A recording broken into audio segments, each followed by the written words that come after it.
Today we're diving into another truly horrifying case. On April 27, 2024, a 55-year-old man set out for what he thought would be a peaceful day of fishing near Myrtle Beach.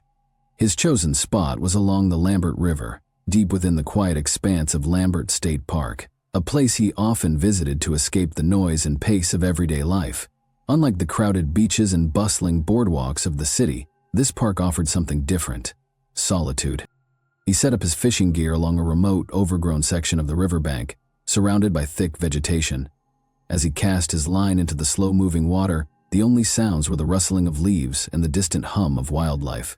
But then, something changed. He heard it. Faint, restrained, almost ghost-like, the sound of a woman crying. It wasn't hysterical or loud, but soft and uneven. It came from across the river, somewhere within the dense underbrush. The man paused, alert. For a moment he considered investigating, but quickly second-guessed himself. Maybe it was just someone having a quiet moment, a private breakdown in nature. Respecting their space, he turned back to his fishing line. Then, silence. The crying stopped, and the forest returned to stillness. The man exhaled and tried to ease back into his rhythm. But just as he did, a sound rang out. Sharp, sudden, and unmistakable. A gunshot. It echoed across the river, slicing through the quiet like a blade. In that moment, the tranquility of the park was shattered, and what began as a peaceful retreat was now the front line of a mystery that would soon grip the entire state. This sound jolted him into action, making it clear that something serious might have happened. Feeling compelled to investigate, he decided to move toward the area where the sounds had originated. He navigated approximately 200 yards through dense vegetation before arriving at a small, cleared section of the riverbank. There, he encountered an unusual sight: a backpack lying on the ground, accompanied by a pair of sunglasses and a cell phone. The immediate area appeared deserted, with no signs of anyone nearby. The man inspected the belongings, but found no evidence of a struggle or anything else alarming, such as blood. This only heightened his sense of unease. Curiosity and concern drove him to open the backpack, hoping to find clues about its owner. Inside, he discovered a wallet containing identification, cash, credit cards, some personal items, and a small Bible. Despite the contents, there was nothing that explained the strange sequence of events. Realizing the situation could be far more serious than he initially thought, the man promptly contacted emergency services. Law enforcement officers arrived approximately an hour later. After conducting a preliminary survey of the scene, they began a broader search of the surrounding area. Later that same day, a second report came in from another park visitor who stumbled upon something even more unsettling. Myrtle Beach, located along the Atlantic coast in South Carolina, is renowned as a popular tourist destination. While the city's population sits at approximately 35,000, it swelled significantly during the summer months with the influx of visitors. Myrtle Beach is famous for its expansive sandy beaches, upscale resorts, and a variety of entertainment options, including fine dining, golf courses, and attractions such as one of the largest aquariums in the region and a towering Ferris wheel. Beyond its appeal to tourists, Myrtle Beach is home to numerous churches that play a central role in the local community. One of the most notable is Solid Rock Church, located in the heart of the city. Established as a spiritual hub for those seeking guidance and support during challenging times, Solid Rock quickly gained popularity. The church offers not only traditional services but also educational and recreational programs tailored to the community, including youth activities. At the core of Solid Rock's mission is Pastor John Paul Mueller, appointed in 2009 at the age of 35. He brought with him a wealth of experience in spiritual leadership, known for his charismatic approach and deep involvement with his congregation. John Paul quickly became a beloved figure. He was married to Allison, and together they raised 3 children, along with 1 child from a previous marriage. The Miller family lived in a house near the church, allowing them to maintain close ties with the community. That same year, the Francis family joined Solid Rock Church. Angelita and Michael Francis, along with their daughters Micah and Sierra, had recently relocated to Myrtle Beach and chose the church as their spiritual home. For 14-year-old Micah, the church became a significant part of her life. She quickly formed friendships and immersed herself in the youth programs, many of which were led by Pastor John Paul. This involvement helped Micah integrate into the local community. Micah's older sister, Sierra, also participated in church activities, though her role was less prominent. Micah, on the other hand, stood out for her enthusiasm and faith, which did not go unnoticed. Her active engagement in church life provided opportunities to connect with other young members of the congregation. One such individual was Jeremy, a participant in the same youth programs as Micah. Over time, their relationship grew closer, and after several years, the young couple decided to marry. Their union appeared to be a perfect match. Their shared dedication to church activities and the strong support of their families seemed to lay a solid foundation for a happy life together. The wedding was held at Solid Rock Church, officiated by Pastor John Paul himself, underscoring its importance to the community. The ceremony was a joyful event, drawing a large number of congregants. Both families expressed their pride in the couple, viewing their marriage as a reflection of family values and spiritual unity. At that time, Micah and Jeremy were filled with optimism about their future, one they envisioned as centered around shared faith and mutual goals. After their wedding, Micah and Jeremy became even more deeply involved with the operations of Solid Rock Church. Micah took on administrative responsibilities, handling paperwork and coordinating events, while Jeremy focused on youth sports programs. He managed the church's flag football team and contributed to the development of other activities for teenagers. These roles allowed them to spend significant time together, which seemed like a seamless extension of their marriage. However, a few months after the wedding, the first signs of strain began to emerge in their relationship. The demands of their shared responsibilities at the church started to take a toll on Micah. Unlike the period before their marriage, when they had more time to focus on each other, their lives had become centered around work.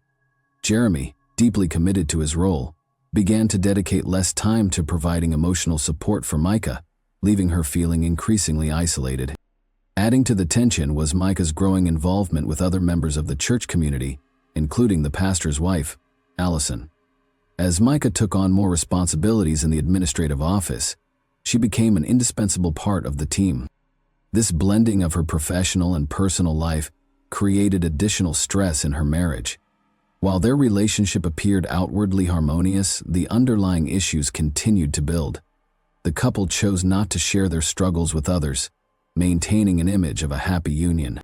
Yet those close to them began to notice subtle cracks in their relationship. These early signs of discord would later lay the groundwork for more significant challenges that would alter the course of their lives. After several months of working in the administrative office, Micah was promoted to a new role as the personal secretary to Pastor John Paul Mueller. This decision was attributed to her organizational skills and her eagerness to take on more responsibilities within the church.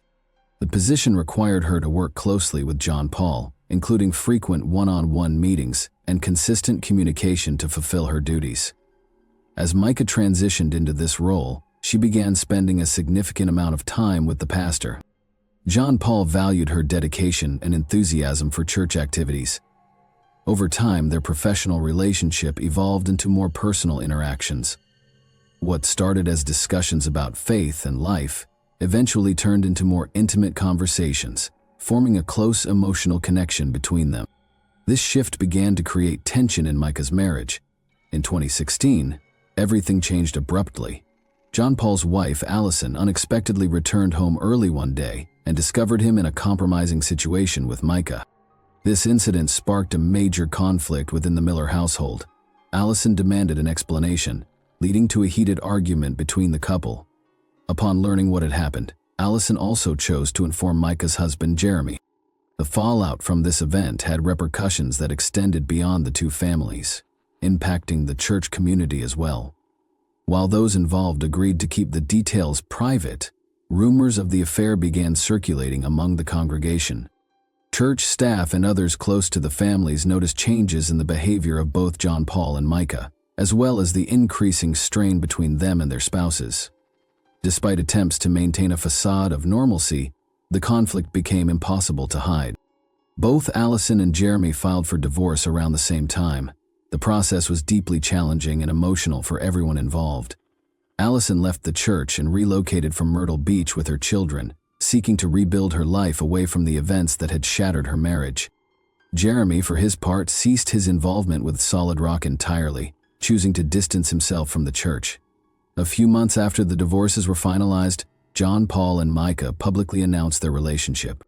They openly declared themselves a couple, igniting another wave of discussion within the congregation. For many church members, this was a devastating revelation. The pastor, who had previously preached about the importance of family loyalty, was now at the center of a scandal that undermined his reputation and eroded the trust of some parishioners. In 2017, a year after beginning their relationship, John Paul Miller and Micah officially became husband and wife. Their wedding took place at Solid Rock Church, where John Paul continued to serve as pastor despite the lingering controversies surrounding his prior actions. The ceremony was attended by close friends, family, and members of the congregation. For many, it was seen as an attempt to restore trust in the pastor and mend the community's fractured perception of him following the revelation of his affair with Micah.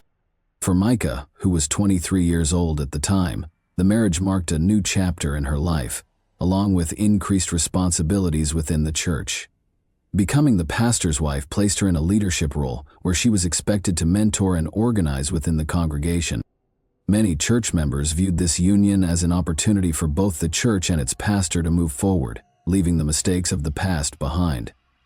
Immediately after the wedding, Micah embraced her new duties at Solid Rock. Beyond her administrative work, she became an active participant in church programs, focusing on organizing missionary trips and charitable events. One of her key projects involved missions to Kenya, using funds raised through donations.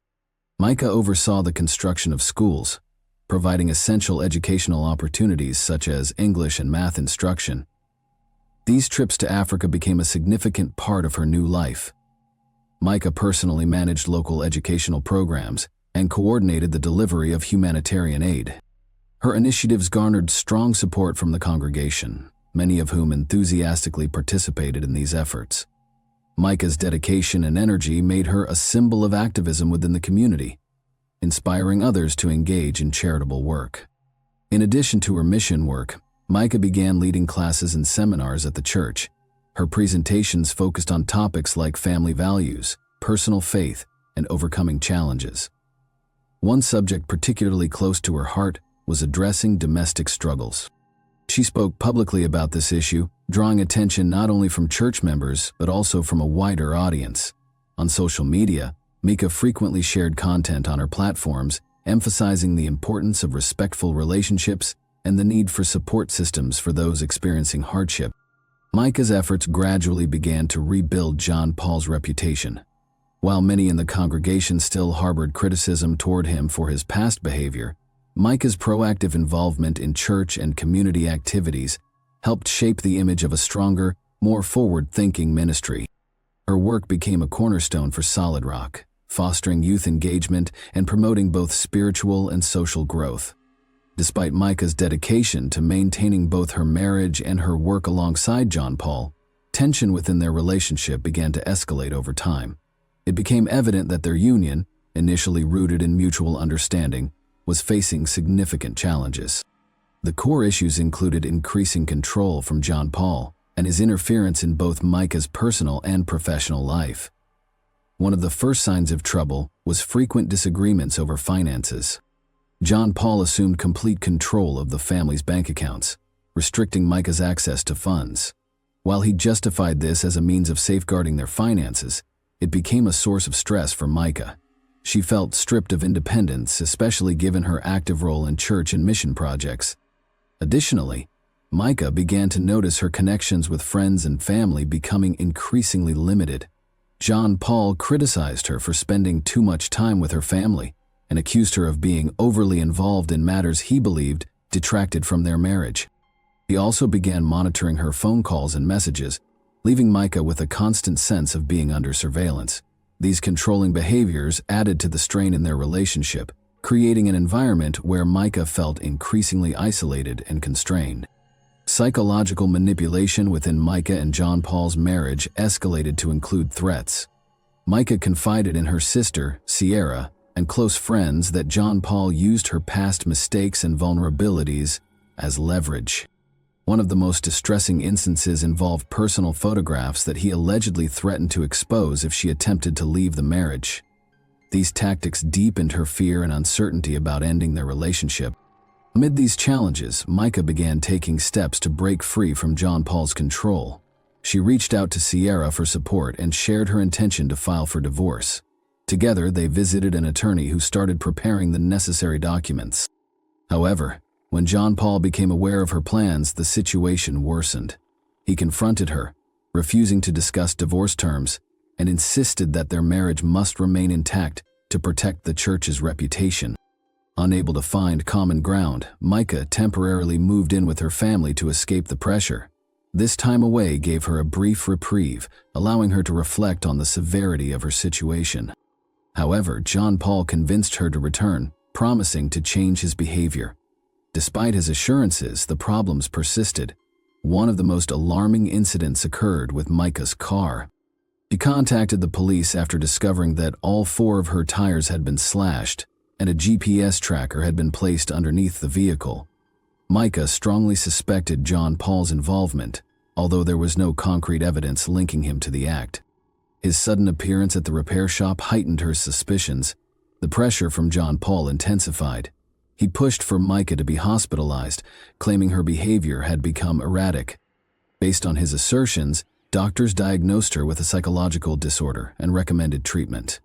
Micah, however, maintained that her recent actions were driven by a desire to reclaim her independence, not by instability. After her discharge, she filed a police report, alleging that John Paul had used her hospitalization as a means to undermine her autonomy. Micah's efforts to end the marriage faced significant obstacles. Despite support from her family and legal counsel, the divorce process was drawn out. John Paul continued to exert control over her life, leaving her in an increasingly vulnerable position. April 27, 2024, marked a turning point in this story. On that day, Micah left her home without informing her family or friends of her plans. The events that followed, pieced together from surveillance footage, phone records, and discovered evidence, revealed a sequence of actions leading to her untimely death. Surveillance footage confirmed that Micah visited a gun store earlier that morning. Store employees later described her as calm and composed during the visit.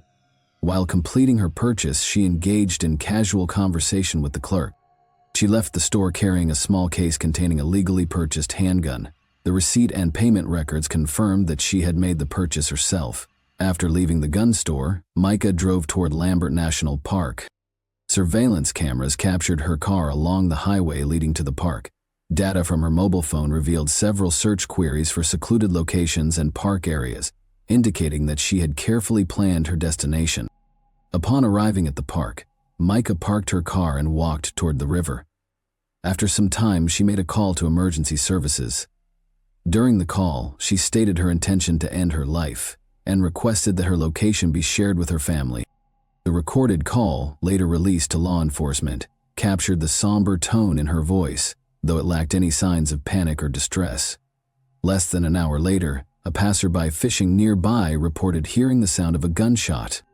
Responding officers discovered Micah's body along the riverbank. Nearby, they found her belongings, including a backpack containing identification, a phone, a wallet, and a small Bible. The handgun used in the incident was recovered in the water close to the scene. The investigation concluded that the firearm showed no evidence of other fingerprints. Based on the collected evidence, authorities determined that the gunshot was self-inflicted. It was also confirmed that Micah had arrived at the location alone, and no other individuals were captured on surveillance footage trailing her. The official police report listed the cause of death as self-inflicted harm. However, this conclusion raised concerns among Micah's family, who argued that she had not exhibited any signs of depression and had maintained an active lifestyle. They pointed to her recent efforts to finalize her divorce as evidence of her determination to start anew, despite the official findings. Micah's tragic death stirred widespread attention and gave rise to numerous theories, about what might have led to the event. With so many unanswered questions, the story resonated deeply, affecting both her loved ones and the public. The central argument raised by Micah's family was based on information she had shared with her sister Sierra shortly before her tragic passing. Micah confided in Sierra about the pressure and manipulation she faced from her husband John Paul. According to Sierra, Micah had even warned her that if anything happened to her, John Paul would be responsible. These claims were further supported by entries in Micah's journal discovered in her apartment after her death. The journal contained detailed accounts of her troubled relationship with John Paul. She wrote about emotional and psychological mistreatment, constant control, and threats. Micah described how John Paul frequently used her past mistakes against her and threatened to expose personal information if she attempted to leave him. In addition, both her family and the community began to scrutinize revelations about John Paul's conduct, including potential inappropriate relationships with other women in the church and allegations of financial misconduct. Some members of the congregation claimed that the pastor may have misappropriated funds meant for missions, using them for personal purposes. These accusations fueled a wave of rumors and conspiracy theories on social media and in the press. Speculation about John Paul's potential motives became a heated topic of discussion. His history of questionable behavior, such as allegedly placing a GPS tracker on Micah's car and threatening to release private photos of her, intensified public criticism. Some online users accused him of indirectly contributing to the tragedy, while others put forth more extreme theories suggesting a staged crime. Despite the lack of direct evidence, the accusations against John Paul drew the attention of both law enforcement and the public. He became a focal point of widespread condemnation, even as authorities found no grounds to open a formal case against him. Micah's family's persistence and the details that emerged from her life kept the story alive, creating an atmosphere of tension and mistrust. After Micah's tragic death, the police immediately launched an investigation to uncover the circumstances surrounding the incident. However, it quickly became clear that local law enforcement would struggle to handle the case alone due to the widespread public attention, pressure from Micah's family, and numerous allegations against John Paul. The FBI stepped in to assist. Their involvement was driven by the complexity of the case and the need for an impartial examination of all aspects. The key focus of the investigation was the firearm found near Micah's body. Investigators confirmed that the handgun was purchased by Micah herself on the day of her death, supported by surveillance footage and financial transaction records. No evidence suggested that anyone else was involved in the purchase. Similarly, footage from the Lambert Park parking lot showed no suspicious vehicles or individuals who might have been following or accompanying her. Despite confirming that Micah had acted alone, the investigation expanded due to public accusations against John Paul. The FBI began a thorough review of his past, including his financial activities and interactions with church members. Evidence surfaced suggesting possible financial improprieties. While no formal charges were filed, these findings heightened suspicions surrounding John Paul and prompted further inquiries. One of the most discussed aspects of the case was John Paul's potential role in contributing to Micah's deteriorating emotional state. Her family provided investigators with her journal, which detailed instances of manipulation, threats, and psychological pressure allegedly exerted by her husband. While these entries did not lead to criminal charges, they raised serious questions about whether John Paul's actions might have played a part in the tragic outcome.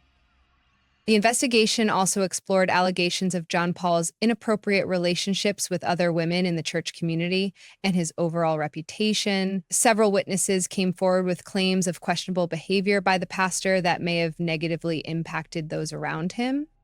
However, none of these accusations were substantiated with sufficient evidence to hold him accountable. As of now, John Paul remains formally uncharged, though his standing within the church community has been severely damaged. He has been removed from his pastoral role, but reportedly continues to receive payments from the church's budget. This decision has sparked mixed reactions among the congregation, Some have called for a complete severance of ties with him, while others argue that the allegations remain unproven. This tragic story has also left a lasting mark on Solid Rock Church itself. The controversy surrounding Micah's case has eroded trust in the church's leadership, leading to a significant decline in attendance and casting doubt on the effectiveness of its internal structures. Many former active members have publicly expressed their disappointment and ceased participation in church activities. By the conclusion of the investigation, many questions remained unanswered.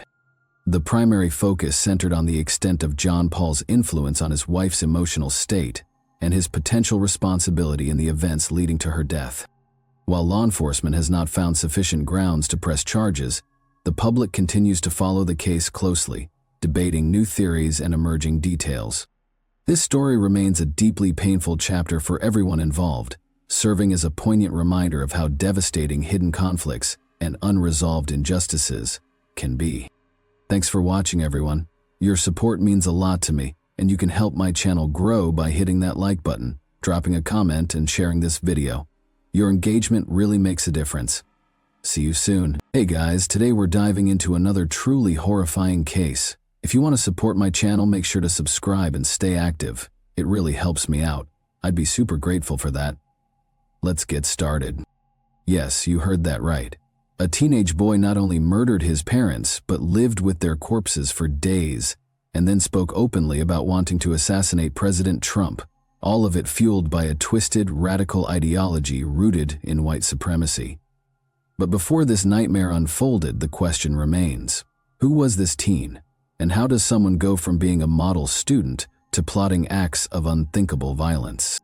His name was Nikita Casap, known to most simply as Nicky. Just 17 years old, Nicky was a high school student living in the quiet, peaceful suburbs of Waukesha, Wisconsin.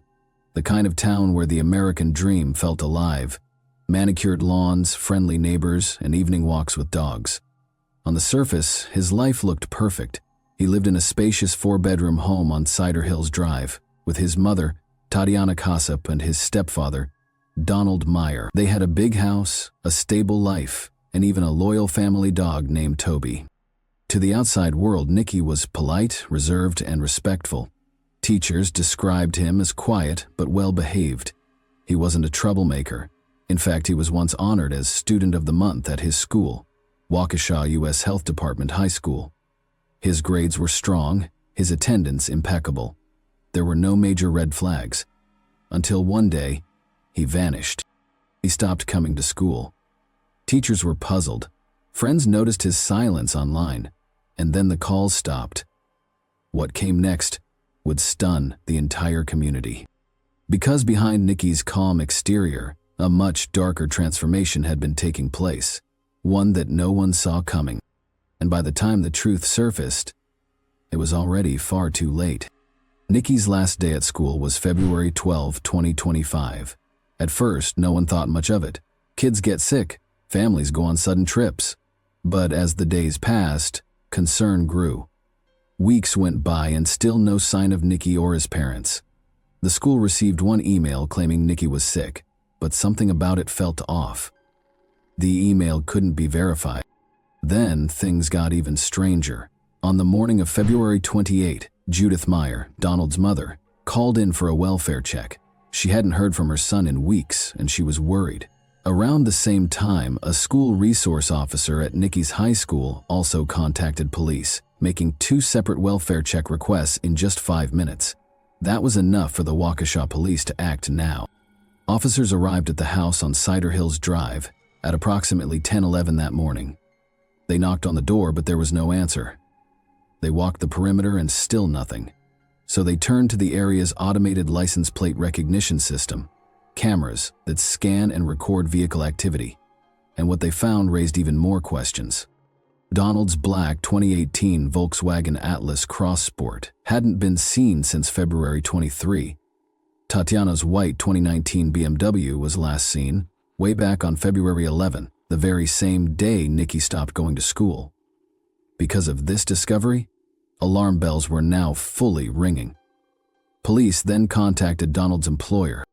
His manager told them that Donald had been texting in sick between February 13 and February 25, claiming he wasn't well enough to speak on the phone.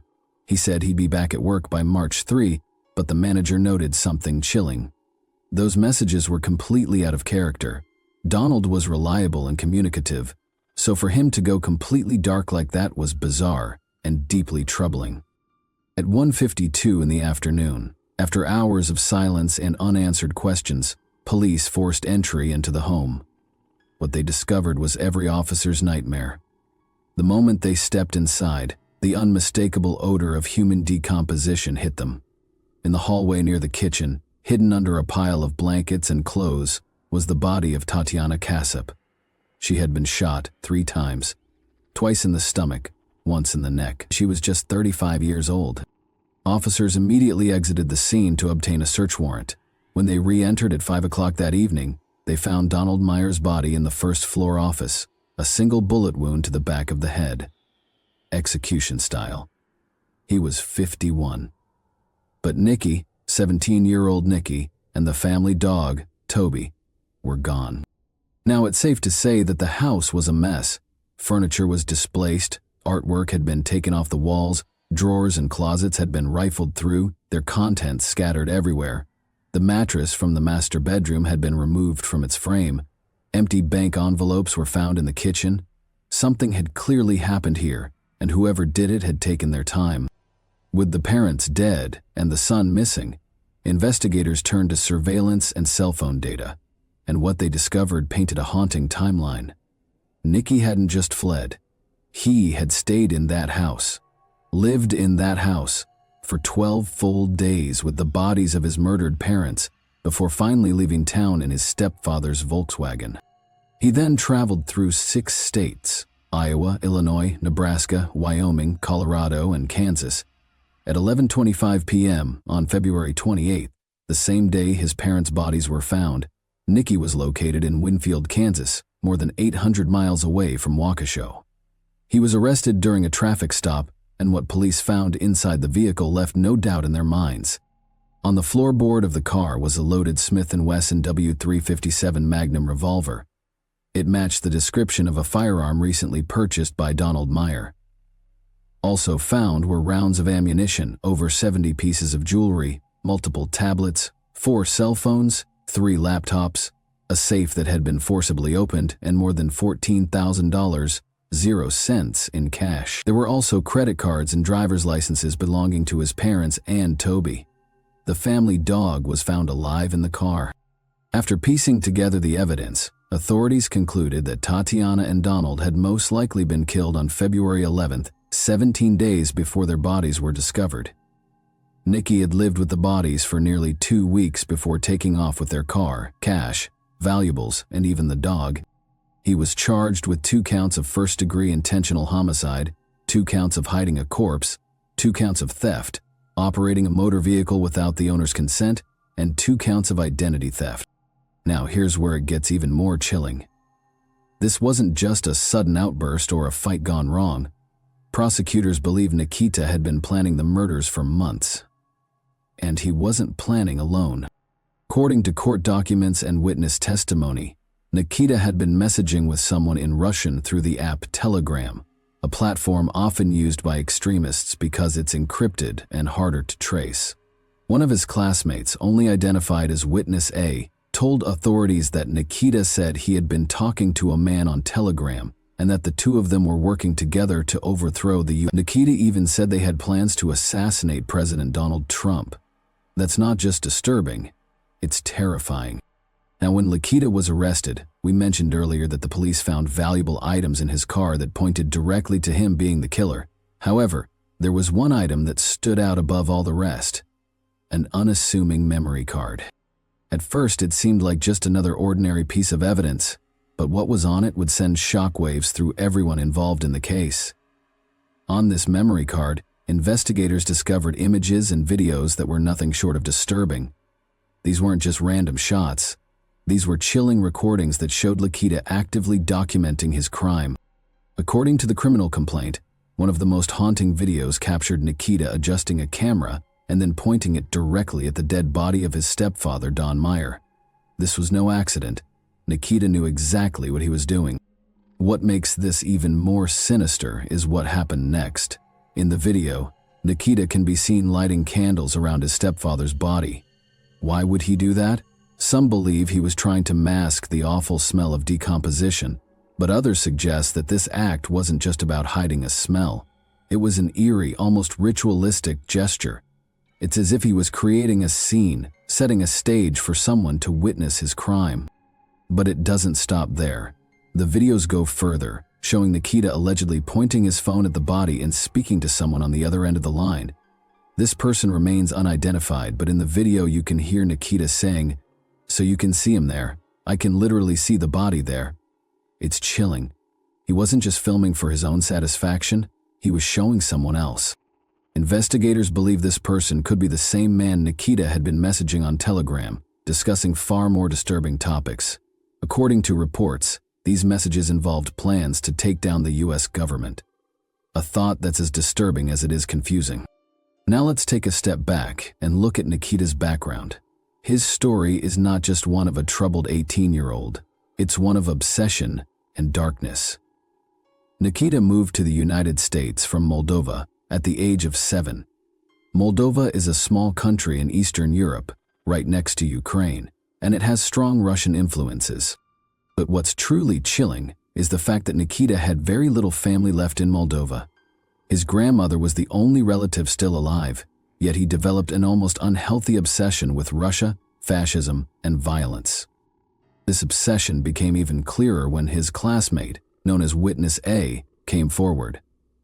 According to her testimony, Nikita would send her horrific gore edits, videos that mixed graphic and violent imagery with Russian music. These weren't just random videos. They were carefully crafted clips that reflected the twisted mindset Nikita had developed. She described how Nikita even added her on Snapchat and began pushing for a relationship despite her clear lack of interest. But the creepiness didn't stop at unwanted attention. Nikita began talking about his desire to kill his parents. At first, he claimed it was just talk, something he didn't really mean. He reassured her in December of 2024 and again in January of 2025. But Witness A could sense something wasn't right. She even told Nikita that he seemed like a Nazi and a school shooter.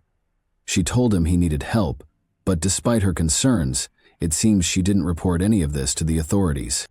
He had been speaking with someone in Russian about moving to Ukraine after committing these crimes, so the state is concerned that he's a flight risk if he is ever released. One of the most critical pieces of evidence came when police discovered a photo in January.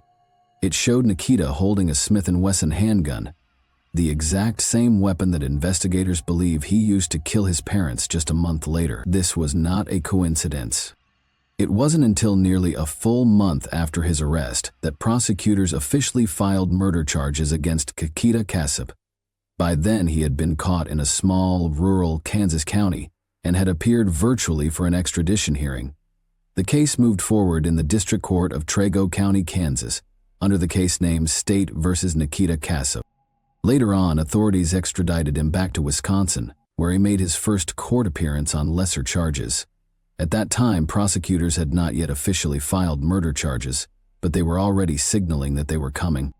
Initially, he was charged with taking his stepfather's Smith & Wesson handgun and the family car without consent, both of which carried serious weight considering the violent aftermath.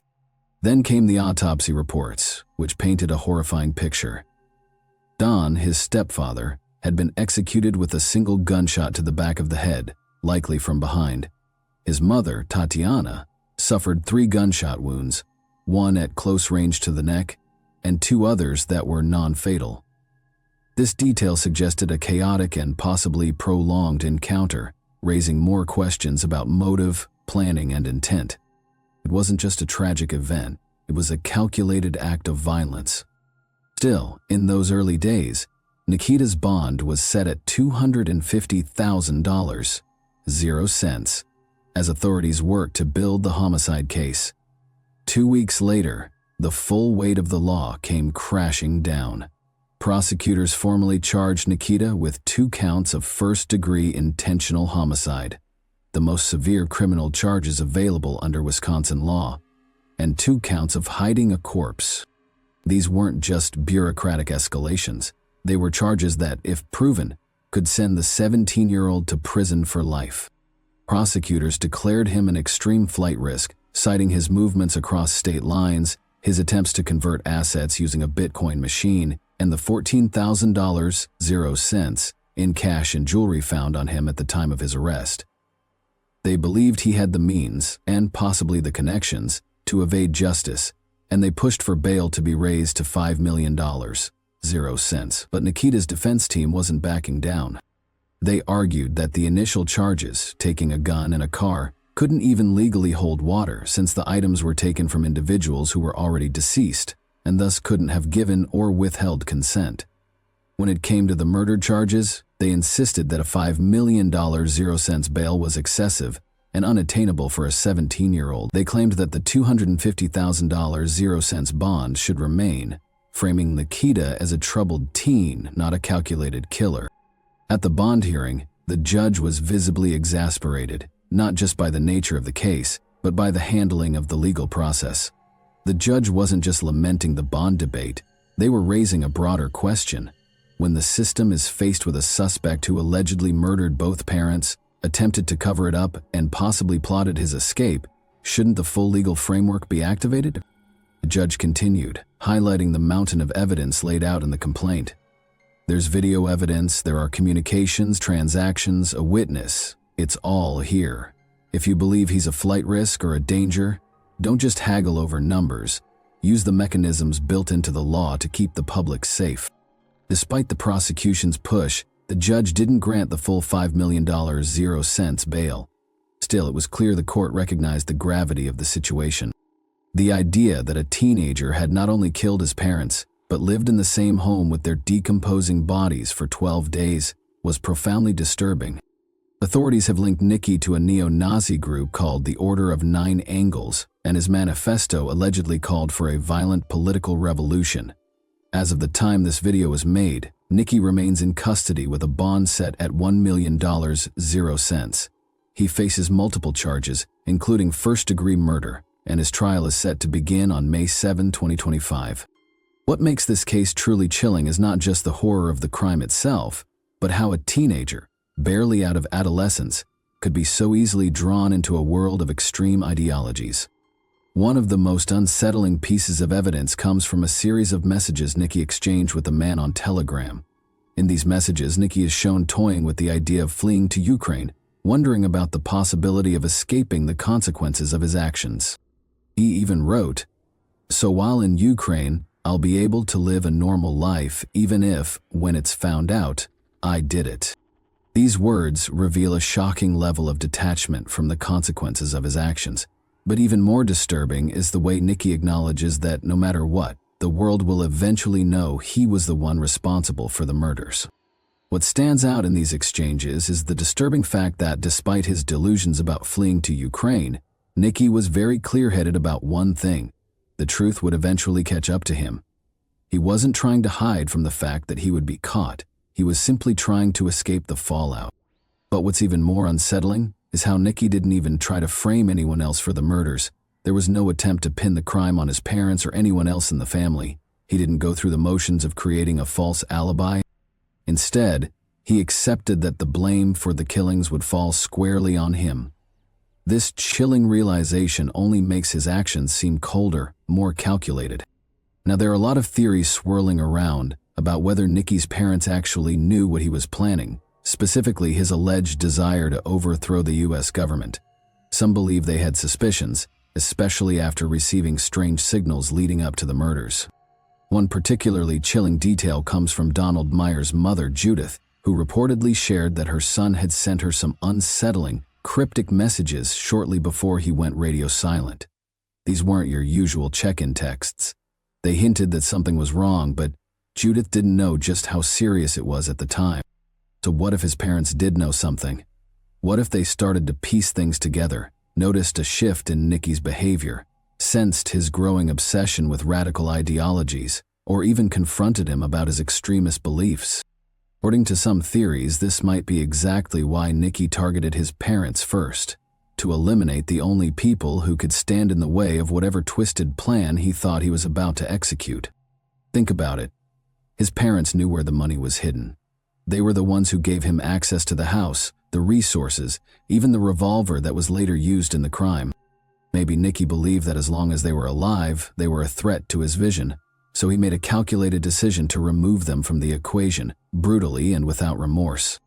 Now I want to hear your take. Do you think Nicky's parents suspected what was coming? Could this tragedy have been prevented if someone had intervened earlier or read the warning signs more clearly? Thanks for watching, everyone. Your support means a lot to me, and you can help my channel grow by hitting that like button, dropping a comment, and sharing this video. Your engagement really makes a difference. See you soon. Hey guys, today we're diving into another truly horrifying case. If you want to support my channel, make sure to subscribe and stay active. It really helps me out. I'd be super grateful for that. Let's get started. This is Mike Mansholt, a 17-year-old from Germany whose disappearance and death still leave more questions than answers. At first glance, Mike was just a regular teenager, healthy, adventurous, and full of life, but what happened to him in the summer of 2016 was anything but ordinary. In fact, it's one of the most chilling and unexplained cases in recent European history. When Mike's body was eventually discovered at the base of a cliff in Malta, it weighed only 35 pounds. Just months earlier, he had weighed nearly 5 times that. But that wasn't the most shocking detail. What horrified both investigators and his family was this. Nearly all of Mike's internal organs were missing. His heart, brain, lungs, liver, stomach, pancreas, bladder, and intestines, all gone. Even stranger, there were no visible signs of trauma, no open wounds, no cuts, no signs of surgery or animal attack. His body was somehow hollowed out. So how does a seemingly healthy, happy teenager go missing on a solo trip and end up dead in a state that defies logic and science? What or who was behind this? To understand how Mike even ended up alone in Malta, we have to look at who he was. Born on August 20, 1998, in the city of Oldenburg, Germany, Mike grew up in a family that loved adventure. His parents, Bernd and Suzanne, eventually separated and started new families of their own. Mike lived with his mother and half-sister, Maria, but remained close to his father, who had a huge influence on his love for exploration. Mike was no stranger to travel. As a child, he went on a 700-day sailing trip across the Atlantic with his father. They explored Iceland, Scotland, the Caribbean, living life far from the ordinary. That spirit of adventure stayed with him. By 17, Mike had already been to several countries and was known for being independent, respectful, and level-headed. He was calm and quiet, but curious, always searching for the next experience, the next horizon. But on what was supposed to be a short solo vacation to Malta, that curiosity would meet something dark, something none of his loved ones could have imagined. And to this day, no one knows what really happened to Mike Mansholt. In July 2016, 17-year-old Mike decided to travel alone for the very first time. His destination, Malta, a beautiful island country in the Mediterranean Sea, just 58 miles south of Sicily, Italy.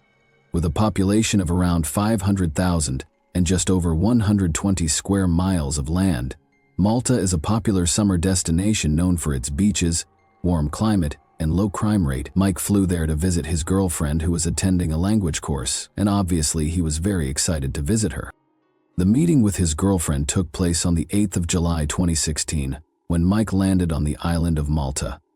Wasting no time, he headed straight to Valletta, the capital city where she was waiting. The two were overjoyed to be reunited, and the island seemed like the perfect setting for a romantic and adventurous getaway. They spent the next few days living in the moment, laughing, exploring, and soaking in the Mediterranean sun. Together, they wandered through colorful streets, relaxed on golden beaches, tasted new foods, and admired Malta's historical charm. It was the kind of trip that felt almost magical, the kind that lives on in your heart long after it ends. But for Mike, the trip wasn't ready to end just yet. As their final day approached and his girlfriend prepared to fly back to Germany, Mike had a change of heart. He realized he had fallen in love, not just with the experience, but with Malta itself. He wanted more time to explore its hidden corners, meet new people, and continue the journey on his own terms. So he made a choice. He gave his girlfriend a warm goodbye, promising to stay in touch, and then informed his parents that he wanted to remain on the island for a few more days. Back in Germany, Mike's mother Suzanne was at home, while his father Bernd was on vacation in Croatia with other family members. Neither parent hesitated when Mike told them about his change of plans. They trusted him deeply. As mentioned earlier, Mike wasn't just any teenager. He had been traveling since he was very young, visiting almost every corner of the world. His parents often said that he was unusually mature for his age, calm, independent, and resourceful. Mike had a quiet confidence that set him apart. He knew how to handle situations that would rattle even some adults. So when he told them he wanted to stay a bit longer, they didn't worry. They believed in him. After his girlfriend flew back to Germany, Mike was ready to experience Malta in his own way, solo, spontaneous, and unfiltered. He checked into a hotel in Slima, a lively coastal city on the northeastern edge of the island. If you've ever been to Slima, you'll know it's a hot spot, bustling with tourists, lined with stylish cafes, restaurants, and boutiques, and always humming with activity. It's also the most densely populated city in Malta, which means something's always happening, no matter the time of day. Mike booked a room at the Astro Hotel, a well-known place in the area that was popular among solo travelers. It wasn't too fancy, but it had everything he needed. A clean room, decent Wi-Fi, and a view of the Mediterranean. It was the perfect base for a young adventurer wanting to explore the island at his own pace. On the morning of the 18th of July, things started off pretty normal, or at least they seemed normal. Hotel surveillance footage captured Mike leaving room 105 at exactly 8:39 a.m. He looked calm, casual, just a guy starting his day. Around 9:10 he was seen again at the hotel reception desk. He asked a few questions, nothing unusual, just small talk with the staff. Probably about local attractions or bike rentals. He was polite, smiling, the same laid-back vibe he always carried. After a brief chat, he headed back upstairs. He stayed in his room for almost an hour. Then at 9:55 he left room 105 again, and that's the last confirmed sighting of Mike in the hotel's security footage. He was wearing a blue t-shirt with a black backpack slung over one shoulder and his phone in hand. He looked ready for another adventure under the warm Maltese sun. Inside his backpack, he had packed the essentials: his GoPro camera, a portable charger, his ID, a credit card, and some cash, just enough for a day trip. It was a bright, cloudless day, the kind that makes you want to explore every hidden corner of the island. From there, Mike walked to a nearby port where he rented a mountain bike. It was a blue and black Lombardo Sturdy, perfect for off-road trails. Just minutes later, at exactly 10:11 a.m. that morning, he sent a voice message to his dad via WhatsApp. His voice sounded upbeat and chill. He talked about the bike rental and how he was planning to cycle around the island. He mentioned the steep hills and how he might need to walk the bike in some parts. Mike even promised to send a photo soon, but that picture never came. And that was the last anyone heard from him for a couple of days. No one heard from Mike, and at first no one freaked out. Mike was always the adventurous type. He loved exploring on his own, soaking up new places and living in the moment. It wasn't unusual for him to go quiet for a while. Fast forward to July 27th. That was the day Mike was supposed to fly back to Germany. His mom, Suzanne, and his sister Maria headed to the airport to pick him up. They stood at the arrival gate, scanning every face that walked through, expecting to see Mike rolling in with his backpack and a big smile. But Mike never showed up, at first. They figured maybe he had a layover in Frankfurt and had landed there instead, but then Suzanne's anxiety kicked in. She tried calling Mike's phone, but it went straight to voicemail. She kept calling, hoping for a different outcome, but it was the same every time. Nothing. Her gut was telling her something was off.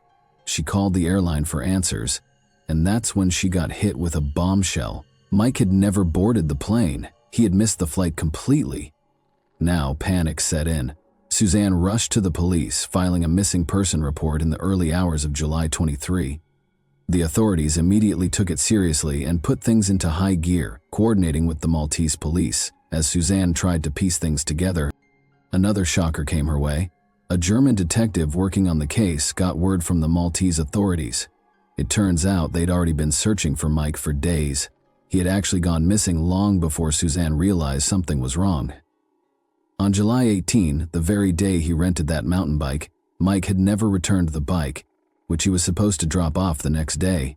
He also never came back to the Astra Hotel to check out or grab his things. Concerned, the hotel manager reported Mike's disappearance to the Maltese police on July 20. While the search for Mike was in full swing, his family in Germany had no idea what was happening in Malta. No one from the Maltese authorities had contacted them about Mike's disappearance. Some say it was because they didn't have the family's contact info. Others claim it was just negligence. Either way, Mike's dad, Bernd, was blindsided when he found out. Without wasting any time, he paused his vacation, grabbed Mike's brother Daniel, and hopped on the first flight to Malta. Though panic was setting in, Bernd tried to stay calm, thinking maybe Mike had missed his flight, lost his phone, or something like that. The family held on to hope, convinced Mike would turn up any minute. But what was really eating at Bernd was that Mike's phone was off, and there was no sign of him anywhere. Bernd stayed in constant contact with the authorities and even joined the search. The police combed every inch of Malta, checking ferries and small aircrafts, while flyers with Mike's face were plastered everywhere. On the 24th of July 2016, Interpol stepped in, and the case went international, with Germany and Malta working together. Then, on the 26th of July, 8 days after Mike vanished, the Maltese police got an anonymous tip. The caller said Mike was last seen near the Dingley Cliffs, 820 feet high in a hot spot for tourists. The guy who rented Mike the mountain bike had even mentioned that Mike had talked about visiting the Rabat catacombs nearby, so it was likely Mike had passed through that area. A full team was sent to the cliffs. Sniffer dogs, paramedics, firefighters, and Bernd and Daniel rushed there too. By the time they arrived, reporters were already asking questions, and emergency crews were on site. The search dogs soon picked up a scent, and after hours of searching, the unthinkable happened. Mike was found, but not alive. His body was discovered at the bottom of the cliffs, hidden under some bushes in a rocky outcrop. The bike he rented was found 98 feet above him, totally wrecked. Mike's body was sent in for an autopsy, and investigators found his sneakers and sunglasses nearby, but Mike was barefoot. His backpack containing his phone, laptop, GoPro, money, and credit cards was nowhere to be found. And the strangest part? Fresh hay was found near his body, as if someone had stepped on it and left a piece behind. But it couldn't have been Mike. He was barefoot, and his sneakers were found several feet away. When they asked a local farmer if he knew anything about the hay, he simply said he didn't. Bernd, Mike's father, wasn't about to let anything slide. After speaking with the farmer near the cliffs, he could tell something was off. The farmer seemed overly nervous, almost like he was avoiding the questions. When Bernd asked if he had seen anything unusual, or if he knew where Mike's backpack might be, the farmer kept insisting he didn't know anything. But Bernd wasn't buying it. His heart was shattered over the loss of his son, but he refused to break down completely. He needed to get to the bottom of what had really happened. Mike's brother, Daniel, was hit the hardest. Unlike some half-siblings who struggled to get along, Daniel and Mike were inseparable. They had been thick as thieves, always dreaming about traveling the world together when they grew older. But now those dreams were ripped away, leaving Daniel with a pain that was impossible to ignore. When Suzanne, Mike's mother, heard the devastating news, it felt like she was trapped in a nightmare she couldn't escape.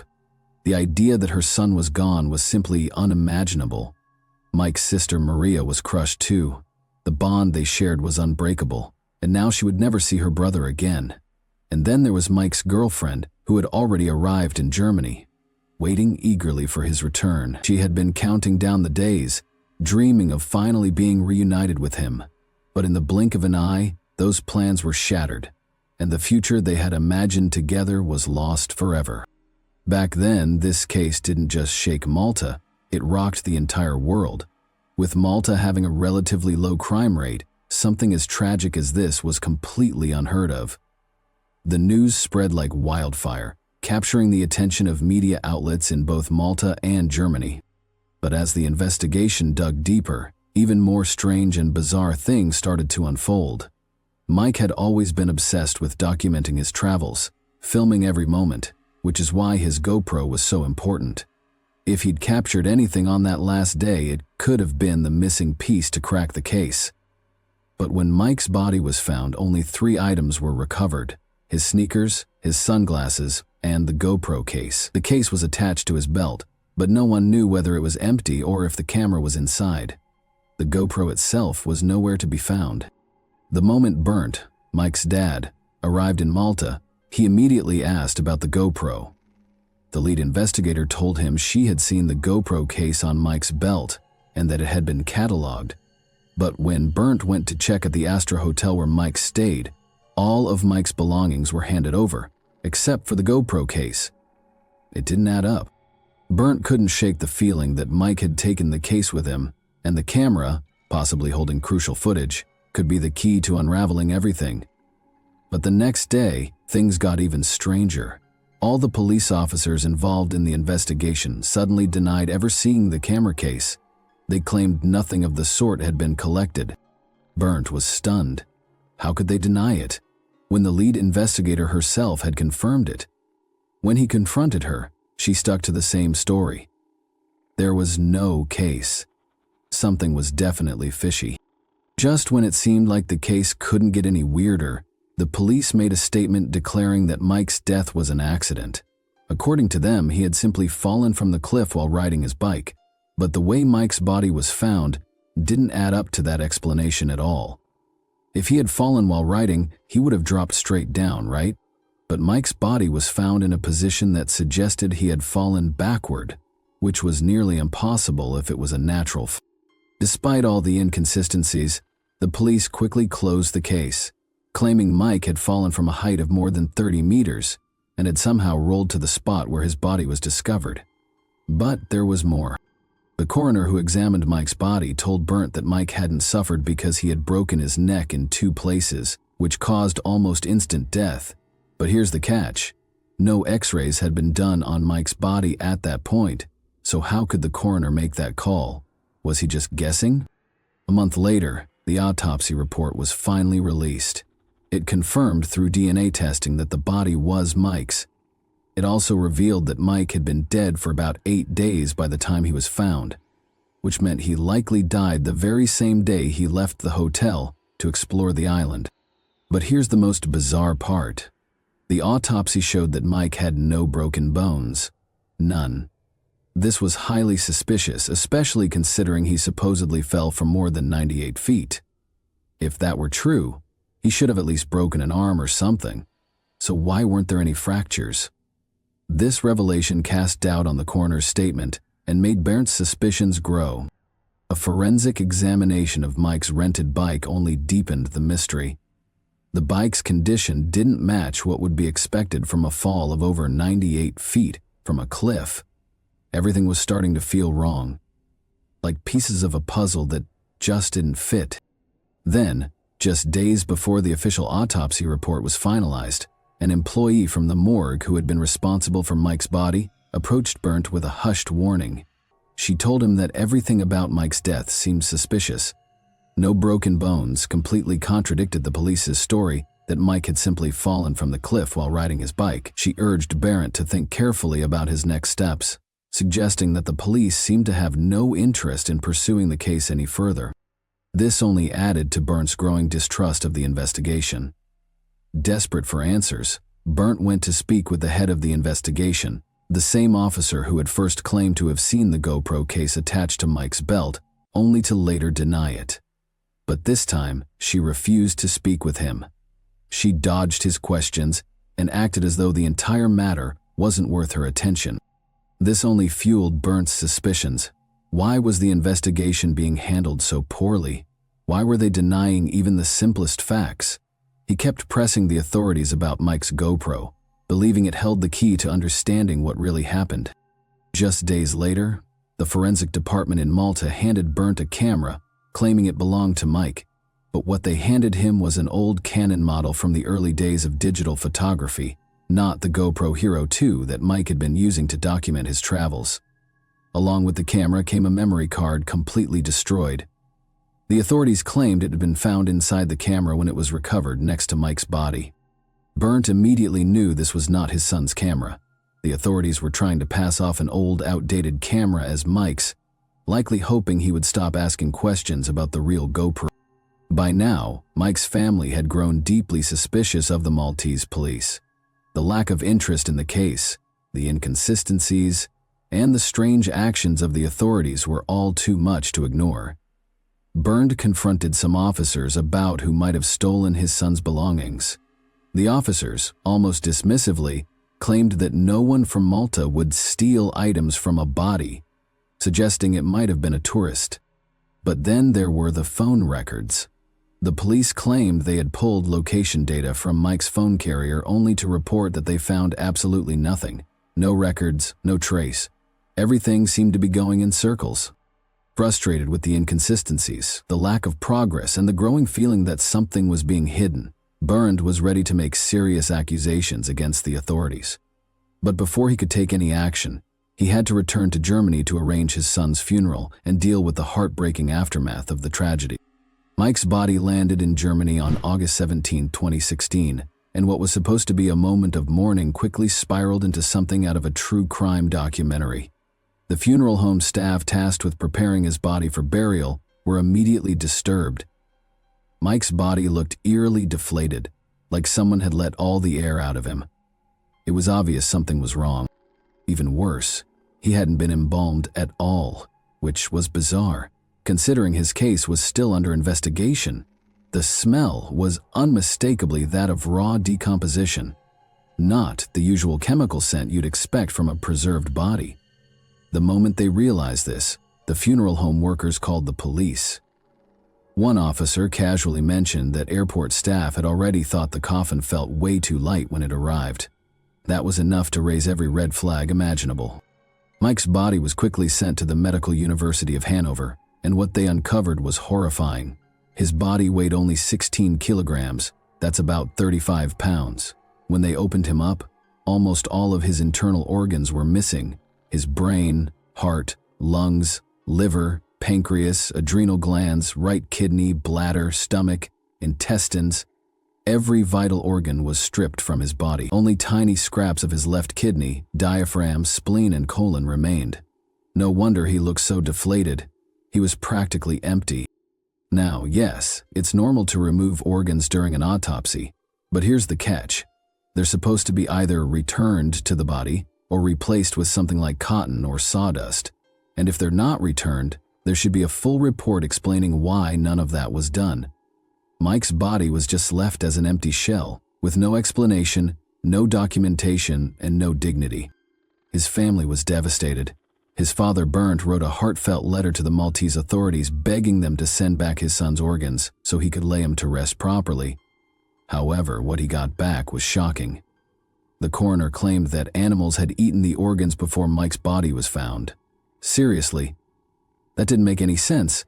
The original Maltese autopsy made zero mention of animal bites or injuries, no claw marks, no chewed-up skin, nothing to back up that wild claim. And so, the German authorities stepped in. What once looked like a tragic accident was starting to look more and more like a crime. They opened a full investigation. The forensic team in Hanover asked for a copy of the original autopsy report from Malta, but surprise? It never came. And without Mike's organs, their second autopsy was already limited. But that didn't stop Bernd and Suzanne from fighting. They filed a formal complaint and demanded answers through their lawyer. They revealed an email from the Maltese coroner where he now claimed rodents had eaten the organs and that Mike's brain had liquefied. The parents were done with the excuses. They took the fight to court, and the German prosecutors began leaning into a more sinister theory. What if Mike was murdered? They also called out the Maltese coroners for doing an incredibly sloppy job. A new autopsy was ordered, even though the body had already deteriorated. This time, Maltese officials had to be present so no one could twist the facts. And once again, the findings were disturbing. There were no bite marks, no signs of rodents, just a small nibble on the neck and a faint abrasion on the forearm. Definitely not enough to explain the missing organs. Plus, It was reconfirmed that Mike's body had been fully intact when it was recovered from under the cliffs and transported to the Maltese morgue. Most importantly, the new autopsy revealed what might be the biggest failure of all. Mike had never been embalmed. Because of that, his body had decomposed too much, destroying any remaining evidence that could have pointed to what really happened. To top it all off, there was absolutely no proof that Mike had died from falling off the cliffs. Nothing matched the story Malta had been pushing. And just like that, a simple case of a missing person found dead had transformed into a full-blown mystery. Despite all of this, the Maltese authorities stood by their official version of events, that Mike fell accidentally, and dismissed all other claims as conspiracy theories. The first autopsy done by Malta's own forensic team included 3 people, including Dr. Mario, the country's chief forensic doctor. Dr. Mario, who had an impressive reputation, was there when the body was found and performed the autopsy himself. However, when Mike's parents and journalists asked for more details, Dr. Mario was strangely tight-lipped. He only responded to one email from Mike's father, Bernd, saying the organs were already missing before the autopsy, suggesting that rodents had eaten them. He also mentioned that Mike's brain had dissolved due to the sun's heat. Dr. Mario stated that he had shared this information with the head of the investigation, but the German forensic team didn't buy it. They quickly debunked the idea of rodents having eaten Mike's organs, as there were no bite marks found on his body. As for the brain liquefying in the sun, that was just plain absurd. According to the Germans, they pointed out that many countries have summer temperatures exceeding 40 degrees Celsius, and no one had ever seen anything like this happen. Furthermore, Dr. Mario had documented that Mike's body was found lying on his back, but the German team didn't believe he'd died where he was found. They theorized that Mike could have been alive when he hit the beach and crawled to a shaded area under the cliff. They even considered asphyxiation as a possible cause of death, especially because Mike's hyoid bone was missing, an indication of strangulation. By November of 2017, Bernd had had enough. He returned to Malta and tried to speak with the police and detectives involved in his son's case, but they wouldn't cooperate. He then filed a legal request to access all the case files, only to be told the judge was sick and known for being slow in approving judicial decisions. Eventually, Bernd was able to gain access to the documents through a German diplomat in Malta, but when he reviewed the files, several key pieces were missing. The autopsy results and photos from the crime scene had mysteriously disappeared. In January of 2018, the Maltese government finally caved under pressure from the German authorities and reopened Mike's case. The first documents related to the case were sent to Germany, and the German media began covering the story. Once again, the German parliament even started debating it. However, the new judge assigned to the case also concluded that Mike's death was due to a fall from the cliff, and nothing really changed. The German authorities, despite finding numerous inconsistencies in the case, found themselves at a dead end with the limited evidence they had. Most people who analyzed the case, full of holes and carelessness from the diplomats, investigators, and journalists, have serious doubts about the Maltese authorities' official verdict. Bernd became exhausted and disheartened by all the negligence and decided to stop pushing for more answers. He shifted his focus to his family, feeling that they would never truly know what happened to Mike. A German newspaper that had been following the case from the beginning even tried to revisit the story, but when they reached out to the Maltese authorities, they were met with silence. No one involved in Mike's case seemed willing to talk, almost as if they were trying to cover it up. Theories surrounding Mike's case are still floating around, one of the most popular being that Mike could have been a victim of organ trafficking. Mike was a healthy young man, and the absence of his organs has made many wonder if he was targeted by traffickers. According to this theory, Mike was approached while cycling through a remote area of Malta. The traffickers allegedly took him to a hidden location, removed his organs, stitched his body back up, and then dumped him off a cliff to make it appear as though he had suffered a tragic accident. Some believe that the Maltese authorities uncovered the truth, but chose to cover it up in order to protect the island's tourism industry. Another theory suggests that Mike was the victim of a robbery.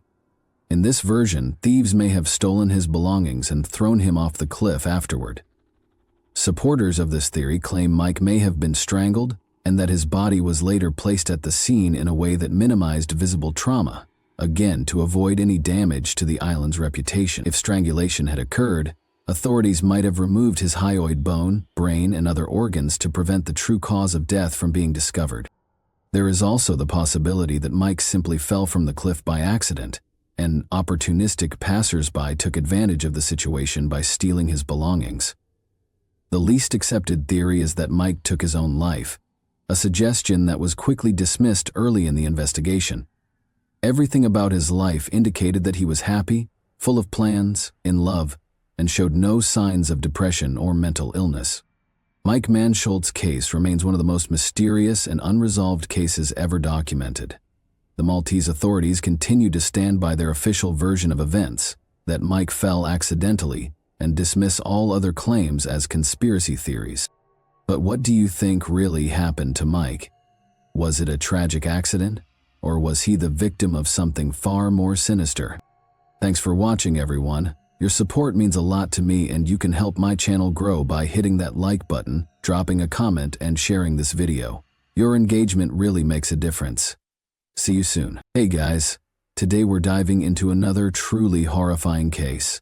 If you want to support my channel, make sure to subscribe and stay active. It really helps me out. I'd be super grateful for that. Let's get started.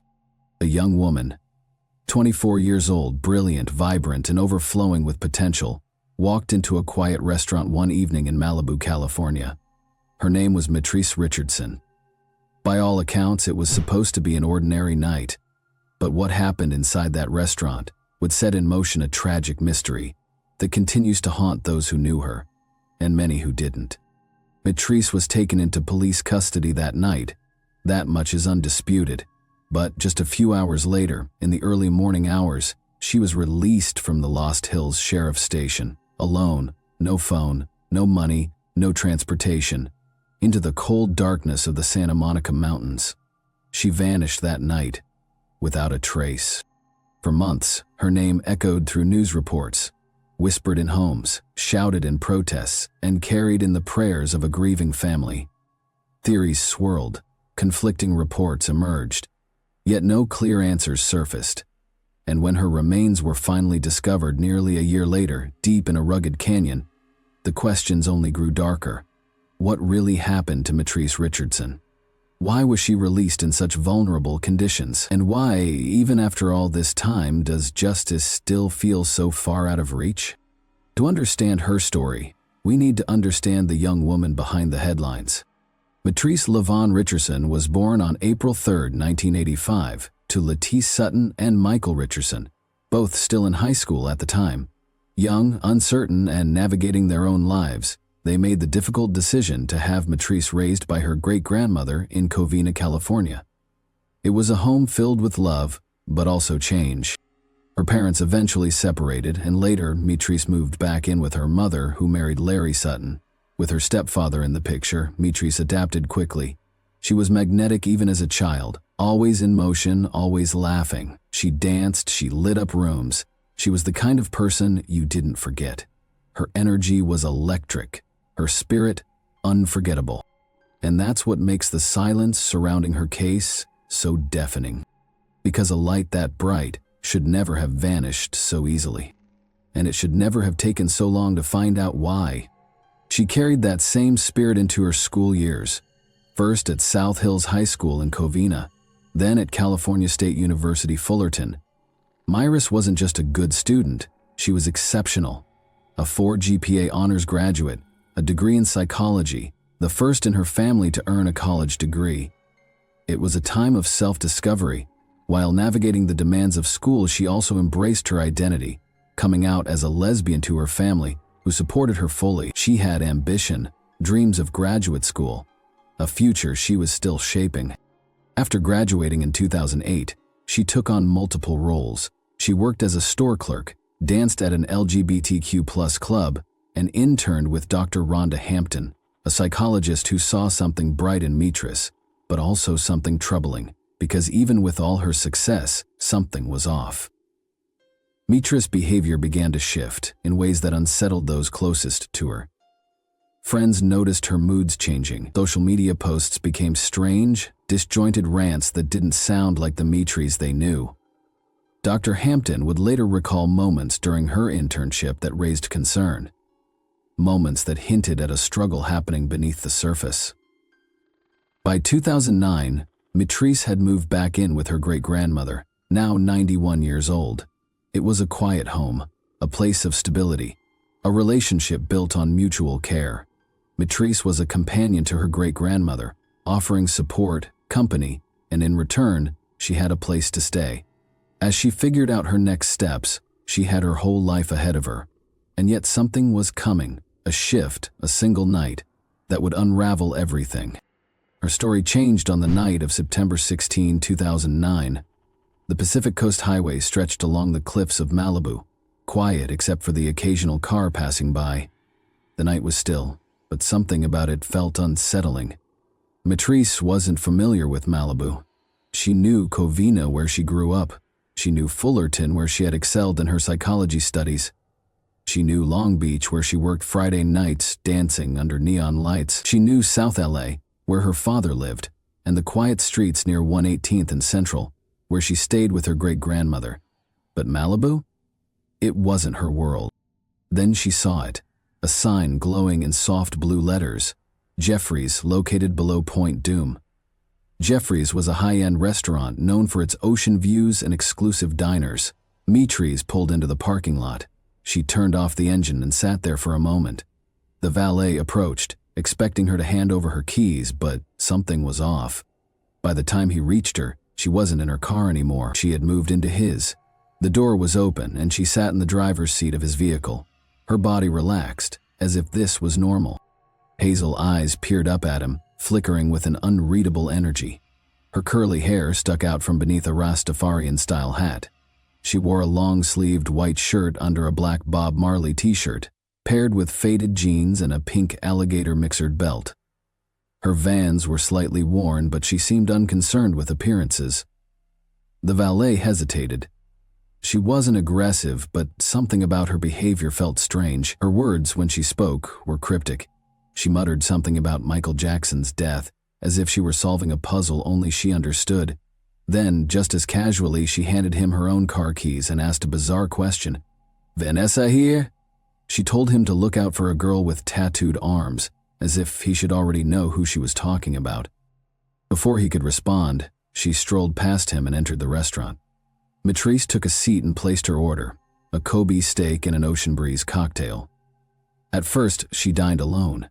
Then she became drawn to a nearby table, where a group of 7 people were engaged in lively conversation.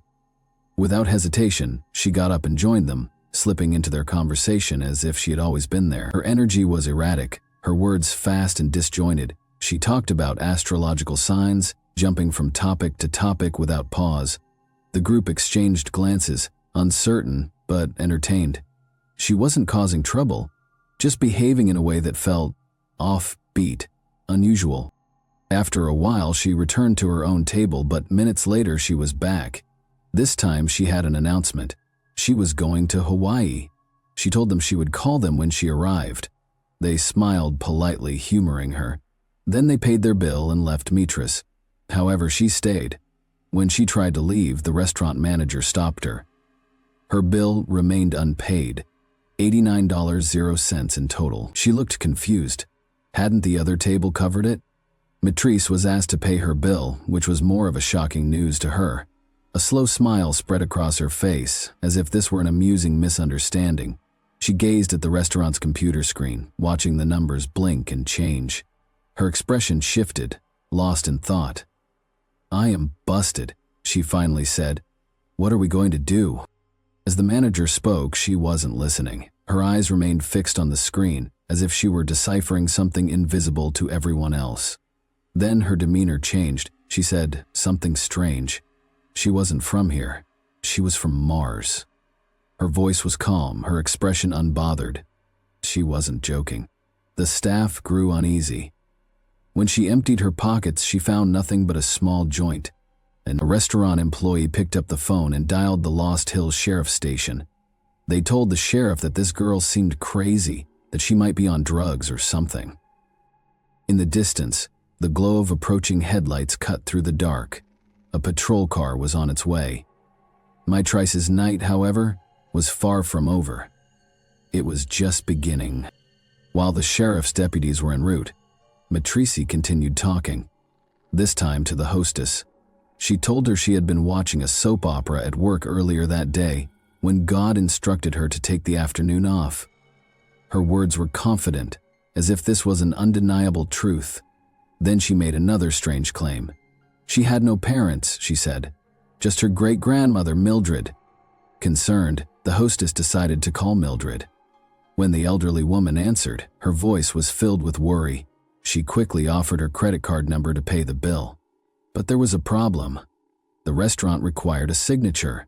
The 90-year-old Mildred was unable to help. She was still on the phone at around 9 p.m. when the Lost Hills deputies, Frank Brower, Armando Loureiro, and John McKay arrived. The manager quickly filled them in on what had happened and described Matrice's bizarre behavior. One of the deputies took the phone from the hostess and spoke to Mildred, who pleaded for them to take care of her great-granddaughter. Then the phone was passed to Matrice. She sounded completely unfazed, as if nothing about the situation concerned her. Mildred, however, was not amused. "You put that phone close to your ear," she warned. "They're get ready to take your black ass to jail." Her words carried the weight of experience, the urgency of a grandmother who knew trouble when she felt it. After the call ended, Mildred wasted no time. She immediately dialed another number, Lettice Sutton, Matrice's mother. Matrice's mother was already worried. When she found out her daughter had been arrested, she called the sheriff's station before Matrice had even arrived. Would they be releasing her that night? She wanted to know. Lettice was uneasy. Matrice didn't know the area, and this kind of behavior was so unlike her. She even tried to joke, hoping to ease the growing knot of fear in her stomach. At 12:30 a.m., Matrice was released from the Malibu Lost Hills Sheriff's Department, alone, 50 miles from home, no phone, no wallet, no car. She stepped out into the night, disappearing into the darkness. By the time Lettice found out, it was already morning, and then began the journey of going back and forth at the doorsteps of law enforcement, demanding justice for their beloved daughter.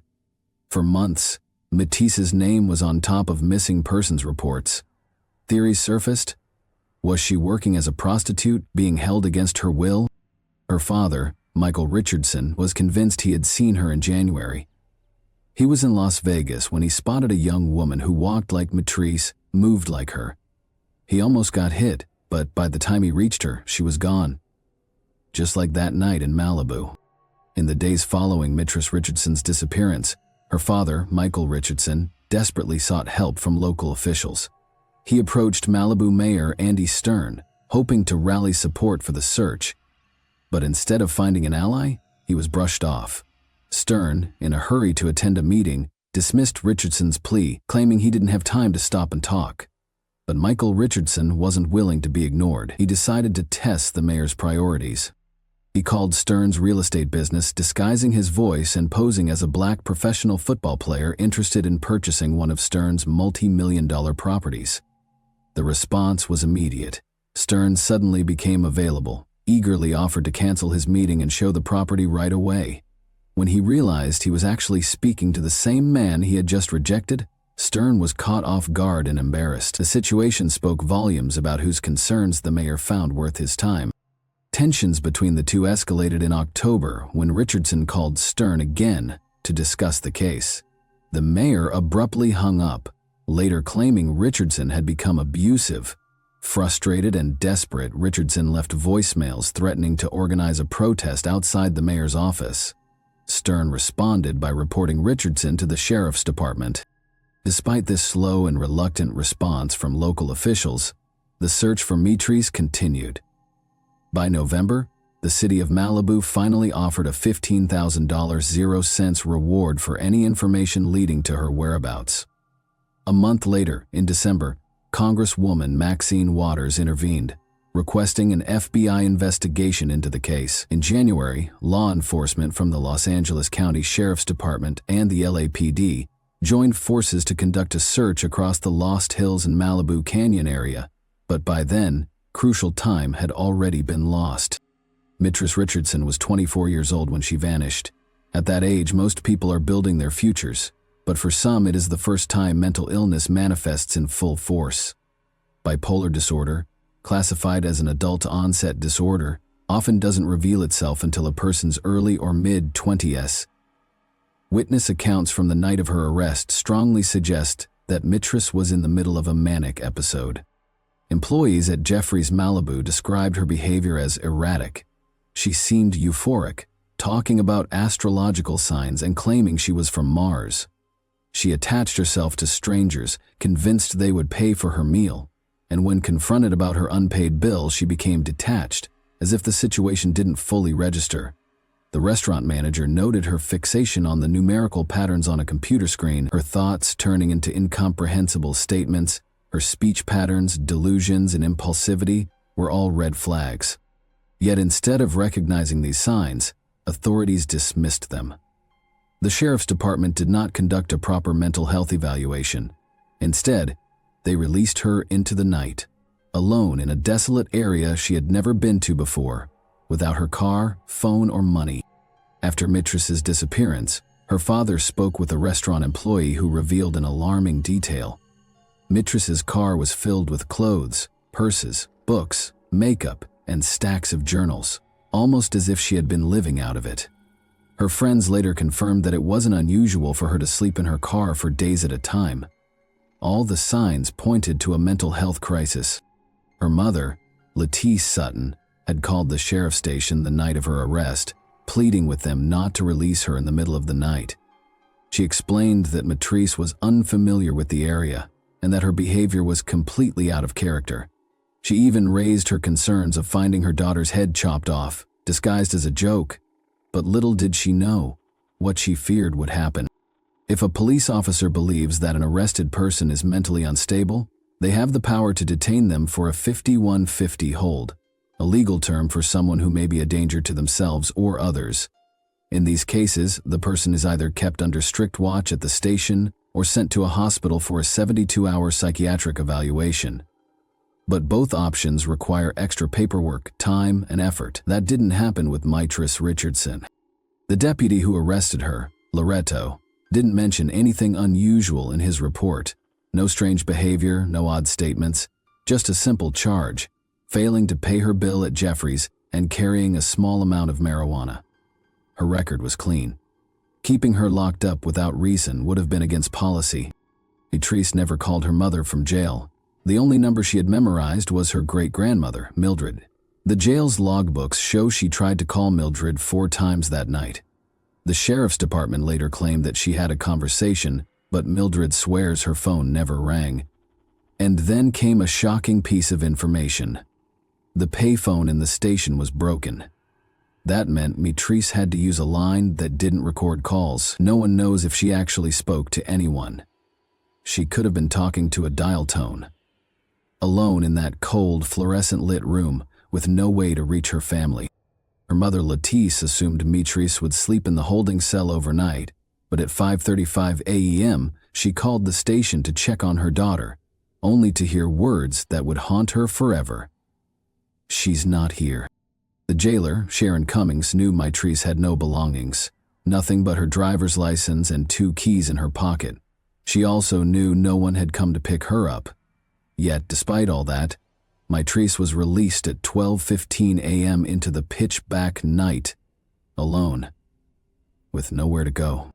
The sheriff's department later claimed she was offered a place to stay in the lobby, but that she turned it down, saying she was going to meet friends. But what friends? No one was expecting her. The jail sat along a desolate stretch of road. The nearest open businesses were a mile away, out of sight, past empty sidewalks and darkened buildings. Beyond that, just the vast, sprawling wilderness. A moment after speaking to Cummings, Lettice called the station again. This time she spoke with Deputy Kenneth Baumgardner. She had no idea that this conversation would mark the beginning of a nightmare after her release. Sightings of Matrice were unsettling, to say the least. At 5:30 a.m., a man called the sheriff's department to report a young black woman asleep on his lawn. When he approached her, she assured him she was just resting. By the time deputies arrived, she had disappeared again. Another sighting at 7:30 a.m. reported a black woman walking around the area. After that, the trail went cold. For months, there were whispers that Matrice had been spotted in downtown Los Angeles and even in Las Vegas. Some theorized she was being held against her will or had been forced into sex work. Remember when her father almost got hit? It happened when he believed he saw her in Las Vegas, running into a girl with the same walk and body language as his daughter. The encounter was so eerily familiar that he jumped out of a moving car, risking his own safety just to chase after her. Yet law enforcement dismissed his claims, only taking them seriously when another witness reported something similar. The idea that Matrice had simply vanished without a trace was not just improbable, it was impossible. The sheriff's department justified their decision to release Matrice by stating that she had passed a field sobriety test and showed no obvious signs of impairment. But that reasoning ignored the reality of mental illness. A person experiencing mania does not always appear obviously distressed. They may seem alert, talkative, even overly energetic. That does not mean they are okay. What logical person would choose to be released into an unfamiliar area with no resources in the dead of night? The answer is simple: someone who is not thinking clearly. And yet, despite her mother's urgent warning and all the bizarre behavior witnessed earlier that night, Matrice was sent out alone. The Friends Group of Pasadena later wrote to the sheriff's department demanding transparency about their nighttime release policies. Why had no mental health assessment been conducted? Why was Matrice not held for further observation?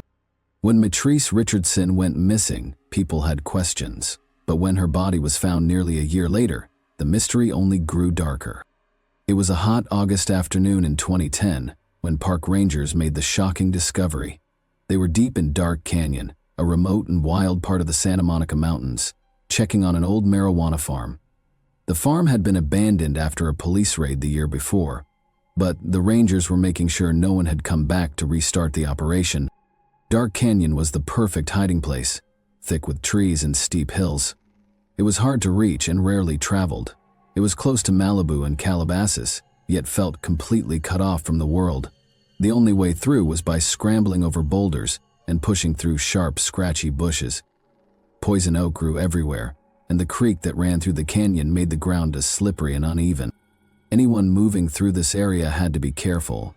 The rangers found the usual signs of an old grow site: coiled garden hoses, broken pipes, and other scattered equipment, but no new plants. Satisfied that the farm was still shut down, they started heading back. Then they saw something unusual: a clearing about 60 feet from the creek. It looked like nothing at first, just dirt and fallen leaves. But as they stepped closer, something pale stood out against the dark earth: a skull, and beneath it, a body. The remains were badly decomposed, lying in the dirt, uncovered and exposed. The rangers froze. They had come expecting to check on a drug operation, but instead, they had walked into something far worse. They immediately radioed for help. The Malibu or the Lost Hills Sheriff's Station, the same station that had released Matrice alone into the night nearly a year ago. I was alerted. Deputies arrived quickly, securing the area and calling in the coroner. Though no one had confirmed it yet, they all knew. The missing woman had finally been found. But instead of bringing closure, this discovery only raised more disturbing questions. How did Matrice end up in this isolated canyon, miles from where she was last seen? Had she wandered here alone, or had someone brought her here? And most haunting of all, what really happened to Matrice Richardson? Thanks for watching, everyone. Your support means a lot to me, and you can help my channel grow by hitting that like button, dropping a comment, and sharing this video. Your engagement really makes a difference. See you soon. Hey guys, today we're diving into another truly horrifying case. If you want to support my channel, make sure to subscribe and stay active. It really helps me out. I'd be super grateful for that. Let's get started. On February 18, 2023, the Oshkosh Police Department received a frantic 911 call that would lead officers into one of the most disturbing crime scenes they'd ever witnessed. The caller claimed his sister had snapped and that her ex-boyfriend was seriously injured. When Officer Bennett arrived at the home on the 500 block of Jefferson Street, nothing could have prepared him for what was waiting inside. Blood was everywhere. The walls, the furniture, the floors. It looked like something out of a horror film. And standing in the chaos was 22-year-old Megan Taylor Lund. She was sobbing, shaking, and covered in blood. Her arms, hands, and legs all stained red. A large blue UCLA sweatshirt hung loosely on her body, the only thing she was wearing. Just moments before, she had stabbed her ex-boyfriend 19 times with a pair of scissors. But there was something strange about the scene. Megan didn't appear violent or aggressive. In fact, as Officer Bennett reached the top of the stairs and entered the room, he saw her leaning over the shirtless man, pressing her hands into his chest and shoulder as if trying to help him. It was a picture of confusion and contradiction, a brutal act, followed by what looked like a desperate attempt to save a life. The man, whose identity has never been publicly revealed, was rushed to the hospital in critical condition. Then, attention turned to Megan. She was visibly shaken. But why? What had driven her to such a violent breaking point? To understand that, we have to look beyond the blood and chaos, back to the beginning of Megan and her ex's story. The two had once been happy. By all accounts, they were thrilled to start a life together. In early 2022, they welcomed a daughter into the world. Friends said they seemed like a young couple full of hope and love. But behind closed doors, something had clearly begun to crack. Details of their relationship remain vague, and authorities have kept much of the case under wraps. But whatever happened inside that home on Jefferson Street didn't happen overnight. Whether it was rooted in mental illness, abuse, or something deeper, one thing is clear. That February evening marked the moment their lives changed forever. And the biggest mystery still lingers. What really happened in the moments before Megan picked up those scissors? And what secret was buried behind her blood-soaked silence? The officer observed that she seemed utterly shattered and confused by what had just happened. She was crying and screaming and begged for assistance. While one officer tried to soothe her and get her to talk, another officer approached her brother, Ethan, to piece together the events that had unfolded. Ethan finally opened his door. He had sensed something wasn't right after hearing the loud noises. This was when he found Morgan's ex-boyfriend on top of her, both drenched in blood. He was desperately trying to restrain her, but Morgan seemed consumed by something and relentlessly stabbed at him, as if she was under some dark spell. It was a scary scene, full of chaos and fear. The officer needed to question Morgan to find out if she was influenced by some external factors that pushed her to commit such a horrific act. This information would guide them in handling the case effectively and framing their questions during Morgan's interview.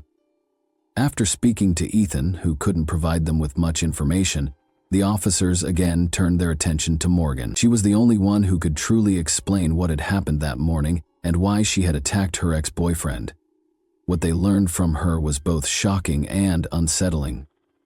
According to Morgan, she remembered that she woke up at around 6:30 a.m. that morning and found her baby peacefully sleeping beside her in the room. Despite her best efforts, going back to sleep eluded her, and she kept tossing and turning in frustration.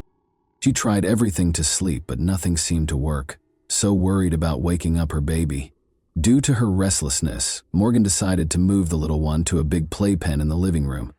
Her ex-boyfriend was also there sleeping on the couch, so she figured he could keep an eye on the baby while she tried to get some more sleep. But here's where things get intriguing. Morgan claimed that she didn't remember waking up again after that moment. She said that the last thing she could recall before the chaos unfolded was drifting off to sleep. This suggested a gap in her memory leading up to and during the violent incident, which added a mysterious twist to the story. As the officer listened to Morgan's story, a sense of suspicion crept over him. Was she really telling the truth, or was she trying to paint herself as innocent? He pondered the possibility of amnesia, where people forget recent events, but something didn't quite add up with his explanation and Morgan's demeanor. To get to the bottom of things, he decided to ask her directly if she had been under the influence of drugs. What Morgan revealed next left everyone stunned. It was something out of the ordinary, not your everyday occurrence. While rare, it's something that could happen to anyone for various reasons, like past trauma or facing difficult situations. Morgan confessed she had been battling hallucinations and mental health struggles and had been feeling like she was seeing a mysterious figure everywhere, even experiencing out-of-body moments. It was like reality and imagination blurred into one eerie tale. Morgan shared that for the past 6 months to a year, she had been haunted by the presence of a dark, non-human figure. It didn't talk or tell her what to do, but she heard disturbing voices from it. Just seeing this eerie figure filled her with fear.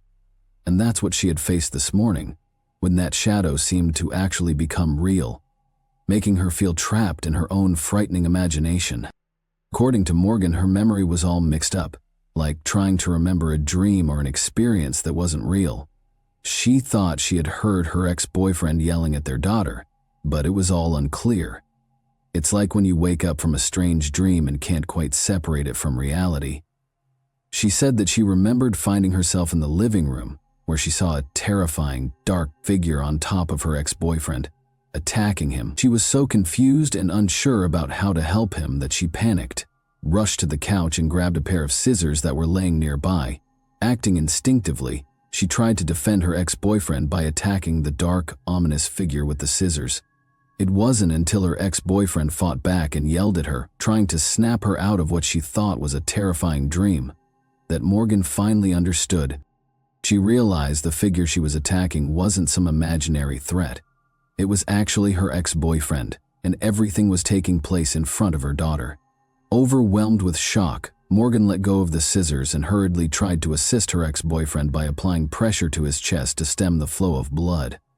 The sudden realization of her actions left her frightened and disoriented. Despite Morgan's account sounding plausible, the police were torn between two possible scenarios. One was that she truly suffered from an untreated disorder, which would clearly explain her actions. The other theory was more sinister, as it suggested that she might be using the supposed disorder as an excuse to avoid punishment for the attack. In this scenario, her true intention could have been to harm or even kill her ex-boyfriend. So, after listening to the whole situation and Morgan's explanation of events, the officers delivered the news that she was under arrest and needed to go to the police station. She teared up and pleaded with them to tell her what would be happening next with her. She was already shaken by the attack. The thought of being arrested filled her with even more fear. She worried about her daughter and whether she'd ever see her again. She cried and pleaded for her father's help. As someone who knew about the issue she had been facing, she hoped he could make sense of the situation and provide an explanation for what had happened once Morgan was in handcuffs and on her way to the police station. Her brother Ethan was already in an interview room, sharing written statements about Morgan and her ex-boyfriend's troubled relationship. Their life wasn't as happy and picture-perfect as it seemed to be on the surface. Ethan shared that Morgan and her ex-boyfriend had a rocky relationship. Her ex even claimed that Morgan had physically harmed him and hit him multiple times. Despite having a child together and sharing a home, Morgan and her ex-boyfriend's relationship was far from harmonious. They argued constantly over trivial issues, to the point where he would simply shut down during arguments and distance himself from her. Eventually, their relationship reached a breaking point, and they had decided to end it 1 to 2 months before the stabbing incident. Ethan also told the officer that Morgan had been dealing with depression, especially for the past year since the birth of her child, who was now 11 months old. This revelation made the police wonder if the end of their relationship contributed to Morgan's mental health struggles, and if the stabbing was an act of revenge. They were trying to connect the dots between Morgan's personal challenges and the tragic events that had unfolded. As the interview with Ethan concluded, Morgan found herself in an interrogation room. The officer began by reading her Miranda rights and informing her of her legal rights. In response, Morgan asked the detective if she should have a lawyer present before or after questioning. Once more, Morgan requested the detective to contact her father over the phone. Her father reassured her to remain composed and to not fear. He firmly believed that she was innocent and advised her to stay calm and trust him. While Morgan waited for her father to arrive, half an hour seemed to stretch on forever. When he finally showed up, he revealed the truth behind Morgan's actions.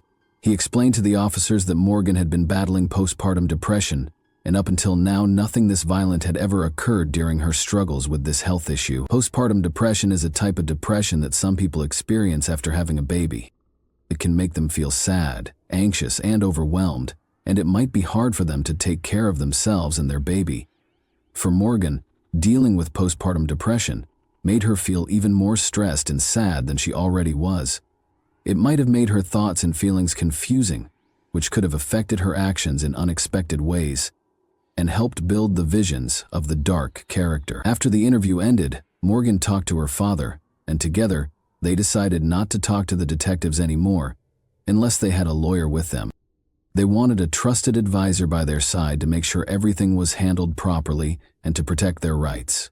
Despite sustaining 19 stab wounds all over his body, including to his back, right shoulder, chest, face, and hands, Morgan's ex-boyfriend miraculously survived. He mentioned that while Morgan had shown abusive and sometimes violent behavior in the past, nothing had occurred between them the night of the incident.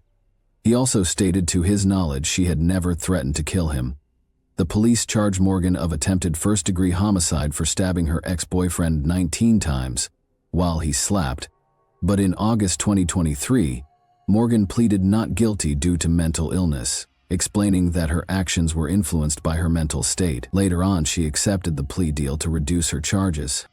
Instead of the initial charges, she pleaded no contest to aggravated battery with the intent to cause great bodily harm and second-degree recklessly endangering safety. As a result, she received a sentence of 7 years and 6 months in prison on November 3, 2023. Additionally, she will have to serve 5 years of extended supervision for the aggravated battery charge. After that, she'll serve another 5 years of probation for second-degree recklessly endangering safety. She's currently serving her time in prison. Morgan's case sheds light on the complexities of mental health issues and their intersection with the legal system. While her actions resulted in severe consequences, the use of not guilty by reason of mental illness highlights the importance of addressing mental health issues within our society. As she serves her time in prison, questions linger.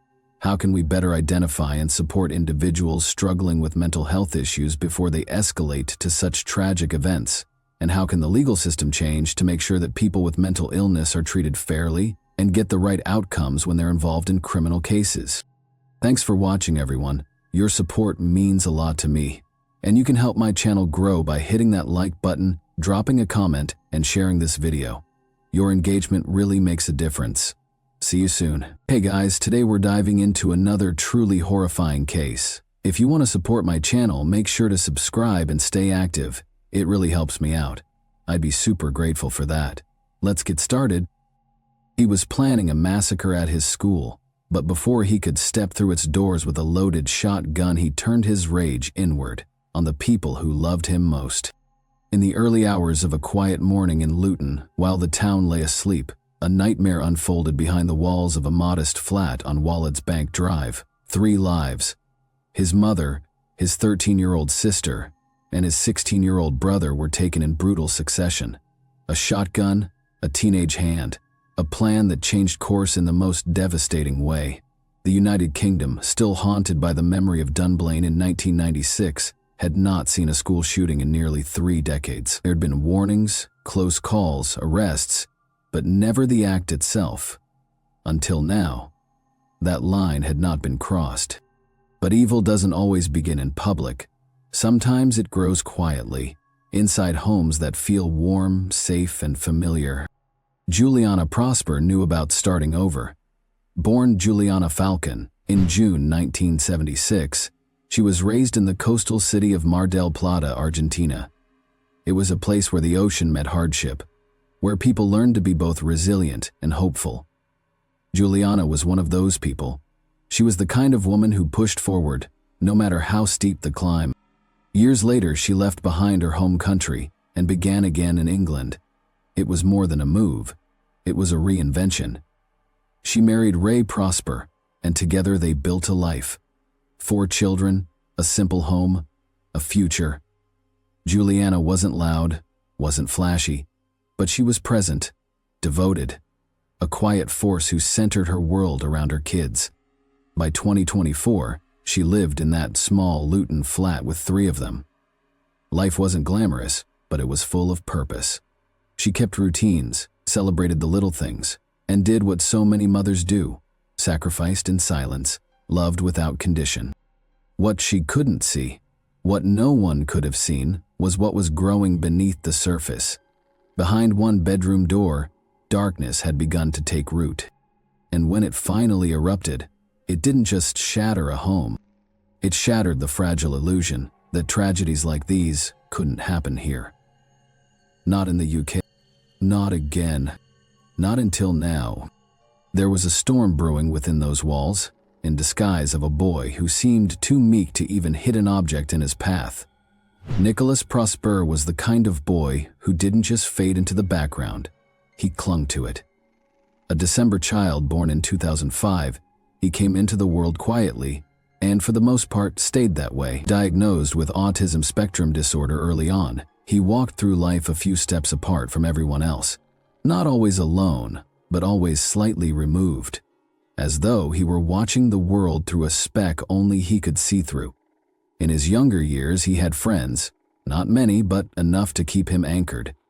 He wasn't a troublemaker, not in the traditional sense. He was geeky, they said, soft-spoken, obsessive about computers, the kind of kid who could disappear into a screen for hours and still not feel like he'd scratched the surface. Teachers remembered him as bright, even promising. But what they couldn't see, or maybe chose not to see, was the slow erosion happening beneath the surface. The way isolation began to calcify into something harder, something darker.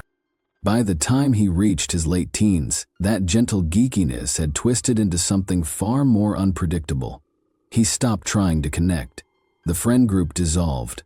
The screen stopped being a sanctuary and became something else entirely. A tunnel with only darkness at the end, only reflections of death, hatred, and perversion. He spiraled down corners of the internet where empathy dies, where violence is glorified and human suffering is cataloged like some kind of collectible. At some point, he was banned from one such site, a morbid database where real death was archived and dissected like entertainment. But even there, even in that graveyard of humanity, Nicholas had crossed a line. He made comments in support of pedophilia, vile and unfiltered, as though empathy had been surgically removed from his vocabulary. He wasn't just watching the darkness, he was absorbing it, he was becoming it. And no one knew just how far that darkness had sunk, how deeply it had planted itself in his bones, how it was growing, feeding, waiting. Because Nicholas Prosper wasn't just withdrawing from the world, he was preparing for war. By the time September's Friday the 13th crept into the calendar, the plan had matured into something monstrous, no longer a passing thought or a twisted fantasy confined to the corners of a screen, but an intention, rehearsed in silence and fed with obsession. Nicholas Prosper had immersed himself so deeply in the world of school shootings that his fascination had eroded whatever boundary there might have been between watching and committing. His mind was absorbed in the details of Sandy Hook, the timelines, the methods, the body count. Not from a place of grief or horror, but from an ambition to create something even more devastating. A spectacle of violence that would end with him turning the weapon on himself, leaving behind a trail of bodies and questions that would never quite be answered. His choice of target spoke volumes about his mindset. He didn't pick his old primary school because he had suffered there, or because of some open wound from childhood. He picked it because he knew its insides. The security system, the classroom layout, the way the corridors turned, like someone choosing the most familiar battlefield for the most calculated slaughter. There was no emotional trigger, no personal vendetta, only cold strategic advantage. When he tried to acquire a firearm in August, the attempt failed. But rather than derail his plan, the setback only seemed to strengthen his focus. He had already been preparing for over a year, building the idea piece by piece in his mind, layering it with research, false starts, and obsessive planning. A delay didn't shake him. It gave him more time to refine the vision. On 12 September, just hours before he would destroy his family, Nicholas finally secured the weapon. He purchased a double-barreled shotgun and 100 cartridges for £650 sterling, 0 pence, from a local dealer, using a forged firearms license that mimicked the real thing with disturbing accuracy. He had spent time studying every element of a UK license, the paper's weight, the seals, the placement of the official signatures. and had replicated it with extreme meticulousness. The dealer, though uneasy, believed the documentation to be genuine and notified police, but the warning came too late. The weapon was his. His timeline had locked in. As night took hold and the town around him drifted towards sleep, Nicholas wasn't winding down or hesitating. He was finalizing. His browser history from that night became a window into a mind that had spiraled beyond recognition. Search after search for methods of killing with a shotgun, anatomical specifics, outcomes, the kind of blunt force horror usually reserved for war zones and nightmares. Mixed in were searches tied to necrophilia and to the murder of Sarah Everard, as though his appetite for violence was expanding, even as the clock ticked toward morning. Then came the video, a final digital confession broadcast from his bedroom into the world. He described himself as a follower of Clementine, a fictional character from the Walking Dead video game series, latching onto her image, not for her humanity but for some twisted symbolic allegiance that only made sense in his fractured reality. He spoke poison about his sister Giselle, referencing a choice she had made in the game months earlier, a moment so trivial that it might have been laughable had it not been spoken with such vile certainty. He said her face would be mutilated further than necessary, delivering the line with a coldness that felt rehearsed, devoid of any trace of human feeling. Though prosecutors would later argue that this reference was irrelevant to the murders, it felt like a sign that nothing, not even a game played with family, was safe from the rot that had taken hold of his mind. As the hours passed and darkness deepened, Nicholas Prosper stood on the edge of his own carefully constructed horror, armed, ready, and emotionally removed from everything that had once tied him to normalcy. Behind him was the quiet of a flat where his family slept, unaware that the boy they had raised, the brother they had laughed with, the son who once played video games in the next room, was preparing to become a vicious monster. Under the thin veil of early morning silence, as the world outside remained unsuspecting, Nicholas Prosper sat alone in his room, watching violent, animated pornography while continuing the same heinous research he had started the day before. It was well past midnight. By 4:32 a.m., he had already test-filled the double-barreled shotgun once into a teddy bear. His plan had been to kill 3 people, his mother and 2 younger siblings, in under 30 seconds. He thought the timing would be tight enough to escape detection by the neighbors, but Juliana woke up early. She wasn't supposed to. She saw her son with the gun. There was panic, there was shouting, and a struggle followed. Prosper attacked her with a knife first, slashing and stabbing her hands and arms as she tried to fight him off. He then shot her in the head at close range, killing her. Her body would later be found sprawled in the hallway. Giselle heard the chaos and got up. She was shot at, the bullet grazing the back of her head. She ran, trying to hide under the dining table. He followed. He shot her in the face. Kyle tried to resist. He grabbed a kitchen knife. He tried to fight. Prosper shot him in the chest from across the room. Then he walked over and stabbed him more than 100 times while Kyle begged him to stop. His lung was punctured. He still got up and ran. He made it to the hallway. Prosper shot him in the head. 7 cartridges were fired. He reloaded at least twice. Neighbors heard it all, the shouting, the fighting, the crashing sounds. One of them walked to the door to complain about the noise. She heard ruffling, a boy groaning, and then a shot. She turned around and ran. The first emergency call came in at 5:29 a.m. CCTV footage until 4:47 captured Prosper's eerily calm walk out of the flat at 5:33 a.m., almost 20 minutes later. The police had reached the scene. They entered the flat at around 6. They found Juliana, Giselle, and Kyle, blood streaks across walls, bloody handprints, bloodied knives scattered. A copy of How to Kill Your Family was placed on Juliana's body. Nicholas had packed the shotgun and 33 cartridges in a large bag. He started walking towards St. Joseph's primary school, the same one he had attended, the same one he had planned to attack. But the school was still closed. Police activity was increasing. He didn't go through with it. He hid in a nearby wooded area for 2 hours. He shared the video he'd recorded earlier, the one about the Walking Dead. He tossed away 2 mobile phones, hoping to protect a group of pedophiles he had spoken with online. Nicholas also left the shotgun and ammunition in a bush near a playing field. At 7:55 a.m., he walked out from the woods and down Birmingham Road. He raised his hand to a passing police car. The officers were returning from the crime scene. They stopped. They saw the blood on his face and arrested him. "It's not murder," he kept repeating. "He didn't want to show up." The courtroom was ready. The families were waiting. The hour was set, 10:30, a.m. sharp. But Nicholas Prosper, triple murderer, self-styled executioner, failed school shooter, was refusing to step back into the dock.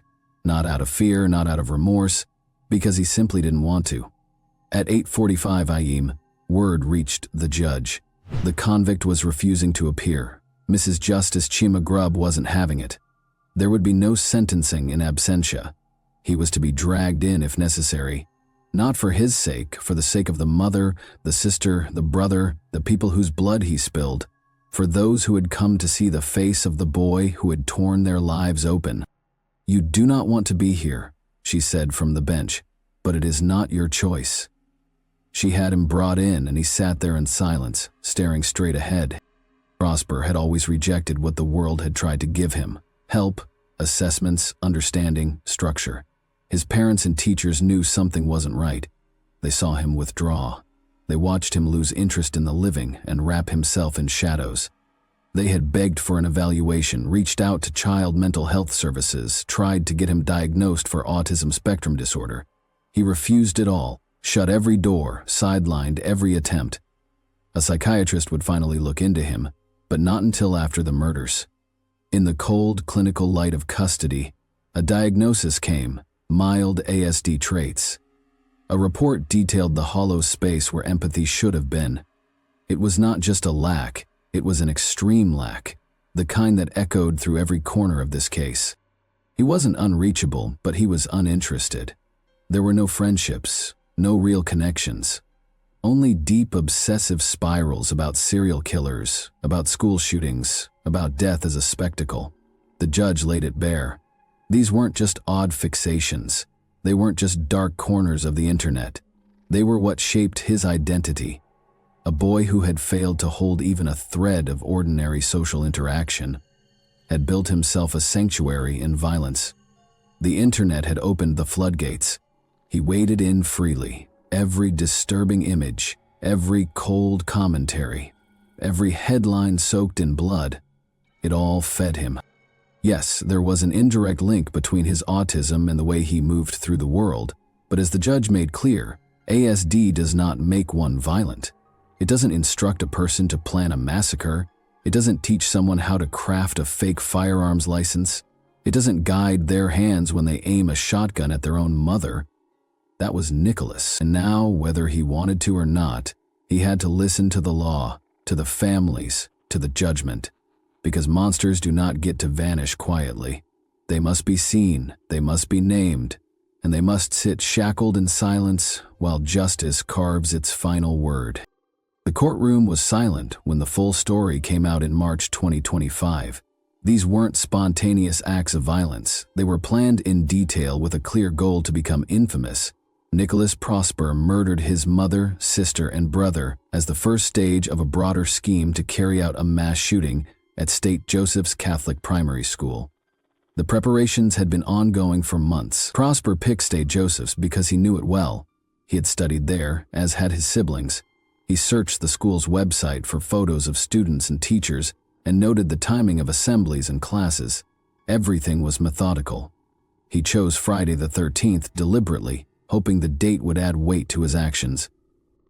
His plan was to kill his family early in the morning, leave home by 8:30 a.m. and arrive at the school during assembly to carry out a mass shooting. Earlier that night, he researched how to use the weapon and searched for disturbing content related to violence, including the murder of Sarah Everard and material connected to necrophilia.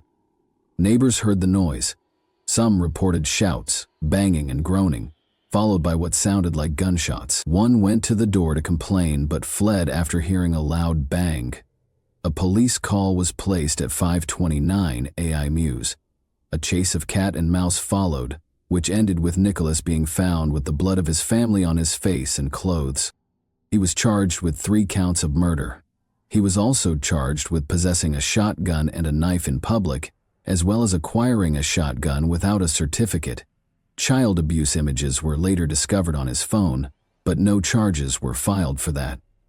When the police found him, Nicholas Prosper stood in black and yellow. It wasn't a random outfit. He had chosen the colors on purpose. This was the look he wanted to be remembered by. The judge sentenced him to life with a minimum term of 49 years. Now, this does not mean that Nicholas will be out in the world in 49 years. A life sentence with a minimum term of this many years means that the person will spend the rest of their life in prison. But they must serve at least 49 years behind bars before they can even ask to be released after the decided tenure. They can apply for parole, which is a formal request to be let out of prison. However, being eligible for parole does not guarantee release. A special board will review the case to decide whether the person is still a danger to the public. If they believe it is unsafe to let the person out, the person will stay in prison. Even if parole is granted, the person will remain under strict supervision for the rest of their life and can be sent back to prison at any time if they break the rules or commit another crime. Going back to the heinous crime that Nicholas committed, it didn't just shake a courtroom. It sent waves through an entire system that many believed was working just fine. But behind the horror of what Nicholas Prosper did was a quieter, more troubling truth. It had been far too easy for him to get his hands on a gun. Law enforcement knew it, and they weren't subtle about it. They pointed out how shockingly simple it still was for someone to sell a firearm private. All a person really needed was a certificate, real or fake, and a willing seller. And that was it. No double-checking, no verification, no questions. Just a deadly loophole wide open. In response, police and safety officials started calling for changes that felt long overdue. One of their key suggestions was to build a national database for firearm license holders. Something clear and central, where every certificate could be checked against real records. And not just that. They pushed for a rule that would force sellers to get clearance from the police before selling a weapon, to make sure the buyer had the right paperwork, real ID, and a legitimate reason to own a gun. But the danger wasn't only in how Nicholas got the weapon, it was also in what had been building inside his head long before he pulled the trigger. Officials spoke of an obsession, rooted in endless hours online, wrapped in disturbing content, soaked in stories of mass murder, brutality, and control. What happened wasn't just a crime, it was a slow-growing sickness that had fed on unfiltered violence found in dark corners of the internet. Completely unbothered and those watching this unfold didn't hold back. They saw this as a warning, one that wasn't just about guns or loopholes, but about the growing storm of violent content reaching young people and changing the way they think, feel, and act. And the message from the government was clear. This couldn't be ignored anymore. They promised to act, to make the laws stricter around private gun sales, to close the cracks in background checks, and to do more to protect communities from the kind of thinking that leads to something like this. It wasn't about just one tragedy. It was about making sure no one else walks the same path, with a weapon in their hands and a plan built from hate. Even after the government of the UK has promised change, it takes time, and time is something we can no longer afford to waste. The next Nicholas Prosper may already be watching, waiting, learning, just as quietly, just as patiently. And as the world spins forward, more connected and exposed than ever, the real question lingers in the quiet. What happens when the next warning sign goes unnoticed? Thanks for watching, everyone. Your support means a lot to me, and you can help my channel grow by hitting that like button, dropping a comment, and sharing this video. Your engagement really makes a difference. See you soon. Hey guys, today we're diving into another truly horrifying case. If you want to support my channel, make sure to subscribe and stay active. It really helps me out. I'd be super grateful for that. Let's get started. A small group of hunters thought they had discovered another man's catch when they came upon a canvas sack that had been left in the midst of the desert on January 23, 1971. When they opened it to look inside, they were appalled to discover a woman's body.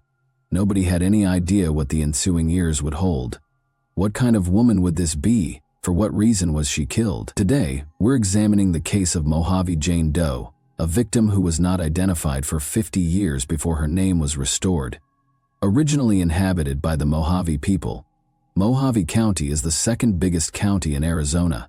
Miners and soldiers frequented Mojave County as a recreational town during the 15th and 60s, when it was a major gold mining region. However, as industry grew, individuals started to relocate farther away. A resurgence of interest in the gold rush coincided with the Great Depression. Since so many people visit the national parks and use Mojave as a convenient entry point to the Grand Canyon, Route 66, and Hoover Dam, the area has seen a surge in tourism. However, a murder mystery that occurred in Mojave County 50 years ago still plagues the sheriff's office today. 3 hunters discovered a canvas sack left in the desert while hunting in a remote desert location in Mojave County, Arizona, on January 23, 1971. In the remote desert, the sack was abandoned along the Hackberry gravel road after being loosely knotted with a white cotton rope. The words "Deer Pack, Ames Harris, Neville Co." were printed in green on the side, and when they opened the sack to investigate, they assumed it was an animal carcass left behind by another group of hunters. To their surprise and horror, they discovered a woman's twisted body. The police were called right away, and they sealed off the area to start their investigation. Investigators knew they were dealing with a homicide. Whoever had wrapped the victim in the sack was obviously trying to conceal the body. Additionally, it was evident that the woman had been murdered elsewhere, and her remains were disposed of in the desert 2 miles from the US 93 highway near Kingman, Arizona. When investigators searched the immediate area for any clues or potential belongings of the victim, they found none.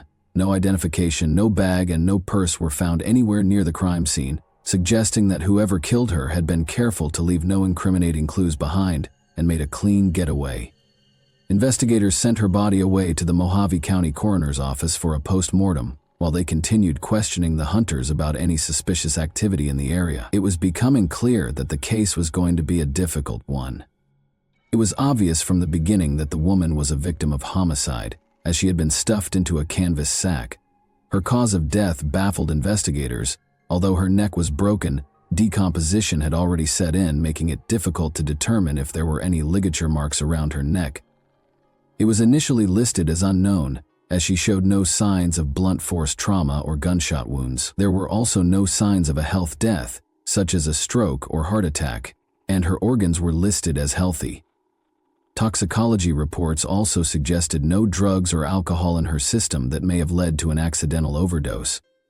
Much later in the investigation, the cause of death status was changed to strangulation, based on the theory that she may have been murdered by someone she knew personally, perhaps a lover or spouse. It was also difficult to pinpoint the time of death, as her body had been partially frozen, but they estimate that she could have been killed any time between December 1 and 31, 1970.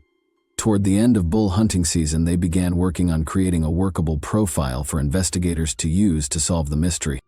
The victim was identified as a white woman between the ages of 35 and 40, with an estimated height of 5 feet 4 inches, a weight of between 125 and 140 pounds, brownish black hair that was short and curly, scarring on her abdomen consistent with a cesarean section birth, and internal signs that suggested she may have been a mother of 3 children. The examiners concluded that she may have been married, as a Bone Indian, and that she did not smoke, and that the last food she had eaten was lima beans.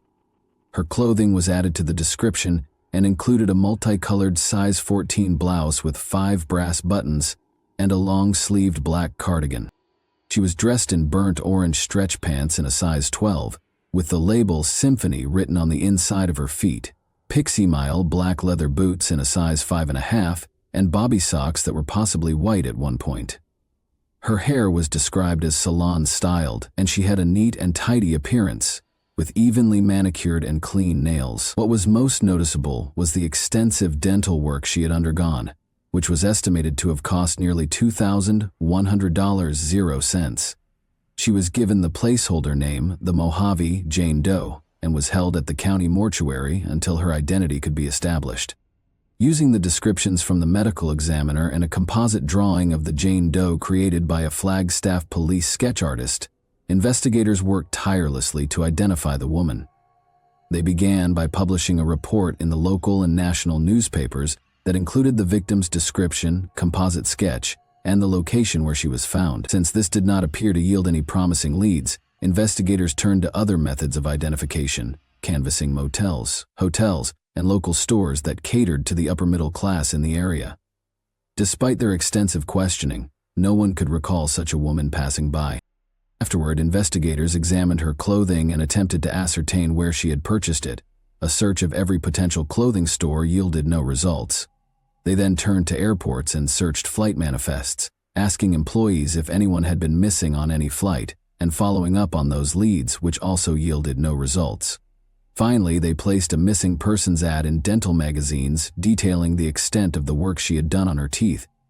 When this failed, they turned to the filing system of a dentist lab in Phoenix, Arizona, hoping that this would jog the memory of the dentist who performed the surgeries and lead them to come forward with her identity. After searching through the files of over 8,000 patients, they were still unable to find her.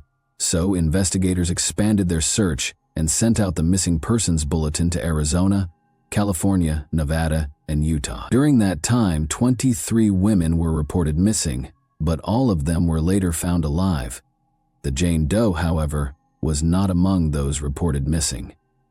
Investigators requested the fingerprints taken for autopsy records.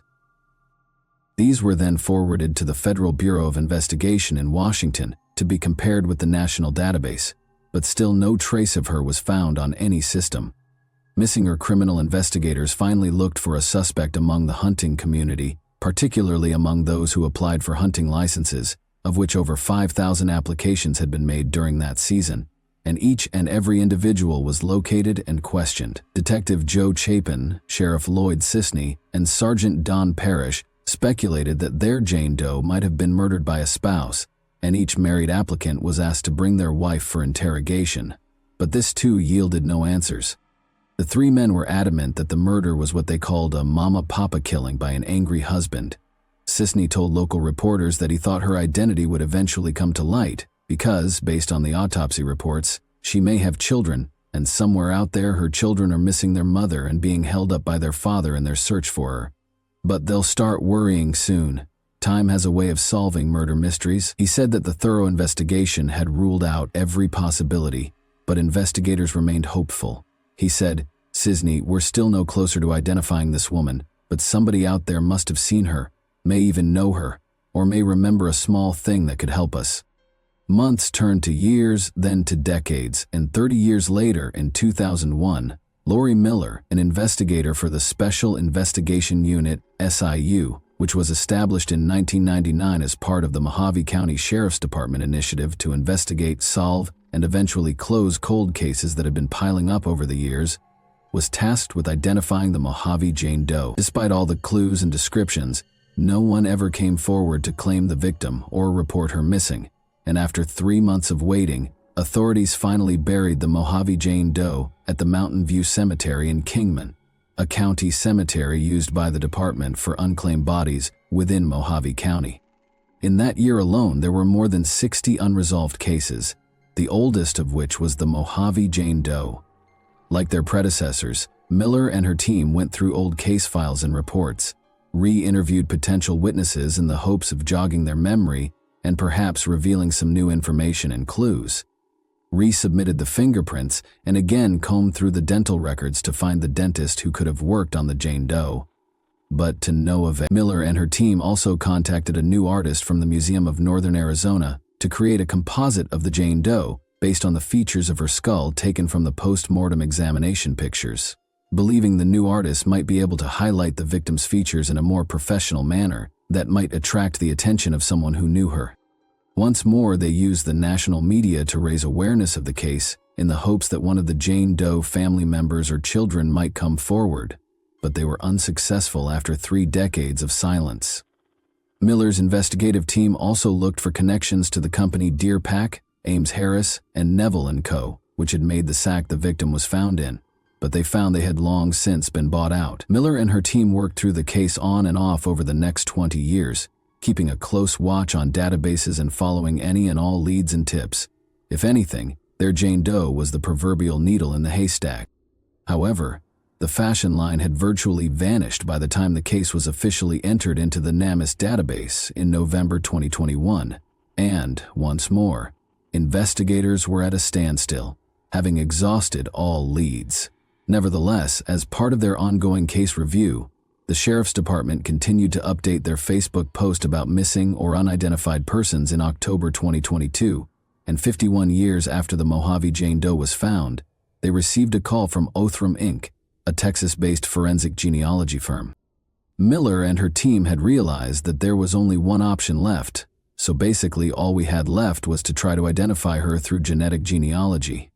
The company offered to use the new DNA technology being developed by geneticists to try and create a family tree based on their Jane Doe's DNA profile on their Facebook page, but it would take time and money, as the technology was new and expensive to carry out. However, before that, investigators tried one more time to post the composite sketch on their Facebook page, hoping to find some tangible leads, but nothing worked out. She was someone's wife, daughter, or mother, and it's possible that she was overlooked over the years. The investigation continued to lodge evidence without any results, and it became part of their mantra to close the Mojave Jane Doe case and bring closure, not only to the family, but also to those voiceless victims. The investigators proceeded with the genetic testing option with fervent prayer. Mueller explained that even though the county was large, their population was small, and their budget was limited. Othram Inc., however, decided to set up a donation page, asking the public to help raise the $6,500.00 needed to start testing, in the hopes that the community would open their hearts to give the Mojave Jane Doe the dignity of her identity. DNA Solves helped the crowdfunding initiative by setting up a Dear Gladys page, and the response was so overwhelming that within 5 days of the page being created, the remaining funds were raised and the testing could start. The first step for investigators was to exhume Mojave Jane Doe's remains. In November 2022, the Mojave County Court gave the go-ahead for excavation of the burial site, and despite the remains' poor condition, scientists were able to extract enough genetic material to perform the testing due to the body's age. The body was reburied as Othram Inc. prepared to start the testing process. The technology was new, and the process was lengthy, but it was trusted because genetic genealogy testing had gained popularity in 2018 after it helped find the Golden State Killer after more than 40 years. Investigators used forensic-grade genome sequencing and advanced DNA testing to create a DNA profile, which they then compared to ancestry websites that have thousands of profiles of people who voluntarily donated their DNA samples to track and trace families from around the world. After countless hours of work, investigators created multiple family trees based on the Mojave Jane Doe's DNA profile, locating several distant relatives and, through the process of elimination, the closest living relatives. Then, on Monday, January 23, 2023, 52 years to the day the Mojave Jane Doe was found, lead investigator Lori Mueller finally got the call she had been waiting for. They had a name after 50 years. The Jane Doe was found to be Colleen Audrey Rice. The news was first shared with Colleen's remaining relatives before the announcement was made on the Mojave County Sheriff's Office Facebook page that same Monday afternoon. Eventually, they got in touch with a relative who was willing to help with the investigation by providing a new DNA sample. Colleen was born on March 17, 1931, to James C. Rice and Flossie Truitt. She was raised in Portsmouth, Ohio, and is known to have some family ties to eastern Kentucky. It is unclear whether she had siblings. She attended Portsmouth High School, but it was unclear whether she graduated because she married William Davis in 1946 at the age of 15. And investigators were able to attach an old yearbook photo to her case file after looking through old school records. She would have been 39 years old at the time of her death. Little else was known about her personal life. Investigators who located her living relatives were largely distant relatives of Colleen, and they did not find much information. Investigators discovered that Colleen had become estranged from her husband and family, that she had changed her name to start a new life away from her family, that she appeared to have been doing well for herself, she was well-groomed and healthy when her body was first found, and that despite the fact that she showed signs of childbirth, There was no way to find her children or records to prove that she had any at all. It seemed as though Colleen's life had been erased after she vanished, and that she had been living a life away from her family. Her remains were exhumed and flown to Ohio in February 2023 to be buried alongside her family with a headstone bearing her name and date of birth and death. After the investigation, all legal work was finished to give her surviving family members the opportunity to bury her remains. Investigators said that their oldest case was finally gaining momentum. They now knew who their victim was. It is heartwarming to witness law enforcement and the public come together to restore a murdered woman's name after a half-century. For the investigators solving the crime became personal, and they felt Colleen deserved better, said Chief Development Officer at Othram Inc. It was a Jane Doe. Now I have a name. She's always been a person. Now she's a person with a name. It kind of hits you, said lead investigator Lori Miller, who kept a copy of the composite sketch taped to her computer as a daily reminder of who and what they were fighting for while investigating the cold case. According to news reports, Miller stated that one of the difficulties they encountered during the investigation was locating people who were still alive at the time of the incident. Wow! K13 News was able to find a distant relative of Colleen who also happens to be a genealogist himself, Miller said. Colleen's mother's side of the family includes Eli Allen, who resides in Ohio at the moment. Allen claimed that he realized they were related as soon as he learned the victim's name and learned about the case. It was much more intimate when I saw Rice, who was in my mother's line, and I had to know we were linked. The fact that Colleen was recognized after over 50 years is evidence of the job he and numerous others are doing. Who murdered Colleen and disposed of her remains in such a degrading way is perhaps the more perplexing subject facing investigators. The potential of assault was completely ruled out at the time, and autopsy tests revealed no foreign DNA on the victim's body. Interviews with the family revealed that Colleen had departed on her own initiative, ruling out the idea that her husband had killed her. Since there has never been a missing person complaint, no one who knew her personally at the time appeared very interested in finding her. Colleen's murder had not been connected to any potential killers who might have been active in the area in the 1970s, nor had it been filed throughout the 50-year inquiry period. Investigators were unable to identify any patterns associated with serial killers at the time, due to the lack of clues provided by her way of death. The lawsuit is still pending, even though Colleen has been identified. Finding the culprit or suspects behind Colleen's premature death is the goal of the SIU's ongoing investigation. The public is being urged by investigators to come forward with any information about Colleen's murder and her life after she left her family in Ohio to start over. The public in Arizona is encouraged to get in touch with the Special Investigations section of the Mojave County Sheriff's Office. The description box below will contain the numbers. By reporting on cases like Colleen's, we want to show off not only the hard work of detectives, but also the genuinely remarkable technological advancements that are now enabling the resolution of crimes that many people think would have stayed unsolved for all time. Aside from that, though, we also hope that these cases inform our community. Which aspect of today's case, in your opinion, was the saddest? The fact that it took decades to identify her, or that no one actually searched for her after she vanished? Thanks for watching, everyone. Your support means a lot to me, and you can help my channel grow by hitting that like button, dropping a comment, and sharing this video. Your engagement really makes a difference. See you soon. Hey guys, today we're diving into another truly horrifying case. If you want to support my channel, make sure to subscribe and stay active. It really helps me out. I'd be super grateful for that. Let's get started.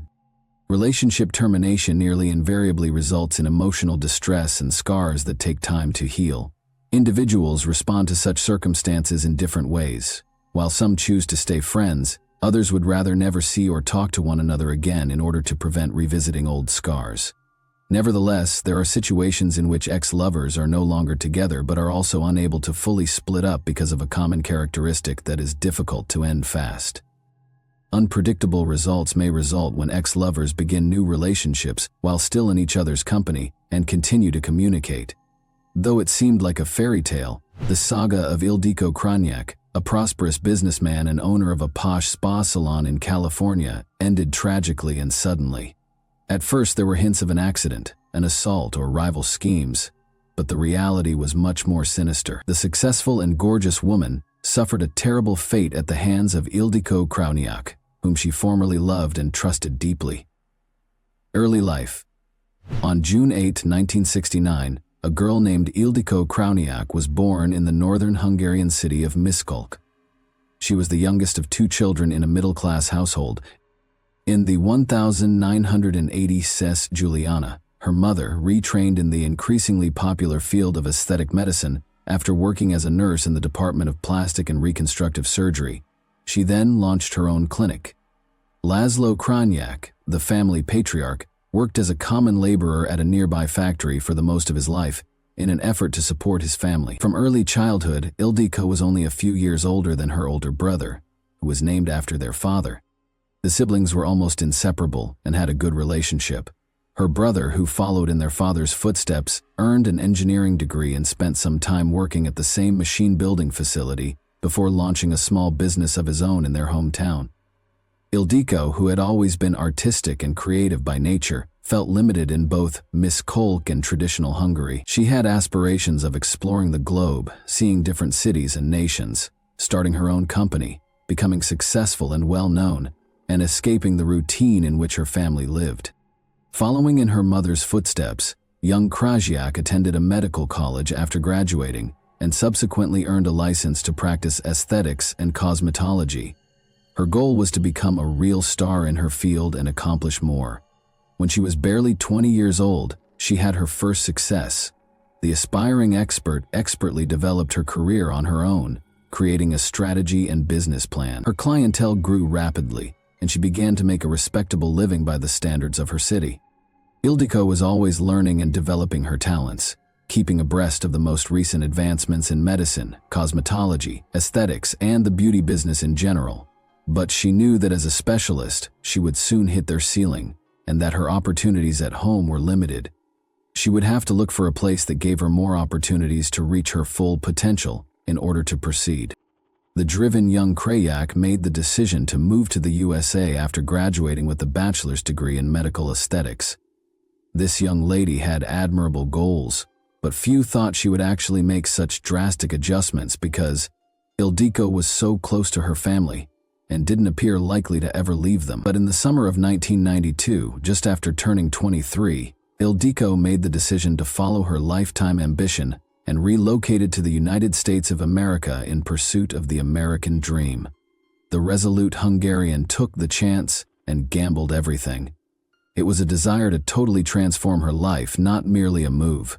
She collected all her savings, purchased a one-way ticket, and left for a different continent. She didn't have any friends, family, or acquaintances there. She stepped into the unknown, despite the fact that no one was waiting for her and that she hardly knew any English. Her parents were conflicted about their daughter's choice, but since she was an adult and capable of making such important choices on her own, no one attempted to stop her. Her family, however, was rather worried about how her life would turn out in a strange country. Ildiko made the decision to go directly to sunny California, where she intended to study the language and hunt for work. Put down roots, so to speak. She had lived in strict, prim, and frigid Hungary, so the move was a true cultural shock. In fact, America appeared to be a land of fairy tales and unrealized hopes. Since she still needed to find a work, which was difficult without understanding the language, the young woman first tried to conserve money by staying at a cheap hostel, but shortly she was fortunate enough to get employed at one of the neighborhood beauty shops as a master stylist's assistant. She was able to meet her basic needs and rent a respectable apartment thanks to the pay, but Krayak had to become fluent in the language and get the necessary U.S. medical license in order to work in the cosmetology and aesthetic medicine fields. Ildiko had no friends or acquaintances, therefore she was forced to rely only on her own power. She put in a lot of effort, spending all of her leisure time learning English and honing her communication abilities. Her diligence and tenacity soon paid off. She earned a license to work as a leading specialist in cosmetology after passing the necessary tests. A few years after relocating, Ildiko rose to the position of chief expert at a spa in a 5-star hotel that was frequented by celebrities and show industry stars. People booked her months in advance because she was known as the best cosmetologist in town. She also continuously improved her credentials and educated herself as a professional. She went to conferences and exhibitions around the world. possessed a thorough awareness of the ingredients in cosmetics and treatments, and was able to assist clients in resolving nearly any aesthetic skin concern. The young woman had exceptional diplomatic skills in addition to her professional abilities. She swiftly built ties with business partners, had a natural business sense, and cultivated influential friends and helpful contacts with ease. Unsatisfied with constantly working for other people, Krajak had aspirations of starting her own salon, which she believed would be the greatest in the city and the entire state of California. The young Hungarian was the most sought-after specialist at the facility where she worked by the mid-1990s. Following their initial treatment visit, clients attempted to schedule appointments exclusively with this cosmetologist. Ildiko was already aware that even if she moved jobs, the clientele she had developed would remain. The spa complex's management was aware of this as well, so they made every effort to keep the experts by providing the best possible working and family environments. Due to her openness, friendliness, sociability, and beauty, Krajak naturally attracted a lot of male attention and had a large following. However, she prioritized learning the language, developing professionally, and advancing her job during her first few years in the U.S., putting her personal life on the back burner, possibly as the fifth priority. She met Ramilo Vestal, a young guy of Asian descent who had come to America as a kid with his family, in 1995. He was employed as a physician at a nearby hospital after pursuing a medical degree. Romantic feelings immediately grew between the couple as they were able to communicate with each other. Only their closest friends and family were present at their little wedding, which took place in the spring of 1996, a year after they first met. The couple's only child, a son they called Keanu, was born 2 years later. The new parents spent all of their leisure time with family since they loved their child. Everyone who knew them observed how well they complemented one another and how joyful they exuded, and their house was a place of love and understanding. They traveled together in the mid-1990s, and Ildiko persuaded her cousin to follow suit, relocating to the U.S. with her spouse and kids.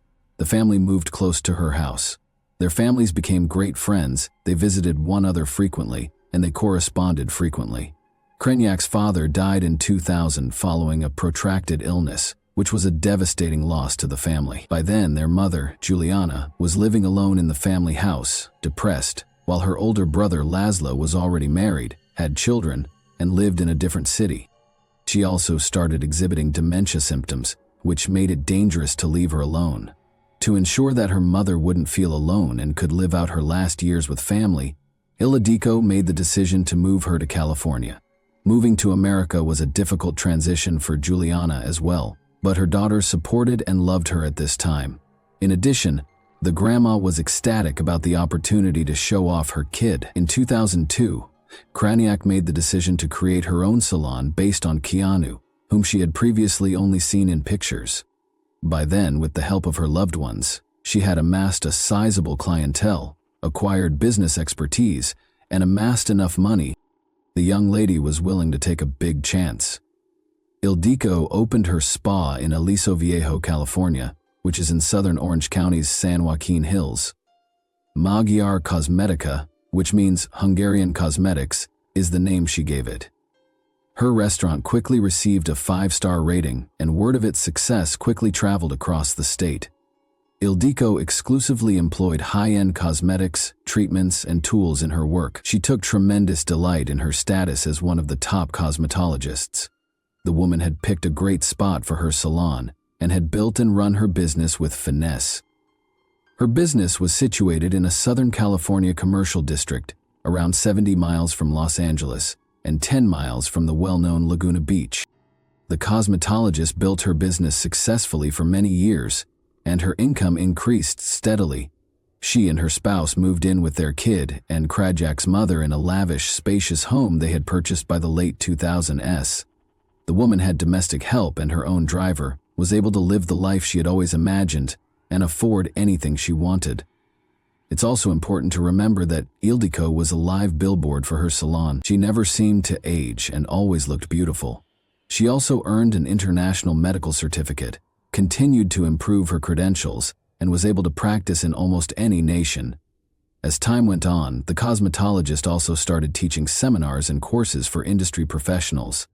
Krajanak worked at her favorite job for many years, always trying to be the greatest. In order to remain competitive, she conducted market research, created advertising campaigns, identified trustworthy suppliers, and created business plans.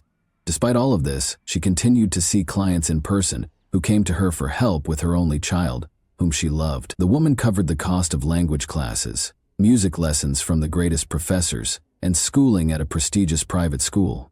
She had first-hand knowledge of the value of learning multiple foreign languages and their potential applications in daily life.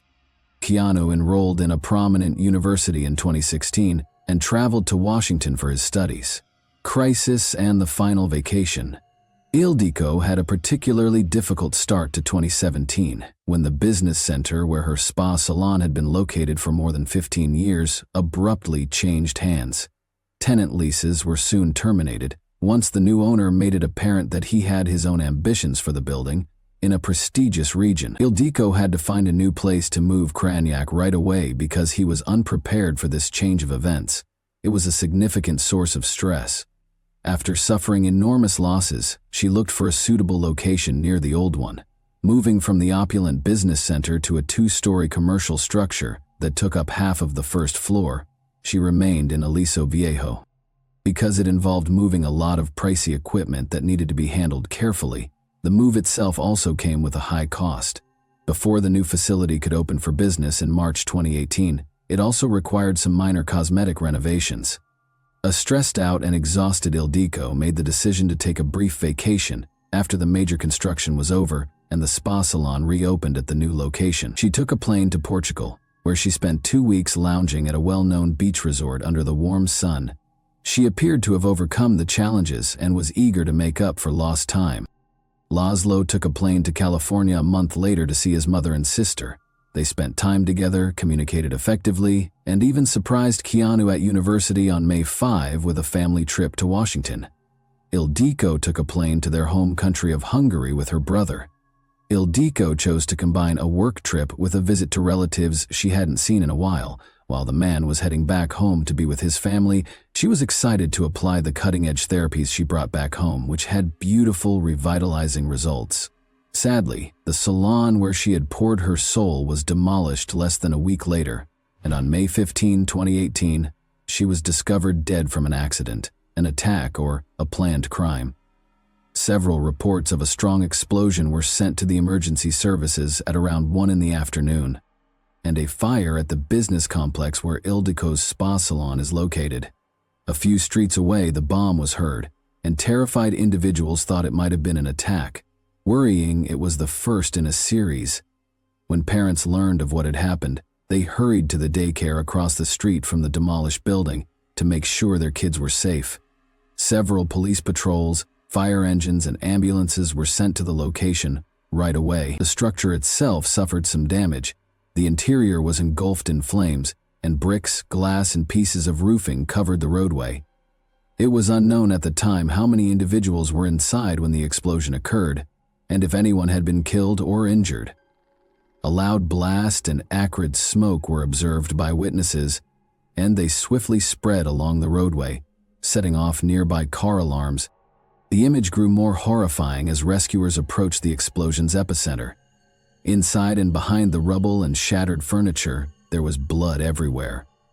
Later, 2 injured individuals were located. They turned out to be a mother and daughter who had visited the spa for treatments. The women suffered serious burns, shard lacerations, and concussions on that awful day. Thankfully, both were spared, although the blast wave rendered them unconscious. The most horrific finding awaited the rescuers behind the former reception desk: deformed and horribly burned human remains. A number of additional staff members and customers were brought to the hospital after suffering minor injuries and smoke inhalation. Although identification was not feasible right enough, it was quickly determined that the person in the epicenter was Ildiko Krajniak, a 48-year-old spa proprietor. Since there was no guarantee that another explosion would not happen, bomb disposal troops were there. It was challenging to identify what had exploded and what had produced such a catastrophic blast right from the start. Since there was a particular place of explosion, the original explanation of a gas leak and electrical short was promptly discarded. Although no more explosive devices were discovered in this or nearby buildings, the likelihood of a terrorist act was looked into. The idea of a well-thought-out crime against Ildiko was another really credible argument. The dead was a generous, honest, and charitable individual who was always ready to lend a hand to others. She was a prosperous businesswoman, though, and had a lot of jealous competitors who would have wished to completely destroy her.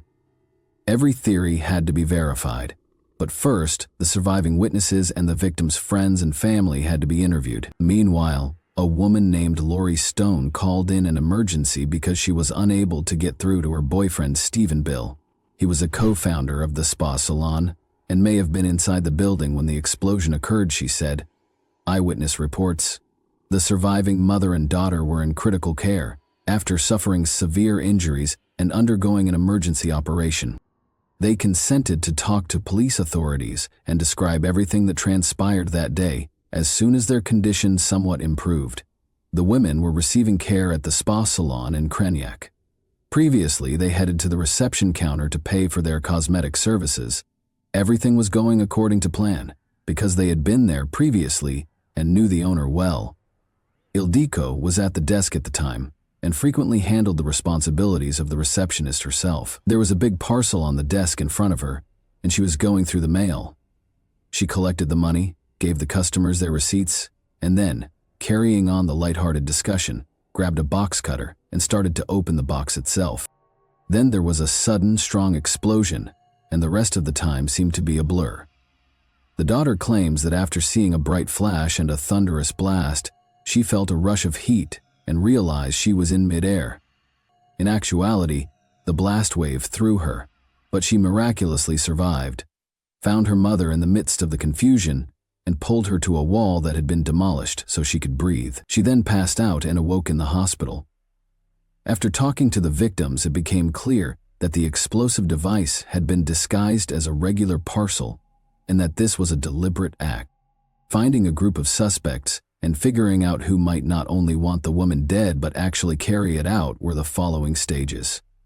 Nor was it obvious if Ildiko was the only target, or if Stephen Beiel, her 59-year-old business partner, was also in grave danger. Police were sent to the man's house right away. Beiel had just gotten back. He received a stack of goods at his door after earning money on a business trip. Bomb disposal specialists assessed all the boxes once he was evacuated to a safe distance, but they just contained store orders, and no explosives were discovered. When questioned, Stephen seemed stunned to learn of Krasic's passing and was unable to identify any former spouses who might have wanted her to suffer harm. Romeo Vestal, the deceased's spouse, showed up on the scene. He was completely distraught after learning of the incident, even though he had believed until the very end that his wife may have lived. But there was also the need to interrogate him. Only a handful of the Krasnia family were aware of this extremely odd detail at this stage. As it turned out, Ildiko and Romeo were no longer a couple in the traditional meaning of the word. They still resided in their spacious, opulent, shared home. Although they had remained friendly and had not filed for divorce, in recent years they had reduced themselves to just neighbors, each with their own private life. They were willing to let go entirely if either of them found true love, and had no jealousy toward one another. The cops found this situation to be odd and quite suspicious. Romillo, who was still his wife's legal spouse, would inherit the house, all of the property, and the lucrative business in the event of his wife's passing. This final factor, however, supported the man's innocence. Why would he ruin their family business partners and ex-lover's primary source of income? The spa salon. It was determined that the deceased had dated at least 5 different males in the previous 2 years. 2 identities caught the investigators' attention in particular, although the majority were passing curiosities. According to a close friend of Krajak, the woman had been dating a man named Nicholas for a few months and was very attracted to him. She did not rule out the idea that their relationship could develop further, possibly even ending in marriage. The couple flew impulsively, canceling all other plans, to spend a weekend together in Sacramento, 1 week prior to the tragedy. This man was swiftly caught and questioned by detectives, but it was discovered that he had nothing to do with the tragedy, was just as startled by what had happened as everyone else, and had no reason to hurt the woman he loved. It later came to light that Ildiko had been intimately associated with her business partner Stephen Beiel for a number of months prior. About a year and a half ago, when the woman was having major business issues, trying to find a new location for the salon and suffering large losses, an interesting story emerged when investigators looked into how they met and why they became partners, even though Beiel had no prior connections to the beauty industry. She got to know Stephen. She was so beautiful that he fell in love with her right away and promised to pay for all the costs of moving the spa center. Additionally, he made a sizable investment in its growth and concurrently joined Kraniak as a business partner. They started dating, which lasted for roughly 6 months. The woman probably gave back out of appreciation, but she didn't really have a strong connection to Beiel. They took a vacation together in Portugal in March 2018, but by then, Ildiko had already begun an affair with Nicholas and was always phoning him, which annoyed Stephen. She was already content in her new relationship, but she broke up with him as soon as she got back. The two of them kept running the company together, and Beiel persisted in attempting to win her back. He even began dating Laurie Stone in an attempt to incite her jealousy. However, this had little effect on Kraniak. She had lost interest.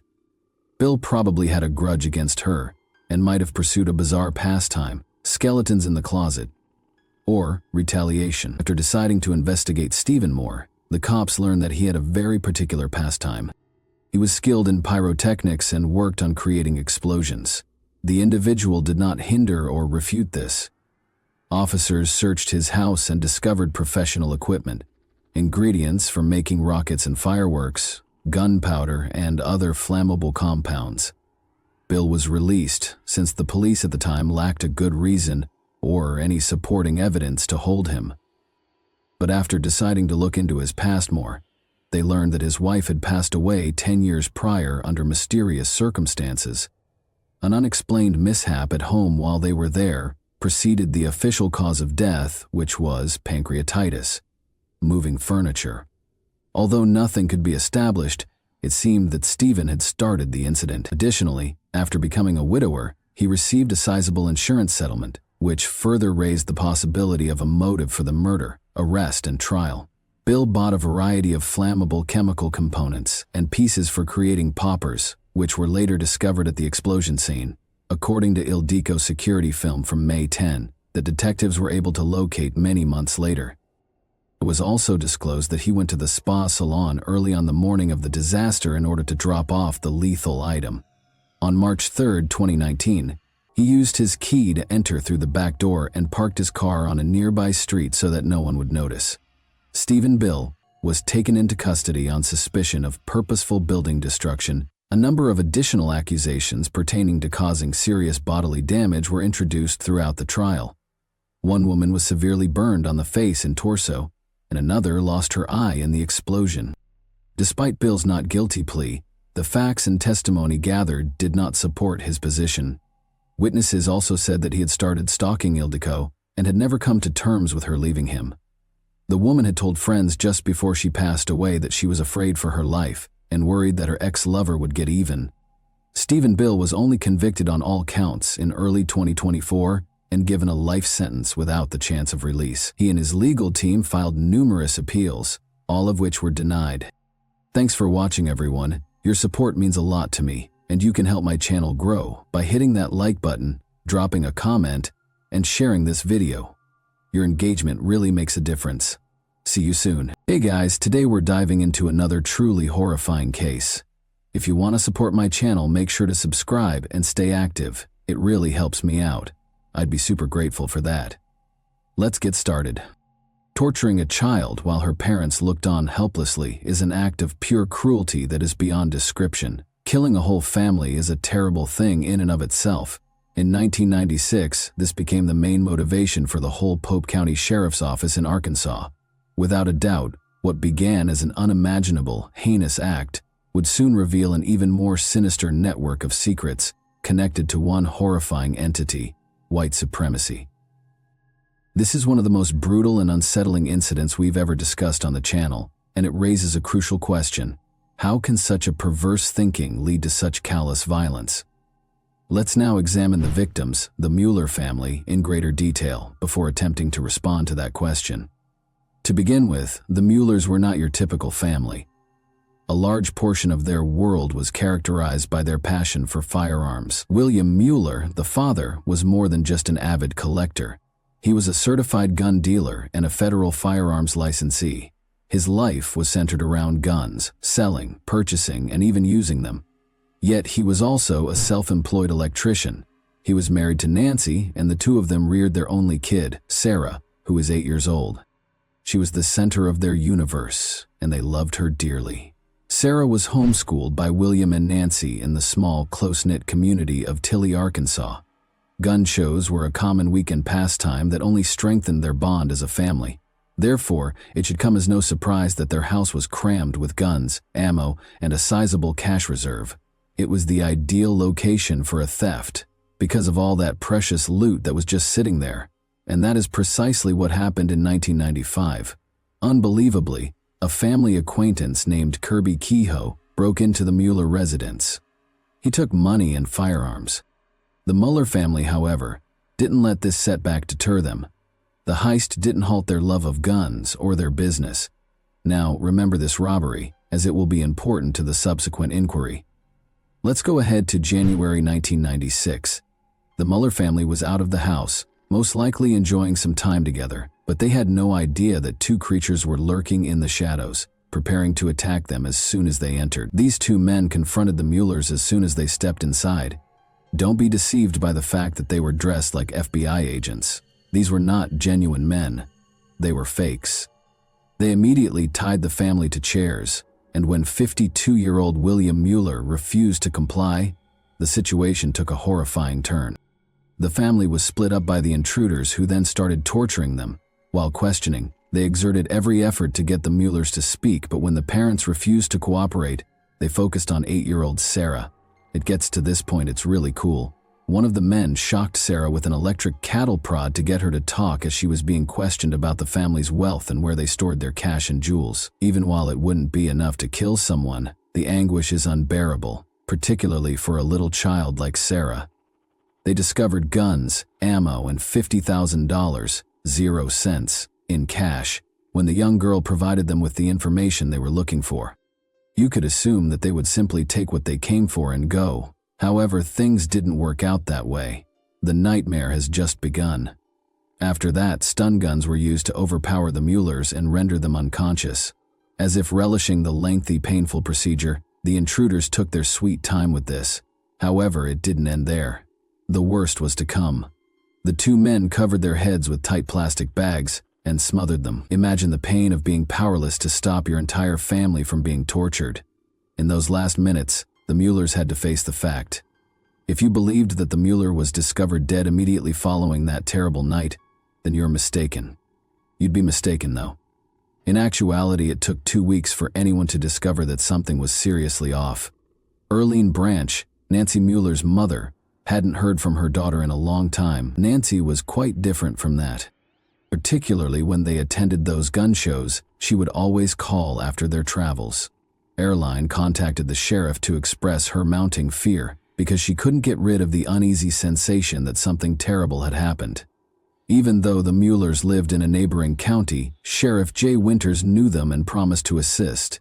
Yet when he spoke with neighbors, they seemed unconcerned. Most assumed the Muellers hadn't bothered to check in because they had simply left, perhaps for a short vacation or a respite from everything. Everyone seemed to believe that everything was okay, and that they were simply giving themselves some space. The matter then took a horrifying turn on February 11, a full month later.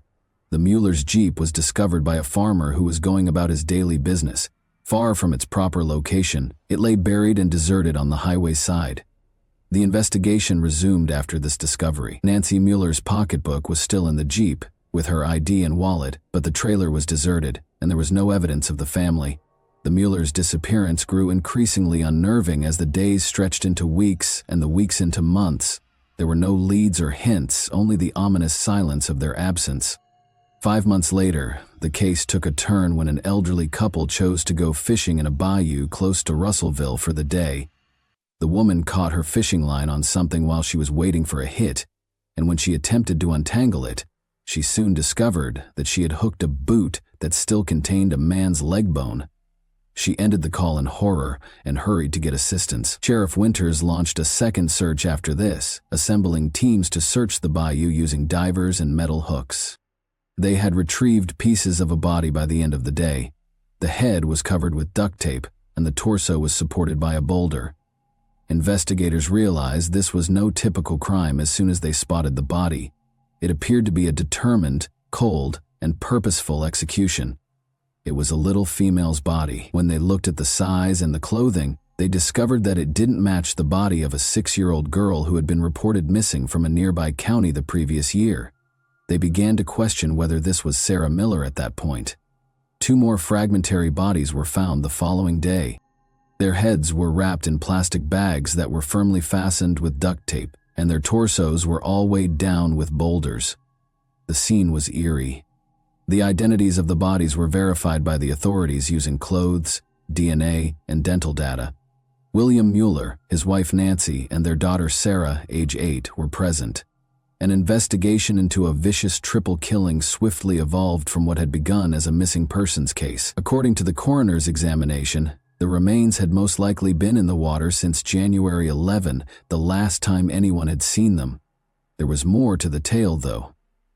The tiny dots of blue paint adhered to the tape were discovered by investigators. The FBI lab in Washington, D.C., received the paint samples for testing, and it was determined that the paint type matched those of General Motors automobiles. Investigators pieced together that 2 people had to be engaged with this new lead. One followed in the Mueller's Jeep, and the other drove the blue car carrying the bodies, before the corpses were thrown into the river. The plastic bags had probably already killed the Muellers. Before long, the focus of the investigation returned to the Muellers' possessions. Relatives had stolen the majority of the family's goods since they had disappeared, but some had been left behind and were kept in their landlord's garage. A serial-numbered Colt .45 pistol case was among the items discovered. But there was no gun. A family photo with some pals was also discovered. After entering the gun's serial number into the National Crime Information Center database, the team discovered that the firearm belonged to Travis Brake, a man who had been arrested for carrying a concealed weapon in Seattle, Washington, months prior. He identified the 2 persons he purchased the handgun from and acknowledged that he had purchased it at a gun expo. He was drawn to one of the men. Brake pointed to one of the individuals in the photograph that investigators displayed after discovering it among the Muellers' possessions. As you may recall, Kirby Kehoe was no stranger to trouble. He was the same man who had robbed the Muellers a year earlier.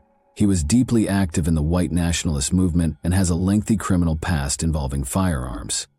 But before they could make an arrest, the investigators still needed strong proof. Investigators in Sioux Falls, South Dakota, had a break almost a year after the murder of the Muellers, when a trooper noticed a blue Chevy Suburban parked in a handicapped space inside with odd bumper stickers. They discovered Sean Haynes and his expectant girlfriend dozing off.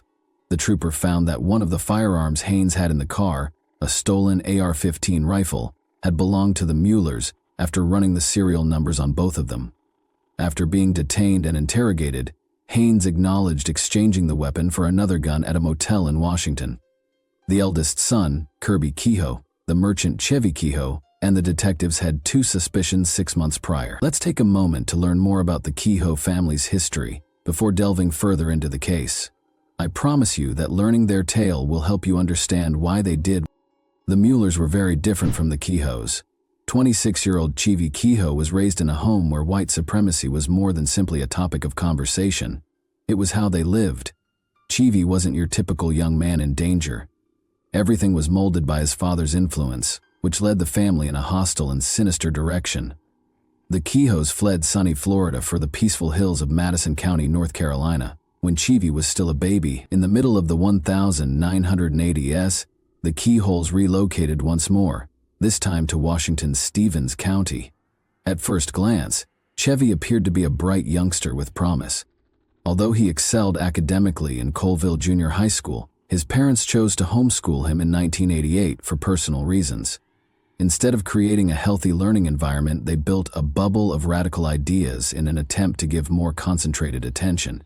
He was forced into a life of crime at an early age, learning how to elude the police and committing robbery and theft. The Keyhole House was a haven for suspicion and hatred, as you may guess. Their specialty was anti-government sentiment, which Chevy absorbed wholeheartedly.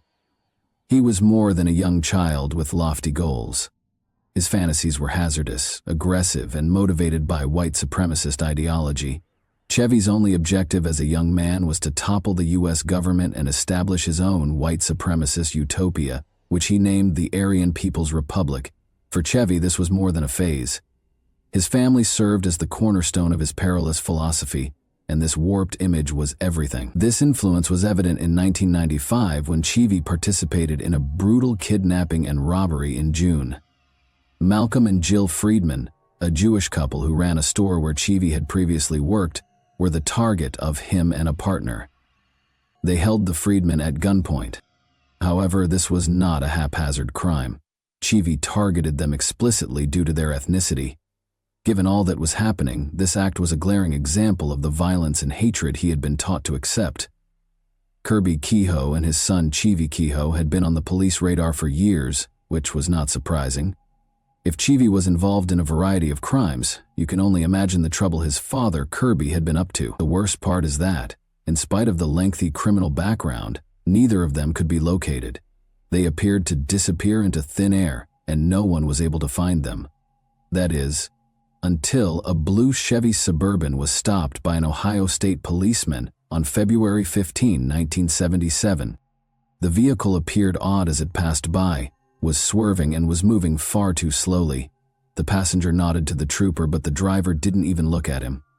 The officer ignored it until he noticed that even after they had passed him, the passenger continued to stare at him in the rearview mirror. The officer's instincts began to take over at that point. The license plate had expired when they ran it. Furthermore, neither of their driver's licenses were currently valid. The driver cooperated with the trooper's request to exit the car, but he cautioned the officer not to touch him. Then things changed. The motorist abruptly ran back to the automobile when one of the deputies called for a tow truck to confiscate it. He was being pursued by the officers, but they attempted to restrain him. After the man in the passenger seat produced a revolver and began shooting at the officers, there was enough confusion for Chevy to get back into the Suburban and flee. Kukui requested that the driver exit the vehicle. The man informed the officer that a friend had let him use the truck. A pat-down search was then denied. As the cop tries to search the man for clubs, knives, and other weapons, pay attention. It seems that he desired trouble. Another few of minutes passed. The man then tried to flee by running back to his car. After then, the passenger started shooting at the officers. The drivers escaped while the passenger rushed into the bushes. As it happens, Chevy Kehoe and his brother Cheney Kehoe were the two guys involved in that heated confrontation. Cheney, in the passenger seat, ran into the woods when Chevy pulled off in the Suburban. As one might assume, the police searched for him all day but were unable to apprehend him. Now, Cheney shared Chevy's strong white supremacist views and was not hesitant to use violence to further his convictions. Chevy was involved in another shooting later that day, this time at an electrical supply company's parking lot. During the confusion, he engaged in gunfire with two Wilmington police officers, Sergeant Robert Bob Martin and Officer Richard Rickwood. Frank Marsden, 56, was struck in the shoulder by an innocent bystander. Both the troopers and the sergeant's dash cameras recorded the shootout, which swiftly gained widespread attention. After appearing on Fox's World's Scariest Police Shootouts in 1997, the video went viral and appeared on other shows such as Most Shocking and World's Most Amazing Videos. The Kehoe brothers, meanwhile, were evading capture by secretly driving an RV across many states with their families. Police had to up their efforts because investigators were afraid they would do anything to get out. At Lake Hill Campground, they posted pictures of the brothers in the hopes that someone might recognize them or the car. It was 2 days too late for investigators to learn that the Kehoes had set up camp there in an RV. The RV was already on its way. Weeks passed, and reports of the RV continued to come in from all over the nation, constantly one step ahead of the law. They had been seen in locations such as West Virginia, North Carolina, Alabama, Texas, and Montana. The stolen van containing Chevy's signature gas receipt was discovered in Indianapolis, but Cheney was nowhere to be seen. The Keystone RV was discovered deserted on a lonely Wyoming road a few days later. Upon investigating, the authorities found a box full of bomb-making materials, a troubling cache of firearms, ammo, and phony FBI jackets and U.S. Marshals badges. When the ATF bomb team arrived to conduct an inspection, they discovered no operational devices, but the components demonstrated that the key holders were getting ready for something much more serious. The brothers' increasing aggressiveness and their potential future moves greatly alarmed the authorities. It seems that the Keyhoes were constantly one step ahead as the search went on. On June 16, 1997, however, Cheney Keyhoe, Chevy's brother, was tipped off to authorities that he was prepared to give himself in. Authorities discovered that Cheney and his brother had sought safety on a secluded ranch in southern Utah following the shootouts in Ohio, after Cheney disclosed where they had been hiding for the previous few months. In return for their assistance on the farm, the owners had offered them accommodation and board. But when Cheney's rage erupted and his paranoia increased, things swiftly took a turn for the worst. In order to instill his white supremacist beliefs in his younger brothers, Chevy even discussed killing his wife, Karina, who was of Native American descent, and planning to kill his own parents, Kirby and Gloria. Chevy's suspicions then turned against his own brother on June 12. Chevy feared for his life and his family's safety during a violent argument. He made the decision to run. Their long-running relationship came to an end when he drove over 1,000 miles back to Washington State in the middle of the night with his loved ones, Chevy. The arrest of Keyhoe on June 17, 1997, is not the most significant event. The most significant and intriguing information Cheney provided to law police was that Chevy admitted to helping to kill the Millers with another unidentified man. The father of the Keyhoe brothers, Kirby Keyhoe, was also arrested at about the same time in June 1997. As you might guess, the father's arrest didn't exactly match the story that everyone was hoping for. He and Cheney Keyhoe had nothing to do with the murder of the Miller family. However, Gloria Keogh Chevy's mother came out to police officials and unleashed a bombshell just as things appeared to be falling apart. Gloria disclosed that Chevy, her son, had told her the horrific details of the murder of the Mueller family. She continued by saying that the killings weren't an isolated incident. They had a year's worth of plans. The scheme dates all the way back to February 1995, when the initial robbery of the Mueller family reportedly started it all. When William Mueller, the patriarch of the Mueller family, confronted Kirby Keyhoe because he believed he was implicated in the crime, Gloria said the series of events began. William Mueller apparently treated Kirby with extreme disdain during this altercation, which upset Chevy. Indeed, that appeared to be the moment that triggered a mental switch in Chevy. He believed that William's disdain was sufficient justification for him to loot and murder the Muellers. However, it went beyond a simple resentment of rudeness. Law enforcement claims that Chevy had more than one reason for doing this. Chevy's intrigue was further stoked when he learned that William Mueller was in possession of some serious weapons, pricey firearms, high-end equipment, and ammo. Gloria continued after that. She identified Daniel Lewis Lee as the second man implicated in the killings. Chevy had seen Lee before. Chevy knew him from their time spent in white supremacist organizations. Chevy and Lee shared a common ideology and were both fervently committed to the notion of establishing a country exclusively for white people. To keep themselves and Kirby from being linked to the crime, they had intended to rob the Millers, murder them, and hide their tracks. Gloria continued by explaining that the Mueller family had departed for a weapons exhibition on January 11, 1996. Chevy and Lee pretended to be police officers and headed to the Mueller residence when they were away. Chevy and Lee surprised the Muellers and tied them up when they returned. However, one aspect of the strategy didn't work out as planned.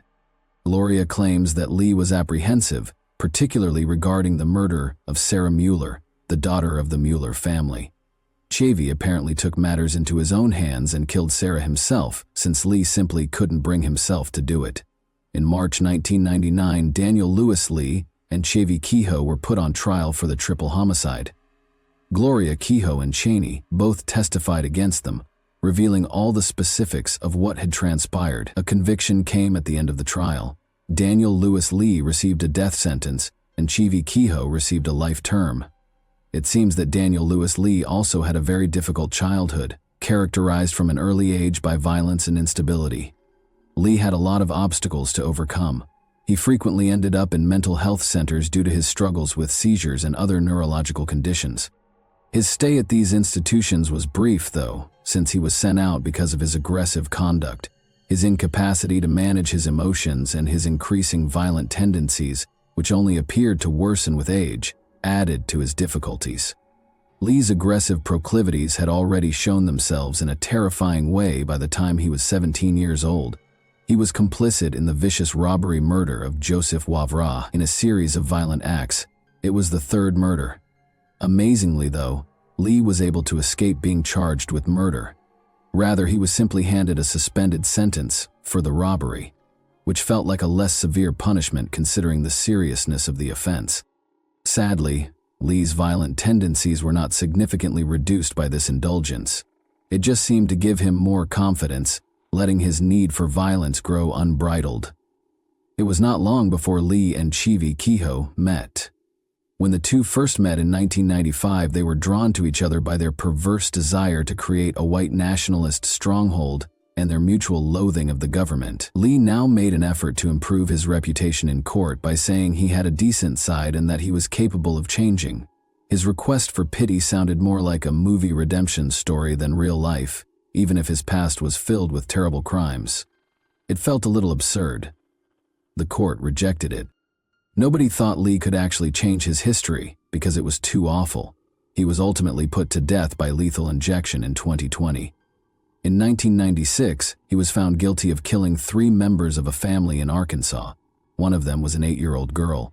However, Lee denied doing it to witnesses this morning.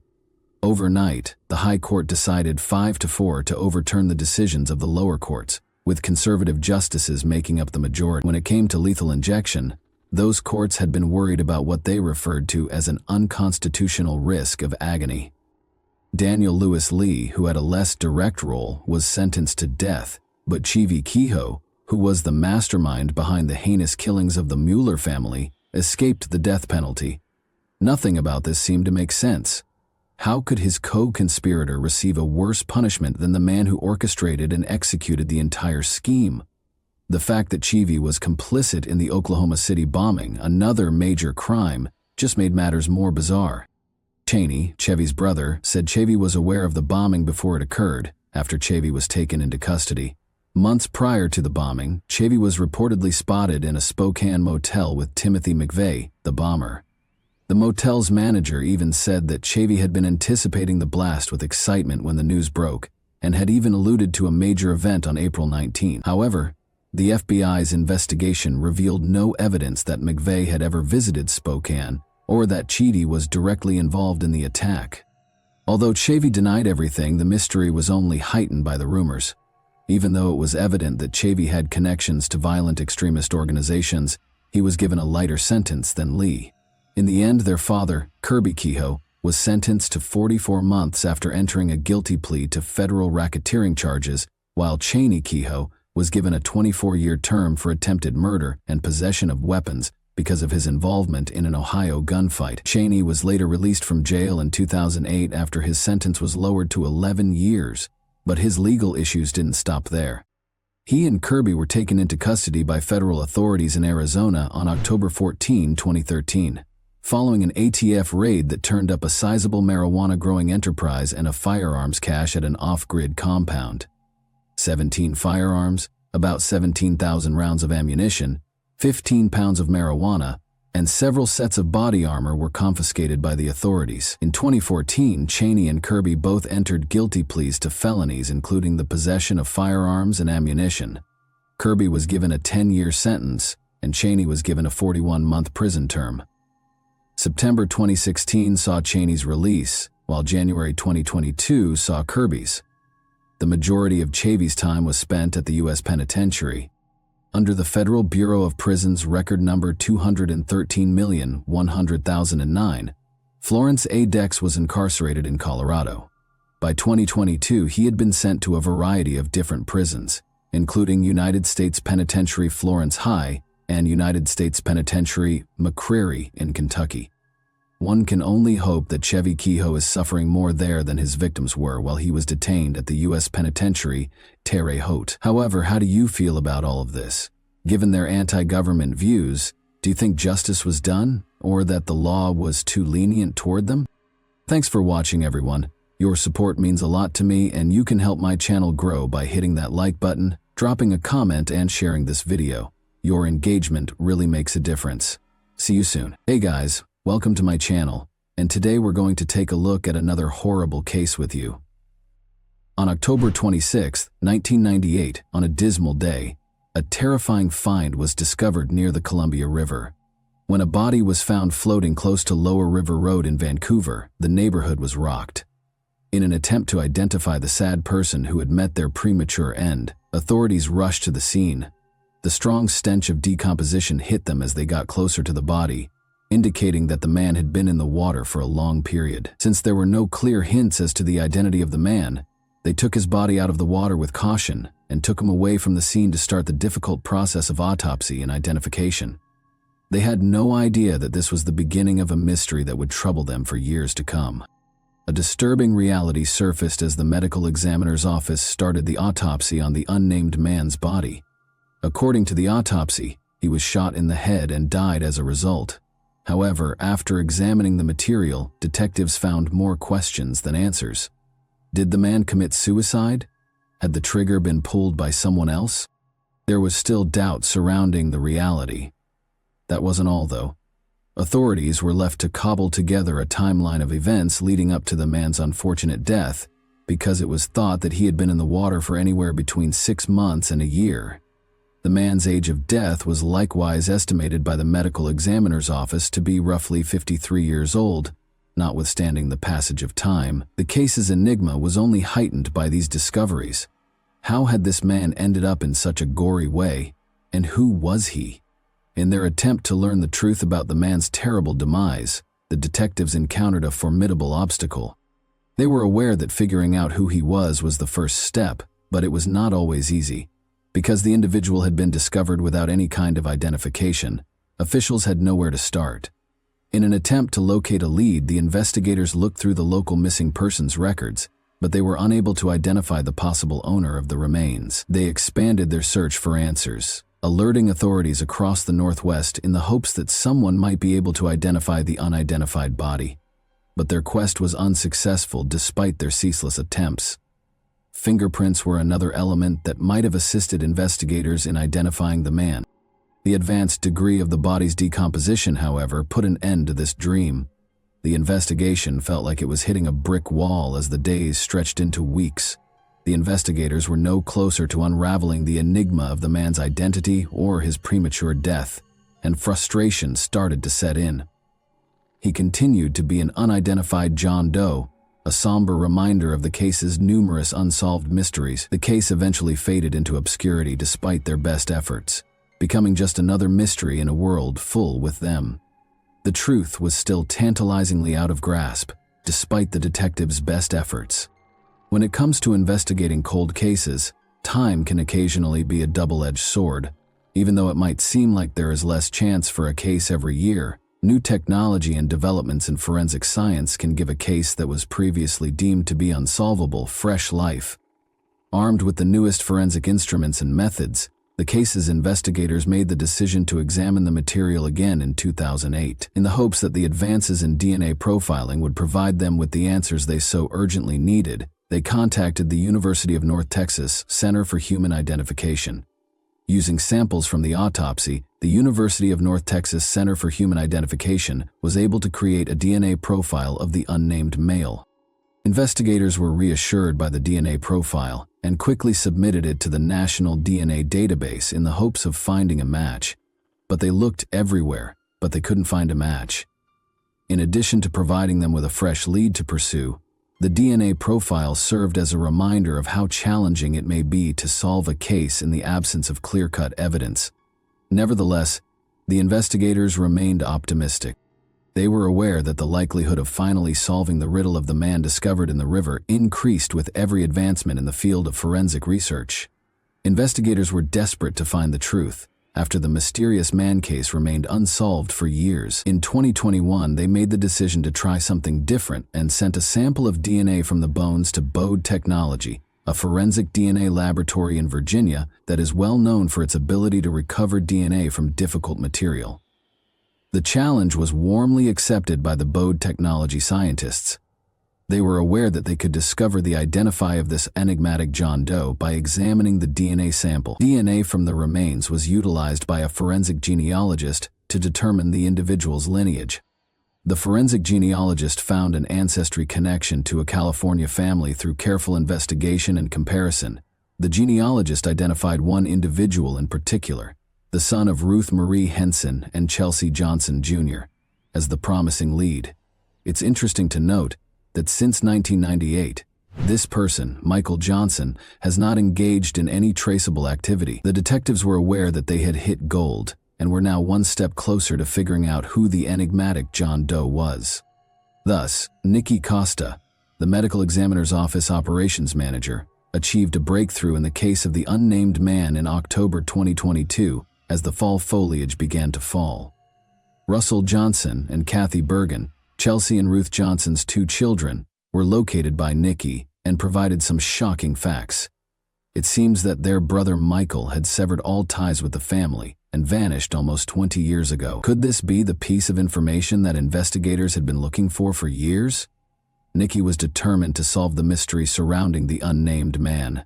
She worked frantically to prove that Michael was the owner of the DNA sample. Determined to uncover the missing piece of the puzzle, Nikki contacted many authorities to corroborate her concerns. The Washoe County Sheriff's Office obtained a DNA sample from Johnson's sister, Kathy, and the California Department of Justice Missing Persons DNA program analyzed family reference samples. In the meantime, California's Missing Persons program, created in 2008 by the University of North Texas Center for Human Identification, which it compared to all the evidence collected. Dr. Martha Burt, the chief medical examiner for Clark County, ultimately determined that the unnamed man was in fact Michael.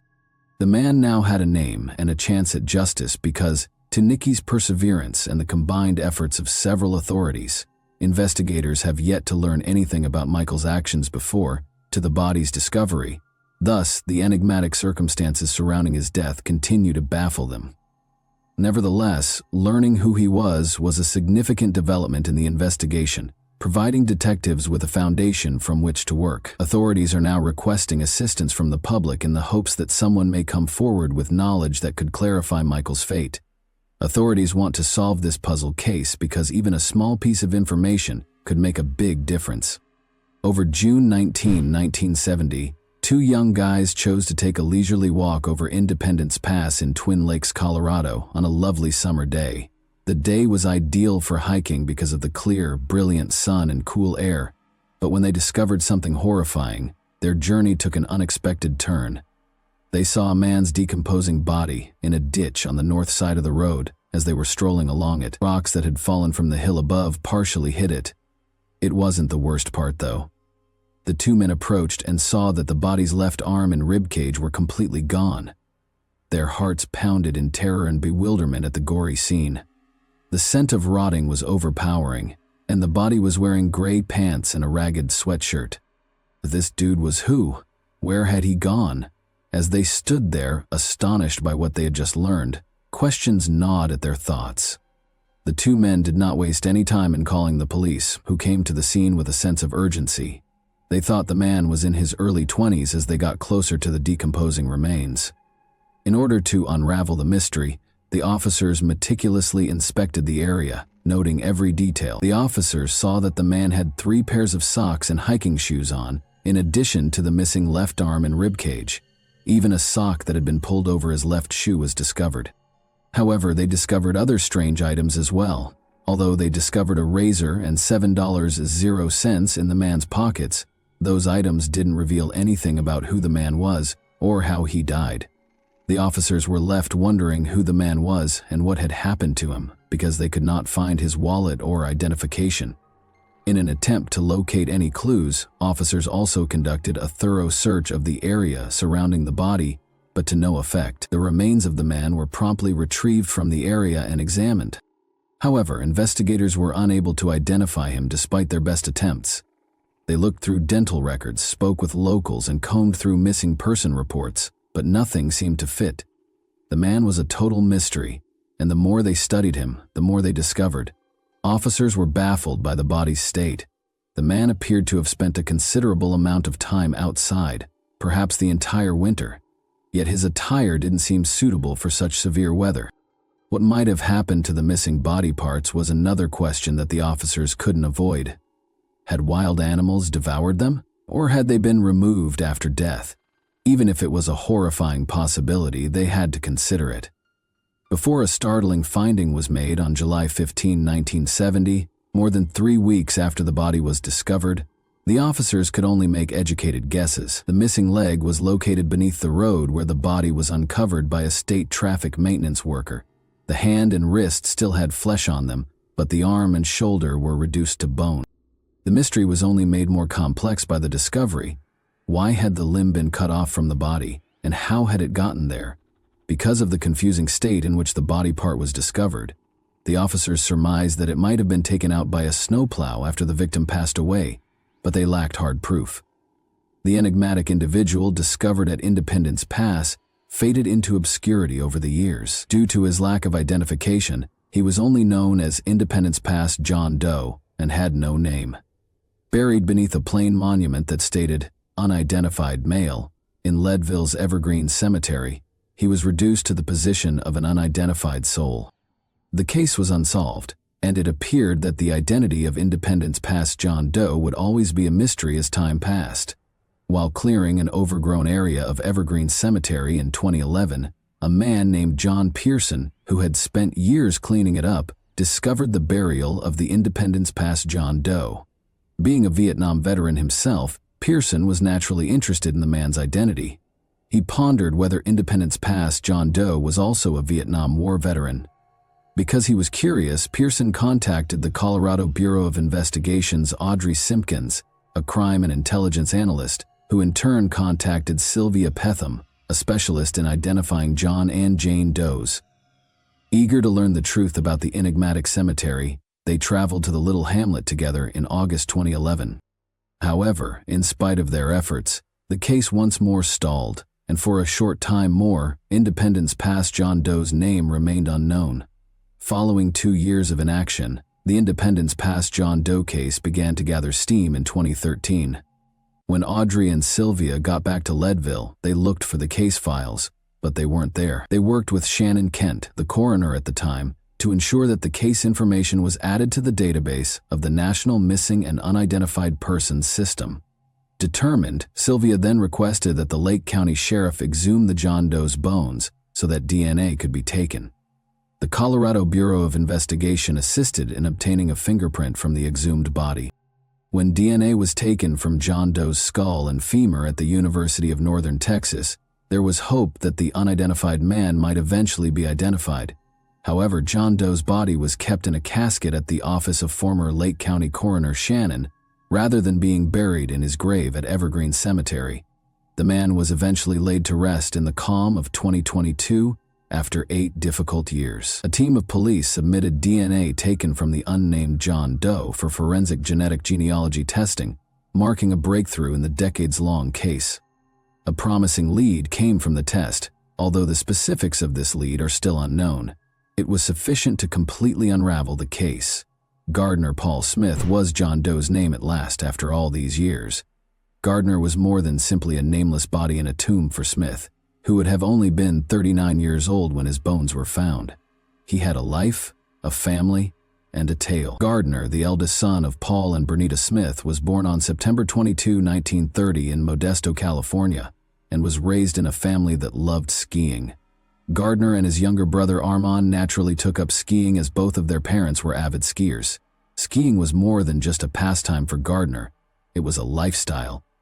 In addition to studying at the University of Nevada in Reno, he was a member of the collegiate ski team. Gardner's commitment to the game was laudable, and he was constantly trying to get better. In order to improve his balance, he was known to try out a variety of methods, including huge slalom courses on cross-country skis. Gardner, however, was not merely a sportsman. He was a humanist and a thoughtful thinker who was constantly trying to figure out what life was really all about. He aspired to discover the mysteries of human consciousness because he was captivated by psychic phenomena and mental powers in his later years. He investigated this field of research for several hours. Gardner enlisted in the Army as a young man in June 1951. He served 2 years on active service before moving to the reserves, where he remained for an additional 4 years. He was released in June 1957 after doing his duties with honor.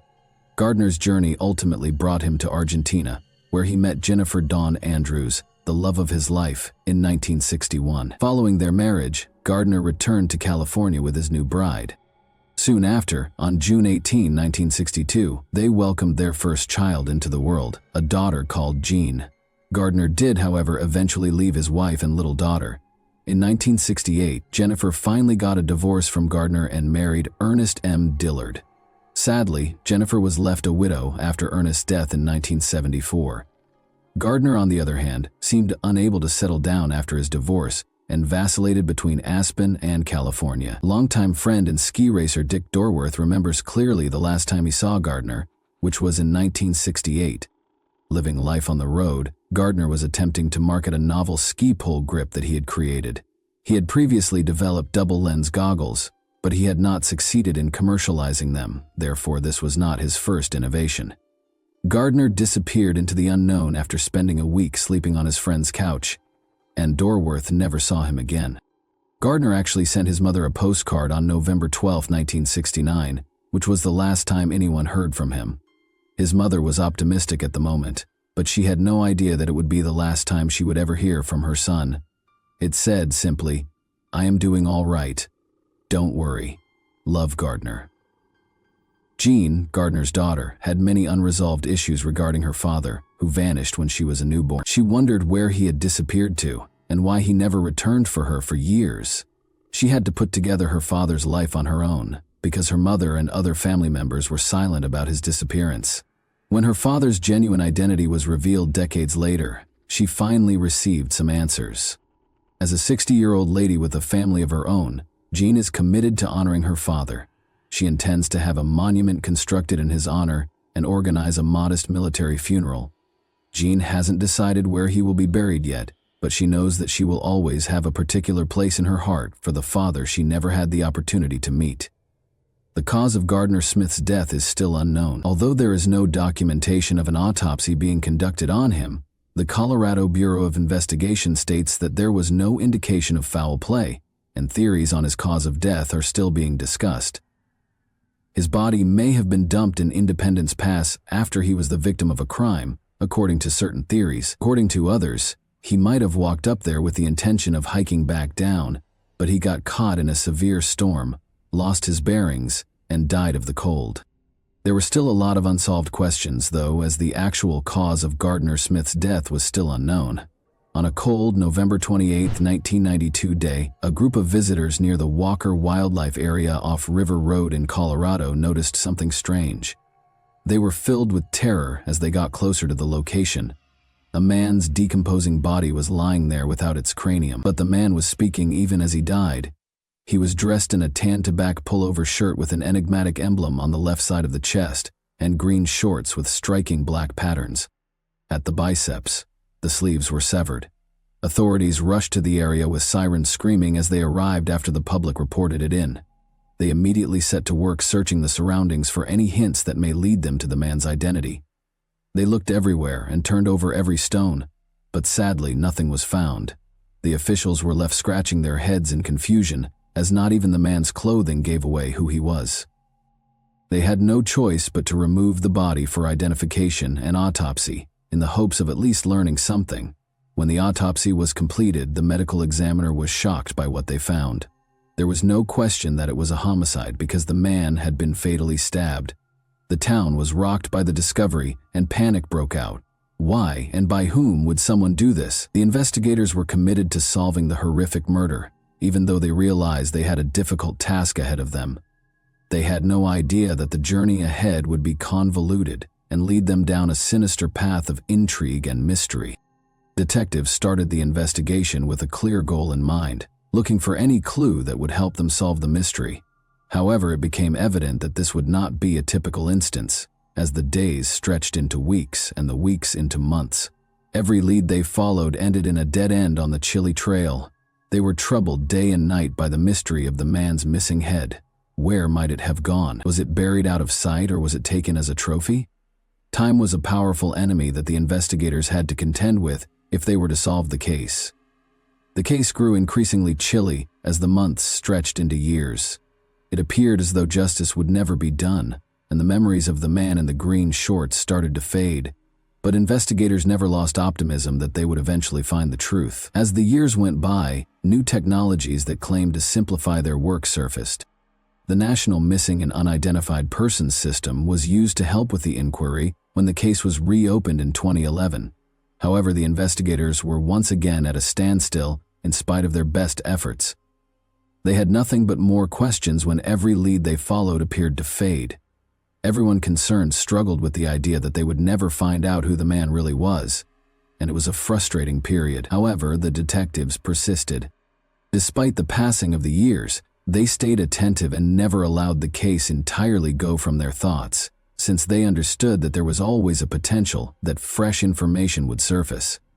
The Mesa County Sheriff's Office was committed to doing everything in their power to deliver justice to the guy in green shorts in 2022. They made the decision to seek assistance from cutting-edge technology, since they were aware that conventional investigative techniques had previously failed them. In the hopes that cutting-edge genetic testing might enable them to eventually determine the man's identity or locate a close relative who could offer crucial information, they contacted Othram, a forensic DNA analysis business. Detectives were prepared to do whatever it took to solve the case, even though it seemed unlikely. To solve intractable crimes, the detectives went to DNA Solves, a platform that combines volunteer data, crowdsourcing, and state-of-the-art genetics. However, advanced DNA testing is not inexpensive, and they realized they would need to find funds to proceed. The public's generosity and the detectives' unwavering efforts helped generate the money so that the testing could start. Detectives had been baffled by the skeletal remains of the guy in green shorts for almost 30 years, but the incredible advances in forensic technology allowed them to finally start piecing together some of the pieces. After being meticulously packed, the remains were delivered to Othram's cutting-edge laboratory in the Woodlands, Texas. Fourth, order to create a thorough genetic profile for the unidentified individual, a group of talented forensic specialists there put forth endless effort to harvest DNA from the bones. They were able to piece together a whole DNA sequence using a state-of-the-art method known as forensic-grade genome sequencing, providing a previously unattainable picture of the man's genetic composition. However, possessing a DNA profile was only the first step. In order to identify the man, the Othram team realized they needed to use this information to develop investigation leads. And they did just that. They used the power of forensic genetic genealogy to track down the man's distant ancestors and compile an extensive family tree with the assistance of their in-house genealogy team. After receiving this information, the Mesa County Sheriff's Office was able to determine that the unidentified man may have had a sibling. The Othram team was able to verify that the unidentified man was Etus Thomas E.T. Romero by using a DNA sample from this sibling. Although Etus's identify was a major accomplishment for the Mesa County Sheriff's Office, detectives understood they needed to look further to find the truth, because the mystery surrounding his murder remained unexplained. Although Etus had made significant progress since his early years, nothing was known about his childhood. Nevertheless, investigators were able to construct a portrait of the man he had developed into. When investigators dug into his past, they found a man who had dedicated his life to sacrifice and service. One instance of the boldness and courage that characterized him was his military service. They learned that Etus's premature death occurred while he was only 26 years old. Together with two other Louisianans, he had traveled to Grand Junction, Colorado. In 1991, he worked as a dishwasher in a nearby restaurant and lived in a now demolished home on 4th Street. Although the specifics of his death are still unclear, it is thought that he was murdered in the summer of 1992. Detectives are still working to piece together Etus's narrative, and they are requesting that anyone with information that could help them understand why he died so suddenly come forward. Do not hesitate to get in touch with the authorities. We could get closer to the truth with every bit of knowledge. And that wraps up today's chilling story. If you enjoyed this video, don't forget to like and subscribe so you never miss a new upload. Also, let me know in the comments, what part of this story shocked you the most? Thank you for watching, and I'll see you in the next video. Hey guys, welcome to my channel, and today we're going to take a look at another horrible case with you. Consider your knowledge of violent relationships, particularly if you were raised in a loving household where your parents never yelled at you. It's likely that what you comprehend is based on what you've read online or heard from friends or colleagues. Abuse, however, is far more than you may imagine. It all comes down to limiting and controlling someone else. The limitation of human freedom is one of the most heinous forms of aggression, and we will return to it repeatedly throughout this debate. Abusive individuals frequently believe they have the right to dictate every element of their partner's life, including who they speak to, who their friends are, where they go, what they wear, and when they return home. It sounds terrible, doesn't it? Even terrible, though, is that these individuals believe they are being giving. By letting their partner do things that wouldn't even be debatable in a healthy relationship, they are granting their partner independence. Our heroine lost her life as a result of her refusal to follow the restrictions that were imposed upon her. Let's begin the investigation to determine whether the public merely sought to portray the husband as an abuser in order to hold him responsible for the murder of his wife, or whether there was actual abuse in this household. For a peaceful family life, Cary, North Carolina is the ideal town. People quit securing their cars, or even their front doors, after years of living there since it's so safe. Great schools, open highways, amiable, smiling neighbors, and little racial friction or crime are all present. The Coopers decided to establish a happy life and create a family in this town. Outside of their house, Brad and Nancy Cooper appeared to lead the ideal life. Brad was a successful and intelligent IT engineer. Nancy was the best mother to their two young kids and was athletic, attractive, and entertaining. They lived in peace and quiet. Nancy looked after the girls in the house while Brad worked. As a former competitive runner, Nancy took good care of herself and made sure she kept in condition. July 12, 2008 began as any other day would. Nancy never returned after going for her morning run. The events that followed are complex and unsettling, leaving you to question what actually transpired. The narrative is so heartbreaking that the only things left for Nancy and Brad's family were doubts and a glimmer of hope for justice. Jessica Adam reported her close friend Nancy Cooper missing to emergency services that afternoon. Jessica told the dispatcher, her voice trembling, that Nancy had left for a run at 7 a.m. but had not come home. Nancy never showed up for the planned meeting between the two pals. Even worse, Nancy's house phone and mobile phone did not answer when Jessica tried to call her for hours. Brad didn't give his wife's disappearance much thought because he was at work. Even in the evening, Nancy had not returned, so he figured she had simply gone for a longer walk than usual and would be back shortly. To determine Nancy's possible whereabouts, perhaps some answers will come to light on their own if we examine the Cooper family's past more closely. Harry Renz and Donna Audrey, both graduates of the University of British Columbia, made the decision to formally enter into marriage in the 1960s. They had 3 girls, Krista, Jill, and Nancy, who all lived in Edmonton, and a son, Jeff, during the course of the following few years. They provided a warm and nurturing environment for their kids. Harry and Donna founded an employment firm in 1988 that provided employment assistance, job training, and life management to persons in Alberta, Canada. On October 25, 1973, Nancy Renz was born as her sister's identical twin.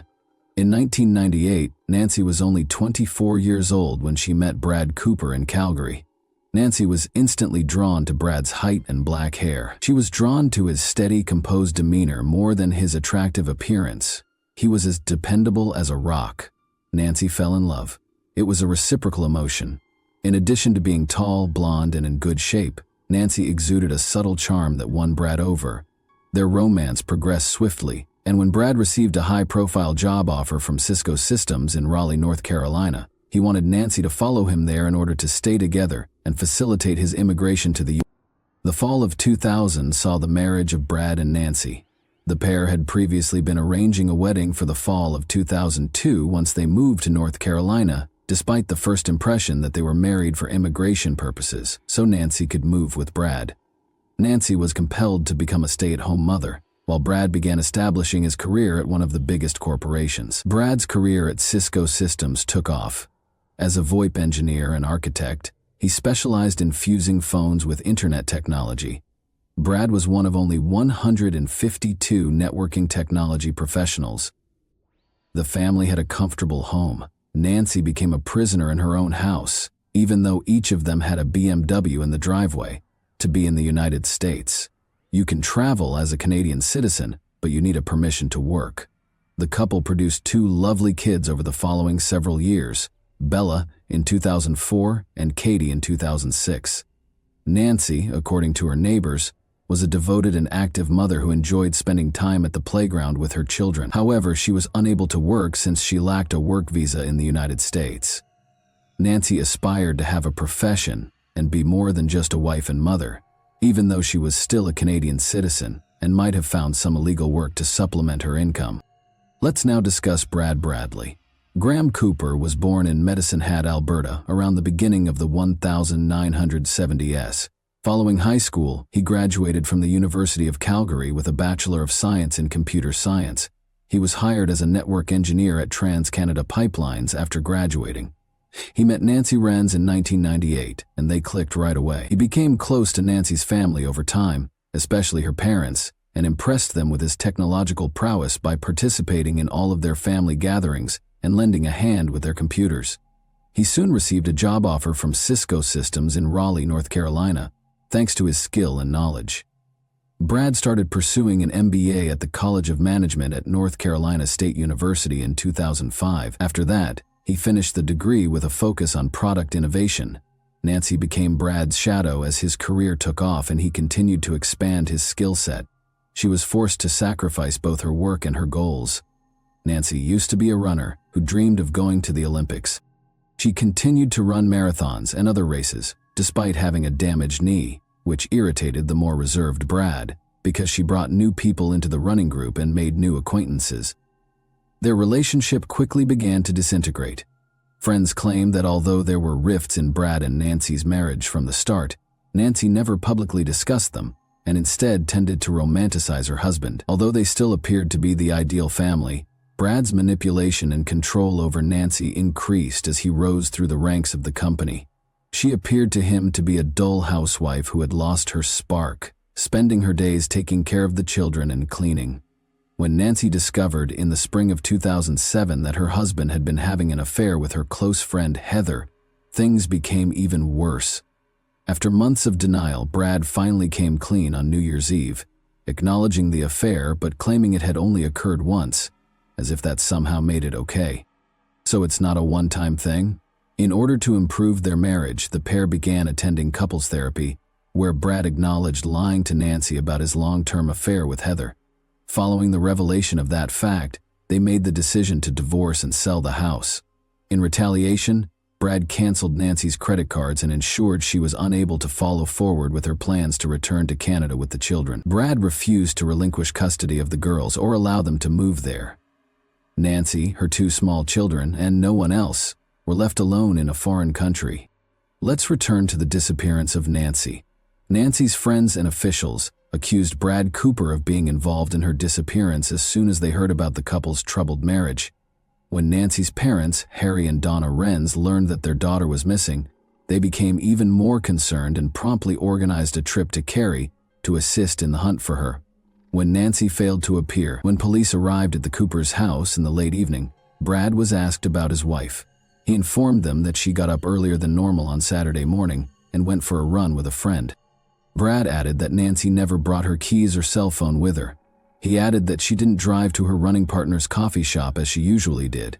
It seems that this seasoned runner, who had been preparing for a half marathon, altered her course that day and skipped one of her typical runs. When the police heard Brad's account, they were obviously taken aback, because Brad was the only one who had seen Nancy that day. Brad said that she left the house at 7 a.m., but the police needed concrete evidence to support this claim. Other than her husband, who witnessed her leaving, getting into a car, or even just strolling down the street that Saturday morning, where were the other witnesses? None existed. Nancy had been at a friend's house across the street on Friday night, and no one had seen her since. Later that day, Brad said she was going to meet up with a friend, who was actually her regular running companion. In order to locate the missing runner, a search party was created. Was it possible for her to flee her unhappy marriage? Her friends would have said not without her children. Nancy Cooper's body was discovered approximately 3 miles from her home, outside her usual running path, following many days of frantic searching.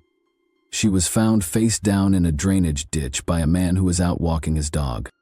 In a storm water drain, he discovered her body. She had a single diamond earring in one ear and was simply sporting a sports bra. Her hyoid bone was shattered, and the medical examiner concluded that strangling was the cause of death. Her body showed no further wounds or evidence of sexual abuse. However, the police had to identify the motive behind every murder.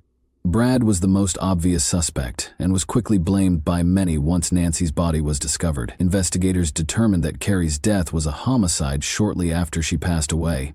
As part of their investigation, police searched the couple's house and took many items. Although Nancy Cooper's friends told the authorities that she always brought her phone and keys with her, they reported that they were discovered inside the residence. Brad Cooper had some minor red marks and scratches on the back of his neck when he was interviewed by police the day his wife vanished. Although this was mentioned in the police report, no formal justification was provided. After Nancy departed the Friday night party at a neighbor's house, which she went alone, it also became evident that no one had seen her save Brad Cooper. Around 10:30 p.m. that same evening, a friend did talk to her on the phone, but no one else had seen her. Following that, investigators continued to look for proof of Nancy Cooper's killing and moved swiftly to identify their top suspect, which they soon discovered. The investigators were interested in the couple's relationship, but more significantly, Brad was the last person to see Nancy alive. The husband is typically the first person ruled out in homicide investigations before additional candidates are considered. Police used the evidence to get overnight warrants to search Brad Cooper, the Coopers' home, and both of their vehicles. The police were obviously eager to treat the automobiles in the family home as possible crime sites. They looked for additional evidence in the house or one of the cars and used luminol to examine for bloodstains. Brad's hair, fingerprints, and DNA were also gathered so they could compare them to whatever evidence they might uncover at the crime scene or the body's whereabouts. Additionally, they intended to examine Brad's hands and torso for any cuts, scratches, or other markings and take pictures of them. Any physical evidence linked to the crime would first need to be explained in terms of typical family life because the Coopers were married, shared a home, and frequently drove a car together. And strange information did surface. Investigators discovered that Brad had spent the morning vacuuming, mopping the floors, and doing laundry on the day Nancy vanished. The police thought it odd that he was thoroughly cleaning the house the morning his wife vanished, even though he acknowledged that he had purchased bleach and other cleaning goods the day before. Naturally, we don't know if Brad Cooper had any evil intentions when he purchased the bleach. The Cooper residence did yield a number of boxes and bags of possible evidence, all of which had to be examined to see whether they were related to Nancy's passing. According to the police's written evidence, what we learned from interviews with people who knew Brad and Nancy during their marriage doesn't match up with the information Brad Cooper provided about the extensive cleaning of the residence. Additionally, according to the authorities, Brad had cleaned his wife's car's trunk but not the inside. Although Brad claimed to have spilled gasoline in the trunk, neither the gas nor the cleaning fluid smell was detected by the police. The couple, who were both Canadian citizens, were divorcing at the time of Nancy Cooper's murder, according to the prosecution, and Nancy had intended to return to Canada with their children. In order to stop Nancy from leaving, Brad changed his mind in April 2008, confiscated the children's passports, and deleted Nancy's name from their credit cards and bank accounts. Brad's computer was examined for documents that would include instructions on how to murder someone or dispose of a body as part of the investigation. During cross-examination, Detective Adam Dismuck stated that when Nancy came home from the neighbor's party, several parts of the couple's house, such as the front hallway, suggested a potential battle. In an attempt to convince Detective Dismuck that Brad was innocent, Brad's attorney, Howard Kurtz, questioned him as they went over dozens of pictures taken at the Cooper residence when the matter was still being handled as a missing persons inquiry. The detective thought a struggle might have occurred in the foyer because of the missing bamboo sticks in a vase and decorative ducks that had been on the credenza in one of the pictures, which revealed that some items had been moved or altered between the afternoon of July 11, 2008, when Nancy was home, and the following day. However, Howard Kurtz maintained that a light and other objects in the hallway were unaffected. He emphasized that the cops never looked for the lost items and that the floor had no scuff marks. Kurt added that other items in the house, such as a computer in the home office and a glass coffee table and lamp in the living area, had also not been harmed. According to Dismukes, Brad Cooper stated in a subsequent interview that he believed the detectives had already identified him as a suspect when they searched their house. On the drive home, Brad Cooper strangled his wife in their car and left her body a few miles away, according to police testimony. Detective Adam Dismukes stated, "I think Mr. Cooper killed Nancy Cooper when she came home early on the morning of July 12. More than 3 months after his wife, Nancy Cooper, was discovered dead 3 miles from their Cary home, Brad Cooper, 37, was taken into custody in October 2008 after sufficient evidence was gathered. But it wasn't until March 2011, more than 2 years later, that his trial began. The jury heard arguments from the prosecution and defense during the 36-day trial. Brad was given a life term in jail after the jury judged him guilty of first-degree murder, despite his insistence that he was innocent. According to the evidence used in court, Brad had been having an affair and was acting more and more violently and controllingly toward his wife. According to the prosecution, he killed Nancy in order to get rid of her and carry on with his affair. After a while, Brad disconnected Nancy from their joint bank accounts, and she had expressed her desire to move back to Canada with their 2 children. Andy Gilbert, the jury foreman, claims that the jurors entered the trial with an open mind. Until he was proven guilty, Brad Cooper was innocent. 2 FBI agents specifically testified that Brad's laptop had internet searches on it, including maps of the area where Nancy's body was discovered. According to Andy Gilbert, the case's conclusion was impacted by the evidence that Special Agents Chris Chappell and Gregory Johnson provided. It gave much of the other circumstantial evidence greater weight and legitimacy. Brad first consented to the divorce and the division of their assets, but he later had second thoughts after learning how costly it would be. The defense attorneys contended that the prosecutors had bribed the couple to keep the couple from going bankrupt because they were having financial difficulties. They also said he had reconsidered his decision to go to Canada after realizing he wouldn't be able to spend as much time with his children as he would have liked. Brad entered a not guilty plea in 2011, but when the jury considered the evidence, he was found guilty.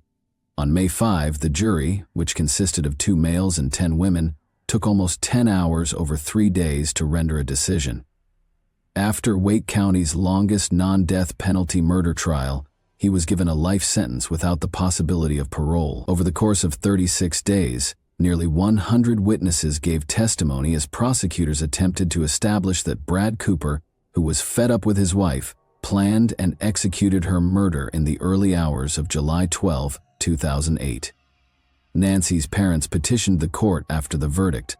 They claimed that Brad had verbally attacked Nancy, yelled at her, and had been engaging in an affair. Additionally, they asserted that Brad was dangerous to the children and emotionally disturbed. Brad had made several attempts at suicide as a youngster and more recently the previous winter, according to court filings.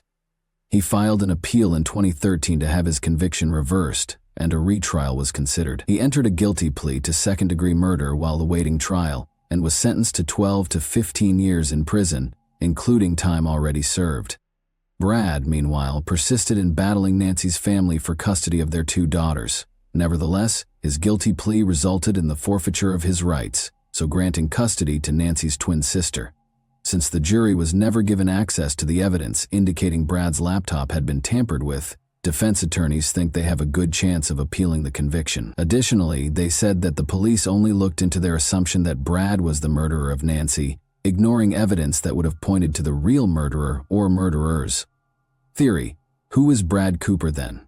A ruthless despot or a victim of the circumstances? Although Brad Cooper's youthful suicide attempt and winter 2008 threat are well known, suicidal thoughts and behaviors frequently indicate manipulative motivations, a means of proving something to someone when disagreements and the will to fight are gone. Throughout the trial, Bradley insisted he was innocent, but in 2015 he admitted to killing Nancy, saying he strangled her during a fight and disposed of her body in a drainage ditch. In Wake County Superior Court, Brad Cooper, then 40, entered a guilty plea to the murder of his wife, Nancy. He was first found guilty of first-degree murder in 2008, but the North Carolina Court of Appeals reversed that decision in 2011. Cooper was subsequently given credit for the 5 years he had already spent when Judge Paul Gessner sentenced him to 12 years in jail. After successfully appealing the first-degree murder conviction in 2011, Brad Cooper pled guilty to second-degree murder and stayed in the Wake County Justice Center under an agreement that reduced his life term without parole. He was given a minimum 12-year sentence instead. Only a few years after disposing of his wife's body in a drainage ditch while only wearing a bra and reported her missing following a run, did the unfaithful husband admit to killing her. When the judge questioned Brad about whether he had murdered Nancy, the mother of their 2 children, and concealed her body at a building site in Cary, North Carolina in 2008, Brad replied in the affirmative. He has never before confessed to the crime in court. As part of the agreement, Brad, who is now in his 50s, had affairs with other women including a neighbor, while his wife attempted to dissolve the marriage and return to Canada, according to the prosecution. Cooper also relinquished his parental rights to their children, Bella, now 10, and Katie, now 8, so that Nancy's twin sister, Crystal Lister, may adopt them. When we started this process many years ago, I said I wanted the person responsible for this crime to come forward, admit guilt, and acknowledge their actions. Harry Renz, Nancy's father, said following the hearing. That has finally occurred. Nancy was a 34-year-old mother of 2 little kids and an athlete. She had begged her husband to move out and allow her to leave their home because she was in a bad marriage, but he refused and handled the situation his own way. On November 23, 2020, Bradley Graham Cooper was released from the Mountain View Correctional Institution in Spruce Pine, North Carolina, following the completion of his 12-year term. U.S. Immigration and Customs Enforcement detained him as soon as he was released in order to start the deportation process back to Canada. According to reports, he currently resides in Canada but is not authorized to speak with either of his daughters. It appears that he would rather remain anonymous and out of the spotlight these days. Individuals in Brad Cooper's shoes must discover how to satisfy their wants in interpersonal connections. To be honest, kids need to learn how to listen, communicate, and compromise, as well as how to create relationships where they feel heard and understood. Although it's more difficult than using manipulation to acquire what you want, it's much more fruitful and presents a genuine opportunity for intimacy, self-awareness, and release from the crippling burden of loneliness. I strongly advise anyone in a challenging relationship at the moment to take the appropriate precautions to protect themselves, as Nancy's murder is an example of domestic abuse at its worst. And that wraps up today's chilling story. If you enjoyed this video, don't forget to like and subscribe so you never miss a new upload. Also, let me know in the comments what part of this story shocked you the most. Thank you for watching, and I'll see you in the next video. Hey guys, welcome to my channel, and today we're going to take a look at another horrible case with you. Genetic genealogy testing has revolutionized cold case investigation by reviving cases that might otherwise have remained unsolved. It had been like trying to capture smoke with their bare hands for the investigators working on the cases of John and Jane Doe. However, new developments in DNA testing are now providing investigators with the advantage they need to solve crimes that were previously thought to be unsolvable. These victims are now receiving their names back after being unidentified and nameless for decades. Today, we'll examine 2 instances where genetic genealogy has ultimately provided the answer and some measure of closure for both families and investigators. Immediately, let's get started. Today's first case takes place in Rock County, which is located in the southwest region of Minnesota. Rock County is one of the 4 counties without a natural lake, despite Minnesota's reputation as the land of 10,000 lakes. A Department of Transport employee was busy removing the concrete culverts beside Interstate 90 off Highway 23 in Beaver Creek Township on March 13, 1981, as part of a regular municipal cleanup. He was startled to see some skeleton remains when he brushed aside the wreckage. The employee phoned the police after speaking with his boss right away. The area was cordoned off when the police came, and everyone in the vicinity was questioned about the finding. According to the supervisor, the culverts were cleaned out once a year, with the most recent cleanup taking place on October 21, 1980. The remains might have been disposed of in the culvert at any point between October 1980 and 1981, Wyatt investigators hypothesized. After removing the deceased, forensic specialists and crime scene detectives set about gathering any hints that might have been left behind. The body was taken to the medical examiner's office in Ramsey County. The medical examiner found it challenging to identify the John Doe. From what was left of the nearly full skeleton, the body had been severely decayed and was hardly identifiable. According to the coroner's findings, John Doe was a white man in his 30s to 50s. 5 feet 6 to 5 feet 8 inches was his estimated height. There were no distinctive birthmarks or tattoos, and the state of the body made it impossible to establish weight, hair, or eye color. The coroner noted that there was a chance the person had been shot, but the cause of death was designated as homicide. No gun or shell casing was discovered in the area, but there had been a wound to the skull that was consistent with a small caliber firearm. DNA samples were retrieved from the remains, and plaster casts of his teeth were taken for his dental records. His fingertips had crumbled with decay, making it hard to get fingerprints. The victim was discovered wearing boxer shorts, green cotton work pants, and a leather belt. He wore 2 pairs of green socks on each foot and engineer boots in sizes 8 to 9 that were either light tan or white slip-ons. He was holding a locket with a picture of a baby inside and a black plastic comb. Based on this ambiguous description, police conducted a thorough search of the region and spoke with Department of Transport employees who had been there since October of last year. A police artist created a preliminary sketch using information from the medical examiner. Beaver Creek Township saw the creation and distribution of posters. They also asked drivers who frequently traveled the road if there was any strange behavior going on nearby. When asked about the John Doe who was discovered in the culvert, locals were unable to name anyone who fit his description. No one appeared to know who this individual may be, and a search of missing people databases in and around Minnesota produced no results. The case eventually became cold due to a lack of leads. Despite authorities routinely reviewing the case, no one had come forward to report someone missing in the region, and no new information emerged. As technology developed, known criminals' DNA profiles were being converted to digital format so that law enforcement could obtain data more quickly and easily. In 1981, a profile of Rock County John Doe was created, and it was used to look him up in national criminal databases. But this was also in vain, because no victim records could be located. Decades passed with no new information about the case. After using this new technique to find and apprehend the notorious Golden State Killer in 2018, genetic genealogy started to transform criminal investigations. Other law enforcement organizations quickly noticed, thinking that this technology will undoubtedly revolutionize the process of locating unresolved cold cases. In August 2022, the Rock County Sheriff's Office reactivated the Rock County John Doe case in collaboration with the charitable organization, the Doe Network. Using the John Doe's autopsy photographs, they created a digital composite sketch that was posted to their website and all other databases of missing persons. The next step was to organize fundraisers and community projects to generate enough money to cover DNA testing. The sheriff's office met their goal and covered the cost of all the tests required to complete the assignment. Using DNA samples from the sheriff's office, Doe Network volunteers began tracking down family ties using the genealogy websites. In Omaha, Nebraska, they discovered a family match after searching through thousands of family trees for several months.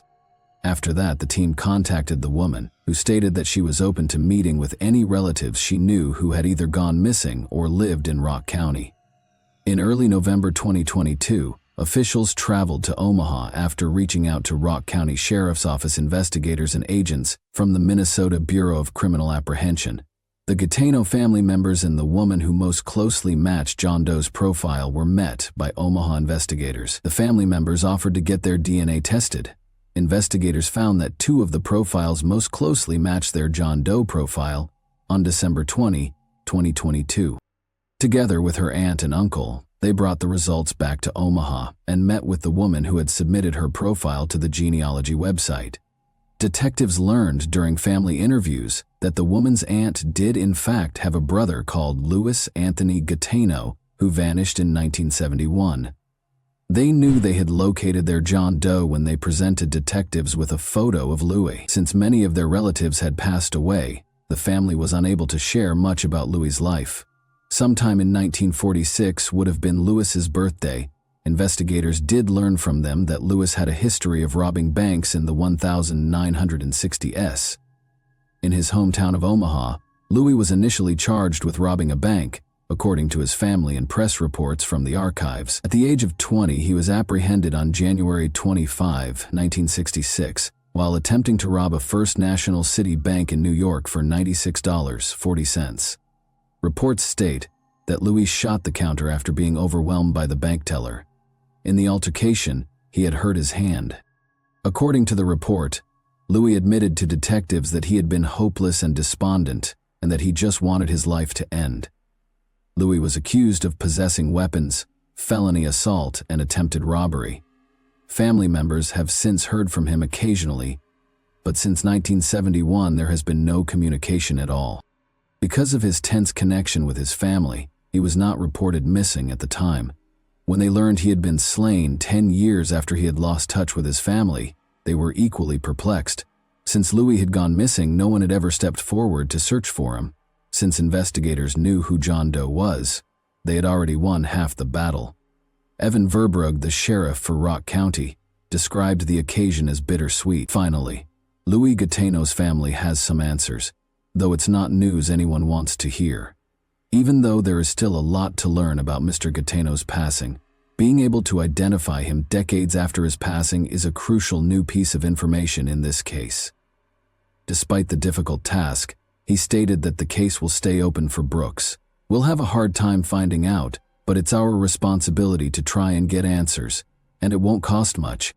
According to him, officials are urging anyone with knowledge about the case or who may have known Louis Anthony Gaetano between 1971 and 1981 to come forward and get in touch with the Rock County Sheriff's Office. Rock County, Wisconsin, is the location of our next case. Anyone can enjoy the great outdoors and reestablish a connection with nature in this county, which is full of parks and open spaces. However, a riddle perplexed law enforcement for 27 years until fresh DNA testing provided much-needed clarification. On November 11, 1995, hunters were pursuing a herd of deer in a forested region close to Bradford, Wisconsin. Unaware that he was going to show his nephews a scene from a horror film, Gary Gilbank wanted to share his love of hunting with them. Rather, they came to a halt when they arrived at the southern shore of Turtle Creek. The man's skeleton remains were on the ground. They couldn't understand it. None of them knew who owned the skeleton or how it got here, and they owned the ground it was lying on. They called the cops without hesitation. As soon as they got there, investigators roped off the area to start their investigation. His hands seemed to be over his head as he lay on his stomach. He had been wearing a plaid shirt and a t-shirt with the name of the British band Venom on it, and a denim jacket that partially covered his head and back. There was a Nike sneaker close to the body, and he was also dressed in gray camouflage pants. The other was not located. From the scene, investigators retrieved a container of Carmex lip balm, a Budweiser lighter, an Aquatech wristwatch, and a chrome pendant of a horned goat. After being taken out, the remains were taken to the coroner's office for additional analysis. The coroner started examining John Doe in great detail. The skeletons had shown no obvious evidence of trauma. He weighed 140 pounds and was reported to be between 5 feet 4 and 5 feet 6 inches tall. He was between 17 and 20 years old. The coroner identified him as a male Caucasian based on a dental study. He had only 2 fillings and had received good dental care. His wisdom teeth were still in place, however, 1 was impacted and 2 had partially erupted. Hair samples were collected for a toxicological examination. The coroner did not rule out that he may have been drunk or had used hallucinogenic drugs before his death, but the absence of any traces of cocaine, codeine, or morphine ruled out the likelihood of an overdose brought on by a chronic opiate addiction. Although his cause of death remained unknown, it was possible that he had fallen into the creek and succumbed to hypothermia. The coroner thought that he might have been drunk and lost his way before he lay down, and that he might have perished from exposure to the weather. Additionally, there had been conjecture regarding the precise moment of his demise. According to the coroner's estimation, he might have passed away around the fall or winter of 1994. Other than the hints they discovered on the John Doe at the site, investigators had no leads. They began a thorough investigation that took them in a number of directions. John Doe's skull was incinerated in the interim, and his remains and ashes were interred at the same Johnson Town Center Cemetery where John and Jane Does were buried. Investigators looked into every known accident that happened around the estimated time of John Doe's death in order to support the idea that he might have been drunk and confused. They thought he might have been a vehicle accident survivor who had gone missing following the collision. But there were no reports of a missing male who suited his description. In actuality, no one who fit John Doe's description had ever been reported missing. Based on the clothing he was wearing when he was discovered, Investigators then went back and looked at every rock concert that had ever taken place in the vicinity. Interviews with heavy metal members revealed that none of them could recall anyone who matched John Doe's description. Here they had come to yet another dead end. They looked through government documents and school yearbooks to determine his estimated age, but they discovered that no minors during that time were listed as missing. Investigators were forced to start over after conducting interviews with the local school district's children yielded no leads either. Thereafter, the inquiry focused on multiple witness accounts of a man who the locals called River Guy. Witnesses reported seeing a young man in his early 20s sprinting toward the creek where the body was finally found on October 16, 1994, at approximately 5:30 p.m. According to witnesses, the River Guy had been drunk and upset that afternoon and was dressed similarly to the John Doe. These witnesses stated that the man had been stumbling toward the creek and had fallen into the water multiple times while attempting to ascend the slope, along with mentioning being a fugitive and having been wronged by a woman named Mary. They also claimed he had yelled at onlookers to leave him alone, until additional forensic examinations revealed that River Guy and John Doe might not have been the same person because of chronological differences. The theory was still one of the most compelling. John Doe's pace of decomposition suggested that he might have passed away around May 1995 rather than in October 1994, when River Guy was last seen, according to subsequent forensic estimates. Additionally, this refuted the original medical examiner's estimated time of death. A pendant discovered at the scene provided the next lead. In 2010, the pendant was linked to a craftsman in the Janesville area by detectives from the Rock County Sheriff's Office. The man has created a number of rock and metal-inspired pieces for admirers while being involved in the local metal rock scene. He admitted to the police that the pendant was one of his creations when they showed it to him. Nonetheless, he produced a number of like pendants and sold them to dozens of customers over the years. The craftsman failed to identify John Clinton Doe as a potential client when he was shown a composite sketch of him. As a result, the investigation encountered yet another obstacle. Together with a scientist from the Smithsonian Institution, the Rock County Sheriff's Office conducted an isotopic examination of the John Doe's bones in 2014. In forensic anthropology, isotopic analysis has been used to identify the provenance of unidentified human remains from bone tissue. A person's birthplace can be ascertained by forensic scientists. The scientist from the Smithsonian found that John Doe had been in the Midwestern region around the Great Lakes for a considerable amount of time. The states of Wisconsin, Illinois, Minnesota, and Michigan were among these regions. Investigators were able to focus their inquiry because to this information, after determining the potential birthplace of John Doe, detectives started over in 2016 and revised the composite sketches created by the FBI in 2014 and the Rock County Sheriff's Department in 2013. This time, before making it public, they added some color and regressed the sketch to the age of 16. The department believed it would help anyone who might have dealt with him that year remember him, said private investigator Jack Fries. The whole idea here is to get people to think about what was going on in the early 90s and in their lives. And do they have any connection with this guy at all? He stated. Despite the failure of their efforts, detectives were determined not to give up lightly. Jack Fries, a private investigator, spent the next 2 years trying to figure out who the young John Doe was. In June 2018, Fries and Detective Corinne Billhorn contacted the DNA Doe Project, a volunteer-run non-profit organization that uses the DNA recovered and preserved from the initial autopsy to assist in identifying unsolved John and Jane Doe cases. In collaboration with Flugen Genetics, Aerodyne Research Inc., Full Genome Corporation, and the National Center for Missing and Exploited Children, the team set out to identify the John Doe. Using the genetic genealogy and ancestry website GDMatch, the protracted trip started. John Clinton Doe's potential ancestors were located and identified by the research team. They had a rough identity in February 2019, but detectives needed to be absolutely certain.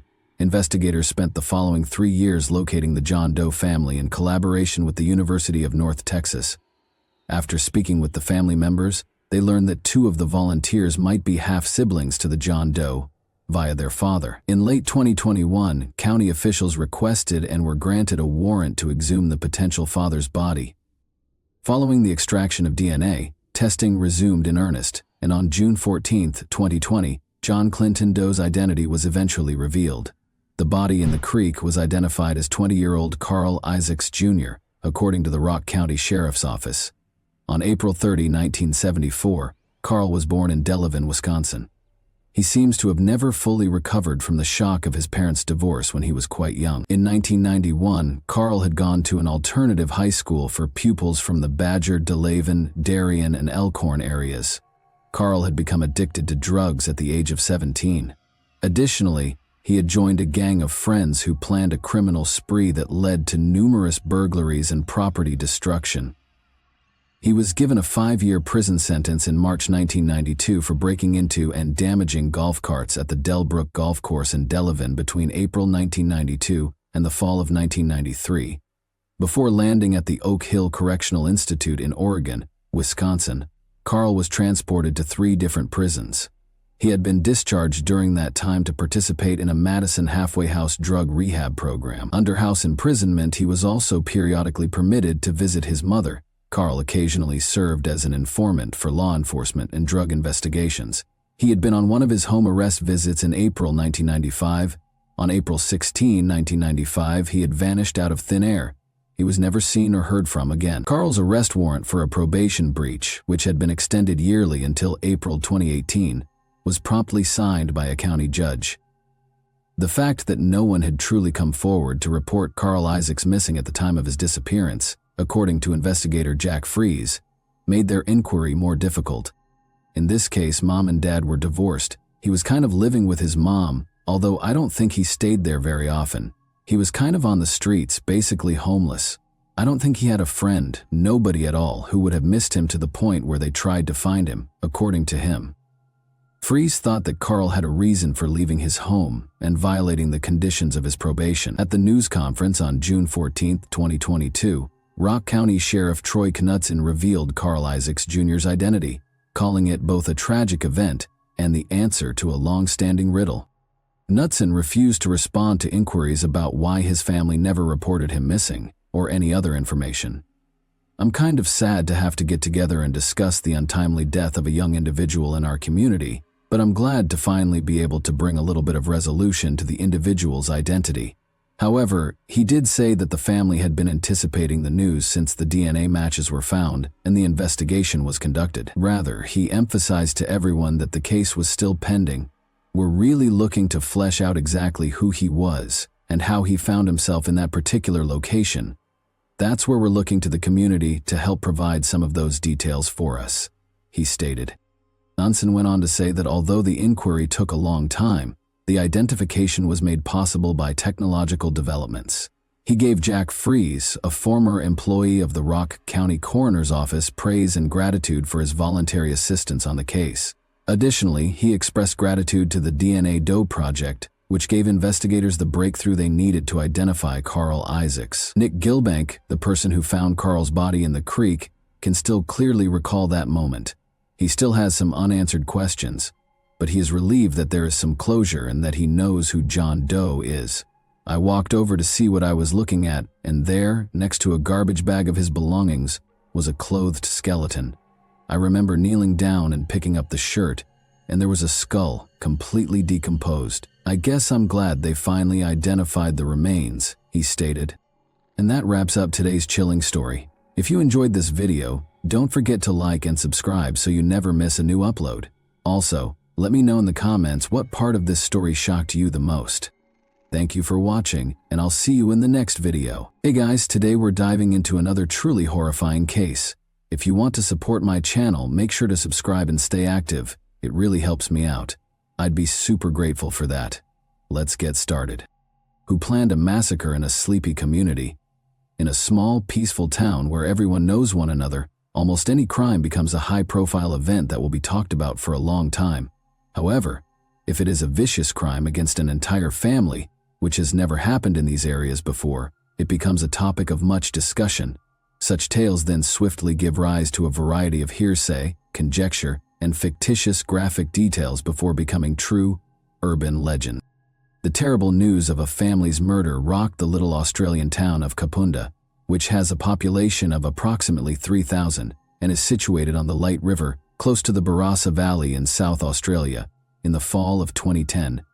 Law enforcement officials in the area were confused because they had never seen anything like this before. The city was instantly filled with rumors. Everybody told the story differently, so much so that the police had to categorize the case in part to prevent information leaks and further panic. In the city, the deceased family was well known and revered. There was no reason for the crime, and everyone at the time believed that they had no enemies or ill-wishers. What transpired initially appeared to be a senseless carnage, and investigators even hypothesized that it was the product of a crazy or insane. Notably, the actual offender was not even initially listed among the suspects, and most likely would have gotten away with it had he not unintentionally revealed himself. The Rowe family's story. English native Andrew Rowe, the family's leader, was born in England in 1965. He and his parents moved to Australia when he was 3 years old, and they made the decision to stay there forever. The youngster attended school in the Adelaide suburbs where the family had relocated. From a young age, he was outgoing, had a great sense of humor, had many friends, and enjoyed going fishing with his dad. A young man met Rose, a cheerful girl who was only a year younger than him, while he was studying in Adelaide, the capital of South Australia, after graduating from high school. The two students soon fell in love, and in 1985 they were married in a small ceremony that was only attended by their closest friends and family. The couple welcomed their first child, a boy called Christopher, into the world in 1987. Chantel, their daughter, was born in 1994. The family established their own modest business, offering expert carpet cleaning services after relocating to the peaceful and comfortable town of Kapunda. Their firm immediately gained popularity and generated a healthy revenue, so the Rowe was unable to stop themselves.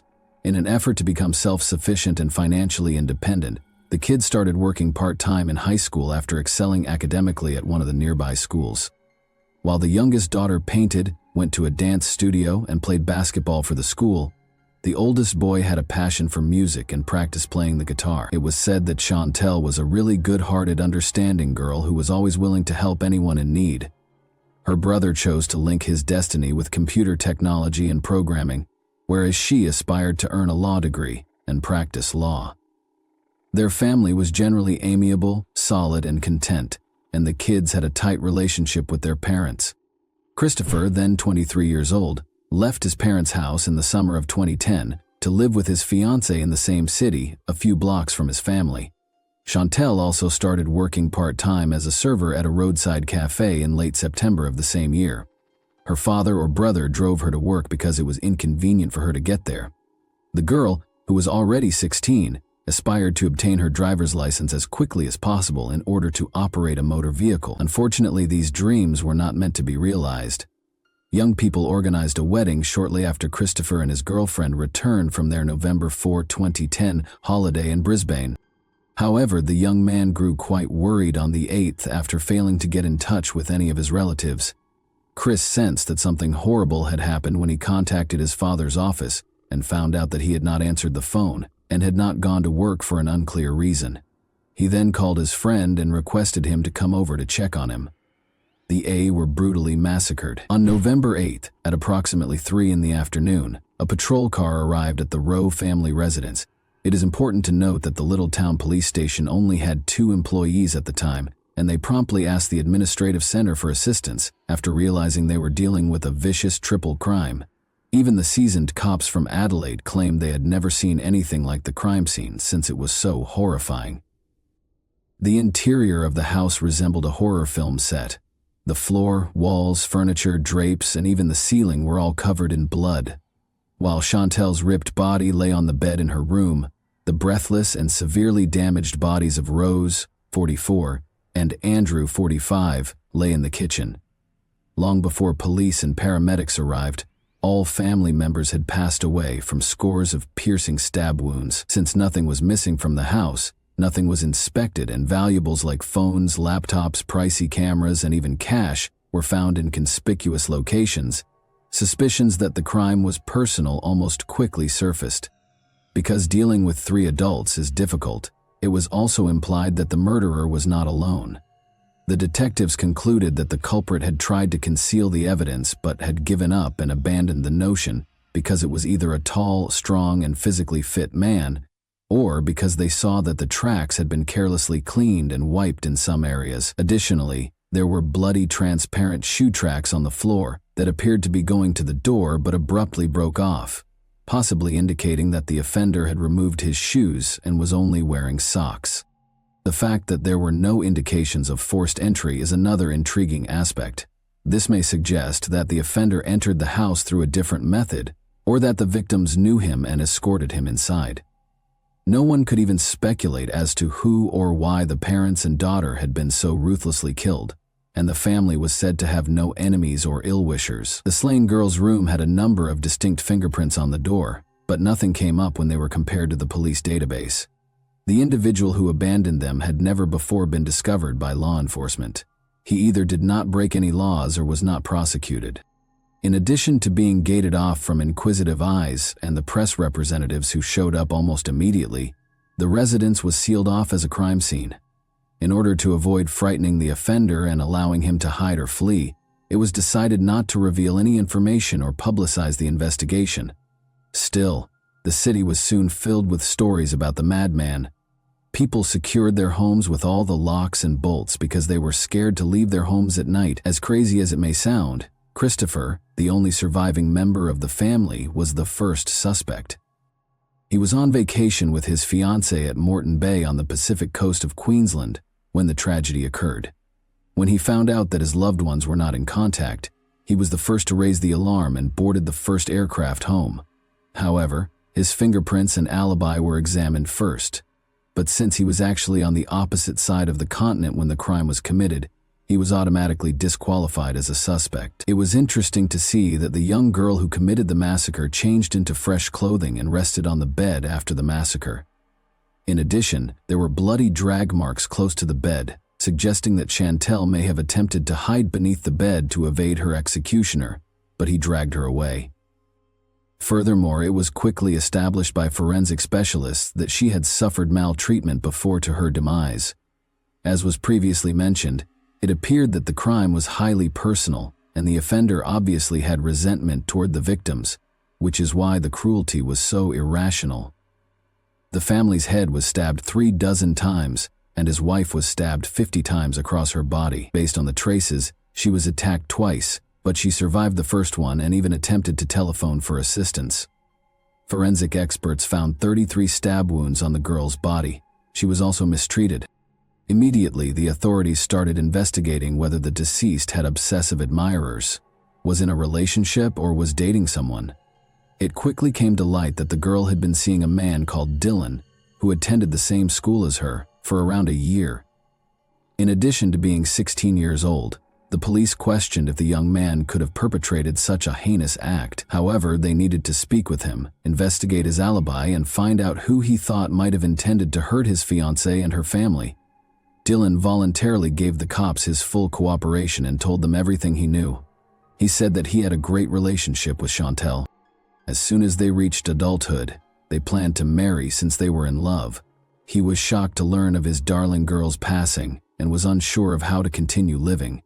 The man was in a nearby city on his grandfather's anniversary at the time of the Rowe family slaughter, and scores of people could verify his alibi.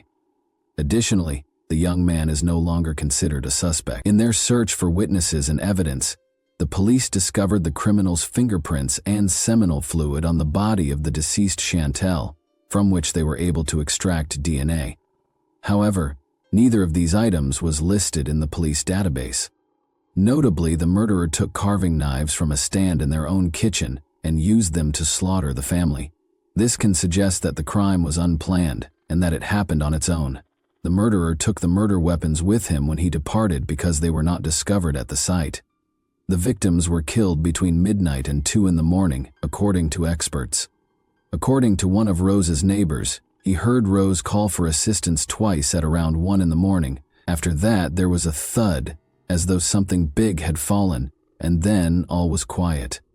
Although he found it odd, he chose not to call the police since he believed it was only a domestic dispute between the couple and he shouldn't meddle in their private matters.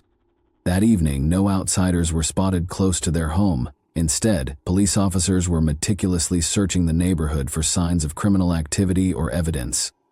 Additionally, it was decided to use the media to contact the town's citizens and ask them to provide any information that could advance the inquiry. However, this strategy actually made the detectives' job more challenging. Numerous calls from concerned citizens who wished to assist were made to the police almost quickly, and all of the information they received had to be confirmed. People who were suspicious were reported by callers.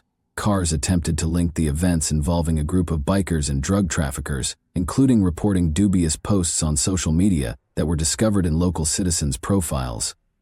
However, law enforcement officials did not benefit from all of the incoming information. An expensive camera that belonged to the deceased girl was discovered among the items in the residence 2 days before to the tragedy. It came out that Chantel enjoyed taking pictures, so investigators thought there might be some that could aid in the case. The memory card did include a lot of pictures, but the cops were particularly interested in the last ones. Most importantly, it was discovered that Chantel had thrown a nice party at Rose's house on November 6, 2 days prior to the catastrophe. She chose to take advantage of the fact that her parents were gone that day for an overnight with relatives.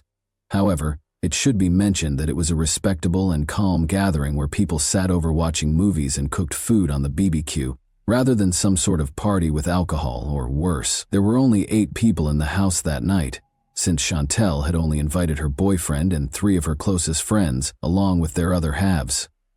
Their fantastic time was captured in numerous photos taken by the house hostess. On social media, some of the guests' images from that same evening were posted on their pages, mentioning pals. After spending the night in the house row, all of the buddies came back in the morning. During a sit-down in the backyard, Andrew and Rose prepared brunch for the visitors. In order to determine whether the girl had stalkers, jealous persons, or enemies, detectives determined that it was essential to interview everyone who attended the party and collect fingerprints from each person to match with the samples discovered on the deceased's chamber door. Chantel's friends were still in shock over what had transpired. They appeared at the station to testify and did their best to assist with the inquiry. The youngster's DNA samples and fingerprints from the initial call did not match those from the crime scene. They also gave people access to their phones and social media accounts, and they described every event that happened at the final party. Dylan remembered his girlfriend complaining on Sunday that she was feeling ill and most likely had a cold. She had called her supervisor to warn him that she would be unable to report to work the next day due to a fever that she had developed in the evening. Around 5 o'clock the following morning, the man contacted her to inquire about her mood. The message appeared read to him, but Chantel never answered, replied the culprit. Read the note, and the man was unaware that his sweetheart and her parents had already passed away. Additionally, the police discovered that the offender attempted to type a return text message, but it was never removed since Chantel neglected to recharge her account. However, the criminal attempted to give the impression that young Roe was still alive. Surprisingly, Dylan and a few of the deceased's close pals assisted authorities in creating a list of everyone in Chantel's group who she had communicated with. Law enforcement started going over that list, speaking with and inspecting each person on it. A week or 2 later, they got to Jason Downey, a young man of around 18. He had graduated last year and was now employed at a nearby auto repair business, but he had previously gone to the same high school as the dead and her lover. Jason didn't initially give rise to any suspicions.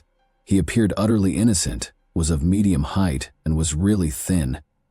The young man started acting suspiciously, but they still intended to question him and then release him. He began to complain that Chantel had not invited him to her party because everyone was in pairs and he had no girlfriend, instead of responding to the standard questions. He then claimed to have an alibi for the night of the crime, even though no one had even questioned him about it. The police decided to thoroughly investigate the man, including extracting a DNA sample and fingerprinting him, because of his extremely odd behavior. When Downey learned of this, he merely consented to go through all the required procedures without expressing any enthusiasm or worry. At this moment, the police decided to proceed with the test, even though they once more questioned his guilt. The expert saw relatively recent severe cuts on the man's palms when he collected his fingerprints. All of the wounds appeared to be smooth, as though they had been made with a tiny, sharp instrument, but Jason clarified that he had injured himself while working at the machine shop. According to the test results, The prints discovered on the deceased woman's bedroom door were those of Downey. We just needed to wait for the DNA test results, which were due in 2 days, to get the whole picture. They made the decision to speak with the man once again in the interim and inquire as to how, if he had not attended the party the previous evening, his fingerprints had ended up in the deceased's home. Once more appearing completely composed, the suspect explained that he had likely left fingerprints at Rose's residence after visiting it with Dylan approximately a month and a half prior. However, since the prints were crisp and new, this version did not match reality, as would have occurred to them over such a lengthy period of time. They were not rubbed, smeared, or dusty. And when the DNA findings from the lab were returned on November 16, 2010, they eliminated any remaining doubts that Jason was the one who had tortured the girl that night and killed her and her parents. But why would he harm her like that? What was the source of this thin young man's anger and strength? Detectives had to discover what motivated him to carry out such a heinous murder of the family when he was captured the same day. Jason Downey is... who? Jason Downey was born in September 1992 in Kilmarnock, Scotland, and grew up and entered adolescence there. He grew up with his own older brother Jamie and was the youngest of the family's 2 children. The boy was raised by his mother Lorraine after his parents split when he was just 8 months old. The boys had a half-sister named Judy, but they hardly spoke to her because their father quickly remarried. They moved to the town of Kapunda, Australia, when Jason was 13 years old, together with his mother and brother. The woman married a local resident she had previously met online for the second time in her new home. This place did not appeal to the child who was raised in a large city. He genuinely detested country living and wished to leave. At school, Jason hardly had any friends. They spoke to him more sympathetically because they thought he was odd. He was a self-confident, overly chatty, and persistent liar who told everyone about his popularity, admirers, and athletic prowess. In fact, he was neglected by girls. Nobody wished to associate with this strange and unattractive young man. Jason and Dylan were teammates on the same basketball team, and Dylan felt bad for Jason because he was not liked by anyone. He began inviting him to a number of social events. He even made the fatal error of introducing him to Chantel, his girlfriend. Because Downey was her boyfriend's buddy, Chantel also spoke with him out of courtesy and sympathy. She even defended him a few times when other teenagers attempted to make fun of him. But Jason fell deeply in love with her because she wanted to help a boy who was being harassed and abused. Additionally, he started to believe that she feels the same way about him but is unable to publicly express it because to Dylan, as Downey grew increasingly engrossed in his fantasies in which he was happy with Chantel, the youthful crush eventually turned into a true obsession, but others were unaware of it. The girl just made an effort to be kind and amiable. She never offered him hope or left any unclear clues. He mistakenly thought she was showing him love because she was the only person who showed him kindness. When the last suspicions that Jason had perpetrated the triple crime were allayed during the arrest and first questioning, the police knew that the arrest could not be postponed. But they were unsure of how to proceed because they were worried that the man might not have done anything. They used a harmless pretense to get him to the station because everyone was aware of his capabilities. Handcuffs were fastened on the suspect's wrists as soon as he arrived. The man, surprisingly, was completely emotionless. He wasn't frightened, furious, or shocked. He was utterly composed, refuted every charge, and made every effort to avoid the situation. When asked how his DNA got on the body and inside the deceased, the man said that he had consensually intimate relations with the deceased during his visit a month and a half ago, and he asserted that he left his fingerprints there.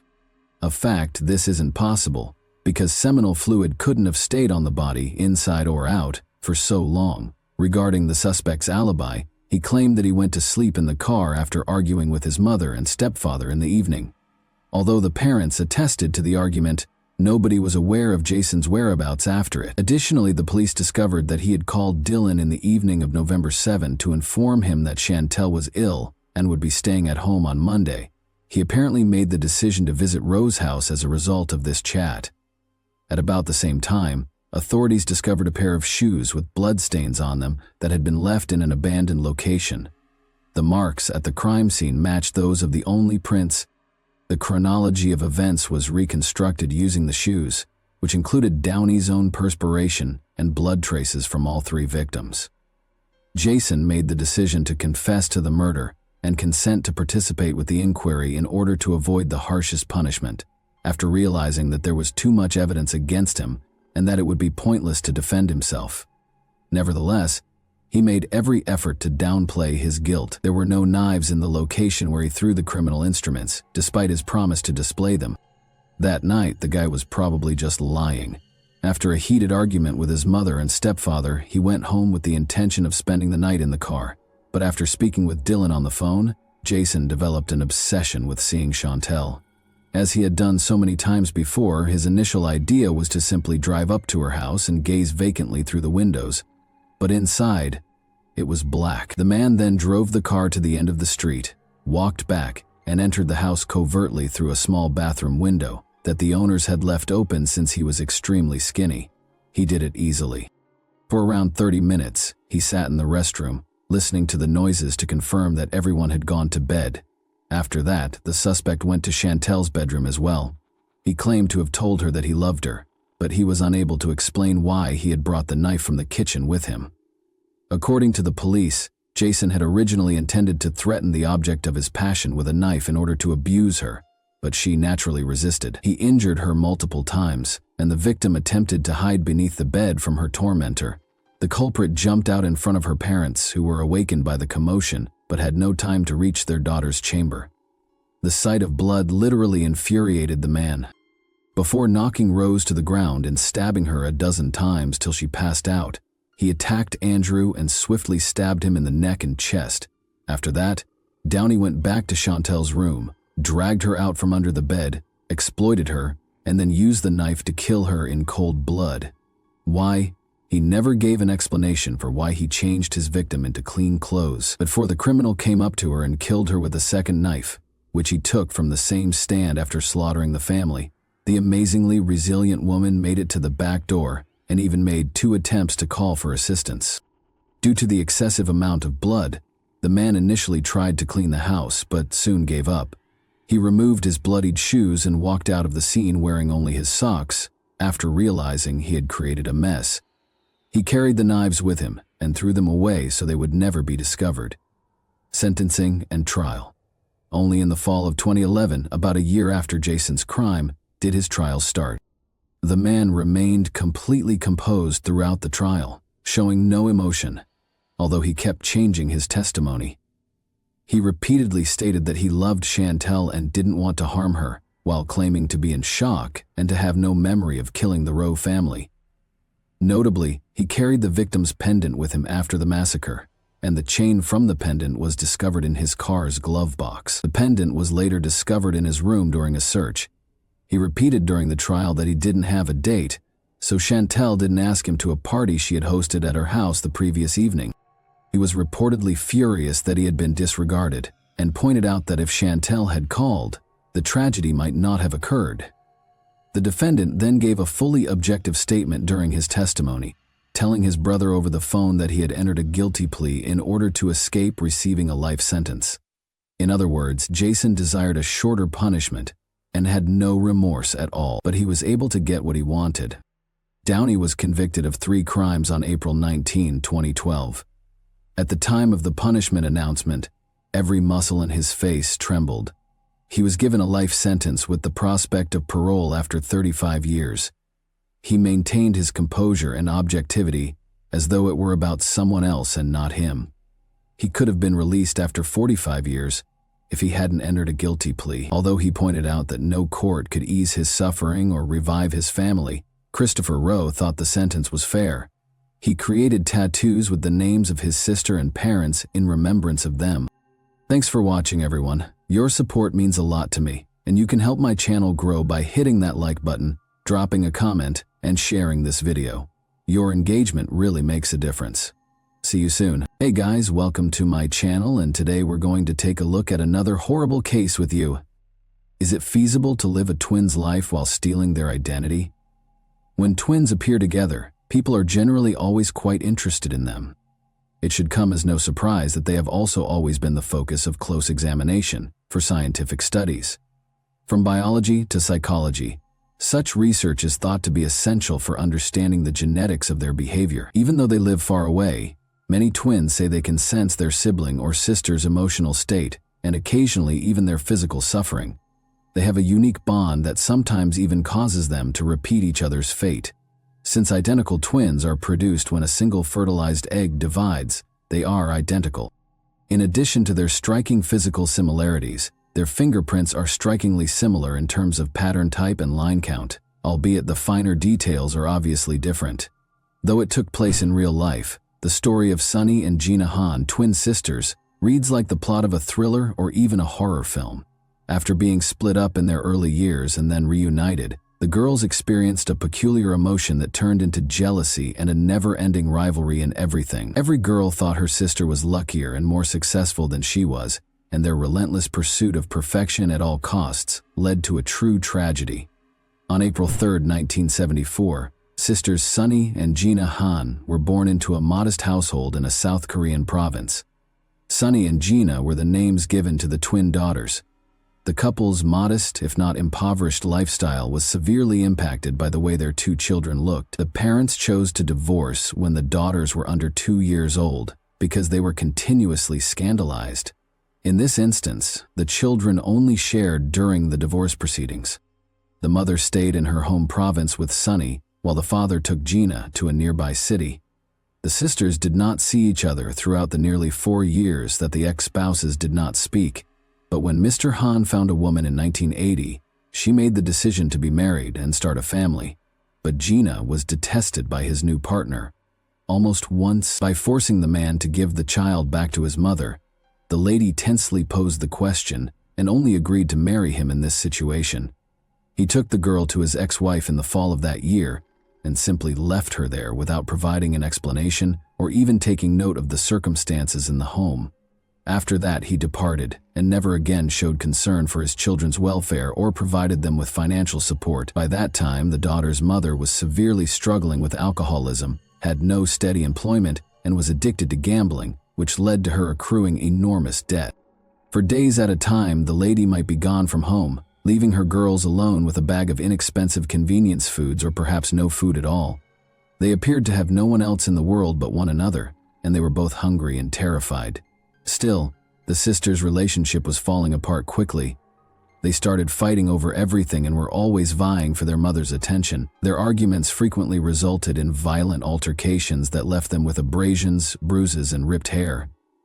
In an interview many years later, the mother herself stated that she never tried to reconcile her daughters or separate them.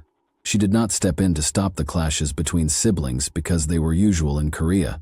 In the early 1000s, 980s flee to the United States of America. Mrs. Hahn chose to leave the country by sea in order to avoid creditors and attempt to start over, since she was unable to pay off her growing debts and was worried about her life and the safety of her daughters. The woman, who had only seen images and articles of the sunny state of California, wanted to visit. She purchased one-way tickets for herself and her kids and just packed the essentials in her suitcase. They encountered a number of issues as soon as they moved to Irvine, a city in Orange County, California. They had no family, friends, or acquaintances to offer any assistance. The girls who didn't know English struggled in school, and Mrs. Hahn was unable to get employment since she didn't speak the language. Living on a limited stipend, the family was barely surviving, and the future appeared ghoulish and terrifying. The mother and kids took a few years to get used to their new surroundings. However, just as things appeared to be improving, the woman developed a gambling and alcohol addiction. The same thing happened again, but this time she also started exhibiting mental health issues. She wanted to place her daughters in a foster home or orphanage because she couldn't raise them herself. Mrs. Hannah, Aurem, sister and her spouse, relocated to California in 1986. She herself offered to take the 12-year-old girls to her for rearing, after learning about the circumstances in a relative's home, as the pair did not have any children of their own. Mrs. Hahn eagerly accepted the offer, but she didn't even discuss it with her daughters. She hurriedly packed their things in a suitcase, caught a bus to Sunny and Gina in a nearby town, and just told them where to go when she dropped them off at her sister's house at the bus stop. The girls' lives quickly started to resemble a fairy tale, as they were embraced with open arms at their aunt's house despite their confusion and fear. Auntie and her husband made every effort to ensure the sisters were comfortable and had nothing to require. For the first time in their lives, Sunny and Gina ate enough, dressed beautifully, and were driven to a prestigious school. However, not only did the sisters' relationship not get better, it got so bad that it broke down. They were in the same class, studying together, and they were always competing. Each of the top-achieving females attempted to get around her sister in this way.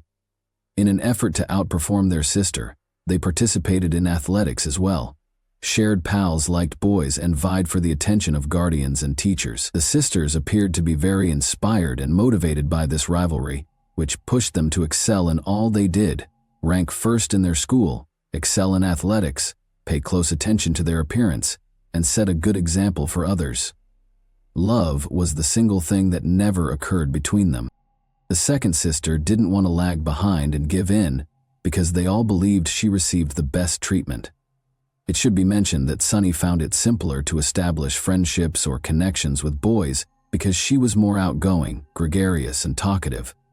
Her guardians unknowingly provided her more love and attention, and her teachers treated her better.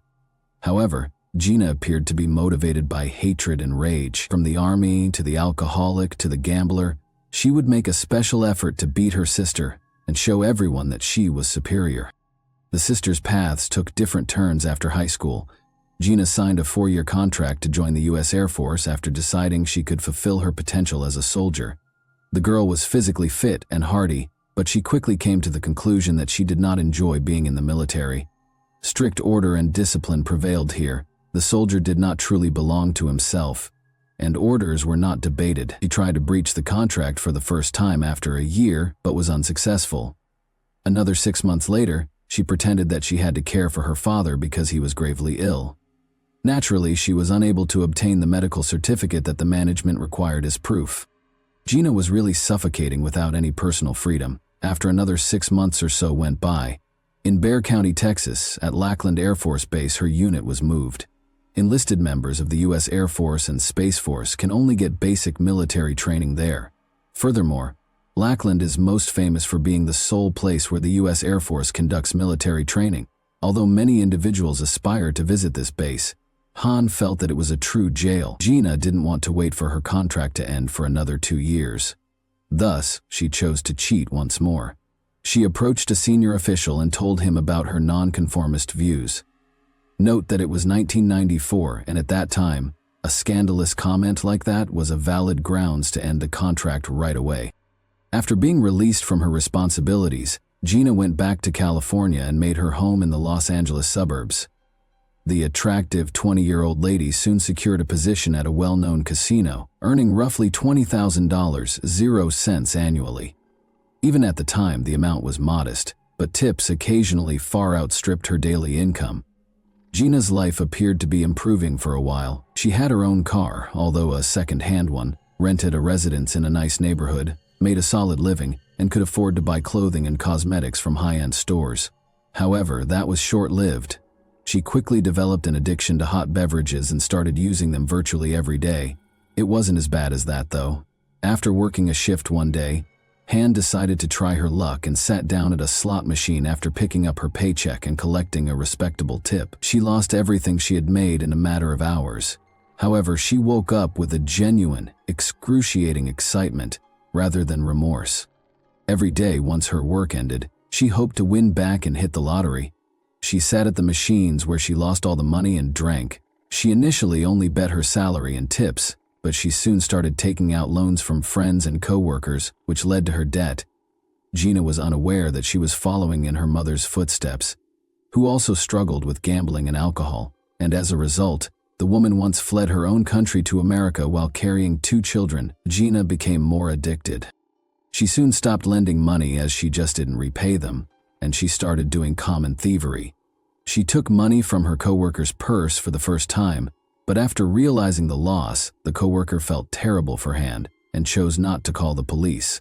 The thief was brought to administrative accountability when the incident recurred, but she was simply given a fine and a suspended sentence. She visited her aunt, who reared her, in mid-1995 and stole from her a few months later.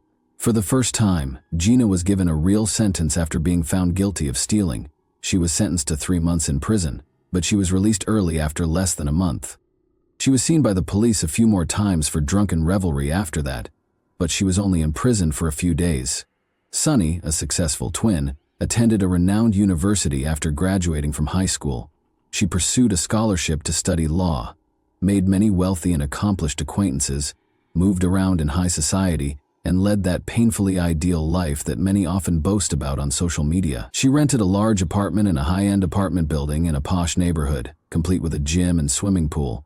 Sunny and Helena Smith, a fellow student and close friend who was the heiress of extremely affluent parents, split the rent. In addition to owning a pricey white BMW, Han was in a relationship with a young, attractive man from a bright family who was enrolled in medical school and aspired to become a surgeon. She appeared to be the total opposite of her sister, to have fulfilled all of her dreams and to have a long and contented life ahead of her. Sunny was almost forgetting about her twin sister. Since high school graduation, they had not seen or spoken to each other. She was aware from her aunt's statements that Gina had previously served time in jail for stealing, struggled with alcohol, and accrued debt due to gambling. The girl didn't try to locate her sister, get in touch with her, or offer assistance because she was too preoccupied with her education, relationships, and creating the ideal existence. But early in 1996, Gina called her sister out of the blue and requested assistance. Is it feasible to take another person's life? Gina called Sunny in April 1996 and requested to see her. For the first time in 4 years, the sisters saw one another, but they were not happy about it.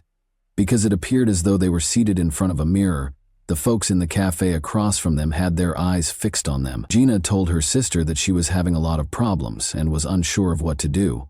Unemployed and very indebted, Gina had no place to live and no one to turn to. Sunny truly felt sad for her sister and paid close attention to what she had to say. Without even talking to Helena, she recommended that Gina remain at her apartment for the time being. With just a bag and her possessions, Gina moved into her sister's apartment that same day.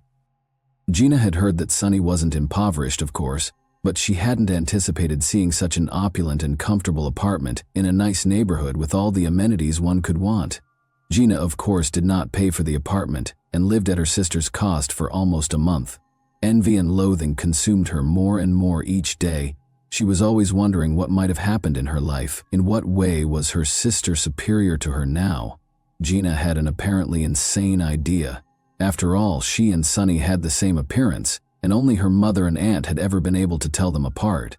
What if the twins simply vanished, and Gina was able to lead her ideal life? Since Gina had virtually no friends and her family, to be honest, didn't like her, she believed that no one would even notice the changeover or her disappearance. Such thoughts quickly became obsessive. Over time, a sneaky scheme developed in Gina's brain. She closely observed who her sister spoke to, where she went, and how she dressed and spoke. She also meticulously imitated her hair, cosmetics, and mannerisms.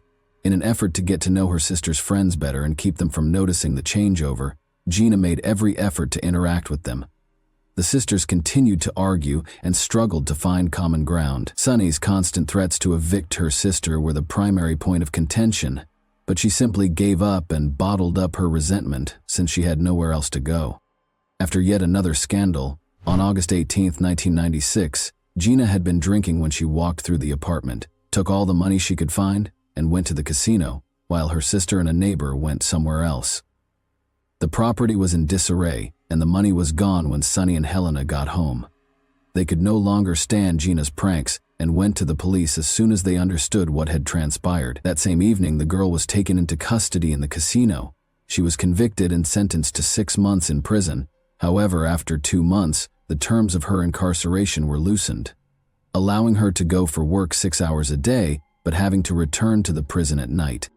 After 2 weeks of compliance, she made the decision to flee in order to finish her scheme, a cunning one. After being set free, Gina returned to Orange County by hitchhiking. The hunt for her was not a full-time job because she was not a dangerous criminal. Gina had to spend the night in a homeless shelter in a highly underprivileged area since she had no money. She wanted to replace her sister and kill her as quickly as possible, but she couldn't do it by herself, and she couldn't afford to hire a hitman. Then, after meeting 2 local adolescents in the same problematic neighborhood, Gina recruited them. They were identified as Joni Sirrett and Archie Bryant, his friend. In the event that they were successful, the girl agreed to give them each $100. 0 cents. The men made extensive preparations for the crime, purchased duct tape and rope, and even obtained a gun, albeit unloaded, that they could use to threaten people. After borrowing funds from friends, Gina hired a used Ford Mustang on November 15, 1996, with the intention of traveling to her sister's home with her accomplices. Everything was to take place on Wednesday, November 20, in the afternoon, when Sunny would undoubtedly be home by herself, based on her sister's estimates, as well as to do reconnaissance. The invaders also purchased a pack of magazines so that Johnny, posing as a salesperson, could inspect the apartment and see who was inside. The strategy appeared to be perfect. Each of the three criminals understood what they were supposed to do, and their roles were scripted, but all of a sudden, everything went wrong. A failed assassination attempt, to be exact. When a Mustang arrived to Sunny's apartment building at midday on the scheduled day, 2 men got out. While Johnny carried the magazines to the victim's apartment, Archie quietly moved to the side. Sunny answered the door when he knocked, but she didn't bother to knock and just slammed it in his face, claiming she didn't want anything. Johnny returned to his assistants, filled them in on everything, and they went over the plan's specifics again. Because the girl had opened the door without calling anyone, nobody was suspicious that she might not have been home alone. The young guys returned to the apartment after concluding their discussion of the subtleties and retrieved the rifle, duct tape, and rope from the car. When Johnny called the apartment again at around 1, Archie was standing a short distance away, ready to kick down the door when Sunny opened it. But by that time, Sunny had already gone to shower because she had a crucial meeting to attend. When the bell rang, her neighbor, who was seated in front of the TV in the living room, refused to even open the door. However, the unexpected guest persisted. So after a few minutes, Smith gave up and made his way to the door. Without any fanfare, the males kicked out the door as soon as the latch clicked and it started to open, knocking the girl on the ground before realizing that it was not Sunny in front of them and brandishing a revolver. After duct taping Helena's mouth shut and tying her up, Johnny rushed to Gina to ask her how to handle the problem and whether to allow the witness to remain alive. A bank card in Sunny's name was on the dresser when he left. Sunny, who was still in the restroom at the moment, heard a sound and warily peered out. After concluding that the house had been broken into, she went back to the bathroom, picked up the cell phone in the corridor, and began phoning the emergency services. She only had time to inform them about the armed robbery and provide the address. The friends anticipated being tortured to discover where the money and valuables were in the house, or being abused when Archie grabbed a terrified Sunny by the hair, tied her up with rope, taped her mouth shut, and threw her on the floor next to a bound Helena when the connection was abruptly cut off and the room door swung open with a powerful kick. But the police showed up a few minutes later. When the cops got to the residence, Johnny and Gina were still in the Mustang. A few minutes after the initial 3 police officers rushed past them, a second vehicle arrived to assist. Every force was hurried to the scene because it was a hostage situation. The intruder sitting in the car heard the number of the apartment radioed by a passing police officer. Gina shouted that she was Sunny as she exited the vehicle.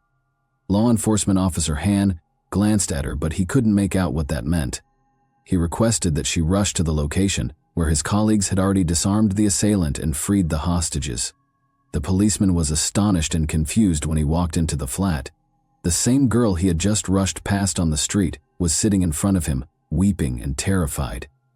The policeman briefly questioned whether what was happening was genuine when he inquired her name, and she replied that it was Sunny Han. Since the same person could not be in 2 locations at once, he believed he was going insane. The Ford Mustang carrying the girl and her accomplice, the good twin and the bad twin, had already vanished when the man who had told his colleague that he needed to check something leaped back into the yard. Gina knew the attempt had failed when she heard the radio announce the apartment number and saw the cops coming. Then, in a desperate move, she jumped out of the car and called herself by her sister's name. By claiming that the true offender was now in her flat, the girl attempted to appear like a victim, but the rushed officer ignored her and merely requested her to wait. Gina, of course, didn't wait. She and Johnny went to the closest ATM and used her sister's stolen card to withdraw a couple $1,000s. The crooks then hurried to the Mexican border, but not before they had to swap their car for a less noticeable one at the car dealership. Gina used her sister's name when introducing herself, but she accidentally wrote her own name on the form. The staff found this extremely odd and requested her to wait while the formalities were completed. The management was then notified, and the police were contacted. Gina insisted that Sunny was her, and that the other sister was impersonating her, even after she was jailed. Even after fingerprints were used to determine each girl's identity, they both continued to identify themselves as Sunny during the inquiry and in court. The Han sisters appeared to be ordinary good and bad twins at first, but a closer look at their past showed that this was not the case at all. Sunny had a successful and happy life, while Gina struggled with addictions, was frequently in problems, and had multiple criminal records. Sunny lost her primary motivation, though, when the sisters' paths parted and they ceased their ceaseless rivalry. She enrolled at a prominent university, but her academic performance declined in the second year, and she was unable to maintain her scholarship to pay for her education. She carefully concealed the fact that she was working as a dancer in a nearby city's nightclub from her boyfriend and friends. Sunny made an effort to keep up the appearance of an ideal existence, but in actuality, she was no longer leading one. Gina and her lesser accomplices were accused of conspiring to kill Sunny Han throughout the trial and punishment. Additionally, the girl was charged with attempting to pass for her twin sister, whose she even used while introducing herself at the hearing. Overall, the process was both intriguing and unsettling since the sisters, who were experiencing the same emotions, started crying, had panic attacks, and, during one session, passed out all at once. Gina stated that she merely intended to remove her sister's possessions from her apartment and had no intention of killing her. Johnny and Archie were meant to assist her with that, but instead they chose to act like gangsters and frighten Sunny and her neighbor. A bit too much, though. The defendants argued that since the rifle was unloaded, the girls would not have actually been harmed.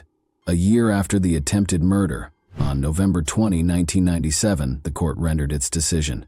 Gina had a history of many convictions, had fled from jail, and was wanted at the time of this offense, all of which the jury considered. Given all of this, Gina Han received a 26-year prison term after being found guilty on all counts. In the case's aftermath and cultural reflection, her accomplices, Archie Bryant and Jonia Sirat, were sentenced to 14 and 8 years respectively. After serving 21 years, Gina was released in May 2018 after her lawyer's appeal was approved by a California state commission. It's important to note that Sunny supported her in her parole case because her sister was able to pardon her. After Gina gained her freedom, she moved into her mother's home and now looks after her. The Khan sisters' story received extensive media coverage, was featured in several prominent talk show episodes, and served as the inspiration for several documentaries and feature films. And that wraps up today's chilling story. If you enjoyed this video, don't forget to like and subscribe so you never miss a new upload. Also, let me know in the comments, what part of this story shocked you the most? Thank you for watching, and I'll see you in the next video. Hey guys, welcome to my channel, and today we're going to take a look at another horrible case with you. Peggy Carr, 41, was working as a waitress at a neighborhood eatery in Alturas, Florida, on October 23, 1988, when her heart started pounding and her hands started to perspire. On March 3, 1989, around 5 months later, Peggy would lose the battle against her illness and die. Until a courageous undercover investigation into Peggy Carr's odd illness and death exposed a dark conspiracy to kill off an entire family, the case remained a mystery. Alturas, a small, tight-knit village in Polk County, Florida, with a population of slightly over 4,000, was where Peggy Carr and her family resided. Alturas is renowned for its lovely orange groves and tranquil atmosphere. Alturas is now a safer neighborhood than the majority of U.S. localities, with a violent crime rate of 21.8%.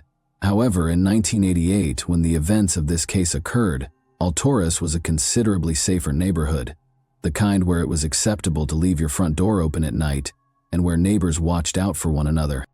Peggy Carr, who was born in 1947, had a difficult life. From an early age, she had to go out and find jobs that could put food on the table for her family because her parents were deaf and extremely poor. Peggy's lack of education made it difficult for her to get a decent work. The ones she did find, such as waitressing positions at remote truck stops on the highway, earned pitiful wages or were exceedingly hazardous. Nevertheless, she maintained a bright attitude and tried her hardest to make ends meet. In order to cope with the risks of her work, such intoxicated males trying to prey on a woman waitress working in a remote location in the middle of the night, Peggy has developed a very tough demeanor. For a long time, Peggy's tough exterior made it nearly impossible for her to find a romantic partner. However, she eventually fell in love with a man who is still unidentified, and she married him. Jelena, Alan, and Dwayne were the 3 children that Peggy and her husband would have over the course of the following 2 years. The couple put a lot of effort into supporting their family, and it appeared like Peggy's life was finally taking off. However, Peggy quickly began to have problems with her husband, and the marriage soon collapsed. Peggy was a single mother in her mid-30s by the mid-1000s, 900 AD, working odd jobs to support her 3 kids. Peggy tried to maintain a cheerful disposition at work, but she became more and more depressed and lonely. She had had a difficult life, and it didn't seem like things would ever improve. As her children grew older, they became aware of their mother's loneliness and sadness and desired she would find love and happiness once more. Her children's goal was fulfilled by the end of 1987. Carolyn Carr, who everyone called Pi, was the man Peggy met. Pi had recently divorced his wife, just like Peggy. In addition, he worked at a nearby phosphate mining facility in Alturas, Florida, and had 2 teenage children. When they first met, Peggy and Pi clicked mostly because they were both rigorous individuals who did not tolerate foolish behavior from others. Peggy's children observed a notable improvement in her mood when she and Pi began dating. She felt more at ease, lighter on her feet, and happy. When Peggy and Pi announced their impending marriage to their kids in April 1988, they thrilled them. Following the wedding, Peggy and her 3 children moved into Pi's house in Alturas, Florida. The combined family appeared to get along well, despite Pi's little house being even more cramped with 4 new members. The 5 kids got along nicely and were just glad to see their parents happy. The family also had 2 large dogs. However, Peggy and Pi started experiencing marital problems a few months after they were married. They became more and more estranged from one another on top of their problems, as Peggy had started to hear stories that Pi was still seeing his ex-wife. Their 2 dogs unexpectedly developed severe illnesses about the time Peggy and Pi's problems began.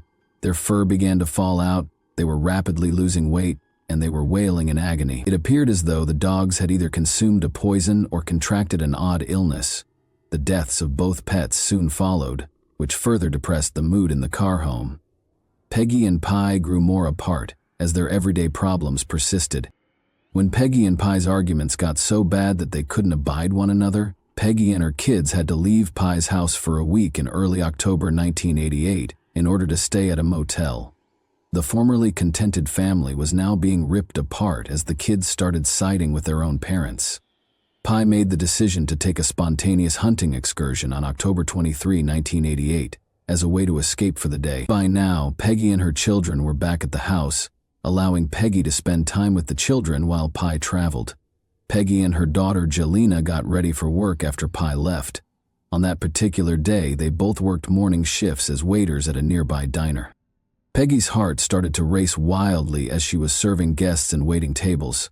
Peggy wasn't working on any demanding or heavy tasks that morning. She was merely carrying the trays with the orders from the clients. Peggy believed her heart would stop pounding so rapidly if she simply relaxed. Her hands began to perspire, and she soon began to experience a tingling feeling in her arms and legs. Peggy was still unsure of the cause of her feelings when it dawned on her that she might be experiencing a heart attack. Instead of losing her mind or going into a frenzy, Peggy made an effort to relax. After washing her face and hands in the staff washroom, she sneaked into the staff break area to unwind for a while. Jelena went to check on her mother after noticing that she had gone into the break room while she was unwinding. With composure, Peggy stated that she thought she might be having a heart attack and that she would go home to rest.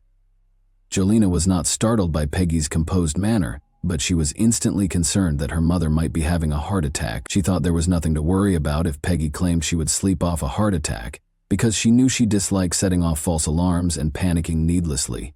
She did, however, get her mother to swear that she would visit the hospital if her condition worsened. Due to her current mood, Peggy told the manager she would be taking the remainder of the day off. Jelena said she would follow up with her as soon as her shift was over. The house was vacant when Peggy arrived home. She went to her bedroom to lie down because Pi was still on his trip and the kids were still at school. A few hours later, Dwayne, Peggy's 17-year-old son, came home from school to discover his mother sprawled in bed. Dwayne was instantly aware that something was up when he saw Peggy napping in the middle of the day. Even when she was sick, Peggy never napped. Dwayne asked Peggy if she was okay and she replied that she was, his face displaying worry. However, Peggy abruptly blurted out that she was not feeling well and felt awful as he turned to leave the bedroom. She claimed that she could hardly speak because of the blinding pain which seemed like fire being pumped through her limbs and legs. Dwayne's suspicions were validated at this point. Dwayne knew his mother had to get to the hospital right away if she claimed that this was the most agonizing thing she had ever experienced, because she was not a dramatic person.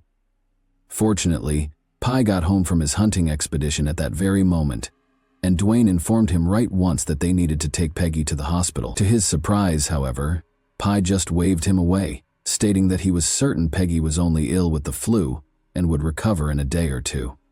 Since Pi didn't intend to take Peggy to the hospital himself, Dwayne called his sister right then and asked her to come home so she could do it. Jeleena's condition had deteriorated to the point where she was unable to walk or stand, so Dwayne had to assist Peggy to the car when she got to the house. The true issue started when they arrived at the hospital and Peggy was brought into the acute care unit to start treatment because neither Dwayne nor Jeleena knew what might have caused Peggy to feel the way she did. Peggy was now limited to lying down and groaning in agony. Her limbs still felt like they were on fire, her heart was still pounding, and she was now throwing up and feeling sick. Peggy underwent a battery of tests in an attempt to identify her condition, but every test came back negative or indicated that she was in perfect health. The doctors were genuinely perplexed by this. Peggy was writhing in agony, and since the tests they had performed had revealed nothing wrong with her, it appeared as though her illness had struck out of the blue. The physicians chose to keep her in the hospital and monitor her because they had no other option. Peggy's symptoms appeared to get better after she was in the hospital for roughly 3 days. She was able to communicate, eat, and move around a little, but she still had intense agony in her limbs and her heart continued to race. The physicians made the decision to release her so she could recover completely at home because she appeared to be on the mend. On October 26, 1988, Peggy arrived home and slept in bed to recuperate. She saw that she was getting better. However, all of the symptoms returned after a day, this time with considerably greater intensity. She was feeling sick, her heart was pounding, her arms and legs felt like they were on fire, and she had dropped so much weight that she was a shell of her former self. However, Peggy's family decided it might be better for her to stay at home rather than go to the hospital, because they understood that even the doctors didn't know what was wrong with her. However, it appeared as though Peggy was collapsing before their very eyes.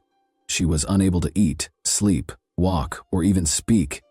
The anguish she was experiencing was so great that she was only able to lie in bed, writhing in agony and occasionally screaming into her pillow. Her family finally gave in and agreed to take her back to the hospital on October 30.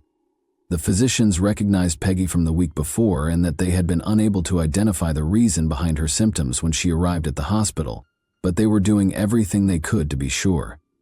To find out if they had missed anything, the physicians decided to give Peggy another round of tests. They checked for all the common illnesses that may afflict a 41-year-old woman, including food poisoning, since they believed Peggy had consumed something that was making her stomach hurt. However, the test results once more indicated that Peggy was in perfect health. Once more, the physician's only option was to place Peggy in a room and watch her. Peggy's cries of excruciating pain reverberated through the hospital corridors as she lay in her room, audible to other patients and personnel. Peggy had started to drift in and out of consciousness by October 31. However, things were going to become worse. Dwayne, Peggy's son, and Travis, Pi's 16-year-old son, were both sent to the same hospital as Peggy. The symptoms that Peggy had been experiencing for more than a week had suddenly started to affect them as well. Similar to Peggy, Dwayne and Travis underwent a battery of tests to find out what was wrong with them, but the results were likewise inconclusive. However, one of the neurologists treating Peggy, Dr. Robert Van Hook, observed something about their symptoms that caught his attention right away. Travis, Dwayne, and Peggy were all experiencing hair loss. The neurologist suspected that he understood the precise reason of their disease based on the other symptoms they were experiencing, but first, he ordered a very particular test kit to confirm his assumptions. The neurologist checked Travis, Dwayne, and Peggy after the test kit arrived, and the findings were positive. Each of the three had consumed thallium nitrate, a costly and uncommon substance. Once employed as rat poison, thallium nitrate is a tasteless, colorless, and odorless metal that was outlawed due to its high toxicity to humans, with symptoms including extreme hand and limb pain, nausea, hair loss, weight loss, and irregular heartbeat.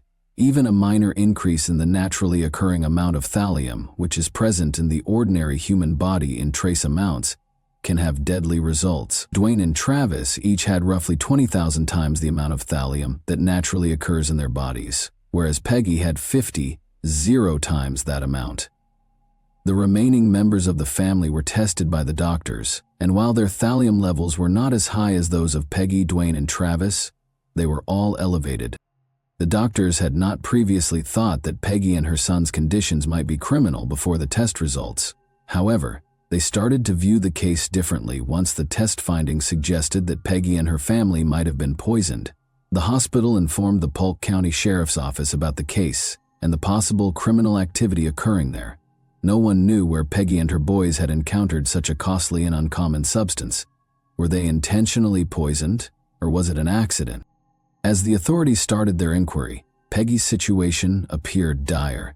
Even though thallium poisoning may be cured, Peggy's body had been so thoroughly damaged by the poison that she was unlikely to live even if therapy had been given.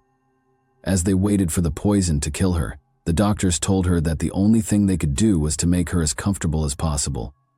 For the boys, however, there was hope. Everyone hoped that the treatment they received would be quick enough to save their lives. Peggy fell into a coma a few days after learning that she was not going to be saved. After 2 months in the hospital, her family opted to remove her from life support on March 3, 1989, although she would stay in the coma for the following 4 months. Dwayne recovered completely. Although Travis would finally recover from the poisoning and spend 6 months in the hospital, the severe damage the poison had done to his limbs meant that he would never be able to walk again. The situation involving Peggy and her sons was extremely difficult for Polk County Sheriff's Office Sheriff Judd. They had a murder and other attempted murders on their hands, and a killer was at large, regardless of whether they were poisoned on purpose or not. There was a chance that the poison's source was still available for other Alturas residents to consume if they had accidentally consumed it. Sheriff Judd was determined to find the truth because the stakes were high. Every surface and object in the Carr residence was examined for thallium by investigators, but the results were all negative. Meanwhile, panic broke out in Alturas as word spread that the Carr family had been poisoned and that the authorities were unsure of the source of the poison. Families feared they might already be dying and not be aware of it, or that the poison may have originated from their groundwater. Because the Carr's well water was connected to at least 2 other homes, detectives looked into it, but they discovered nothing. Furthermore, Peggy and her sons had experienced symptoms that no one else in the town had. The investigation was then joined by prosecutor John Aguero of the Florida State's Attorney's Office, who began investigating the possibility that thallium originated from pesticides, insecticides, or any other plant spray. There were numerous orange groves in Alturas, and the pesticides used to maintain the trees may have contained thallium, but all test results were negative. Police found their first break in the case, an 8-pack of Coca-Cola bottles with tampered-with lids, while searching the Carr home for anything Peggy and her sons might have eaten or consumed that might have contained the poison. The bottles were sent for testing right away, and the results revealed that the Coca-Cola bottles had high amounts of thallium. The drinks had been filled with thallium before the covers were put back on. The first obvious conclusion was that the bottling firm had tampered with the product. If it was, almost everyone drank Coca-Cola, which may lead to a nationwide thallium poisoning problem. Many inhabitants of Alturas were afraid to drink Coke after learning about this additional lead. But as the investigation went on, it became clear that neither the Alturas Coca-Cola outlets nor the bottling firm were responsible for the poisoning. Investigators came to the horrifying conclusion that, although the bottles had been tampered with, the person who did it specifically targeted the Carr family. Peggy Carr himself was the main suspect. On October 23, The day Peggy had started exhibiting symptoms, Pi had abruptly made the decision to go hunting, which kept him gone for the majority of the day. Investigators thought this might have been an attempt to hide his identity. Additionally, Pi had access to a chemical as costly and uncommon as thallium, since he worked for a phosphate mining company. Given that Pi and Peggy had been experiencing marital problems, it appeared highly likely that Pi was the one who poisoned Peggy. But there were some problems with this theory. Additionally, Pi and his kids tested positive for thallium poisoning, indicating that they drank the same Coke as Peggy and her kids. Therefore, it appeared more plausible that Pi would have planned it so that only she consumed the poison, or at the very least he would have ensured that his kids did not get it, if he really wanted Peggy dead. Nevertheless, Pi was taken in for interrogation by the police. Pi swore that the hunting excursion was a coincidence, and told them he had no idea how the poison had entered his house. He casually remarked something during his conversation that did not seem significant at the time, but when police investigated Pi's tip, they would uncover the next significant clue that would enable them to solve this confounding case and identify the person who had poisoned Peggy and her family. Pi was trying to explain himself as he sat in the questioning room when he suddenly recalled an incident that had occurred a few weeks prior to Peggy's illness. One day, Dwayne, Peggy's son, went to check the mail and discovered a printed note addressed to Pi. The note said, "You and your so-called family have exactly 2 weeks to move out of the state of Florida or you will all die. This is no joke." Peggy and Pi thought the death threat was a joke from some naughty teenagers, but now that the whole family had been poisoned, it appeared that the note might not have been a joke. It could have come from the poisoner of the Carrs. When authorities started looking into the note, they discovered a few details that quickly led them to believe that the sender was familiar with Pi and his family. For instance, the sender had correctly typed Pi's name as Pi instead of Pi, which is how most people would spell it.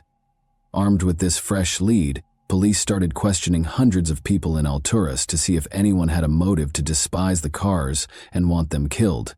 But neighbors looked out for one another in a small, tight-knit town like Alturas. Police decided to approach FBI Special Agent Mark Young, a profiler with hundreds of cases under his belt, to assist in creating a profile of the likely criminal after failing to identify anyone with a motivation to harm the Carrs.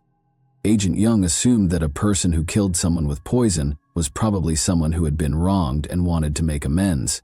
Additionally, the undetectable form of thallium was the particular kind that was used to poison the Coca-Cola bottles. It was pricey. You couldn't just walk into the store and buy it. This demonstrated that the offender was bright and had a solid understanding of chemistry. In light of this, investigators eliminated potential possibilities until they arrived at George Trapal and Diana Carr, the Carrs' neighbors. January 23, 1949 was George Trapal's birthday. He had several degrees and worked as a computer programmer and scientist. He established a thriving orthopedic surgery practice in Alturas with his wife Diana Carr, who was not related to Pi Carr. George was a calm man who rarely left the house, but he wasn't always so easygoing.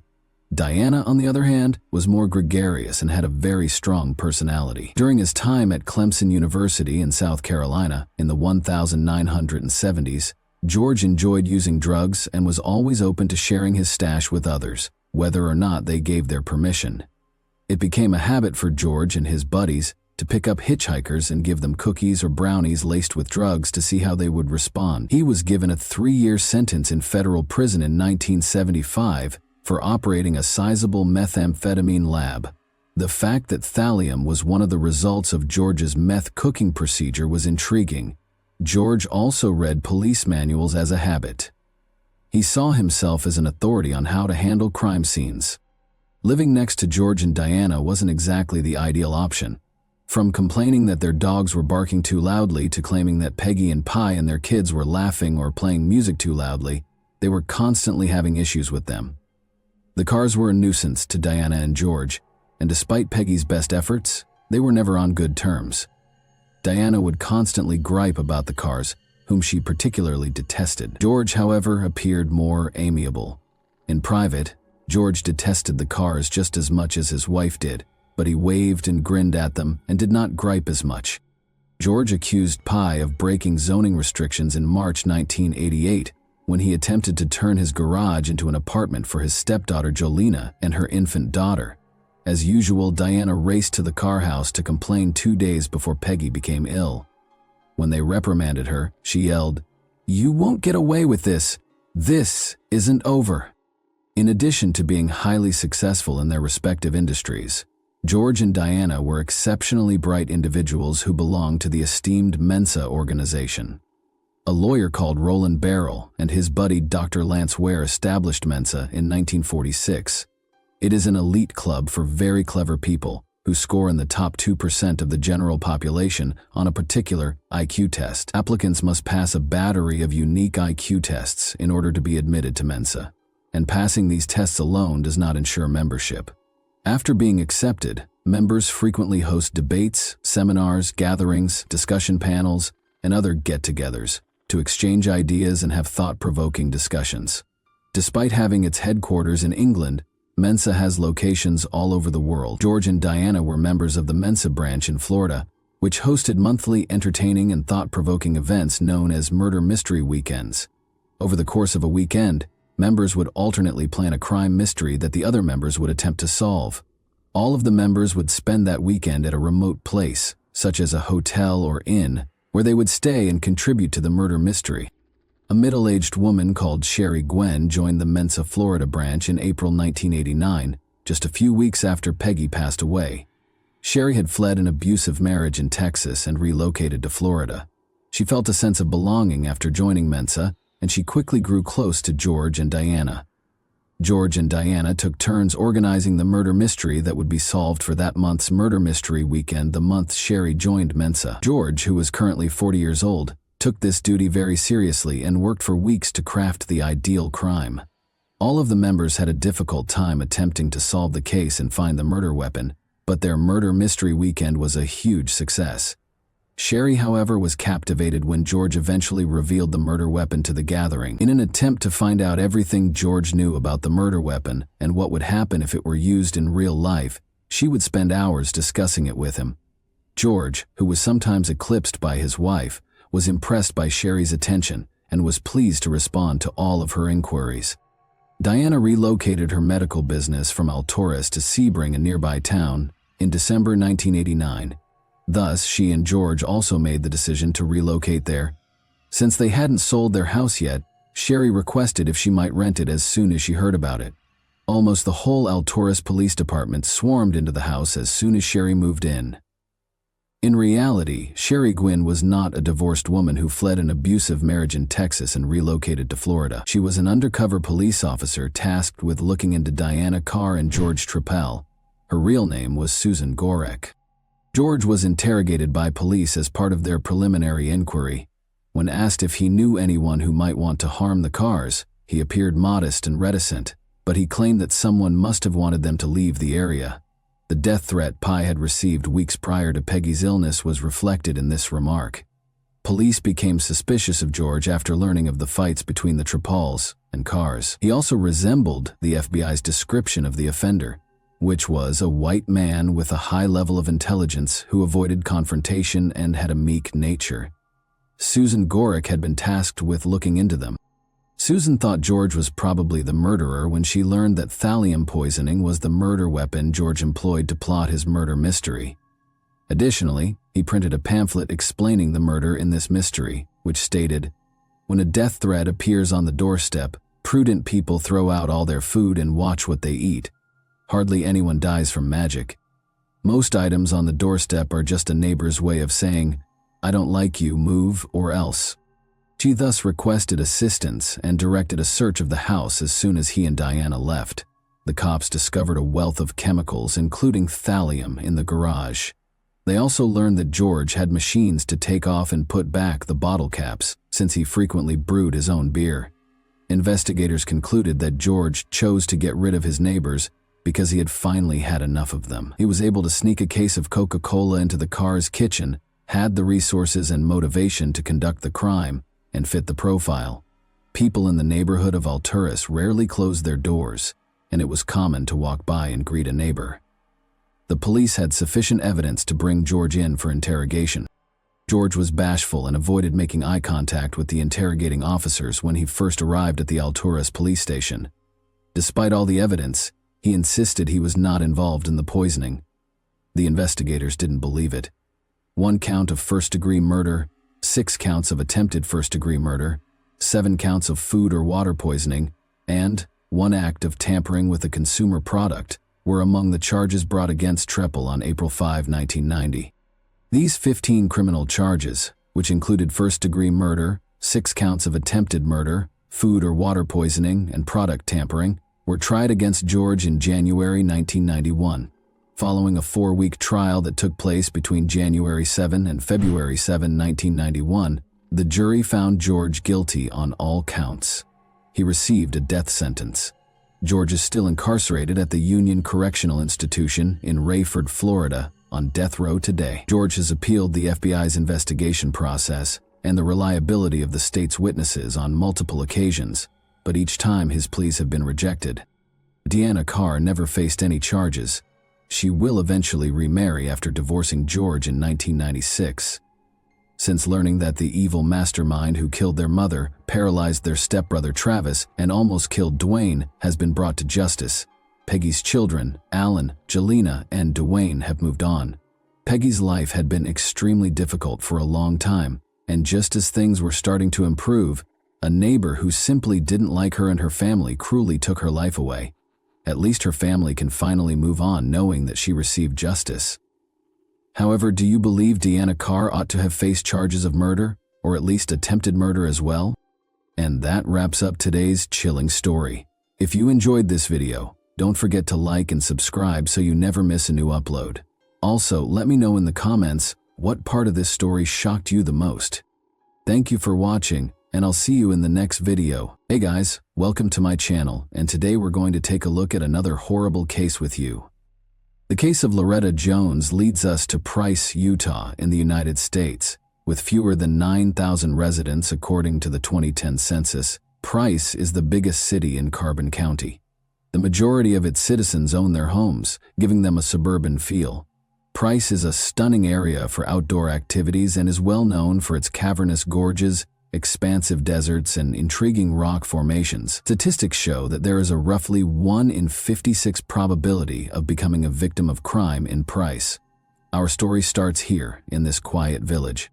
Loretta Jones and her 4-year-old daughter Heidi Jones resided at 460 E 400 South in Price. She put in a lot of effort there to support herself and her daughter. She was young and single, but she gave everything she had for Heidi, who recalled all of their wonderful times together.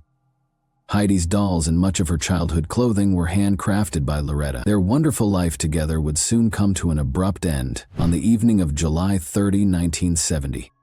Unaware that it would be the last time she would see her mother alive, Heidi bid her goodnight with a kiss on that beautiful July night. When Heidi Jones awoke on the morning of July 31, 1970, she discovered her mother, Loretta, dead on the floor of their living room. Heidi, too young to properly understand, stepped outside. There she noticed Sue Ann Hovert, her neighbor, excavating worms at her flat. Hovert asked Heidi what she was doing after noticing her beckoning her closer. In response, Heidi said, "I can't. I think my mommy is dead." When Hovert heard these words, she instantly stopped what she was doing and went inside with Heidi to see how things were going in Loretta's house. Hovert discovered Loretta laying face down, her back and hair matted in blood, and she was completely nude from the waist down. Police Chief Art Poloni arrived at the site after Hovert phoned the police. On July 31, 1970, at approximately 11:40 a.m., the police arrived and verified Loretta's death. The living room was covered in blood, and Loretta had been stabbed 17 times. Since there was no evidence of forced entrance, the detectives concluded that she had known her assailant. Additionally, Loretta had no defensive wounds, suggesting that she had not attempted self-defense throughout the assault. The medical examiner determined that Loretta had body fluid on her and that she had been slain by a short, narrow knife. Unfortunately, there were no CCTV cameras to record the events, and DNA testing was only in its infancy at the time. Investigators looked to Heidi for answers because a young girl was there in the house when the crime occurred. Heidi informed them that she was warned not to leave her room by her mother after she had put her to bed. She added that on the night of the murder, she didn't hear her mother struggle or scream. The detectives were alarmed by what she said, though. Heidi had told the investigators that Tom did it. Tom killed my mom. As they searched the house during the investigation, the cops started looking for explanations. This notepad contained an entry from Heidi's grandma, who was recording whatever Heidi said at the time. When the body was recovered, Heidi told her grandma, "It was Tom that killed my mom." Later, they located Loretta's diary, which had a name that sounded a lot like the one Heidi had mentioned. Thomas Egley. Before her death, Loretta dated Thomas for 2 months, according to the diary. They were only able to learn this about Thomas. The name that 4-year-old Heidi, who was asleep at the time of the murder, mentioned was the only other clue the investigators had to piece together the case, but the police soon had another lead to pursue. 10-year-old Kula Fennell, who lived 3 blocks from Loretta's home, was outside with her brother at 9:30 p.m. riding their bikes. As night fell, Kula's brother abandoned his bike and entered, and Kula chose to follow suit, leaving her bike outside. A man grabbed her from behind and covered her lips with his palm as she made her way to the main door. Fortunately, Kula was able to release her mouth from the assailant's hold and scream loudly. The man ran away in fear. Kula could see her assailant and the path he took. She informed the cops that he ran toward Loretta's residence. Since Thomas Egley was already a suspect in a murder investigation that same evening, his image was later included in a lineup at the police station. Thomas was taken in for interrogation after Kula identified him as the one who attempted to abduct her. The investigators thought Kula and Loretta's cases were connected. Thomas denied any involvement in either of the 2 occurrences when they questioned him about them separately on August 1, 1970. According to Thomas, he got a lift with other teens the night of the murder and was dropped off at a fast food restaurant in Price, where he ate hamburgers. Around 11:30 p.m., he claimed to have gone to Highway Rendezvous, a pub on Spring Lane Road, before returning home. He said that day, he didn't see Loretta. When the investigators went to the pub to inquire about if they actually saw Thomas that evening, the proprietor acknowledged seeing him. He had red spots on his shirt and appeared frightened and shaky, she observed. Thomas informed the detectives that since he had been painting all day, the red specks on his shirt must have been paint. The detectives took samples of Thomas's hair, blood, and fingerprints, as well as the clothes he claimed to be wearing that evening, regardless of what he stated. They felt they had sufficient grounds to arrest Thomas as a result, and they did. While Thomas and his fiancée, who was 8 months pregnant, were staying at a motel in Helper, Utah, Thomas was detained. However, prosecutors called witnesses who gave Thomas an alibi during the preliminary hearing on November 5, 1970. Since Thomas was known to have visited Loretta's house before to the occurrence, the prosecutors claimed that the fiber evidence resembled the rug she had at her house was insufficient. However, Thomas was charged with attempted kidnapping and jailed for 90 days after Kula Fennell named him as the man who attempted to kidnap her. In 1971, Thomas relocated to Rockford, Colorado, following his parole. For years, however, Loretta's case remained unresolved. After her mother passed away, Heidi had to cope with the trauma. Her grandma, who had taken her in right away after her mother passed away, would listen to her talk about the incident. She kept saying to her grandma that she didn't think Tom killed her mother. Her grandmother kept a journal in which she recorded everything Heidi said. Heidi added that Tom was cruel to Loretta and would frequently strike and slap her. The grown-ups in the family eventually sought to dissuade Heidi from talking about the incident and try to help her forget it. Heidi never forgot what had happened to her mother in 1970, even if she stopped talking about it. As Heidi got older, she realized that Loretta had to have suffered through the attack in order to keep her safe. Heidi decided that she owed her mother justice as a result, and she would obtain it for her. Heidi never forgot her mother's case, even if decades went by and she moved on with her life. Even though she still had a soft spot for her mother, she didn't advocate for the case to be reopened, until one day, after being inspired by the television program Unsolved Mysteries, she launched a large letter campaign, writing to the Carbon County Sheriff, Price City Police Department, and FBI. She wrote letter after letter, but none of them answered. David Brewer, a friend from high school, responded to a social media post made by 43-year-old Heidi in 2009. After a while, the two got back in touch, and Heidi found out that David was collaborating with the Carbon County Sheriff. Heidi saw this as a chance to revive her mother's case, In order to talk about her mother's cold case, she deliberately ran into David at a local arts festival. As David heard Heidi's story, he was struck by her tenacity and shocked that he had never heard of it throughout their high school years. Heidi told the story of how her mother kissed her goodnight, and then, when the door to her room opened, she told her not to leave, as though she knew something terrible was about to happen.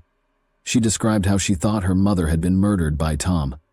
Despite her hazy recall, Heidi vaguely remembered what appeared to be Tom forcing her mother to have sex with him or stabbing her, but she missed her mother's cry. David chose to assist after hearing her story. At last, Loretta's case was reopened.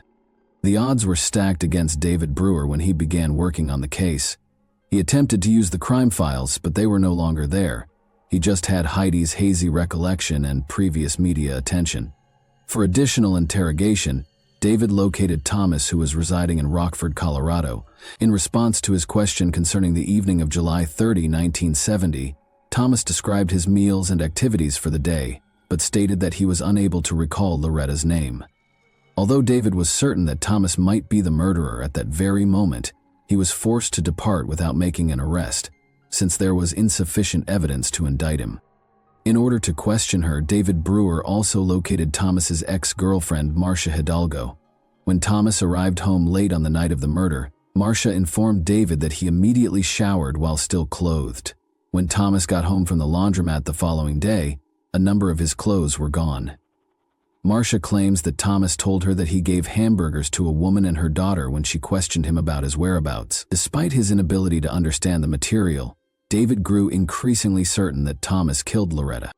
Exhumation was the final remaining choice after David had exhausted all other options. After David expressed his opinions, Heidi unexpectedly stated that she would even fetch a shovel to dig the grave herself if it would bring justice for her mother. He wasn't sure how Heidi would feel about exhuming her mother's body. Heidi sobbed several times as they carried out the exhumation, but when the body was excavated, they found that the entire body had been ruined by water, which prevented them from getting the necessary evidence. In spite of this, they inflated the results for the public, saying they had discovered fresh evidence that offered a lead. After the news spread widely, David soon got a call from a woman named Linda. Linda clarified that she made the decision to contact the detectives after recalling the details of the exhumation she had seen on television. She informed David Brewer that Loretta had used her blood to write the murderer's name. David was shocked and inquired as to how she knew this, given that the police had forbidden anyone from entering the scene of the incident. Linda clarified that throughout her high school years, when the murder occurred, she resided at Heidi's grandmother. Heidi's grandfather instructed Linda and one of Heidi's aunts to go to Loretta's house and pack Heidi's things the day following the event. Linda claimed that after the police let them in, she spotted a capital T and a O with her own eyes. This was a significant development in the case, but they required a picture of the crime scene to support their claims.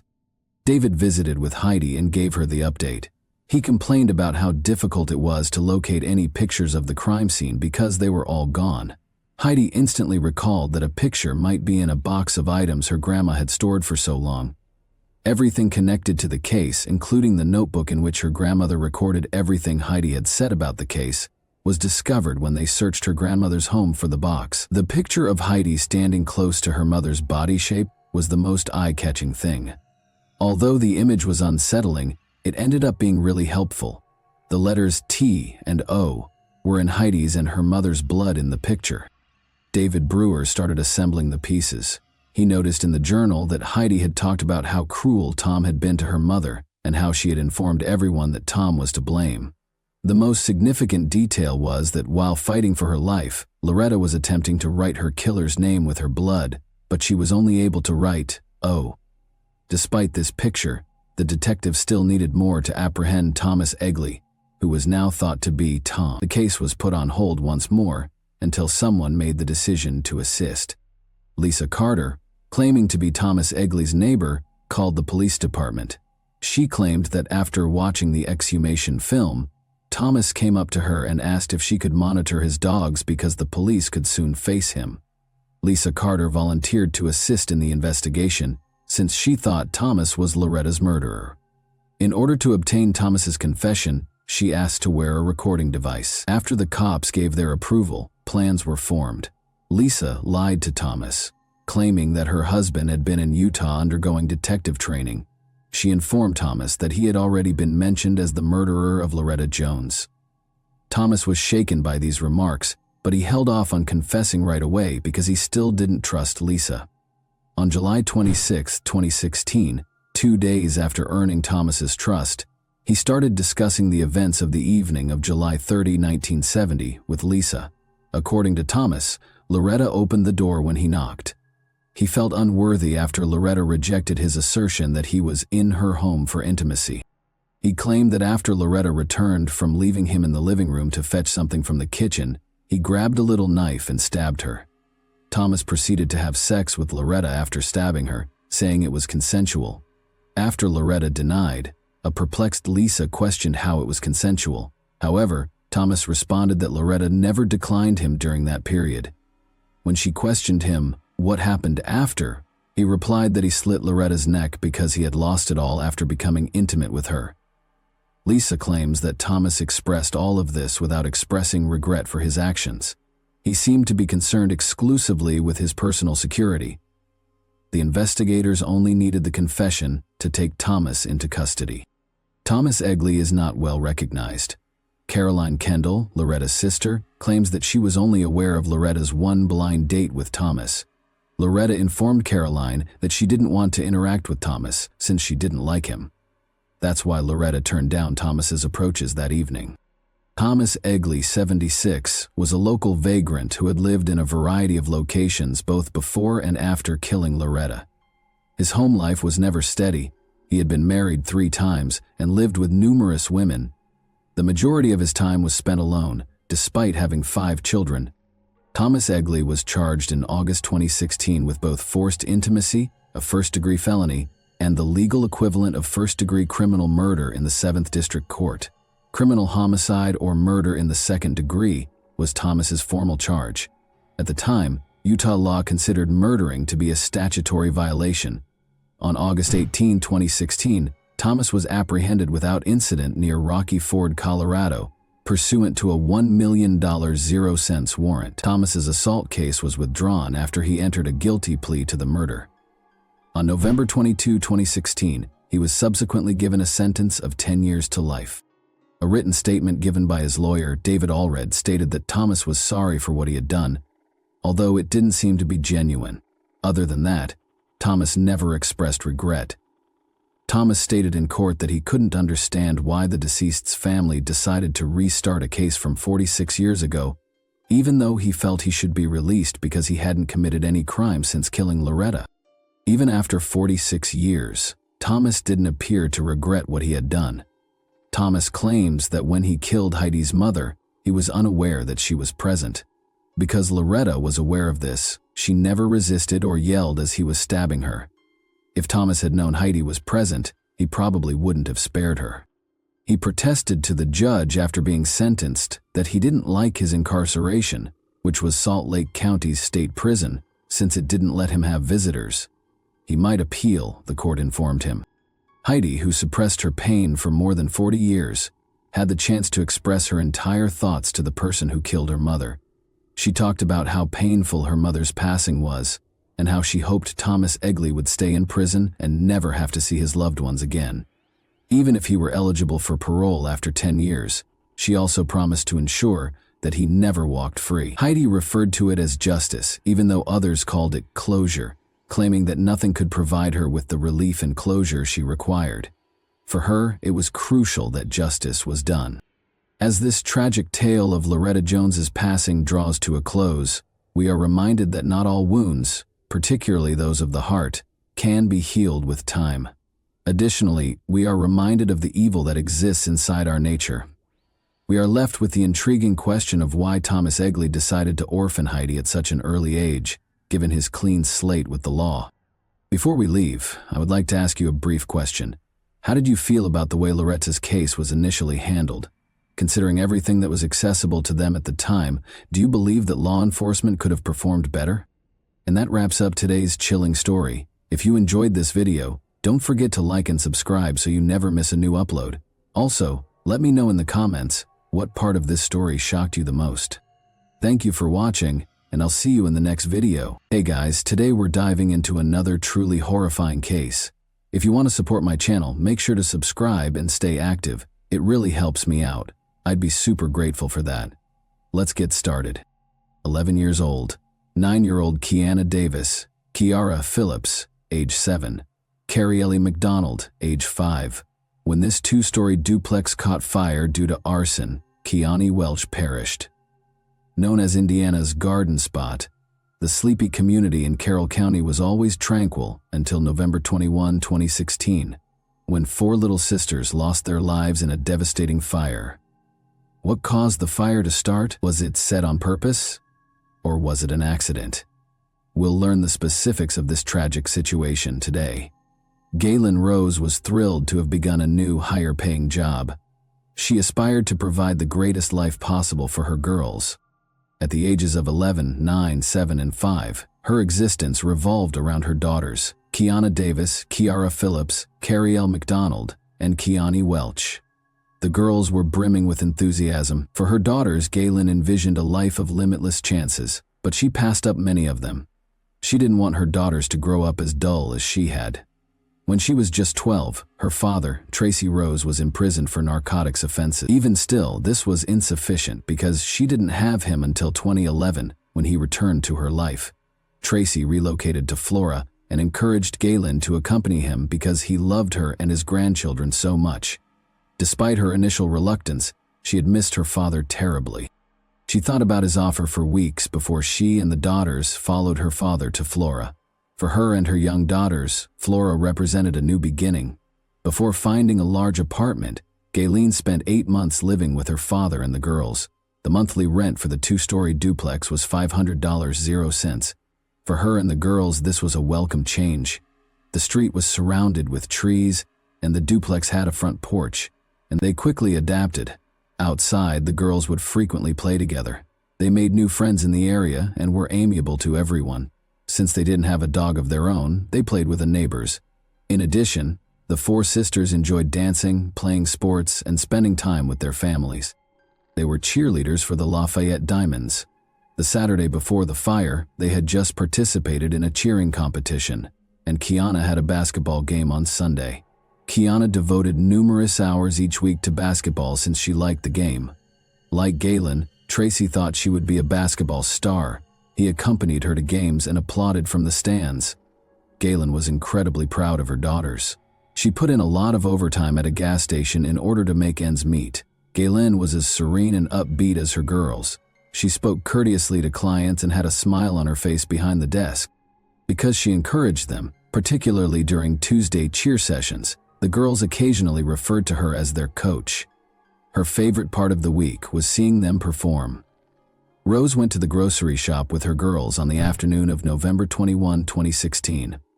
The girls chose their favorite snacks, so it was one of those thrilling outings.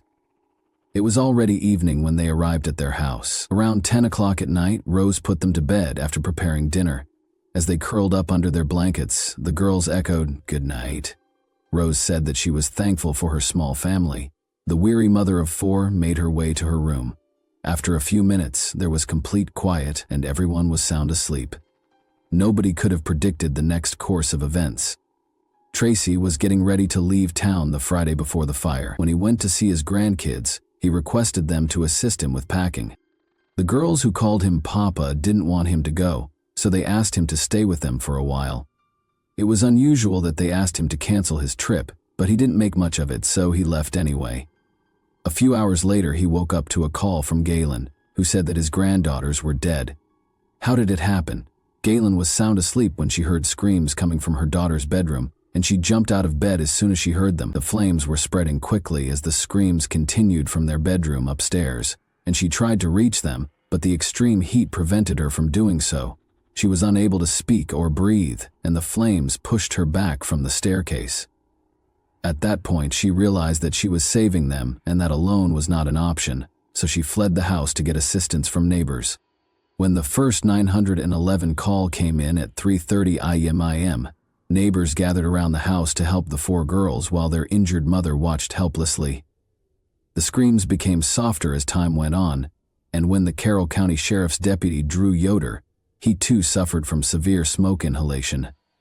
Later, Galen was airlifted to Eskenazi's burn center, where she was burned all over and had smoke in her throat. When Yoder arrived, he asked Galen where the children were, and she pointed to their room upstairs. The girls shared a bedroom on the second floor, and Yoder immediately called the county to send medics. Coughing, he attempted to climb a narrow, smoke-filled stairway, but the climb was difficult and impossible. Galen desperately steered Yoder from outside, telling him to keep climbing until he reached the girls' bedroom, but the smoke overpowered him. A few seconds later, he left the building, moaning and breathing heavily, and he hurried to the Flora Fire Department, which was on its way. Deputy Yoder and Officer Dissinger, wearing air packs, prepared to crawl on their hands and knees to the front door as the fire department edged closer. Unfortunately, the flames came towards the cops from the back of the house.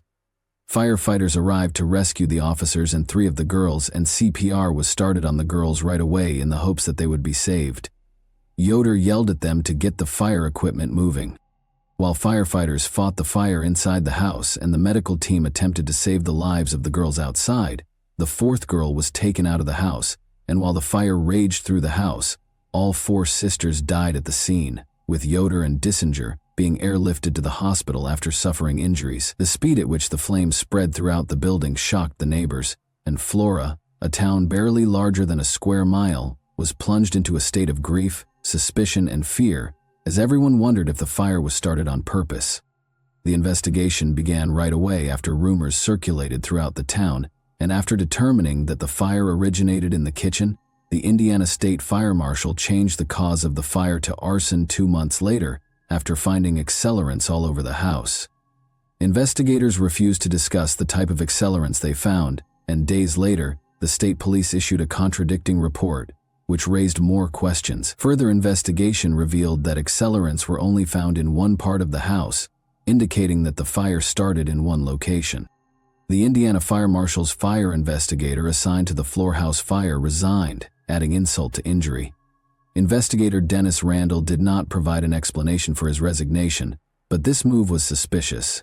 The private investigator's email to state police confirmed the concerns of many, saying in part that the press release statement regarding accelerants being found in multiple locations is absolutely not based on any evidence discovered at the scene during the investigation, and the investigator, Dennis Randall, was not performing a proper origin and cause investigation based on the current procedures of NFPA 921, 2016 edition, to express that opinion. Josh Ayers, Randall's boss prior to his resignation, was also Galen's landlord and president of the Flora Town Council. The resignation is bad news for Galen and her family, who think it will hinder the investigation and leave many questions unanswered. For example, could Randy's resignation hurt the chances of locking someone up for arson? It would be hard for a new investigator to take on the case with the same zeal. Will the small-town politics impede justice? The answer is not yet known, but if Galen's suspicions are correct, it would be another devastating blow to the case. It's been over 8 years since the incident, and there's no justice. They're focused on finding the arsonist. Doug Carter maintains that the fire was intentionally started and that someone who knew the family committed it. Carter also disclosed that detectives have traveled to Ohio, Kentucky, Illinois, and California for investigation. There is no justice, which leaves much to be desired, considering that the Delphi murders received more attention. Remember how Abby Williams and Libby German were killed on February 13, 2017? The police swung into action and arrested the suspect. Since then, Richard Allen has been arrested and sentenced to 130 years in prison. The arson case, ironically, is still unsolved.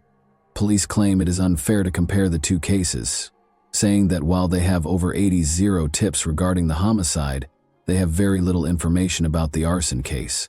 Is that the case, or are they concealing something? When reporters asked to speak with Deputy Yoder, the officer who was hospitalized following the fire, Carroll County Sheriff Toby Leesenby refused. Additionally, Leesenby declined to speak with Flora Fire Chief Todd Trent. When reporters contacted the lead investigator, he declined to comment. However, State Police Superintendent Doe Carter made a mysterious statement regarding the Flora investigation, saying, "There are a couple of pieces that we need, and those that know what those pieces are know what I mean, so I'll leave it at that." Why are the police keeping quiet? Is there something they're not telling the public while Flora residents wait for the police? It is unclear what her alleged drug use has to do with the investigation, but Galen's involvement in the fire is at the top of the list of rumors that have been circulating around town. Did the girl's mother intentionally set the house on fire? Here are the startling facts. On July 19, 2019, the Indiana State Police wrote to Galen Rose, stating that they wanted to talk about the fire and, as if that wasn't enough, that they offered her immunity over her alleged illegal drug activity. She maintains her innocence, and investigators have not named her as a suspect despite the fact that the letter was written 5 years ago. The police later expressed frustration over her lack of availability to speak to investigators, stating that she spoke to them 3 weeks after the fire with nothing concrete to further the case. When journalists attempted to clarify the offer for immunity, the Carroll County Prosecutor's Office declined to comment. They would not speak to anyone until after the investigation. Investigators also have another reason to suspect Galen.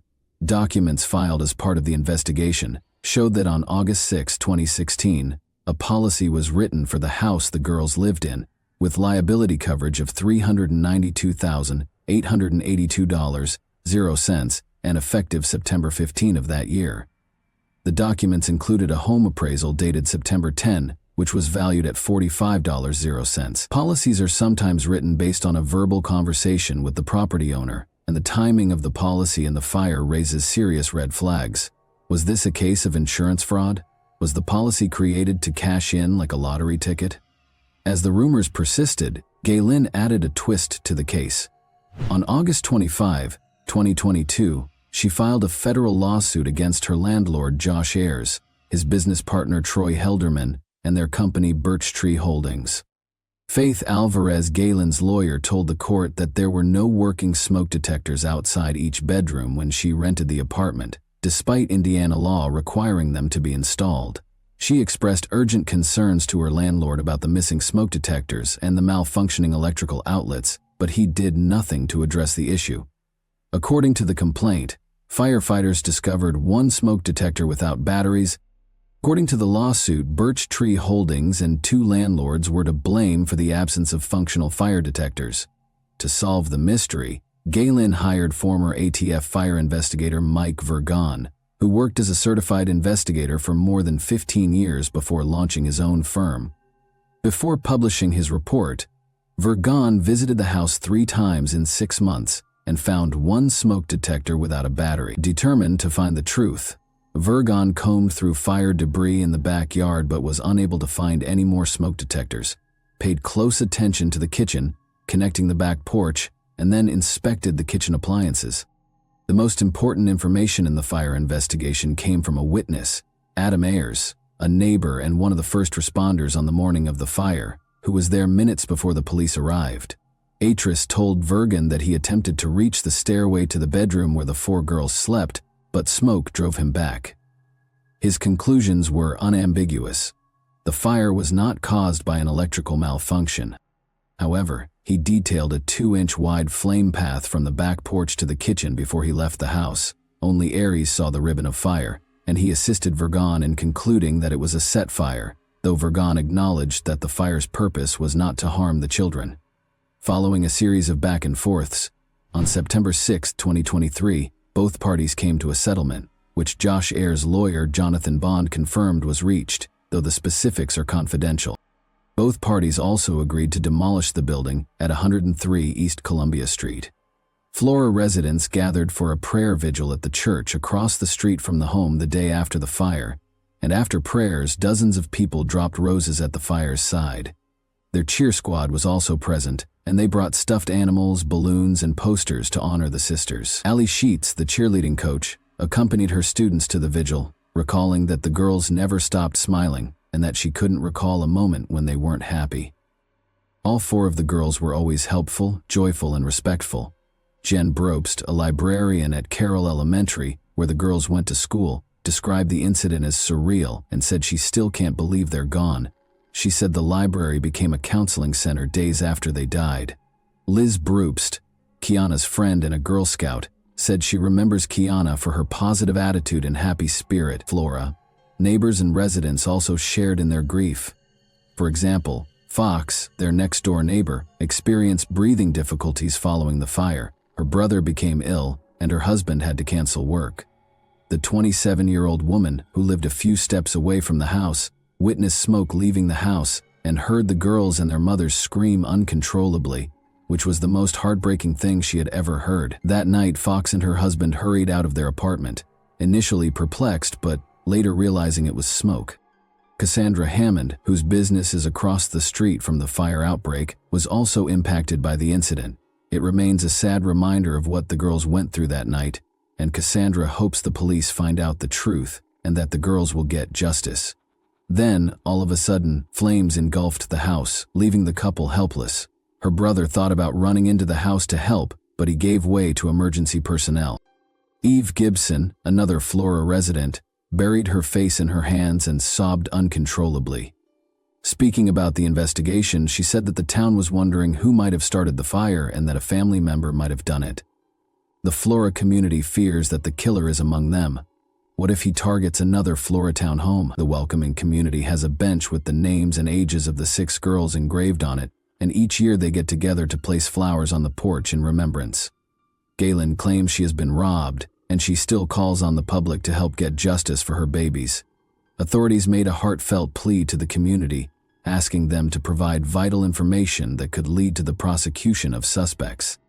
We need people talking to people and people listening to other people and then reporting it appropriately. Police are offering a reward of up to $5,000, 0 cents for information that leads to an arrest, and citizens can contribute to the reward fund by sending a check to the Indiana Department of Homeland Security, making sure the memo line reads, Flora Fire Reward. Galen Rose has since moved to California to recover, but that doesn't mean the girls are forgotten. Do you think the girls were involved in an accident? Or were arson victims? Thanks for watching, everyone. Your support means a lot to me, and you can help my channel grow by hitting that like button, dropping a comment, and sharing this video. Your engagement really makes a difference. See you soon. Hey guys, welcome to my channel, and today we're going to take a look at another horrible case with you. Have you ever pondered how a typical day could become a complete nightmare in a matter of minutes? Consider this. On this verdant tropical island, the sun is softly warming your skin, while the murmur of the waves assures you of tranquility. However, what if there is a darkness lurking around every peaceful corner, simply waiting for the ideal opportunity to emerge? A young German tourist named Miriam Beiel went on a walk to a temple on the island of Koh Si Chang on April 7, 2019. She hadn't returned by the evening, even though it was supposed to be just another quiet day of her vacation. She was seen smiling and unconcerned as she walked up the trail on security cameras. However, nobody could have predicted that that smile would vanish forever in a few hours. Koh Si Chang is renowned for its calm, relaxed atmosphere and is rarely disturbed. White sand beaches, deep green jungles that hold mysteries that date back millennia, turquoise oceans, and slow-moving natural beauty are all abundant on this island. Miriam Beiel, a young German woman who chose to combine a business trip with a long overdue holiday, arrived at this remote paradise in the spring of 2019. But her adventure would quickly devolve into a complex and unsettling mystery that still has a lot of unsolved questions. Initially, nothing appeared abnormal. Miriam was successful and driven. Her career as a design engineer with a big corporation had actually been advancing quickly since she graduated from the University of Hanover. Even though she was accustomed to lengthy workdays and frequent travel, this one felt unusual. Miriam finally got to witness the white dunes and pristine waters she had heard so much about when she decided to spend a few days on the remote island of Koh Si Chang after finishing her business commitments. However, when Miriam failed to appear for breakfast on the morning she was scheduled to depart, everything changed. Hotel employees were worried and attempted to call her, but her phone was inaccessible. It took hours before local officials were notified of her absence, but nobody had yet recognized how serious the situation was. Official documents indicate that Miriam had traveled to Thailand for business purposes, and her encounters with suppliers had gone well. According to her co-workers, she frequently enjoyed combining professional travel with some downtime, even if it meant traveling alone. She might have stayed on the island while the rest of her team went home because of her curiosity. Miriam enjoyed exploring the locations she went to. However, Her acquaintances claimed that she had never planned on making impulsive relationships or going on dangerous trips. Nevertheless, other residents recalled that Miriam had demonstrated a strong interest in the island's less visited areas. She inquired about secluded coves and secret beaches, where one may feel completely cut off from the outside world, according to tour guides. To many who knew her, her interests seemed a bit out of the ordinary. Usually she liked to stick to a set strategy, making sure that every little aspect was well considered. Miriam had a well-planned itinerary and was no stranger to travel. She organized a day excursion to Pattaya after concluding her work in Bangkok, and then she traveled to Koh Si Chang. Similar quick trips are taken by many tourists to take in the sights and beaches. It was different for Miriam, though. She looked for locations where she could be alone herself, with nature and her thoughts, locations that weren't listed in the typical travel guides. She started her journey by traveling to the island via ferry in the morning. In keeping with her meticulous disposition, Miriam immediately leased a motorcycle and embarked on a pre-arranged journey. One of her planned destinations was an old stone temple on a hill that only the most tenacious and resilient tourists could access. Locals regarded this shrine as a remote location for introspection, tucked away behind thick vegetation. Quietly, the day began. She saw the traditional indicators of a peaceful island morning as she drew closer to the temple. A vendor was setting up fresh bouquets of calendula and jasmine at a little flower booth nearby, and she had left her rented motorcycle parked at the foot of the slope. After greeting him and purchasing a few flowers, Miriam ascended the stone stairway. She was seen on surveillance cameras carrying a little rucksack and a bottle of water as she boldly ascended the stairs. She had a slight smile on her face, as though she was looking forward to something lovely and significant. However, time went by and she never came back. Her motorcycle remained parked next to the now closed flower stall in the evening, a silent reminder of her disappearance. The fact that no one had witnessed her return down the stairs immediately alarmed the townspeople. The first person to realize something was wrong was the flower salesman, Miriam's motorcycle. She hadn't been seen all day and was still there, unaltered. He told the police about it the following day, and what had begun as a straightforward case of a missing individual quickly turned into something far more sinister. Investigators soon discovered that Miriam would never have remained on the island for very long when they started tracking her path. She had only one day in mind: lunch, a quick excursion, a few pictures, and then a trip back to the mainland. Miriam was well organized, cautious, and always did everything according to her own rules. She kept her valuables close to hand, stayed away from strangers, and checked in with her family on a regular basis. For her loved ones, the first warning sign was when she stopped sending messages. She stopped answering by noon on April 7, and by nighttime it appeared like she had just disappeared. Miriam was traveling to a temple on a mountaintop, which isn't your average tourist attraction. Even locals seldom go there, and no official trips do. The trail is lengthy and challenging, and it is encircled by dense jungle. The climb is made more difficult by the moss-covered wet stone steps. Security footage shows that no one else was around when she was hiking alone. The police repeatedly watched the camera footage in the hopes of finding some clue, but all they saw was Miriam climbing toward the temple with a steady gait, a composed countenance, and a faint smile. This little movie, the final recorded account of her existence on the island, seemed to freeze time. Police discovered a new lead as they started questioning residents. She had been spotted with an unknown male at a cafe by the dock a few days before. Although it was impossible to identify him, he appeared to know her well enough to sit with her over coffee. No one else said they saw them together, but they might have met at her hotel or on the ferry. Following that interaction, a number of unanswered issues were raised by Miriam's disappearance. What transpired on her way to the temple? Who was the stranger she was spotted speaking to? And why did she never descend again? Koh Si Chang Island woke up to a terrifying discovery on the morning of April 8, 2019. A Thai visitor was on the verge of a nightmare while hiking to the temple in the early morning in the hopes of taking in the refreshing air and peaceful surroundings. He was enjoying the silence of the jungle as he ascended the steep, stone-covered trail when he observed something strange, close to the edge of a tiny ravine, just off the path through the dense vegetation. A whitish form attracted his attention, a sight remarkably out of place amid the deep green. It became evident to him as he approached that he had discovered a young woman's body. As though someone had attempted to hide her, She was stuck between two enormous rocks that were covered in leaves and branches. There were visible bloodstains close by, and the woman's body showed evidence of physical violence. The tourist was so shocked by what he had discovered that he alerted the local emergency services right away.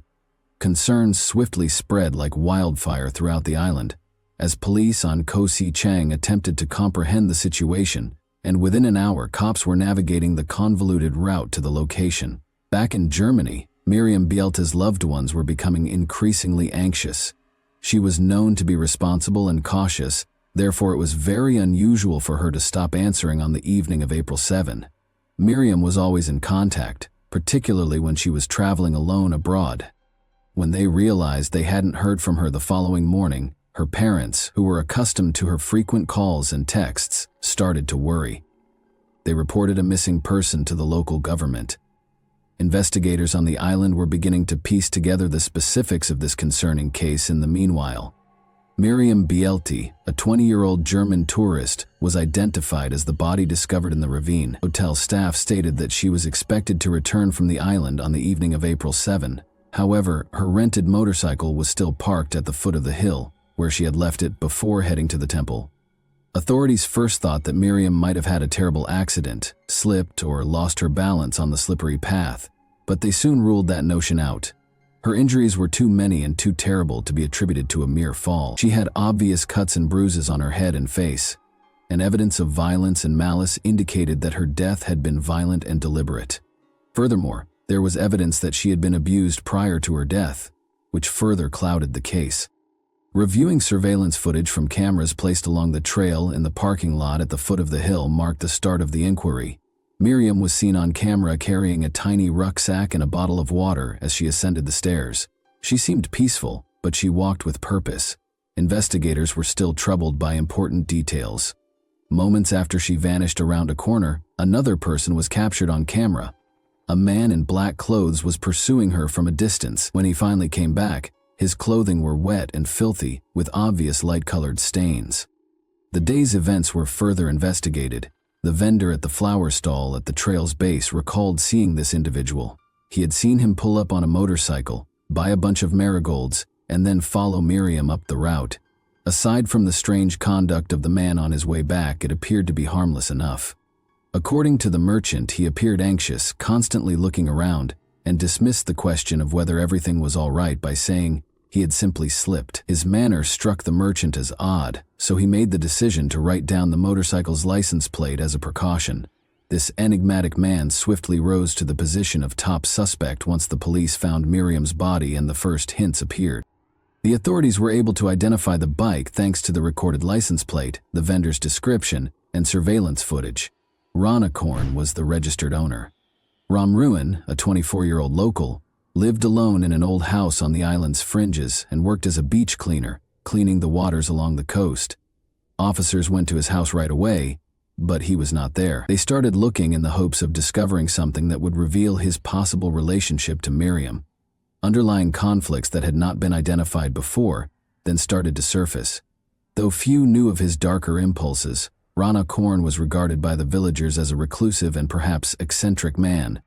His neighbors characterized him as reserved yet inhospitable. He rarely confided in anyone and kept to himself. However, those who knew him well had noticed hints of odd, nervous conduct and unpredictable anger. Some even said that they had seen him pacing the island as if he was looking for something or was waiting for someone. What motivated him to follow Miriam that day? And who was this man who seemed to have materialized out of thin air to ruin a young traveler's vision of a tropical paradise? When Ranakorn Run woke up in his tiny house on the edge of Koh Si Chang early on April 7, 2019, the island was still shrouded in quiet. There had been little respite from the night. His mind was still whirling from visions and lingering thoughts that had been enhanced by a haze of illegal drugs. Empty bottles littered the table, and the smell of cheap alcohol filled his home. Ranakorn was aware that he needed a way out of this state, something to divert his attention, even for a brief period of time, in order to prevent him from going any deeper. He made it a habit to have a few beers and several shots of heavier alcohol, which helped him temporarily block out his thoughts, if only for a few hours. However, his typical procedure wasn't sufficient that day. He immediately entered an altered state after taking another dose of a different substance, since he was desiring something more. Once the effects of the controlled substances took effect, his mind started racing, incoherent, and a feeling of eagerness and restlessness swirled inside him. In need of a release, he made the decision to ride his motorcycle anyplace in order to get away from his inner turmoil. Following the road, he finally arrived at the hill's base, where a trail led to a temple on the island. He had first seen her there, a young European tourist, well-dressed, walking up the stone steps with a light, carefree gait and a laid-back look, totally oblivious to the eyes on her. Ronicorn was roused from his daze by the sight of this elegant, carefree young lady. He was unable to turn away and, giving in to his hazy emotions, chose to follow her. Ronicorn entered a neighboring stall at that time and bought a bouquet of marigolds in the hopes that this would make him seem pleasant and enable him to speak to the young lady. The man's peculiar behavior caught the vendor's attention. His eyes were vacant, yet they were filled with an odd intensity. The vendor became uncomfortable, but Ronicorn left quickly. Miriam vanished around the turn, and he soon started up the trail. Miriam, meantime, climbed slowly toward the shrine, oblivious to the shadow that followed her. She was taking in the scenery from the route and the refreshing morning air. She saw it as just another day of her eagerly anticipated vacation, a short reprieve following many days of toil. Even though she was an experienced traveler and understood how to protect herself, she was unable to predict what would happen next. Ronicorn's capture was caught on surveillance footage. Up until the bouquet was in her hand, he initially made an effort to talk to her, acting friendly. Miriam was courteous yet wary. To her, the act of presenting flowers appeared more perplexing than hospitable. He kept after her after she thanked him and went on her way. The following events were not captured on camera, but they were later revealed by witness accounts and Ronicorn's own admission when under the influence of alcohol and other drugs. He was unable to control his urges. He offered frankly that Miriam join him at a remote location nearby, but she responded right away. She declined, and with a hint of panic in her voice, she tried to get away, accelerating, but Ronicorn insisted on keeping up with her swift steps, eventually bursting into a run. Then he felt a wave of rage welling up inside him, a rage not only at her but at himself, and a life that, in his eyes, had long since been meaningless. He was irrational in this changed mood. He raced up to her, took hold of her arm, and yanked her roughly in his direction. They were in a remote location, so no one was present to hear Miriam's screams or attempts to escape. He pulled her off the trail and into the dense undergrowth. Despite a fierce battle, she ultimately lost the battle. What started off as a conflict on the trail came to an end when her shouts faded into silence in the tree's shadows. The cops knew right away that this was no random assault when they got on the site, hours after her body was found. It was obvious that there had been a struggle from the start, as evidenced by the marks on Miriam's body and the disturbed dirt. Following the encounter, Ronicorn most likely went back the same route that the flower stall proprietor had spotted him walking by. Once more, his clothing was soiled and appeared wet, and when asked whether he was all right, Ronicorn trembled and said he had just slid. The vendor's suspicions were only raised by this odd response, and the motorcycle license plate he had taken note of turned out to be crucial to the case's resolution. Ronicorn went home that night. Even though he washed his clothes fast, the stains remained.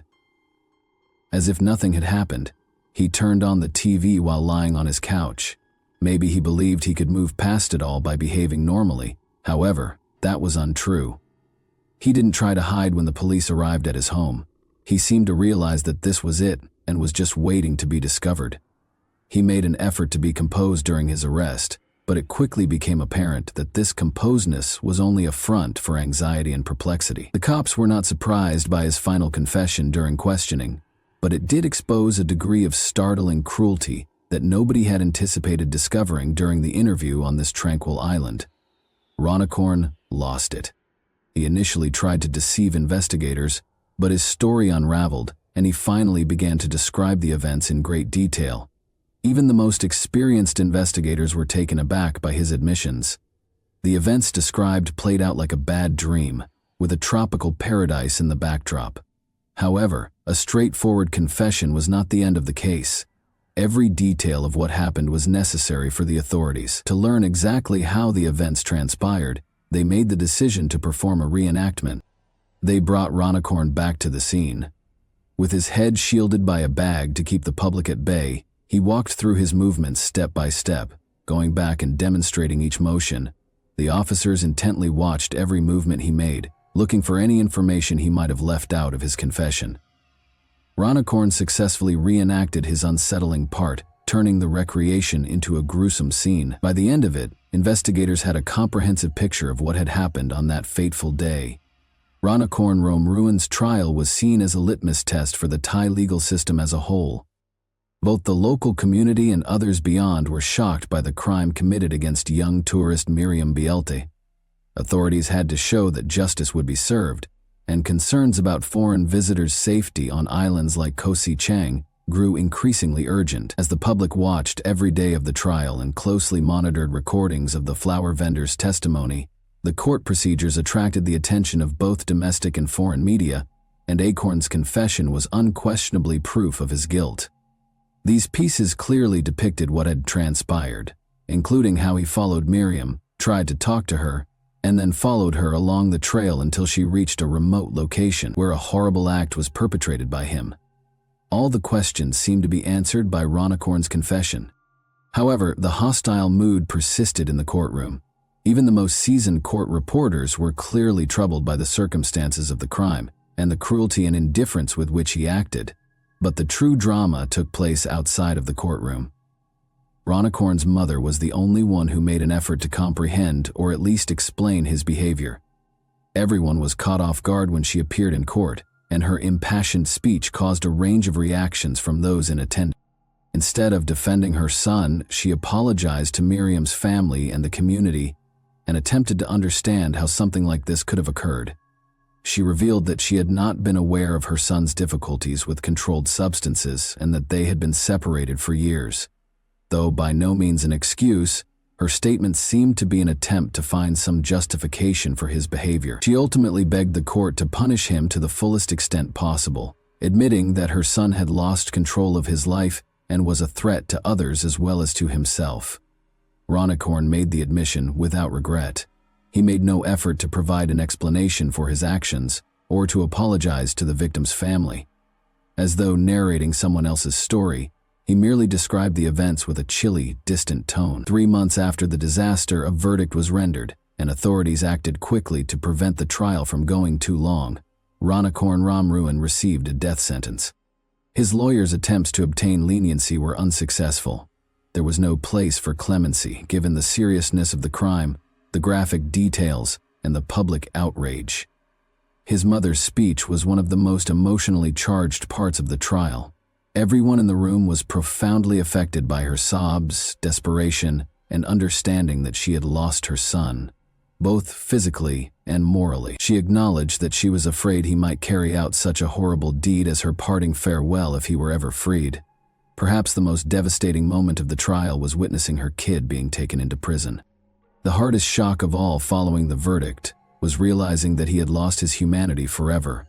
Koh Si Chang had a hard time getting over the shock. It was once renowned for its quiet, peace, and scenic beauty, but it was now enmeshed in a horrifying tale that shook the whole nation. The residents, who took great pride in their hospitality and culture, were severely affected by this catastrophe. It damaged the island's reputation as a whole, and they thought that this would be a one-off event rather than a reflection of their cherished homeland. The victim's family received support from the entire community. People came to the location where Miriam was discovered, bowed their heads in silent respect and grief, and left flowers and candles. In addition to expressing their sympathies, their gesture demonstrated their resolve to oppose cruelty and make sure that such atrocities would never occur again. However, the incident revealed more serious problems. This article highlighted issues that many people would rather not talk about: visitor safety and the negative aspects of island life, where easy access to illegal drugs and a feeling of impunity might result in such consequences. Recognizing this, authorities acted swiftly to resolve the matter and reassure inhabitants and visitors that the islands were safe, but not everyone was persuaded. Police issued a statement after the trial, reaffirming that Koh Si Chang would continue to be a safe and friendly place to visit and that such incidents would not occur again. But could anyone really forget that this site had once been the scene of something so horrible? One of the most significant and memorable events to have happened on our island will always be the tale of Miriam Beiel. Although Hanover University created a fund for aspiring engineers in her honor, guaranteeing that her name and enthusiasm for education would go on in spite of the tragedy, Miriam's loved ones will always feel the anguish of her passing, and those who knew and cared for her will never be able to forget her. So, here's something to think about.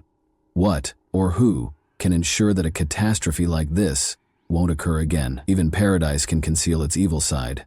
So, how can we be sure that our next trip won't become a nightmare? The next time you arrange a trip to a far-off destination, keep this in mind, because occasionally there are things that are best kept unseen behind the curtain of beauty. And that wraps up today's chilling story. If you enjoyed this video, don't forget to like and subscribe so you never miss a new upload. Also, let me know in the comments, what part of this story shocked you the most?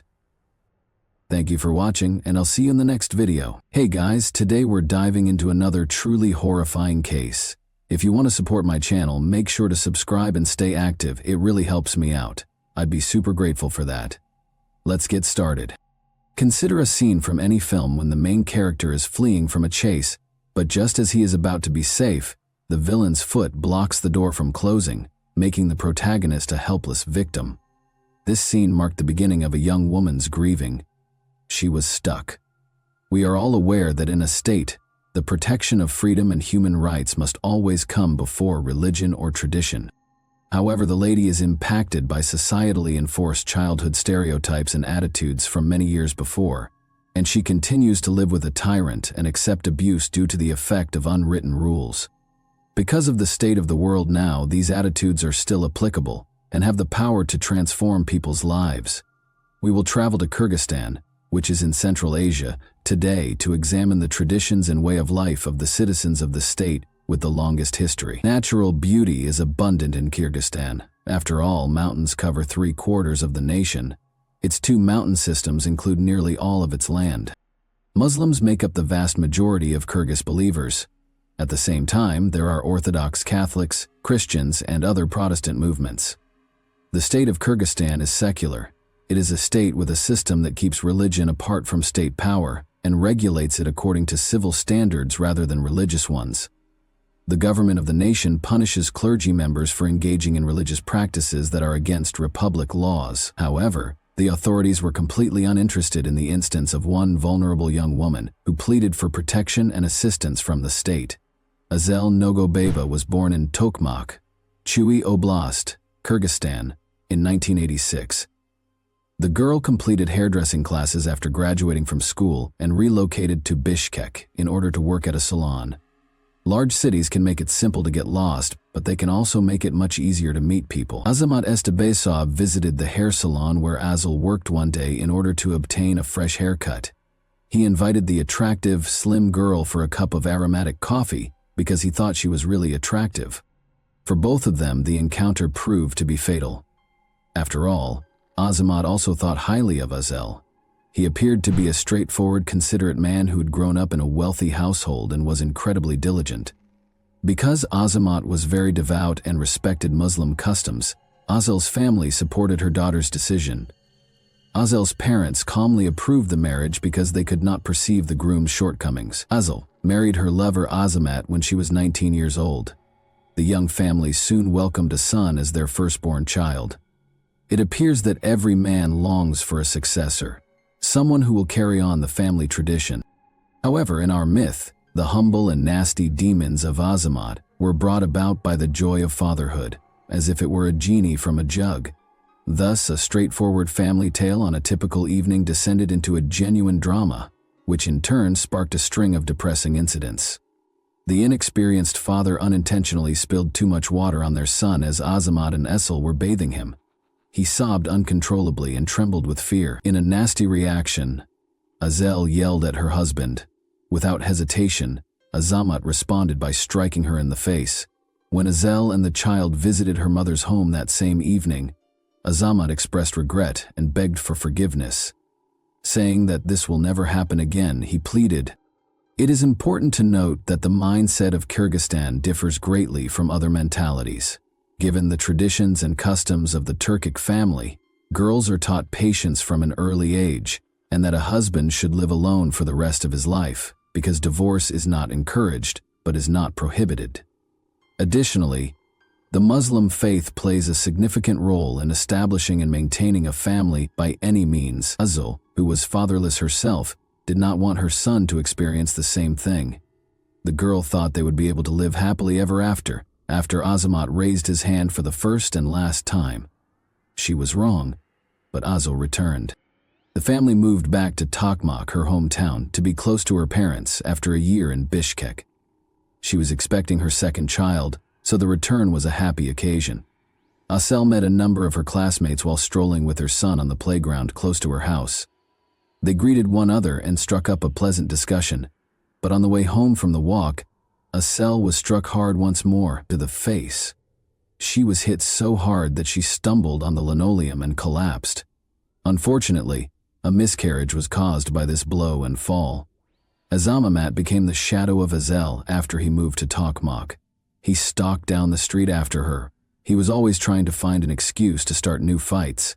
The man developed a liking for it and was unable to stop pounding her. Only the gentle and considerate Azamat's exterior remained. For the sake of her children, Asel had accepted life under complete control, even though his eyes were filled with hatred and rage, which caused Asel to alter. She had another son, after all. Once more, the abuse continued for years. When the mother of Asel learned about her daughter's family drama, she became enraged and brought her home. However, the man continued. He repeatedly visited his family, pleaded for their forgiveness, and vowed that this would never occur again. Once more, tradition stepped in since, according to Kyrgyz law, a son must grow up with his father. In the end, Asel returned 5 times. Azamat's life turned into a nightmare, and she had had enough of it. She went to the police hoping to receive assistance after each day of the excruciating beatings. However, domestic violence in Kyrgyzstan carries no criminal penalties. Azamat was subjected to a maximum of 3 days in an isolation center before returning, and this nightmare persisted for 6 years. A divorce was the last thing Azamat wanted to hear. He vowed to find his wife, the kids, and her family and murder them all if she filed for divorce. She was taken to Italy by the Asel family during the harshest beatings. Asel had huge intentions in Italy.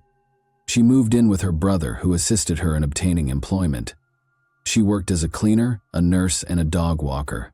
In order to become financially independent, save money for an apartment, and escape her oppressive spouse, the woman worked non-stop on the weekends. She had saved enough money after 3.5 years to start a small business and purchase an apartment. Throughout his years in Italy, Asel witnessed several firsts. Her moral condition steadily improved as she interacted with fascinating individuals, but her mother heart still grieved for her kids. After all, in order for them to have a bright future, she had to leave them for 3 long years. The woman remained composed because she was aware that the father never physically abused the kids or shown any aggressive behavior toward them. However, she was met with a dismal scene upon her return from Italy. The living conditions of the children were appalling. They slept, ate, played, and even used the restroom in one little room. The kids didn't go for walks or to school. Their food was poor, and in keeping with custom, Azamat brought up actual Turkic guys and made their lives extremely difficult. They learned Islam and how to read the Quran at a madrasa, a Muslim educational and religious establishment, in place of going to school. Azamat didn't object that Asel took the kids. She appears to have been freed from the harsh confinement. But Azamat resumed his pursuit of his Asel. He offered to meet her over the phone. Asel was unambiguous and stated that she would report harassment to the police if it occurred. However, this didn't deter him. Asel went to get some dishwashing detergent in the evening. The shop wasn't far away. She ran across Azamat on the way, who was once more pursuing her. There, he led her to a dark, isolated location, directly on the street after grabbing her and threatening her with a knife. He exploited Asel and beat her viciously. On September 1, 2022, bystanders became aware of the odd noises and contacted the police. Asel reported the rape of her ex-husband to the police in a written statement. A criminal case was opened and he was placed under arrest. Asel's family was confident that he would stand trial and that their suffering would come to an end. But Azamat's family took action because they could not believe their son was a despot. Asel was constantly urged to withdraw the application by Azamat's mother and sisters.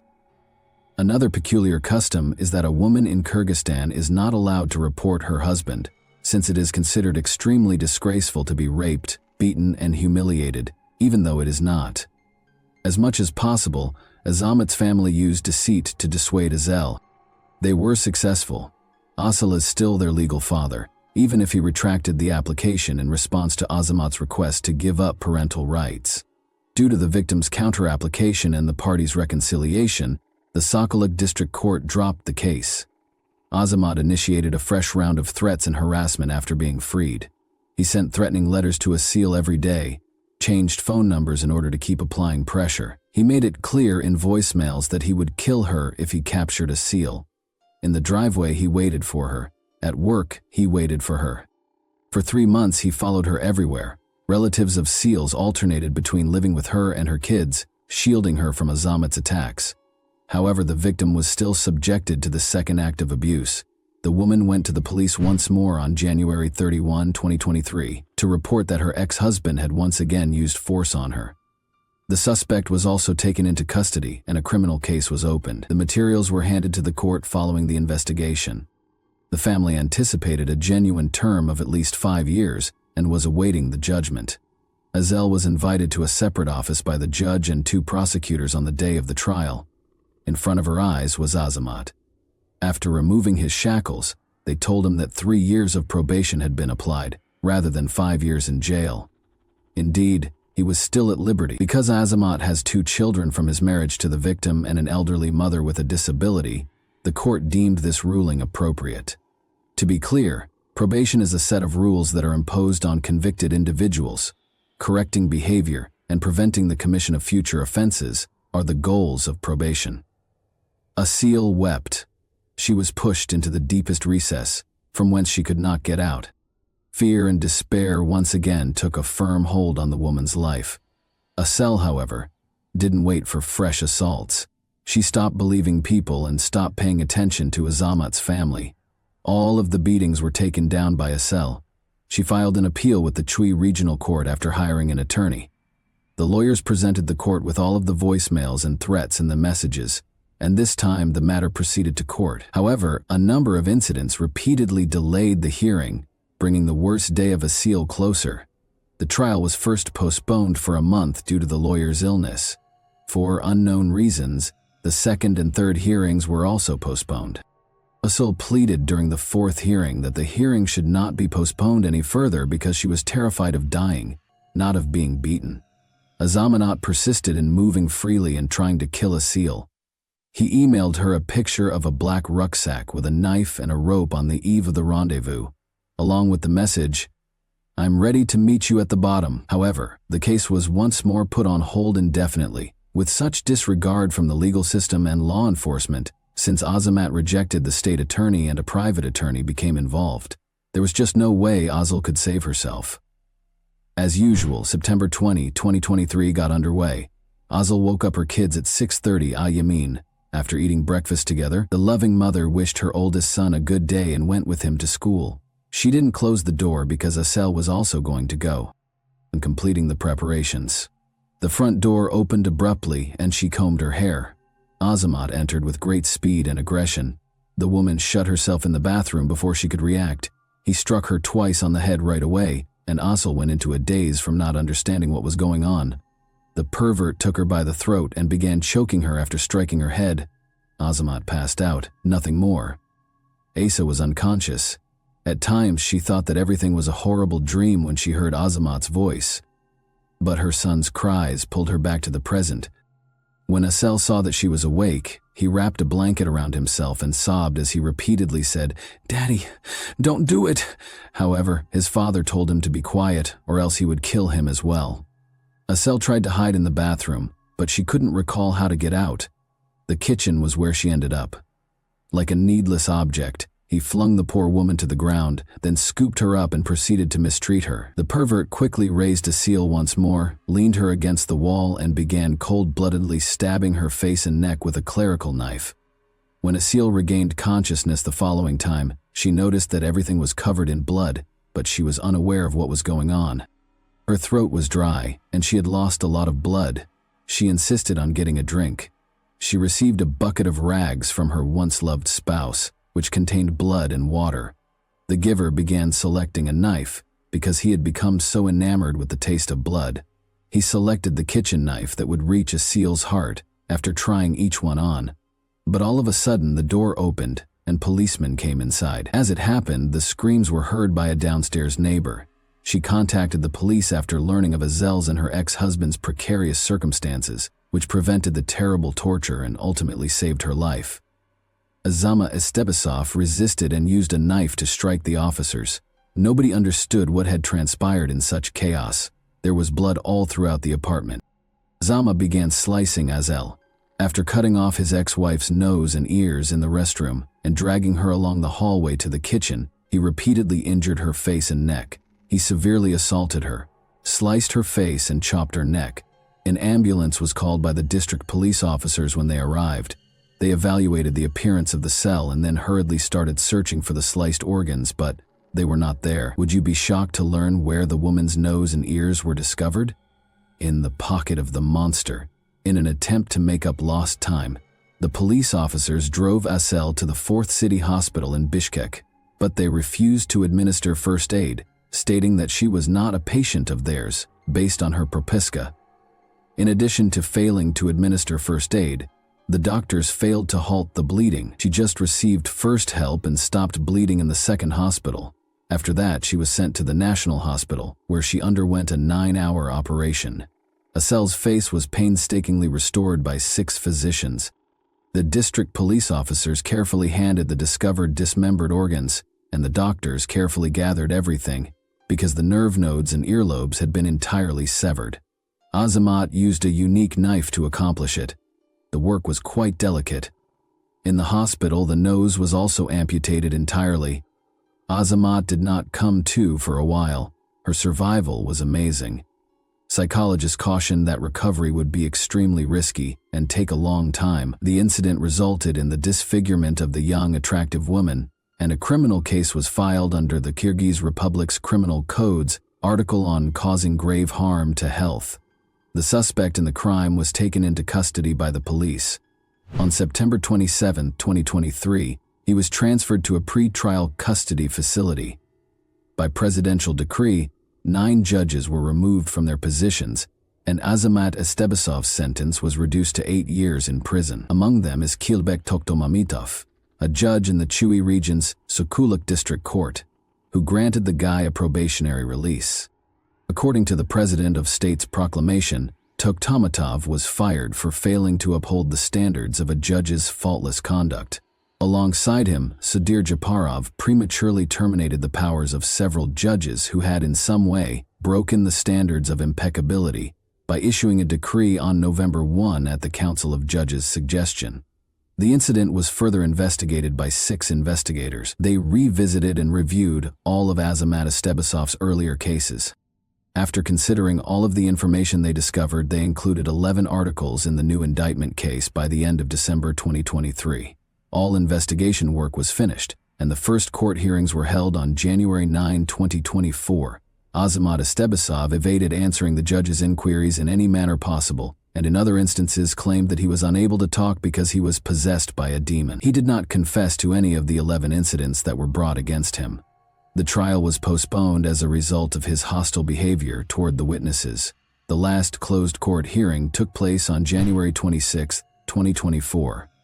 Given the complexity of the case, Judge Talikul Kadir Kanolova condemned Azamat Estebasov to 20 years in prison without the possibility of probation. In addition, he has to pay his ex-wife $2 million, 0 cents, and the state an $80,000 sum punishment. 1 day in the pretrial detention facility was counted as 2 by the judge. Despite the defendant's appeal in the spring, the 20-year prison sentence was upheld. Asel Noguva stated that she would go farther and insist that the ex-spouse receive a life sentence, and that everyone who supported and encouraged his behavior be publicly removed from government and subjected to punishment. Let this serve as a model for all. No woman in Kyrgyzstan should have to bear the suffering that my family and I am going through. Thank you to everyone who did not support the victim. advocates, and Asel Noguva's family demanded that her ex-husband receive a life sentence. In the end, Azamat kept sending threats to Asel via text, saying that he would still go out and find her even after being imprisoned. Lawmakers have finally reached a resolution in the Asel Noguva case, which concerns a woman's helplessness before the nation's laws and how a once loved and caring individual may suddenly transform into a heartless monster. Kyrgyzstan's public was deeply affected by this case. Diana Yelkin, Asel's sister, urged lawmakers to enact legislation against domestic abuse. She threatened to force the MPs to consider the value of one poor choice by showing them a child's face without bandages if they failed to enact legislation against domestic abuse. Asel's sister filed a petition to sentence her sister's ex-husband to life in prison without the possibility of parole. She remembered how her sister had divorced her husband 5 years prior due to his abuse and poor behavior, but he continued to harass, beat, and abuse her even after the divorce. Zama Estebesov poses a threat to civilization. His kind shouldn't be allowed to live freely. They are maniacal and compulsive individuals. People like him ought to be imprisoned. We demand that this monster be given a life sentence. Morally, he has already killed Asel. In front of her little children, he disfigured her face. He and all like him ought to get life sentences without the possibility of release. In the petition, she makes an appeal. Regardless of the nation, family violence frequently takes on horrific forms. All women worldwide should be united on the issue of domestic violence, and we must remember that a person's religion is not a sign of their suitability. Asel has a new life now. She suffers greatly from her new identity, and although Asel's wounds are slowly getting better, it will take a while for her to fully recover her breathing and hearing abilities, all described in her interview how she first saw her face following the tragedy. It was a day off. There were no mirrors in my room because I was not allowed to look at myself. I proceeded to the first level to dress because neither my doctors nor the on-call doctor were present. There was a metal operating lamp and my bandages were off. The on-call physician hadn't put it away. In the reflection, I recognized myself. My fear is of me. I am unable to look in the mirror. My ears were already visible due to the shock. I passed out. Asel saw her face in its entirety 2 weeks later. Her brother gave her a home address. All of the mirrors were taken out beforehand with the exception of the bathroom mirror, which was impossible to remove. Asel got up and chose to take a short peek at herself after her brother left, for 3 seconds. She fainted upon seeing her reflection. Her frenzy was intense. Although Asel stated that no one should ever witness such ugliness, she still has work to do to restore her face. She will undergo a number of procedures to rebuild her face and repair the structure of her nose and ears prior to the plastic surgery. These operations necessitate extensive planning, skin augmentation, and a year or more of recuperation. Asel has also lost 20% of her hearing, which will undoubtedly be fixed as well. The fact that these procedures are not carried out in Kyrgyzstan presents a challenge. Large sums of money are needed to carry out such intricate activities in Turkey or other nations. Turkish plastic surgeon Mikhail Surar volunteered to do the procedure for free, meaning he would pay for it entirely. Doctors in Kyrgyzstan initially told him that Asel only had the tip of her nose, but Sauer was astonished to see the woman's face unbandaged. As it happened, plastic surgery was insufficient to solve the problem. In this instance, a number of procedures were required to repair the organs. Asel Noguva's ex-husband disfigured her ears and nose, and the procedure to restore them will cost at least $45,000, 0 cents. All intricate activities will be conducted in Turkey, according to Asel's sister Diana Yelkin, who is actively involved in spreading information and collecting money for the operation. Regretfully, we still haven't raised half of the $45,000, 0 cents that is required. Accommodations, psychologists, rehabilitation, interpreters, medications, and other costs are also included. I have more photos of her without bandages, Diana Yelkin stated. They're terrifying. The faint of heart should not attempt these. Because yesterday I have been unable to regain consciousness, and because her nose and ears are gone, I am unable to accept this fate. I am grateful to the physicians. They exerted every effort.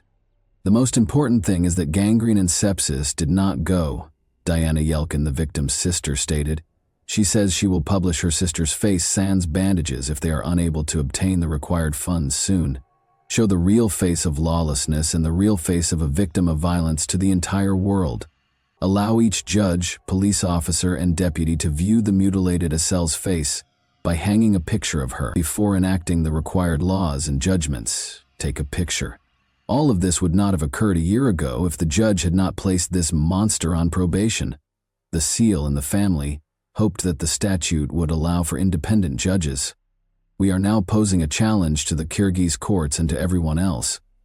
Diana frequently planned activities to raise awareness to the issue of domestic violence against women in Kyrgyzstan. Fundraising has been done thus far to assist in regaining Asel Noguva's health. Despite the horrific experience she had, Asel's support is a testament to bravery and tenacity in the face of abuse. After 12 years of abuse, Asel, who has not yet fully recovered physically and mentally, aspires to start a foundation to support other battered women. You can't stop helping others to wrap up the story after experiencing abuse. The essence of her ex-husband is the true ugliness that no one should see, not even the face of Asel. It is evident that Asel is a very feminine, delicate, and attractive woman, despite the weariness and pain in her eyes. She is a lovely woman because of the beauty of her soul and heart, regardless of how her face seems right now. All women should heed my advice. Never put up with or expect your chosen one to change, flee, and never return. There are tyrants in every country. Thanks for watching, everyone. Your support means a lot to me, and you can help my channel grow by hitting that like button, dropping a comment, and sharing this video. Your engagement really makes a difference. See you soon. Hey guys, welcome to my channel, and today we're going to take a look at another horrible case with you. It became a nightmare on New Year's Eve. Statistics show that a crime's nature is significantly influenced by the time of day it is committed, such as during the day. Domestic violence occurrences are more widespread in the evening, as are economic crimes such as robberies, thefts, scams, etc. However, crime and the most heinous acts of evil occur at night, when the streets are dark and almost empty, making it difficult to identify a criminal. It is common knowledge that it is dangerous for women in particular to stroll alone on city streets at night. However, there are situations when it is unavoidable. The narrative of Rachel Moran, a young British woman, started this way. She had to go back home on New Year's Eve after spending time at her parents' house. Rachel never made it home this time, vanishing 150 feet from her destination, even though the distance was just roughly 1 mile along a path she walked every day. After a month of searching in the hopes that the young girl might still be alive, the shocking revelation stunned Ireland as a whole. Rachel Moran was who? On January 17, 1981, Rachel Moran was born in English Call, Ireland. In the family of Wanda and Ray Moran, she was the youngest of 4 children. She was raised with a brother and 2 older sisters with whom she had a deep bond from an early age. Rachel's passion was dance. Seeing her interest, her parents signed her up for a ballet class, which she continued to attend for many years. She even intended to pursue a career in this industry, either as a choreographer or a ballerina. But as she got older, her opinions and tastes started to shift. After graduating from high school, Rachel enrolled in a prominent university to study management information systems because she was an exceptional student who had a preference for the exact sciences. About 2 years into her studies, Rachel came to the conclusion that her career choice had been a mistake. She chose to return to choreography and continue her study as her artistic side took control. She met Mark, a young man who was just a year older than her while working part-time during this time. They became close very fast, and their friendship soon developed into a romantic partnership. After deciding to live together approximately 6 months after meeting, the couple rented a modest apartment in a brand new, comfortable apartment building that was only a mile from Rachel's parents' home. So she went to see them nearly every day. Rachel began working at a nearby bakery in the fall of 2002, specializing in confectionery decoration. She became enamored with this profession and gave pursuing a second degree in culinary arts some serious thought. It should be noted that one of Rachel's interests was cooking, and she was always good at it. Additionally, Mark and Rachel loved and cared for 2 cats they got from a nearby animal shelter in 2002, treating them nearly like children. The young couple fed the pets on time, took care of them in every manner they could, and made an effort to avoid leaving them alone at home for extended periods of time. A dispute on New Year's Eve as the 2003 New Year's celebration drew near. Everyone in the area was occupied with getting ready for the celebrations, selecting recipes for the holiday table, and purchasing presents for their loved ones. Rachel was trying her hardest to stay up to date for the holidays while juggling a lot of orders at work. Since one of their cats was ill and required special attention, she and Mark wanted to see both of their parents without leaving them alone at home all night. The location and manner of the couple's New Year's celebration had already been decided. Mark had planned to see his parents after spending some time with them at home, but he was expected to return to the apartment he shared with Rachel after midnight. Rachel planned to visit her parents' house before midnight and remain there till dawn, but she had made plans to meet her brother at a bar. The evening proceeded as planned for the most part. Following a romantic supper and glass of champagne at home, Rachel's brother picked her up as Mark went to see his folks. After hanging out with her brother until about 11 p.m., Rachel and her brother headed to her parents' house, where her mother, father, and sister were waiting for them at the celebratory table. Rachel contacted her lover on their home phone at 1 in the morning, but he didn't pick up. She tried calling his cell phone a couple more times without luck. She asked Mark where he was after he responded. Mark acknowledged that he couldn't say no to a close friend's invitation to a party, even if he had gone home as they had planned. They had decided not to leave the animals alone until morning and that someone should be at home at night to care for them, including one that wasn't feeling well, which infuriated Rachel. Rachel, following a brief argument. Mark insisted that nothing significant would occur during those few hours and promised to return by 6 a.m. Rachel, however, was furious and insisted that someone must remain with the animals. The discussion ended in a furious dispute, though, as her lover refused to back down. Even though it was already past midnight and it seemed dangerous to go alone on the street, Rachel was upset and furious and started getting ready to head home. Her mother attempted to dissuade her daughter from leaving after overhearing her arguing with her boyfriend on the phone. Wanda assured her daughter that nothing awful would happen to the animals in such a short time, so she encouraged her to wait until dawn. Rachel, however, was determined and had already started dressing. Her mother didn't want to let her go because she was so concerned about her.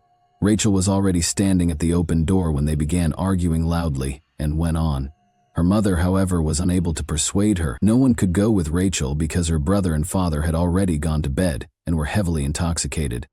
She left her parents' house at around 1:30 a.m. and nobody ever saw her alive again. Disappeared into the shadows. Rachel told her mother that as soon as she got home, she would give her a call. An hour and a half went by and her daughter still hadn't called, even though the trip should have taken no more than 15 minutes. No one picked up the house or mobile numbers when the anxious mother started phoning her. It was close to dawn when Mrs. Moran eventually dozed off on the couch in the living room while holding the phone.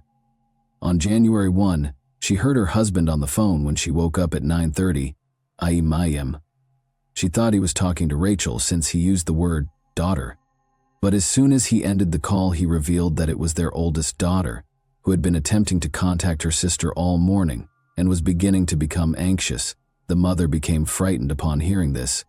When she dialed the home phone, a drowsy Mark answered, not knowing what was going on, and she attempted to reach Rachel again, but her cell was off. It turned out that Mark thought his girlfriend had stayed with her parents and just went to bed when he got home at 7 a.m. from the party and didn't see her there. When Mark found out that Rachel had left for their apartment throughout the night but never showed up, he was shocked. She would have fed the animals first, so he was positive she hadn't been home, but he didn't know where she could be. But the cats were obviously hungry and the bowls were empty. They had left the apartment together the night before and their bedroom bed was made, and there was no indication that anyone had come in. Inquiring as to whether they had seen Rachel or had any communication with her, Rachel's parents and boyfriend started phoning all of their friends, family, and acquaintances, but it was all for nothing. Even though Rachel was 21 years old, the police did not wait the customary 24 hours before conducting an urgent search after the Moran family reported her missing to them that same day. After speaking with all of Rachel's family members, friends, and Mark, the police thoroughly ruled out the chance that she had fled on her own. They also investigated Rachel's apartment and her parents' house, where she was last seen. It should be mentioned that the missing woman looked really beautiful. Tall and slender, she had long platinum blonde hair and lovely facial features. People would surely remember her if they saw someone like her on the street. Thus, investigators started looking for potential witnesses. Stranger in the dark. It was not yet possible to track a location using a mobile signal in 2002, and the girl's phone's call and message logs yielded no leads. All that was known was that the gadget had been switched off about 15 minutes after Rachel had left her parents' house, and based on the time, she should have been close to her own house by then. Rachel's mother was speaking with law enforcement again when she abruptly remembered something crucial that she had neglected to bring up before. As it happens, they continued to argue loudly at the door while her daughter was already outside. Wanda urged her to wait till morning since she didn't want to let her go. She then caught sight of a man passing their residence on the street. She even considered asking him to go home with Rachel, however, she didn't. In the dark light, Wanda was unable to see the visitor clearly. She couldn't even provide a basic description because all she saw was a figure wearing a dark jacket and cap. But this individual might be a criminal or a useful witness. The authorities requested that all locals, including store owners, provide any surveillance camera footage they may have, since they needed to find him quickly. Investigators were able to determine that the missing girl passed the same business around 1 minute after the unidentified man did, and that the store was roughly 400 feet from Rachel's parents' home. Because of the low quality of the tape, it was impossible to make out the man's face or any other distinguishing traits, but it was evident that Rachel had traveled around half of the way home. The detectives chose to employ a strategy that frequently aided in missing person investigations as the hunt went on. After identifying a female who looked a lot like Rachel, they ordered her to walk the same path at night while wearing the exact same outfit as Rachel had on the night she vanished. After all of this was captured on camera, the news broadcast the video of the blonde strolling down the street at night and asked anyone who had seen her on New Year's Eve to come forward.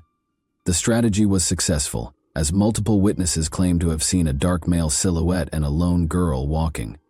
But the man went by first, then the blonde, according to a witness who was smoking on a balcony. According to another witness who lives close to the apartment building where Rachel lives, the girl went by first, then the man came a few feet later.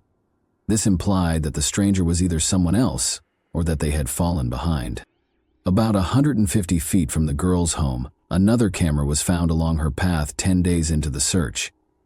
In the video, Rachel was seen passing by with a male in close pursuit. Given that he was dressed in the same clothes and had a similar build, there was little question that it was the same individual.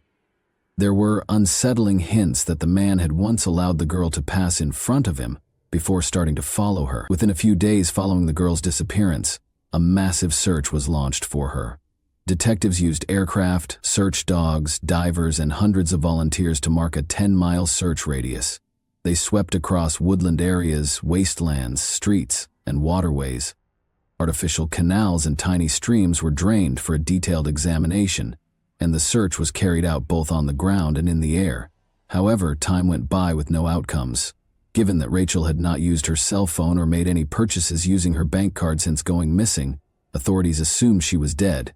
Her family, however, hoped to discover her alive and well. A sneaker that Rachel's family recognized was discovered in a drainage ditch close to her house 2 weeks later. Rachel's mother claims that on the day she vanished, she was wearing those shoes.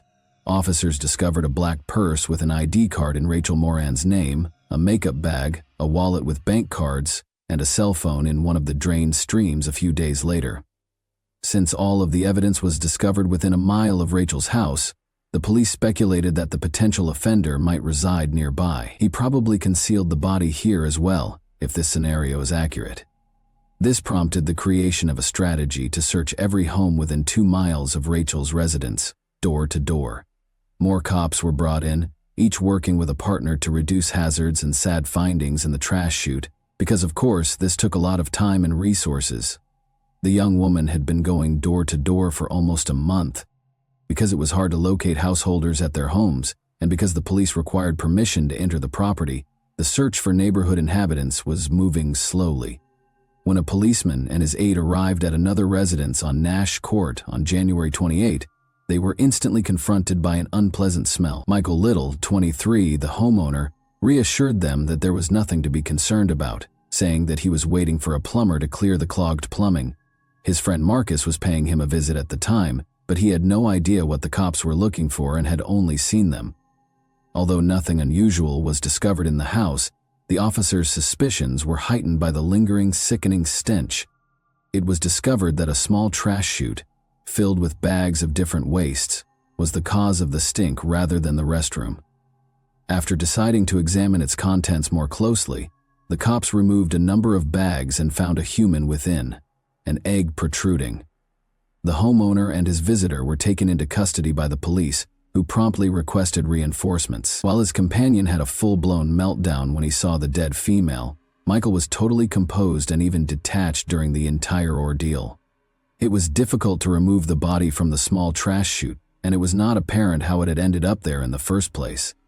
The victim was nearly naked, and it was impossible to determine the cause of death right away because of the advanced level of decomposition, but there were obvious stab wounds all over the body. According to the suspect's account, the scent had been driving him insane, so he was pleased the body had been discovered. He also gave his account of what happened that fateful night, although it didn't sound very credible. He claims that he heard the mother and daughter arguing while he was strolling down the street and deduced that the girl intended to go somewhere by herself. He pursued her, they started talking, and he got to know her. Rachel allegedly accepted Michael's invitation to enter his home when they arrived. Little claims that they had a little drink, talked, and then, with their cooperation, had sexual intercourse before he went to sleep. According to the suspect, the girl in the kitchen was acting strangely when he got up at 5 in the morning.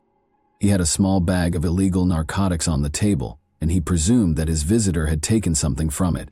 Then, he said, she snatched a knife and charged at him, but he was able to take the weapon from her and hit her with a series of deadly blows. Michael explained the whole thing away as a bad accident that happened while he was defending himself. Everyone who knew the dead girl, of course, didn't agree with this version. To begin with, Rachel would never have gone anywhere with him, much less talked to a stranger on a nighttime desolate street. Thoroughly, she had never used any illegal substances in her life, and secondly, she would never have cheated on her lover. The girl's distinctive internal injuries and the discovery of little seminal fluid inside her were indicators of personal aggression, according to the autopsy. A third of the 27 stab wounds on the victim's torso came from behind, and none of them appeared to be self-defense. Michael Little is who? When police investigated the suspect's background after his arrest, they found that the young man already had a lengthy criminal history. He was caught stealing several times while still in school and came from a dysfunctional household.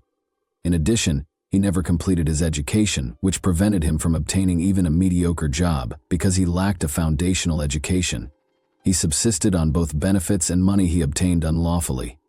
He had been arrested multiple times for distribution and possession of illegal narcotics. Little was characterized by acquaintances as a pathological liar. He was always bragging about his sexy adventures and his impressive number of lovers, but in truth, every girl attempted to stay away from this weird and violent man. But Michael had been inventing more and more stories lately about a tall blonde he was supposedly seeing, even though no one had ever seen her with him.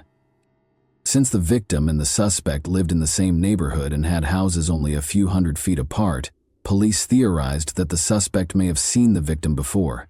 He probably started to fantasize about the girl and tell his buddies about her when he became interested in her.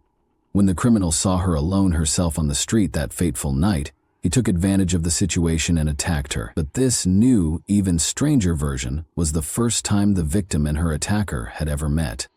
As the inquiry went on, the suspect abruptly withdrew his first claims and gave a completely different account, saying that the true perpetrator was his friend Marcus, who was also detained. Marcus allegedly brought the girl to his home after meeting her on the street that evening. After sharing a drink, the visitors started displaying interest in the homeowner, so they withdrew to his bedroom. The accused claims that following the private meeting, a furious Marcus stormed into the room, upset that Rachel had opted for someone else.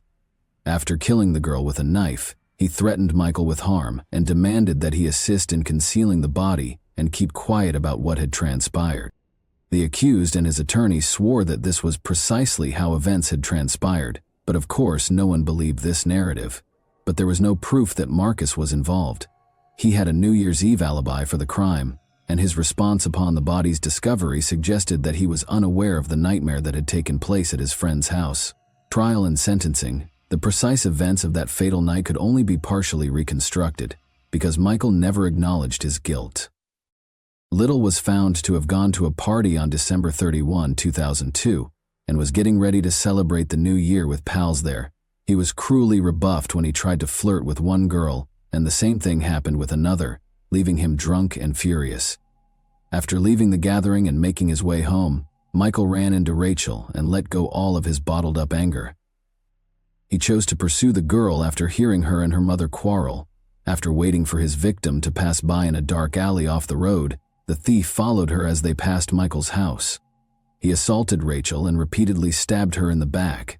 He probably took advantage of the poor girl after dragging her inside his house, then killed her with the same knife and hid her body in the garbage chute. Little was found guilty in October 2003 of assaulting and killing Rachel Moran. He was given a life sentence with the prospect of release only after 35 years. And that wraps up today's chilling story. If you enjoyed this video, don't forget to like and subscribe so you never miss a new upload. Also, let me know in the comments, what part of this story shocked you the most? Thank you for watching, and I'll see you in the next video. Hey guys, welcome to my channel, and today we're going to take a look at another horrible case with you.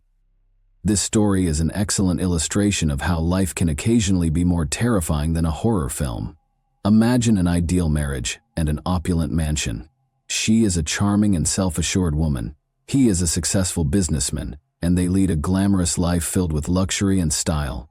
The twist is that there are sinister truths that will chill you to your core beneath that gleaming exterior. I want to tell you about Mike and Susan Raichel, who were viewed by everyone as the model couple, but who were unaware of the sinister secrets that were kept inside their house.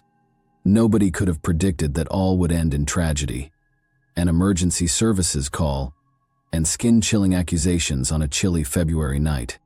Do you know what they say? This story demonstrates the adage, the devil is in the details, as the small details, text messages, casual remarks, and scarlet droplets on the floor, combine to create an image that is impossible to ignore. Wealthy.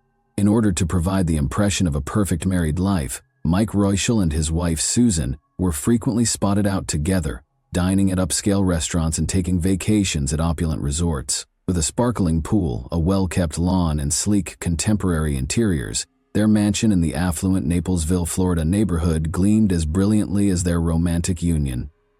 Everything Mike touched seemed to turn to gold, and Susan, his prize, was no different. However, there were profound fissures behind those walls that were impossible for even the most talented designer to hide. Although Mike was well known in some circles due to his commercial success, nothing was known about his personal life. His past, which dated back to his early years at the University of Florida, where he first fell in love with Dee Dee Hoffman, was rarely discussed. He was already making big plans and moving up the professional ladder at the age of 19, and their young passion developed into a marriage that lasted for 25 years. Dee Dee described him as a trustworthy and gentle man who never raised his voice or even his fist. However, a successful career came at a price. Mike turned into a workaholic who abandoned his family to spend months abroad on business travels. Their discreet divorce in 2005 was ultimately the result of this.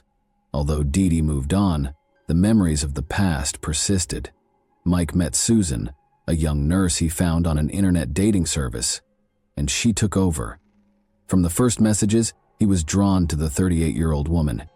He invited her into his universe without hesitation because of her fascinating energy, charm, and love for life.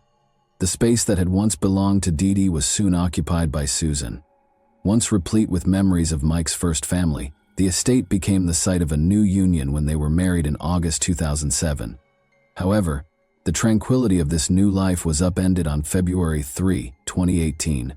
Just before daybreak, the quiet was broken by a call to emergency services, and Mike's tremulous voice announced a break-in. He and his wife had been attacked by an unidentified assailant wearing a mask and carrying a knife. Despite their fast arrival, police and paramedics were astonished by what they discovered. The mansion's enormous windows reflected the siren's flashing lights, creating ominous shadows on the glass, and the yard remained eerily silent, as though it was witnessing everything. On the surface, everything seemed ideal, but those who knew them well saw that their marriage was not as easy as it seemed. Susan had a strong hand in running their home, affecting many facets of Mike's life, and she wasn't afraid to assert her dominance. She used to work at a hospice where she provided care for patients with life-threatening conditions, but she quit to concentrate on her new social standing and household duties after getting married. Mike bought a dental clinic to be nearer to Susan and stopped traveling for work, but every year that went by increased the stress in their home. A very different reality existed behind the facade of success and luxury. As the police officers moved through the mansion's hallways, taking note of details that had previously gone unnoticed, a troubling picture started to take shape. Mike would tell his friends that he had found in Susan someone with whom he could start a new life, but his hesitant attempts to deepen their bond were frequently met with a cold, distant attitude. These details suggested that things had been hidden within these walls, things Mike had never openly discussed. Everyone was anticipating responses. What had led the man with the mask to this house? Who was he? And, above all, what was lurking beneath the surface of a happy and successful marriage? However, before delving further into those horrifying incidents, let's pause and examine this couple's history. The main reason for their increasing stress by 2015 was that Mike and Susan's relationship was no longer as ideal as it appeared to the outer world. Was the complex relationship between Mike and Susan related to his daughters, particularly Caroline, his oldest? Susan's distaste for Caroline was not concealed, and occasionally she would text Mike about his daughter in a sour mood. She thought Mike was spending too much time and energy on Caroline. Caroline, on the other hand, was not fond of her father's new wife and accused her of attempting to remove her from Mike's life. According to Caroline, Susan frequently drank a little too much. She frequently drank 5 or 6 glasses of wine or martinis in a single evening, but even after having too many, she was able to maintain her poise and carry on a discussion. The family was at a breaking point in terms of tension by the fall of 2017. When Caroline began organizing her wedding, things became more heated.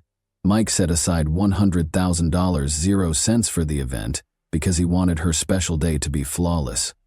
Although it was a significant sum, Susan grudgingly consented to allow him to pay for it.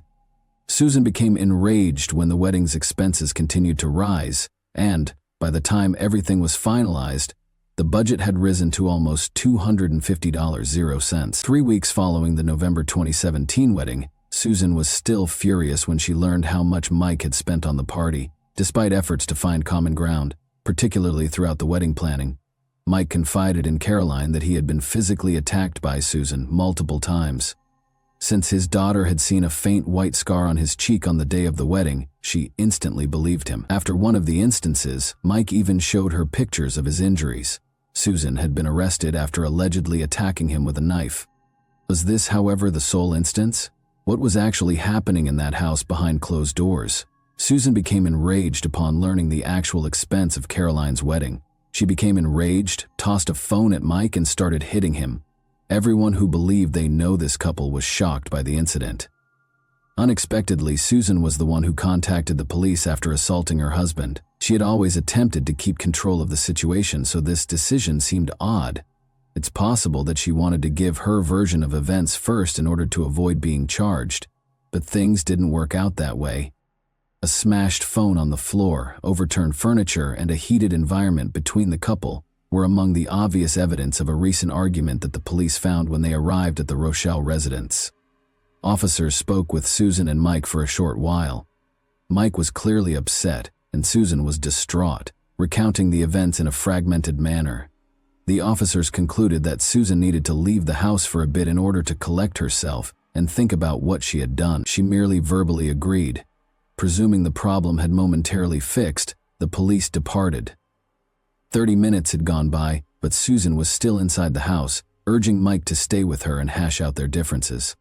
The quaint restaurant's soothing candlelight and the sound of the running water gave the impression that it was a quiet evening.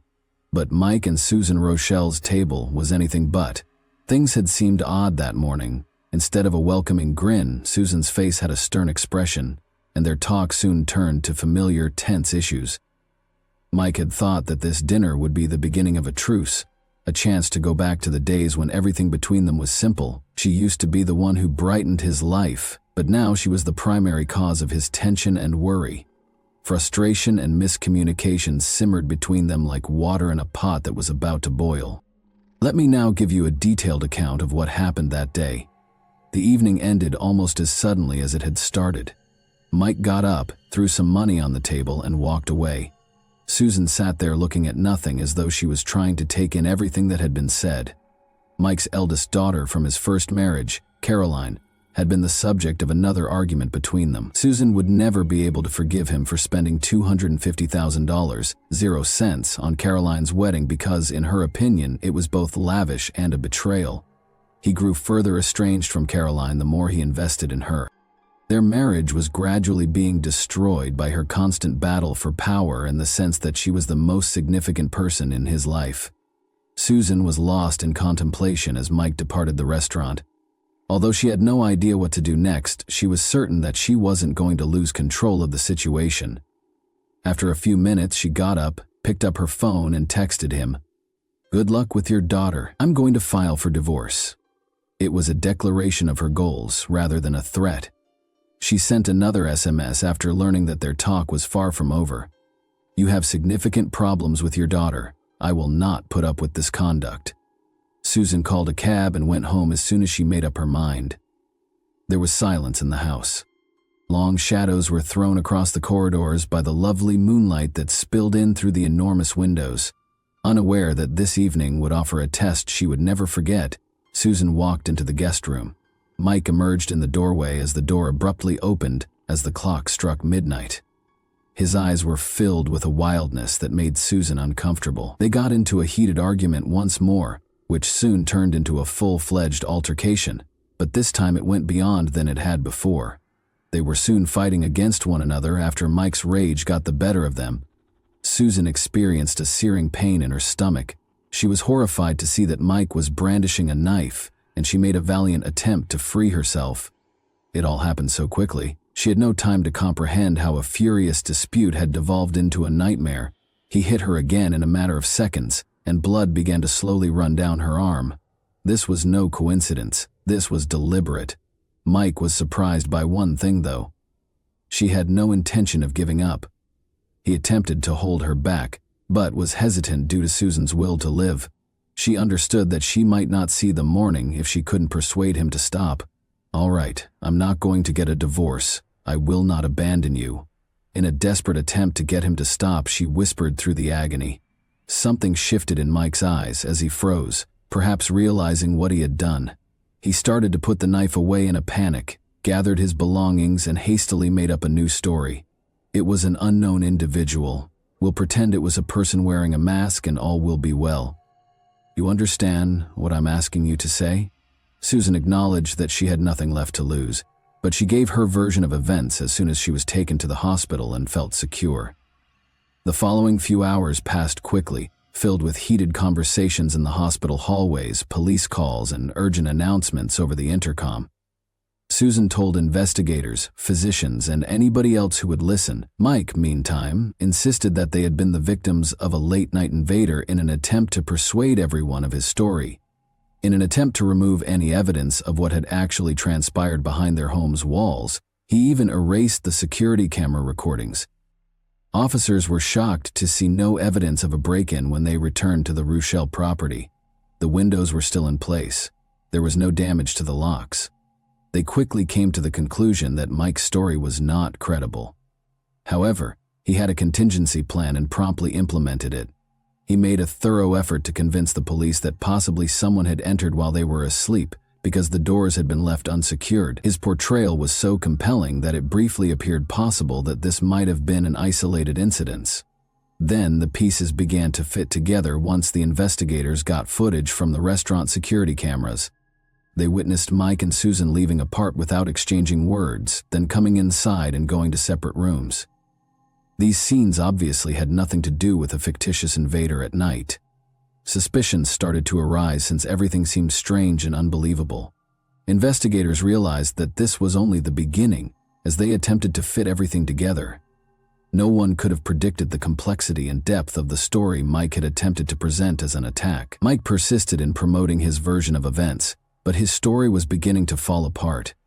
The house's shadows, which seemed serene on video, were concealing things that nobody anticipated discovering, and they served as the backdrop for a new, far more terrifying turn in this story. Mike Royce called his daughter's cell as soon as he was taken into custody.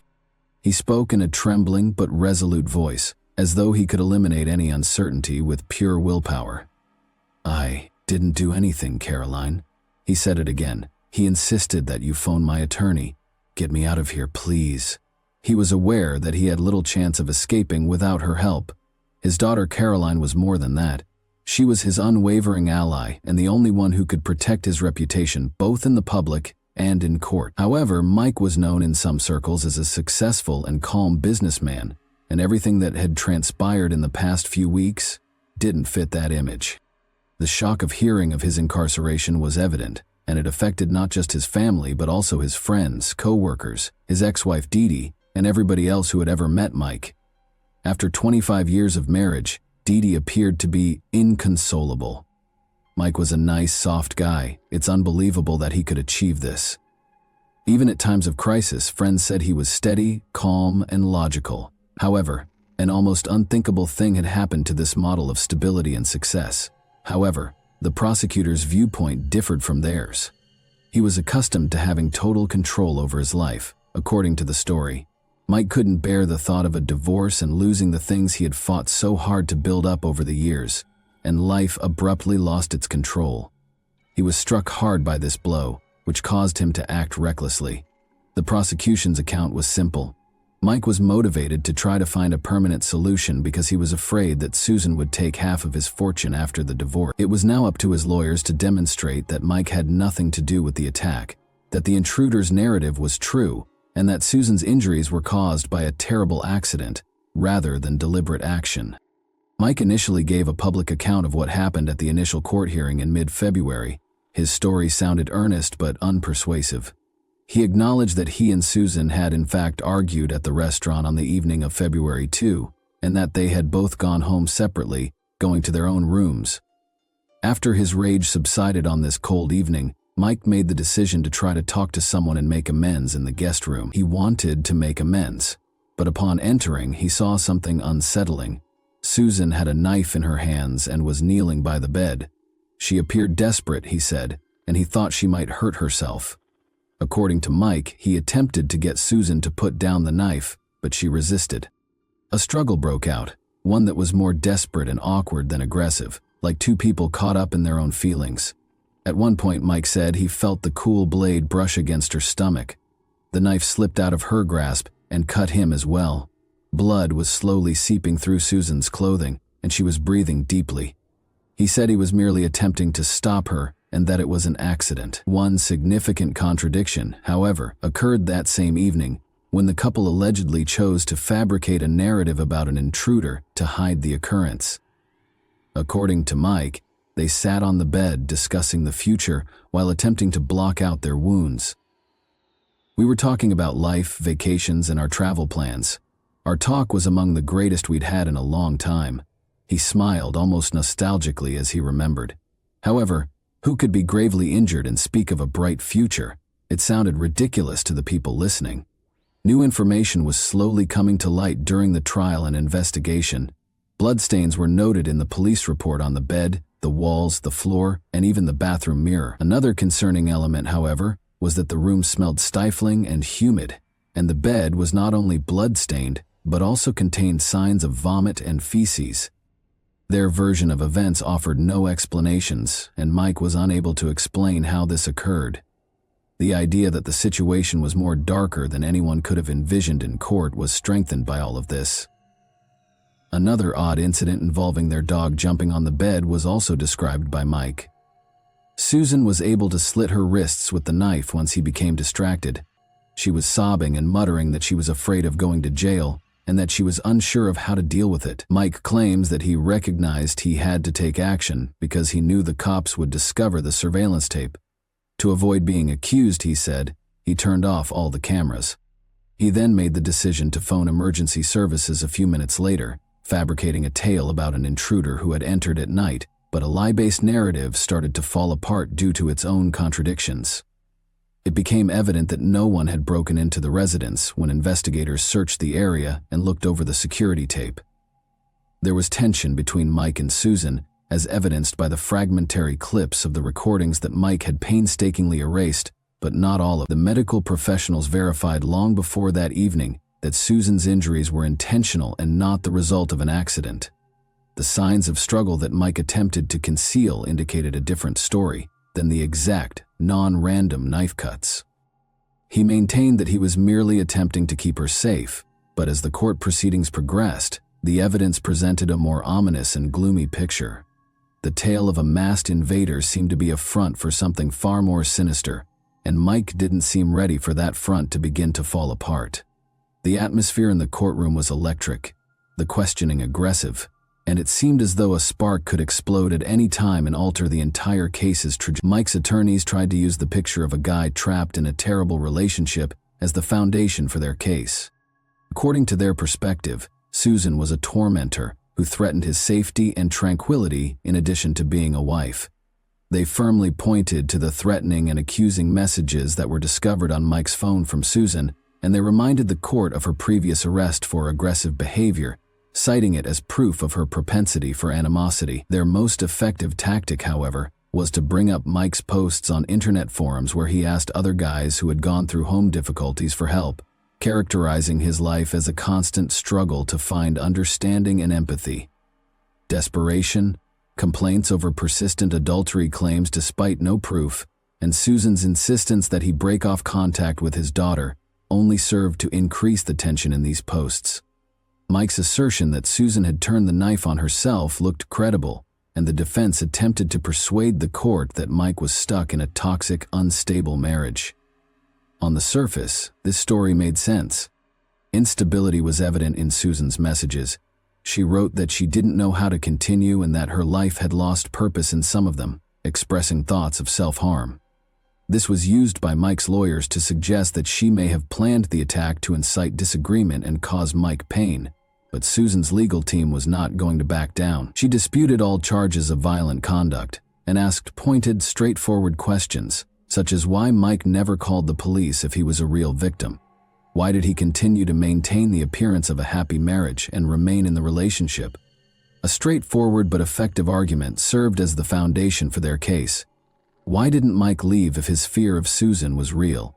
He stayed, but why? First and foremost, why did he make up the tale of an intruder on the evening of the event?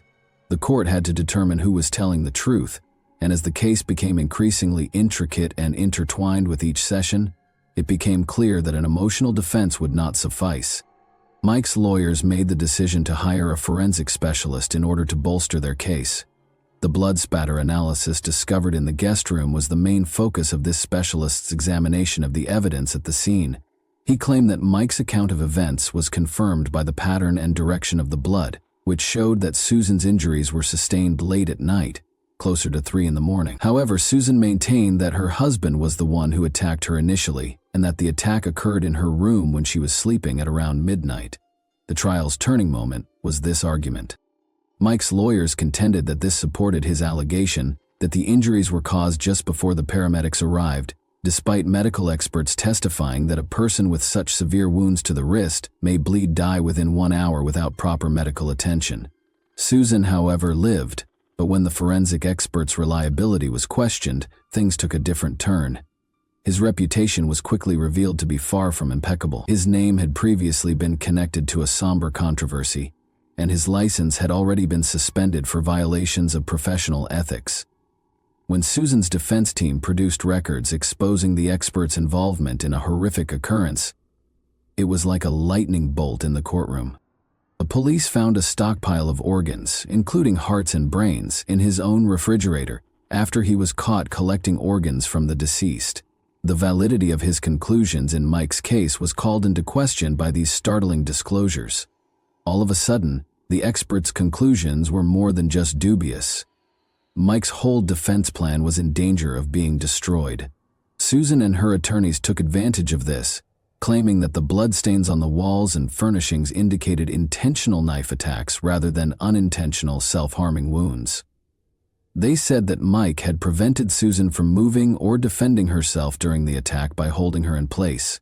Susan gave evidence in court that Mike had put the knife in her hand to give the impression that she had hurt herself, then had wounded himself to support his narrative. However, soon after, this story's darker facets surfaced.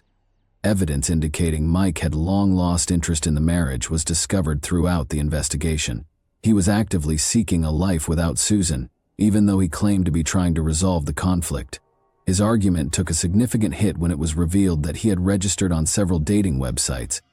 As it happened, Mike was openly talking about future plans that did not involve his current wife and was looking to make connections with younger women. Taking advantage of this, Susan's legal team claimed that Mike had always been deceitful about his intentions. In order to get rid of his wife without losing money in a divorce, they indicated that the attack might have been planned. From trying to delete surveillance footage to calling the police with a burglary story, the defense contended that his whole course of conduct was intended to establish an alibi and evade financial repercussions. Mike fought to keep things under control, but as his web of falsehoods thickened, every new detail showed how his hold was slipping. At first glance, Mike and Susan's story appeared to be just another domestic conflict, but it soon turned into a profound tragedy in which everyone was caught up in their own lies. Each day in court uncovered additional secrets, revealing a far darker reality beneath the facade of a happy life, despite the opinions of witnesses, defense lawyers, and prosecutors. One of the most dramatic trials in recent memory developed from what started out as a routine supper. Mike Raichel, a guy known to many as a successful and composed businessman, found himself in the center of a high-profile scandal, accused of attempting to murder his own spouse. It appeared to begin with a straightforward argument. Mike didn't want to give up control or money, and Susan wanted a divorce. However, how did it all turn into a nightmare at night, involving knives, blood, and deceit? With stony faces, the jurors listened carefully to the accused, attorneys, and experts' testimony. Every word was well considered, and every gesture and look might be construed in a variety of ways. Mike, a 63-year-old successful businessman who was accustomed to maintaining order, was found guilty of attempted manslaughter, evidence tampering, depriving the victim of medical assistance, and witness intimidation in just 4 hours when it came time to deliver the verdict. When the court imposed the 30-year prison term in December 2019, it did not show any mercy. That was it, or at least it appeared to be. Mike had no intention of giving up. The court rejected his attempt to appeal the decision. He is currently incarcerated in a Florida institution with little to no possibility of being released early. However, the case continued to attract attention despite this.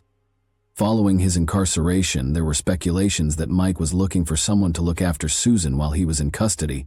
Even after he was imprisoned, he was allegedly planning to get rid of her. The public was agitated by these rumors, which led the police to launch a fresh inquiry. Mike was spared further punishment because there was insufficient evidence to file new charges, but the tale got much more sinister, and his reputation more damaged. After all of the trauma, Susan made an effort to lead a regular life. She pushed for a speedy divorce procedure and filed for one as soon as Mike was jailed.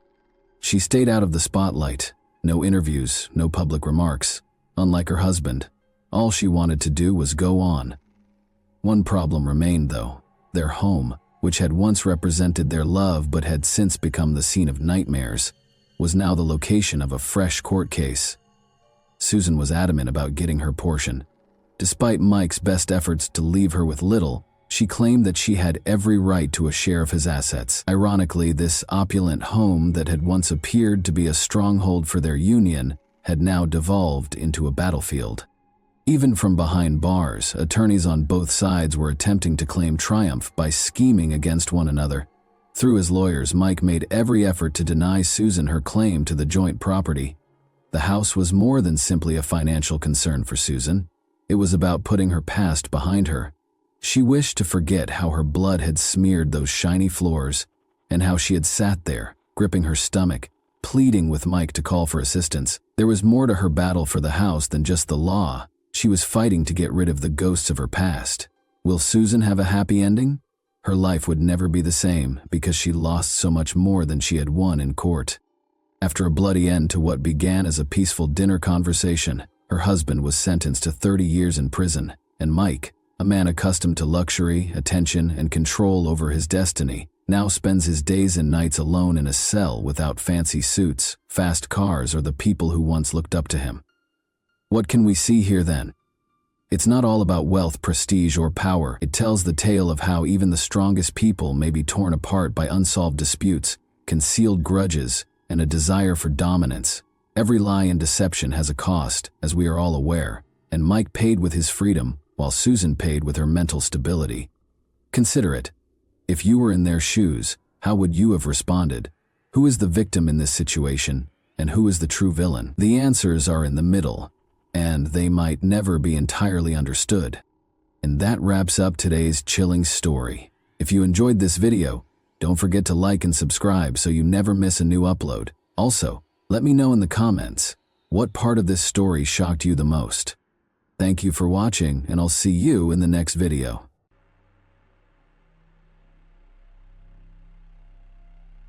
On November 6, 2014, Mexico City police discovered human remains. Part of the torso was discovered in a vacant lot near the city's exit. A few days later, bags containing arms and legs were discovered in various areas of the capital. The fact that there were no fingers on the limbs was horrifying. The police sounded the alarm. Apparently, a particularly violent criminal was operating in the region. Squads of officers were formed and patrolled the streets. The main goal was to find the unfortunate man's head and limbs and prevent future crimes. At the time, everyone was certain that this was the work of a brutal serial killer. The fingers and head were never located. However, the professional work of forensic experts revealed that the remains belonged to the same person. However, the absence of fingers and teeth made it impossible to determine who this person was.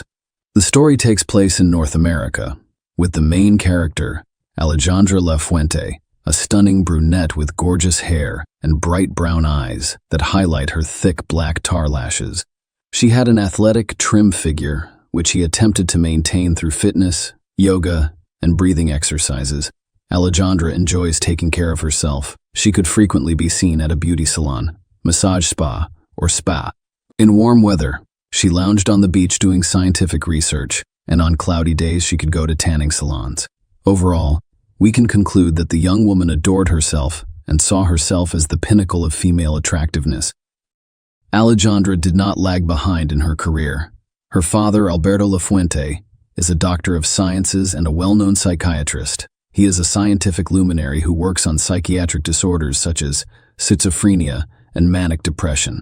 He is also well known for his experiments on patients, in addition to his scientific work. Alejandra regarded her father as an idol.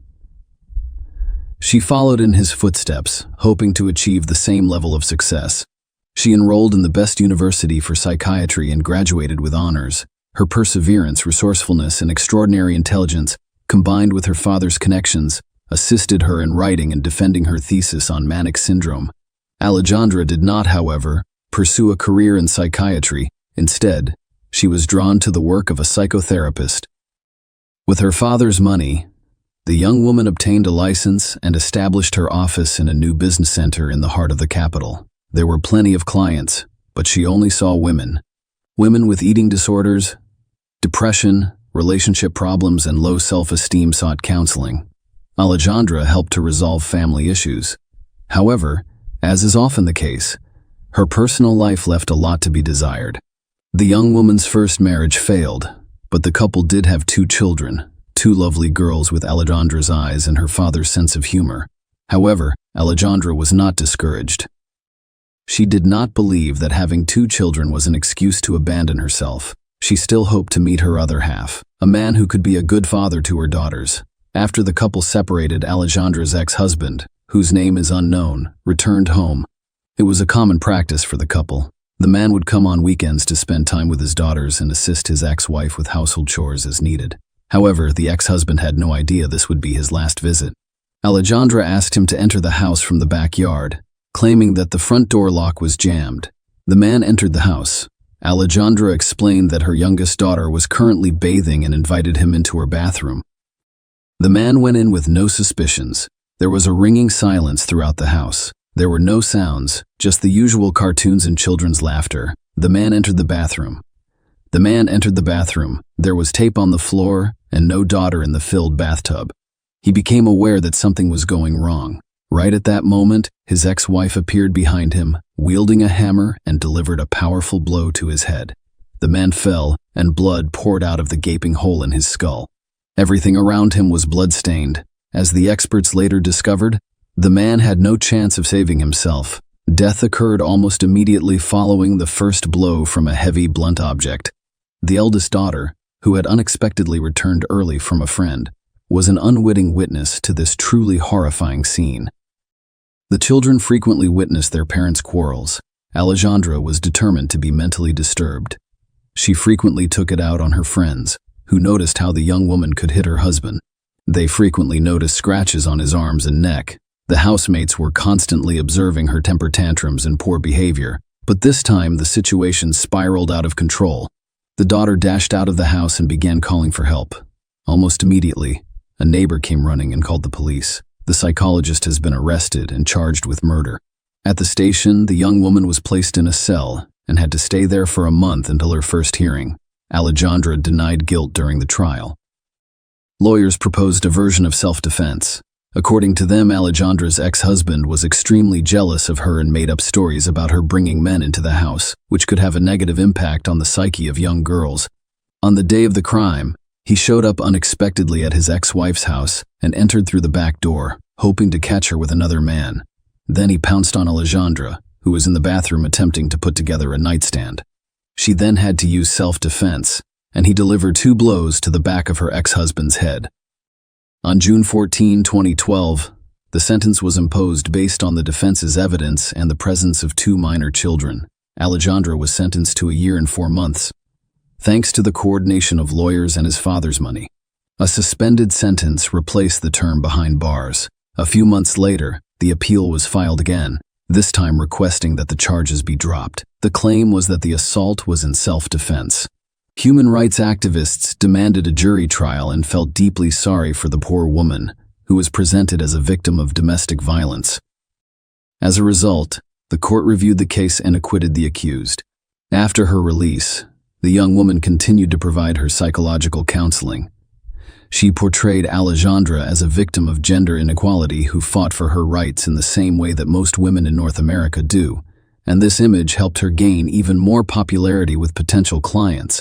Maria Alejandra soon met Alan Carrera Cuella, a prominent Mexican businessman and the son of Adrian Carrera Francis. He was a tall, attractive, and statuesque man. His father had previously served as the Central District's head of special services, where he had achieved considerable success. Alan quickly expanded his business, establishing a nationwide chain of construction stores. A portion of Alan's business was legalized. The other part, which few people knew about, was closely related to crime. By the way, his father was removed from his position because one of his son's financial frauds was discovered. In addition, Alan had a stake in a criminal organization that transported psychotropic substances to the United States. Their base was in a border town and was patrolled by newly hired police officers. This group controlled a small portion of the South's psychoactive substance trafficking. Alan's father was proven to be involved in his son's affairs. The police were able to obtain a statement from him, and he faced a 20-year prison sentence. However, Adrian Carrera was released early on July 18, 2000. As a result of the Witness Protection Program. Following his release, he devoted all of his time to his son and his legitimate business. The son matured quickly, adopting his father's perspectives and experiences. After graduating from college, Alan Carrera decided to follow in his father's footsteps as an entrepreneur. He was very interested in the store of household appliances, and despite his young age, he completely let himself in. This business was not as large as his father's, but it provided a good income. There were always a lot of women around him, but Alan had been in love with a classmate who he thought was smart, beautiful, and came from a good family since childhood. The marriage was brief but bright. Daddy had a gorgeous daughter. However, a lot of work and Alan's almost complete absence from home caused this marriage to end. It was extremely difficult for Alan to part with a woman he had loved since high school. New novels did not bring pleasure, and loneliness and sadness drove the man to drink. This became a bad habit over time. Alan tried many things to cope with his long-term depression and addiction to alcohol, including books, circles, and drips, until fate led him to a consultation with the famous psychiatrist Alberto, Maria Alejandra's father. Alan's now ex-wife was also dealing with a difficult divorce. Alan was the only male in the young woman's life. Despite their separation, she could not allow anyone else to be with her. To alleviate her loneliness, Alan's ex-wife also decided to see a therapist. The psychiatrist who rehabilitated Alan explained that he couldn't lead both spouses for ethical reasons and suggested the woman turn to Alejandra. However, he did not inform the clients that Alejandra was his daughter. Alejandra quickly realized that her patient's ex-husband could be an ideal match. He was described as a pleasant man in his prime and quite wealthy. Alejandra did not think long before asking her client to bring her ex-husband for another consultation. According to the therapist, she would be able to resolve their issue in one session and break the former spouse's strong bond. Alejandra began carrying out her plan to seduce the entrepreneur as soon as the steamy session began. The result did not last long. Following the session, Alan offered the therapist a cup of coffee to discuss family issues. The young woman initially refused to go on a date because she believed it violated medical ethics. However, their date took place on the same evening, and it quickly became an affair. Alan's ex-wife soon learned of the situation. She was shocked. She even planned to report the incident to the doctor's ethics committee. However, she didn't. Alejandra was a highly competent specialist who was able to persuade her client to let the situation go. After all, it indicates jealousy and a refusal to let go of the former spouse. As a result, the doctor believes that a happy future will be ineffective. Alan's ex-wife decided not to apply both during and after the commission sessions. Meanwhile, the relationship with the newly married couple progressed quickly. A few months after their first date, the young couple decided to live together. After 2 more months, they decided to formalize their relationship, but Alan had no idea what skeletons he had in his closet that were hiding his fiancée. What were her reasons for divorcing her ex-husband? In April 2014, Alan decided to spend the weekend with his parents and flew there. It became an excellent opportunity to talk about his beloved and the upcoming wedding. Alan's parents were taken aback that they would learn such important information so late. They had never heard of Alejandra in their son's life, which seemed strange. A week after meeting with the parents, the marriage was registered. Interestingly, Alejandra asked her husband not to contact her friends and family. No invitations were sent. The wedding was supposed to be modest, and the budget didn't allow for inviting everyone one would have liked. However, as it turned out, the bride's father did attend the wedding ceremony. Initially, the young family's life appeared to be a fairy tale, young and happy with a lot of plans and desires. However, it did not last long. Alejandra was unable to conceal her hysterical personality as she approached the horrifying conclusion of this story, but no one suspected it yet. The newlyweds' relationship began to undergo dramatic changes. Alan was a very private person, and details about his personal life were not shared with his friends. As a result, very little was known about the couple's personal lives. However, it was clear that the former relationship had cracked, and the couple no longer appeared to be happy. After meeting Alejandra, Alan distanced himself from his family. The final straw was the wedding, to which parents were not invited. Following that, they stopped calling each other. Alan's remaining friends began to notice that his wife became more nervous, sometimes acting inappropriately and quickly losing her temper. After a few such incidents, Alan felt ashamed and decided to limit joint meetings. Family quarrels occurred on a daily basis and were almost always without merit. According to her own testimony, Alejandra decided to access her husband's cell phone one evening. As is often the case, correspondence with some women was discovered to contain racy content. Of course, it was impossible to ignore such things. According to Alejandra, this was the final straw. She claimed in court that her husband beat, insulted, and humiliated her in every way possible. When cheating was discovered, it became pointless to save the marriage. For unknown reasons, Alejandra attempted to save the relationship by using non-traditional psychotherapy techniques. After thinking about her husband's cheating, the young woman decided to deal with Alan using a method she was already familiar with. As soon as she made this decision, her entire attention could be focused on devising the perfect murder plot. Meanwhile, Alan maintained his usual, measured pace of life. He had no idea what was in store for him. Alan still communicated infrequently with his family, but he couldn't miss the family's annual feast to celebrate his beloved grandfather's birthday. Alan, of course, attended the feast, but his parents made it clear that his wife was not the most welcome guest in their home. This situation irritated Alejandra and aggravated the couple's relationship. Was it possible that this would be the last time the family saw Alan alive? Dated October 31, 2014. Alan last used his phone to send a text message to his family informing them that he had arrived home safely from his birthday party. He has not communicated since then. He hadn't been seen at work in several days either. This was quite unusual because it had never happened before. The entrepreneur took extreme responsibility for his work. And soon, the opening of a new store was anticipated, making the presence of the head absolutely necessary. The reason for this was the spouse's terrifying plan, which she carried out. After Alan returned from his vacation, there was another scandal, which prompted Alejandra to immediately dispose of her husband. She added a powerful sleeping pill to the milky tea she used to drink before bed. Then she smothered him with the pillow. She enjoyed watching her husband gradually lose consciousness in a pitiful attempt to remove the pillow and breathe. Then came the most difficult part, getting rid of the body. She had not had time to prepare for this moment. Alan was too heavy, so she had to make do with what she had. The time was short. So Alejandra dashed to the neighbor's vegetable garden to retrieve an electric saw. With a grim smile on her face, she attempted to cut her husband's body apart. Only a genuine sadist would do such a thing. She then placed the body parts in garbage bags and had the foresight to cut off fingers and pull teeth. It was these that would aid the investigation in identifying the person, if the body was discovered. Alejandra attempted to remove the corpse from the house without suspicion by stuffing all of the bags into suitcases, but she was unsuccessful. As dawn broke, Alejandra was unable to leave the house with the suitcase unnoticed. An elderly neighbor with insomnia watched her from her window. She was a little concerned about the young woman's early departure. Besides, for some reason, her husband did not help lift the heavier suitcases, and Alejandra was acting strangely.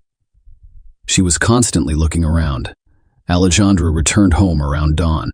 This surprised the vigilant neighbor even more. As it turned out, she had scattered bags containing her ex-husband's remains throughout various neighborhoods to conceal her tracks.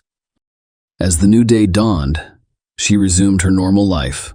On November 6, 2014, Mexican police officers made the first horrifying discovery: a human torso with no teeth and no fingers on the hand. The entire police force was put on high alert because the incident was so brutal. Less than a day later, other body parts were discovered throughout the city. It is also noteworthy that the distance between the locations where the packages were discovered was quite significant. Later, this would be attributed to Alejandra's prolonged absence from home. All body parts were sent to the best forensic laboratory, where experts quickly determined that they all belonged to the same person. In order to avoid suspicion, the perpetrator began sending messages to Alan's relatives. She attempted to avoid suspicion, but she only made matters worse. She had no idea that her husband had recently distanced himself from the family and had no contact with his relatives. Alejandra informed Alan's parents on his behalf that they were going on vacation and would be out of contact. Alejandra's father ruined the entire plan. Alberto began calling Alan's father's house, wanting to know if his son-in-law's family knew where Alejandra was. Alberto hadn't heard from her in a while, and the patients are concerned about not being able to attend counseling sessions. Later, he calls Alan's relatives again to inform them that his daughter has been found and has been forcibly admitted to the clinic because she is depressed as a result of her husband's infidelity. This alarmed the relatives, who attempted to locate Alan but were unsuccessful, prompting the businessman's family to contact the police. The laboratory experts decided to compare the recently discovered corpse to Alan's characteristics. The similarity was 100, and his relatives also identified him. It was especially difficult for Alan's grandfather immediately following the identification. He became ill with heart disease because he was his only grandchild. The investigation issued a search warrant for Alan's residence and office. A hillock of fresh earth was discovered in the backyard of the house. After some digging, the man's fingers and teeth were discovered. The discovery further shocked the capital city. Alejandra was immediately apprehended. Blood traces were discovered in one of the rooms, as well as in the car's trunk and garage. Alejandra initially tried to avoid admitting her guilt. She hoped she'd be able to get away with it as freely as she had with her previous husband. But the investigation quickly resolved the case. The testimony of an elderly witness was helpful. The time she gave matched Alan's estimated time of death. Alexandria took advantage of her position to obtain a powerful sleeping pill, the type of medication that only doctors could obtain. This aggravated the situation. The evidence obtained helped to establish a link between Alexandria and her husband's brutal murder. CCTV cameras also helped to determine that the man entered the house and never left. CCTV footage confirmed that the suitcases had been taken out. On December 10, 2014, the jury returned its verdict. Alexandra was sentenced to life in prison for murder, with brutality, and attempted to conceal the fact by using her official position. All of this was unfavorable to her father, the former psychotherapist who attempted to save his daughter from imprisonment through connections and bribes, but was also unable to assist. However, he was only able to keep the trial hidden from the public and the press in order to avoid further publicity. However, he did everything for the sake of his own career. Now, few people will consult a specialist who raised such a ruthless monster and failed to diagnose problems with his own daughter in a timely manner. The death of Alexandra's first husband was also brought up during the trial. However, due to the passage of time, the evidence in this case was not discovered. The version about Alexandra's father's involvement in the events was also considered. There were suspicions that he colluded with his daughter and committed crimes for scientific reasons. However, there's no evidence to support this idea. Following several appeals from the victims, the sentence was commuted to death. This is an unprecedented situation. Such sentences are extremely uncommon in Mexico, particularly in these times. The defendant is also not entitled to a review of the proceedings. All of the accused property, including his home, must be given to the victim's family. Who can be comforted by this, though, if the person cannot be brought back? Alexandra appears to have been a pragmatic and cruel woman. She had severe mental health issues, despite medical examinations denying this. She also relied on her father's influence and used her official position to carry out her maniacal plans. Impunity for her first crime had only released her. Alexandra felt invincible and continued to do evil. Perhaps Alan would still be alive if this horrible woman hadn't been acquitted the first time, but it was too late to discuss it now. Share your opinion with us in the comments and subscribe to the channel for more.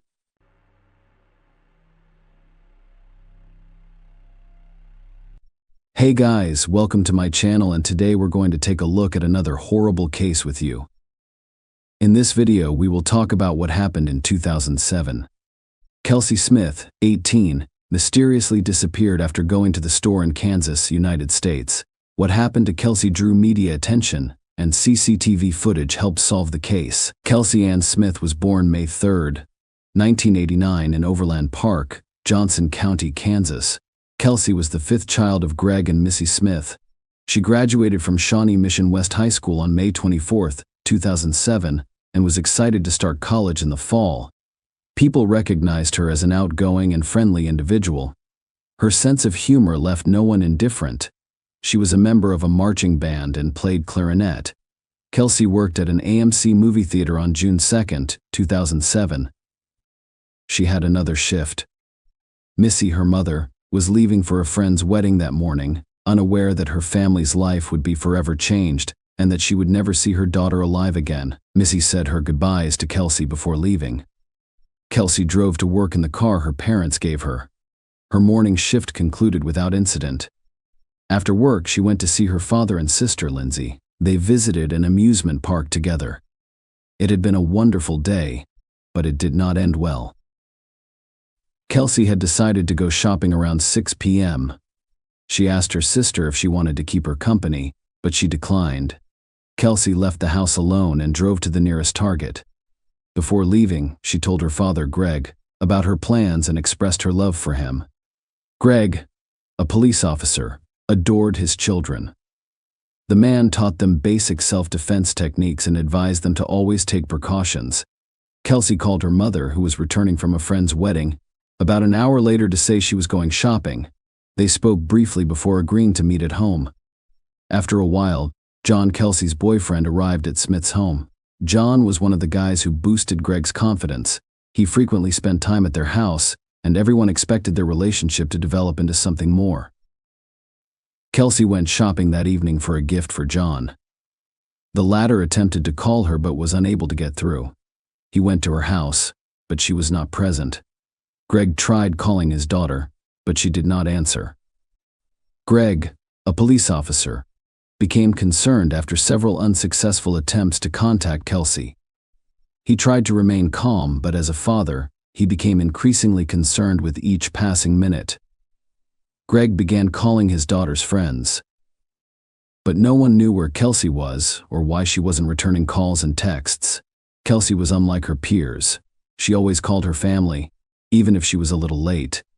After a while, John and Kelsey's sister Lindsay got into their car and began driving around the area, hoping to locate Kelsey's car. What if she gets into an accident? Perhaps the police pulled her over for speeding. They first inspect the parking lots of various stores.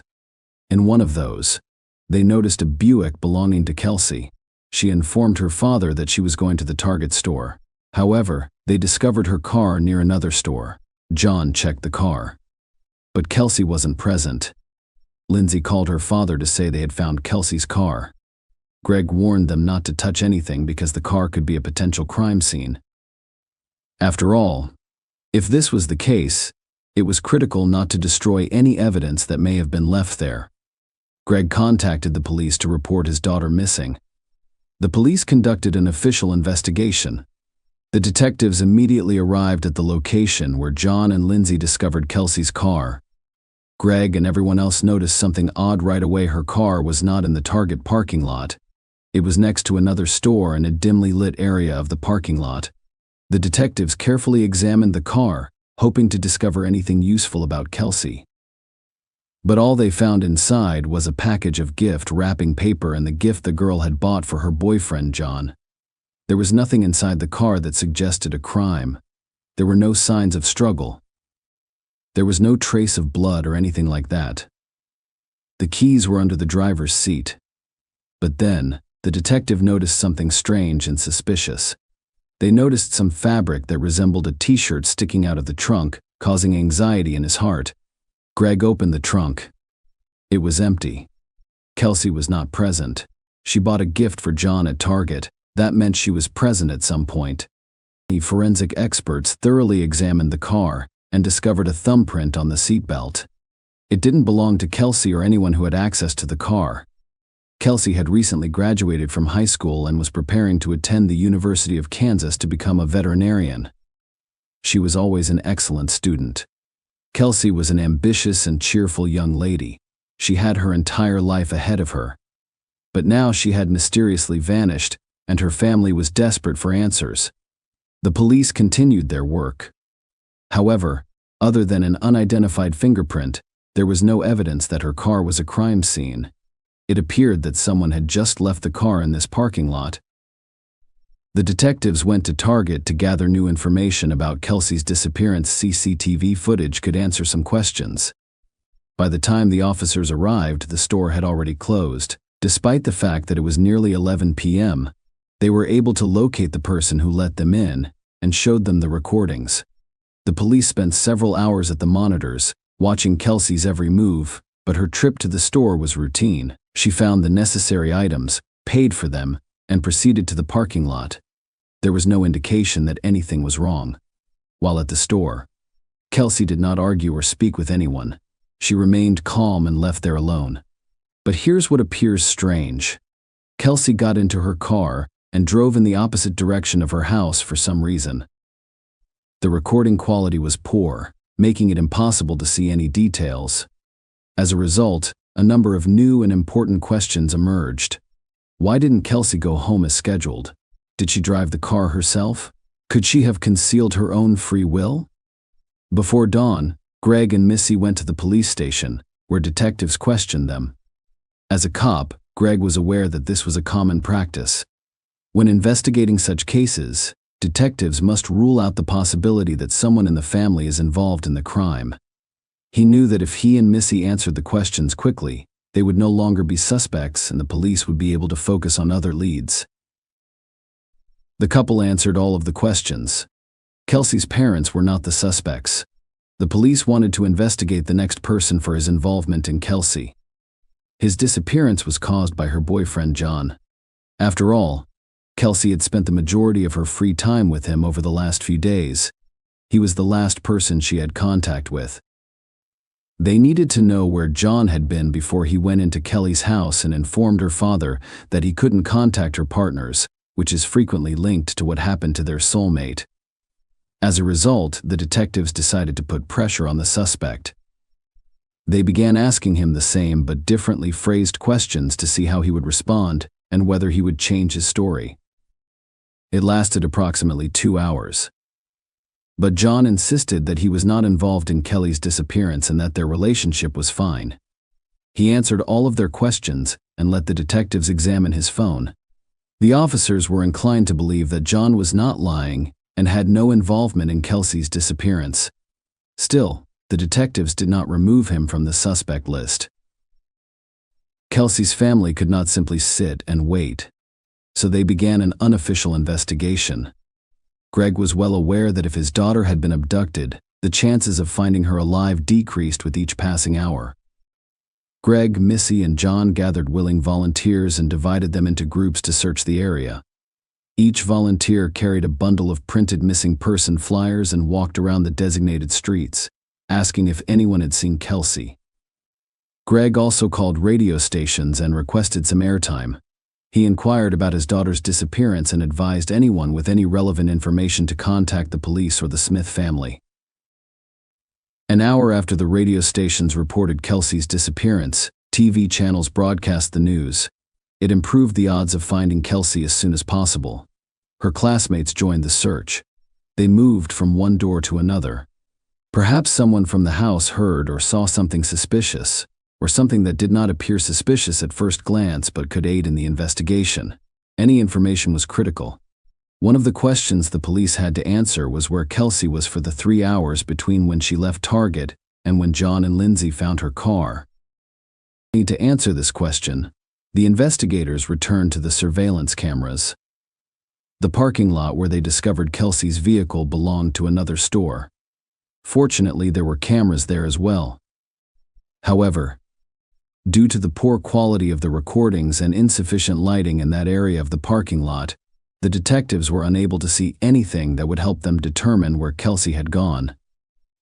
They observed how her car drove into an unlit area of the parking lot, after which the headlights turned off. The driver exited the vehicle and drove away shortly after, but it was just a silhouette of a person. It was unclear if it was Kelsey or someone else. The police were disappointed. Kelsey's family thought it was a good sign. The family members understood that she had no reason to hide. The most important thing to them was finding Kelsey alive. The police had no new leads yet, so they decided to look at the Target surveillance camera footage again. However, the detectives now use higher quality monitors. They retracted Kelsey's every move while she was in the store, but she discovered nothing suspicious. Everything appeared normal. Kelsey purchased the necessary items and exited the store like any other customer parking lot. What could have happened there to cause Kelsey's disappearance? Despite the poor recording quality, the detectives discovered a suspicious detail. After leaving the store, Kelsey went to the parking lot to park her car and opened the back door to store the purchased items. Then she approached the driver's door. At that moment, the investigator noticed a blurry spot following her. The police believed Kelsey had been attacked when she got into the car, indicating an abduction. The investigators repeatedly watched the recording. However, due to the viewing angle and recording quality, they were unable to see the full picture. The door closed in about 15 seconds, and the car left the parking lot. Perhaps her car turned in the opposite direction from her house because she wasn't driving, or someone threatened her. Detectives didn't want to tell Kelsey's parents that their daughter had most likely been abducted. The police had only a video recording of the abduction as evidence. However, it was impossible to see who did it. This person wore a white t-shirt and dark shorts. Thus, the investigators returned to the Target's CCTV footage. But this time, they're hoping to see someone in a white t-shirt and dark shorts. And then they noticed something new. A man in a white t-shirt and dark shorts followed Kelsey everywhere she went. He maintained his distance so Kelsey would not suspect anything, but he was always present. It was clear that this man was following Kelsey. When Kelsey approached the checkout to pay for the goods, he made his way to the exit without hurry. He obviously left the store first and waited for her in the parking lot. Soon after, the police were able to obtain a clearer image of his face. It wasn't a perfect quality, but they hoped someone could recognize this person. The police asked the community for help in identifying the man. The number of calls with potential leads surpassed 1,000. It took a long time to review this amount of data. Detectives attempted to filter out information that was unlikely to be relevant to the investigation. The police interrogated several people who resembled this man, but none of them were the one they needed to locate. The breakthrough in this case came after the police located Kelsey's phone. After she vanished, her phone was found in a wooded area near Longview Lake, Missouri, about 15 miles from Target. By this point, the FBI had joined the investigation. They focused the search in the area where Kelsey's phone was last active. Around 200 people took part in it. Kelsey was discovered 4 days after her kidnapping, and only 45 minutes after her cell phone company provided information about her cell phone activity that is worth paying close attention to. We will address this issue later. Unfortunately, she had died. The criminal attempted to conceal the evidence of the crime by hiding her body beneath the leaves and tree branches. Kelsey was naked, revealing the motive for this crime. Her belongings were a few feet from her. During the forensic examination, the experts determined that Kelsey died from strangulation.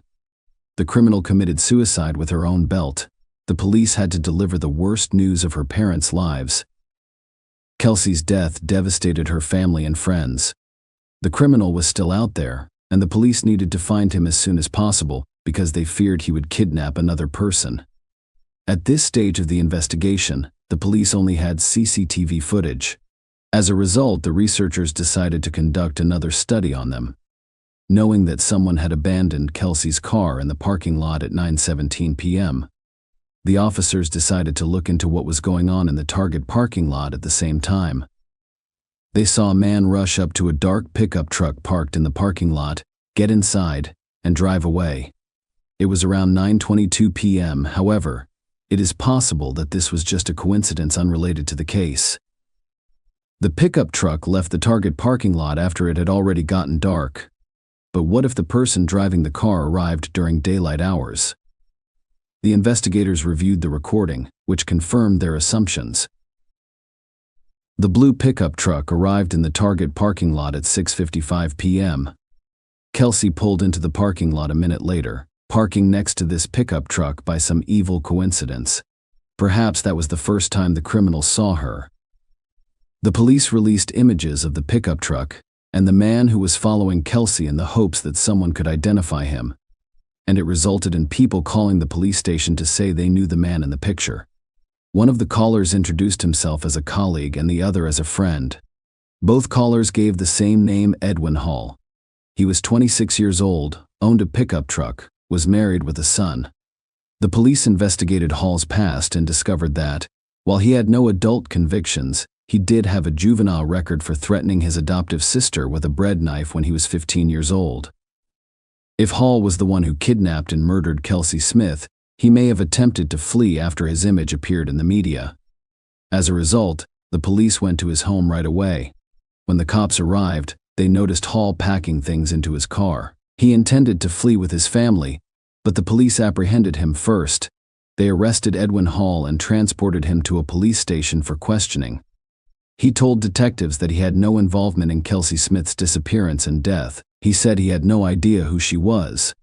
However, everyone knew he was lying because Target's CCTV footage clearly showed Hall following Kelsey. When they told him about the recording, they were able to refute his claims. He admitted that he watched Kelsey because he admired her legs. However, Edwin continued to deny any contact with Kelsey after she left the store. He agreed to give the police his DNA sample and fingerprints so that he would be removed from the suspect list. Hall was certain he'd left no trace. However, he was mistaken in believing that his thumbprint matched those found on the seatbelt and Kelsey's car. This information directly linked Hall to the kidnapping and death of Kelsey Smith. After all, there was no other explanation for his fingerprint on the seatbelt. Hence, regardless of what Edwin Hall said. The police knew he was the one who approached Kelsey in the parking lot. After the detectives informed him of the fingerprint match, he decided not to wait for the DNA results and confessed all, to avoid the death sentence. Hall agreed to reveal all of the details of the crime he committed. He stated that he liked Kelsey when he saw her in the Target parking lot.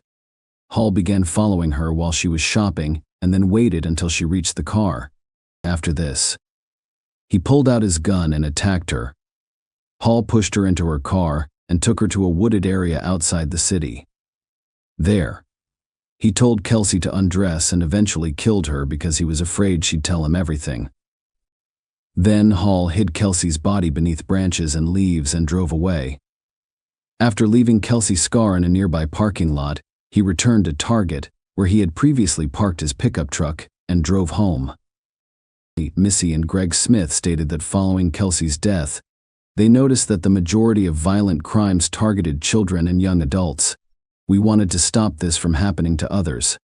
Missy Smith stated that with that goal in mind, they developed safety awareness seminars. Greg Smith was a police officer when his daughter died, so he applied the training methods he learned in the military to a civilian environment. The Kelsey Smith Act was passed in Kansas in 2009, and similar laws exist in 23 other states. However, in 2016, it failed to pass the United States House of Representatives. Members of Congress who voted against the bill cited privacy concerns and the ability for law enforcement to access information without subpoenas. The Smiths state that only one location will be released, so texts, pictures, and phone calls would be prohibited.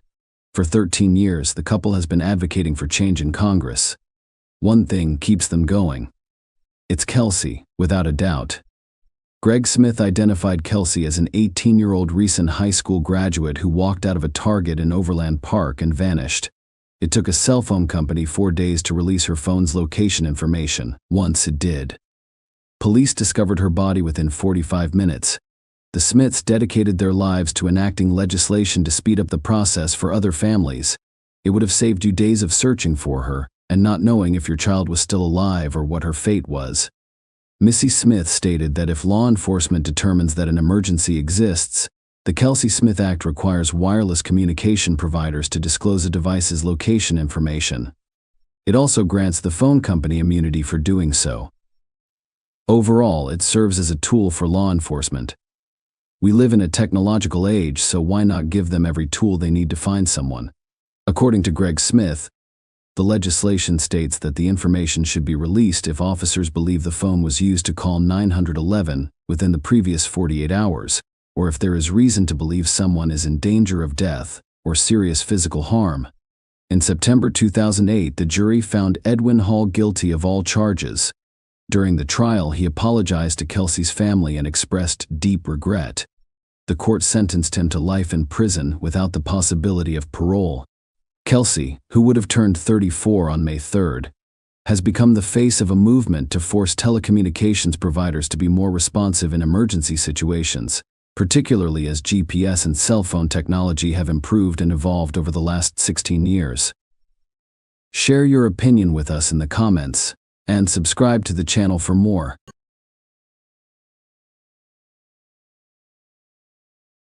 In September 2017, a chilling and perplexing series of events occurred in a quiet community, leaving its residents in shock and disbelief. What started as a seemingly routine missing person case turned into a harrowing story of love, betrayal, and tragedy. On a sunny Tuesday in September 2017, a young woman named Laura Wallen awoke in her cozy home in Olney, Maryland. She was 31 years old and loved her job as a teacher at Lake High School. She was so good at her job that she was named Teacher of the Year just the previous year. Laura had worked hard to prepare for the new school year. She spent weeks getting her classroom ready for her students. She was looking forward to starting school again.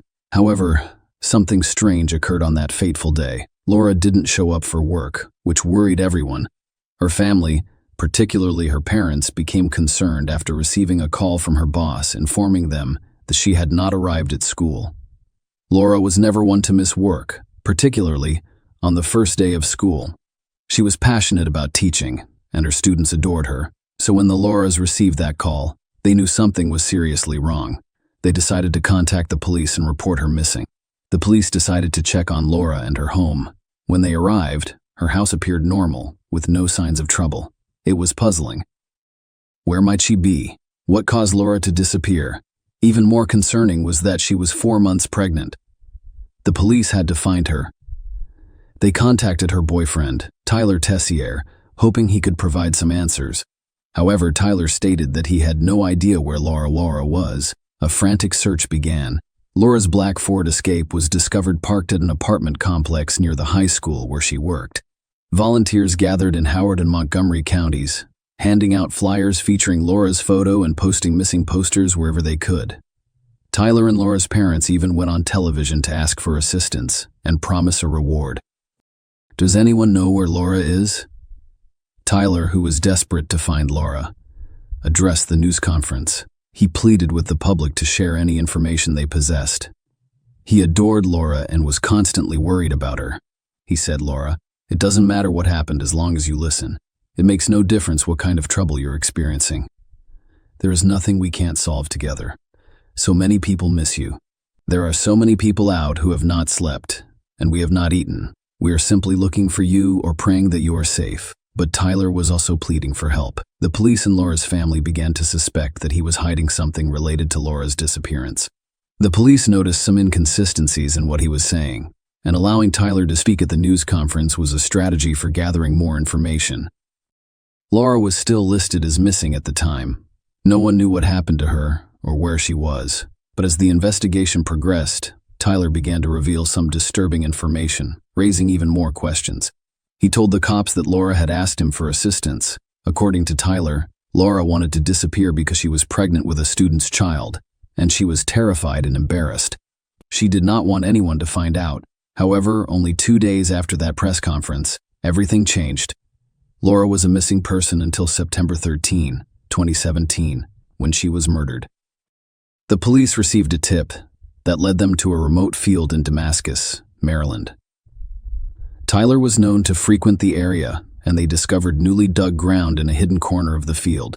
They discovered something horrifying with the help of specially trained dogs. Laura's body was buried in a shallow grave. An autopsy later revealed that she had been shot in the back of the head. This was a heartbreaking and horrific turn of events, and the police were now faced with the difficult task of determining when she died, who murdered her, and why the discovery of Lauren's body marked a dark and tragic chapter in the story. And it was clear that there was a lot more to uncover. Laura's family, still reeling from the shock of her disappearance, now had to deal with the devastating reality of her murder. The search for answers has only begun.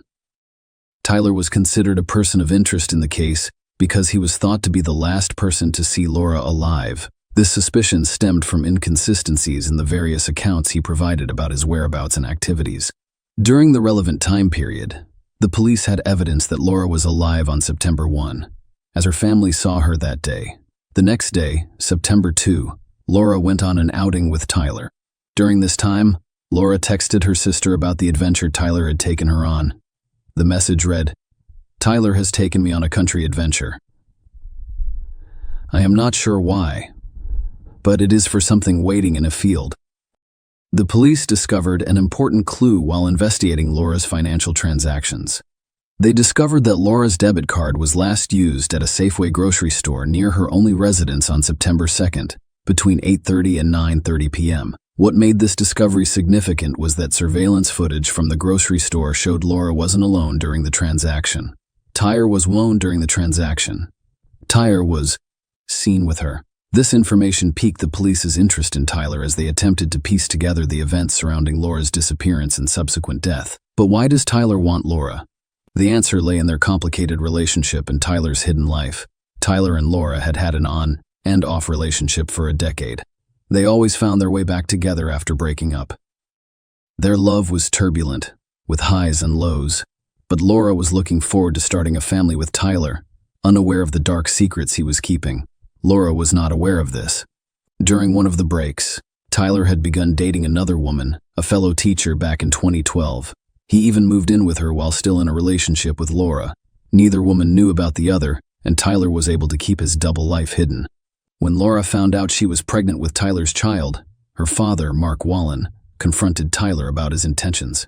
He was aware of Laura and Tyler's on and off relationship, as well as rumors of another woman.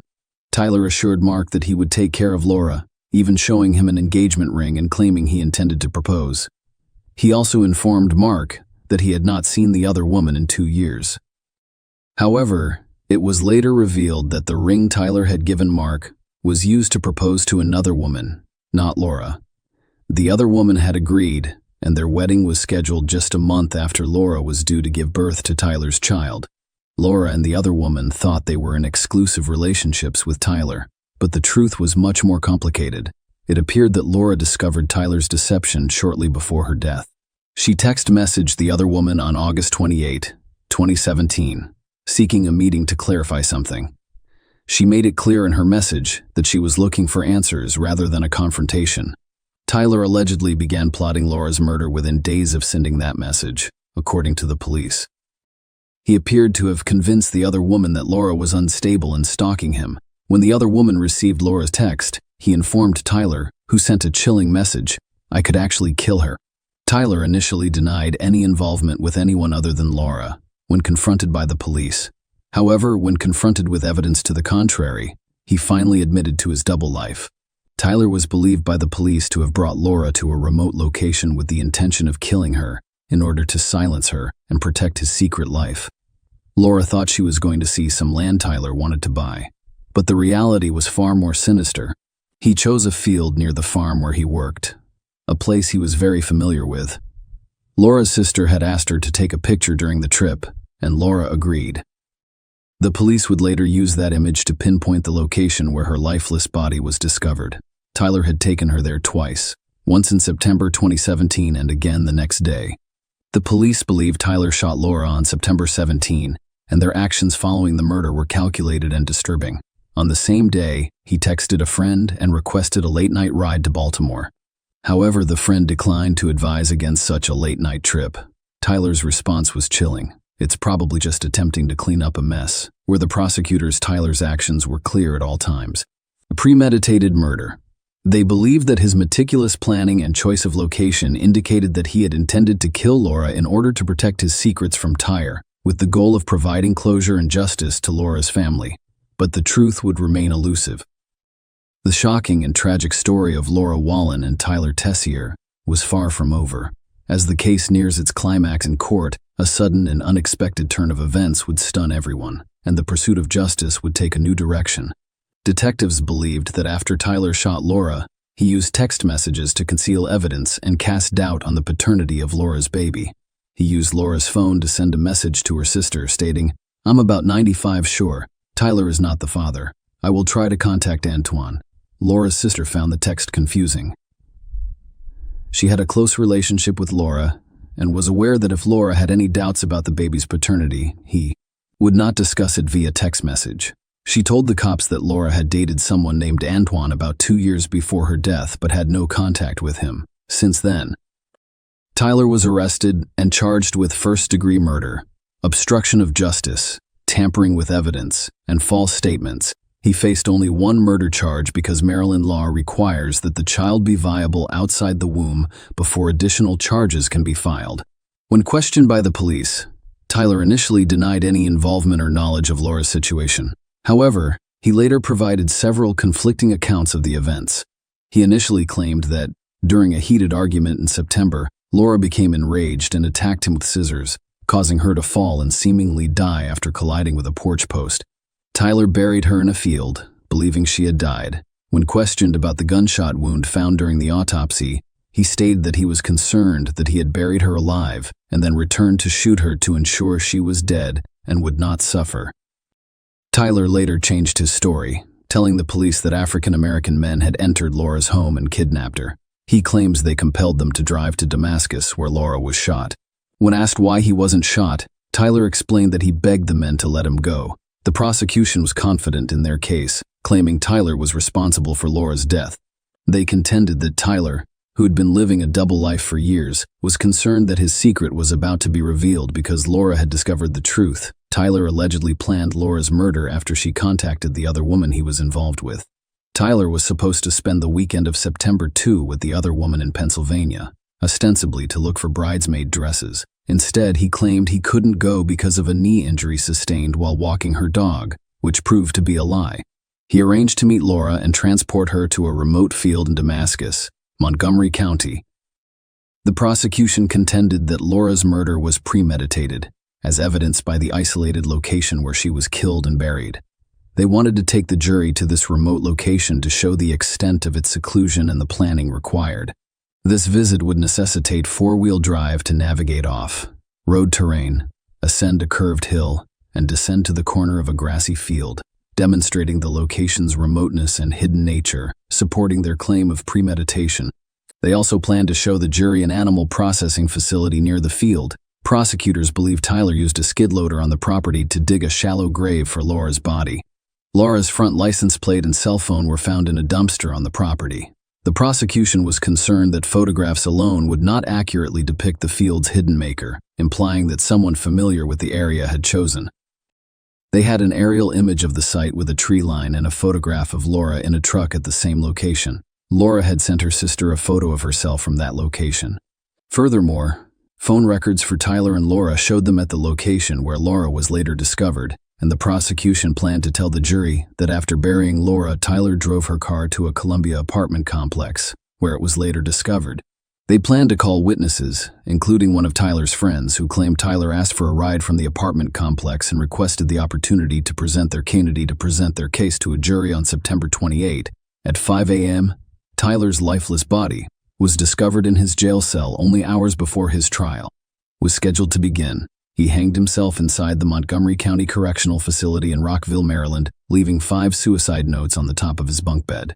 This tragic turn of events meant that the prosecution would be denied the opportunity to outline and prove their case to a jury. Tyler's death brought an abrupt and unexpected conclusion to a case that had sparked widespread interest due to its complex and disturbing circumstances. Share your opinion with us in the comments and subscribe to the channel for more.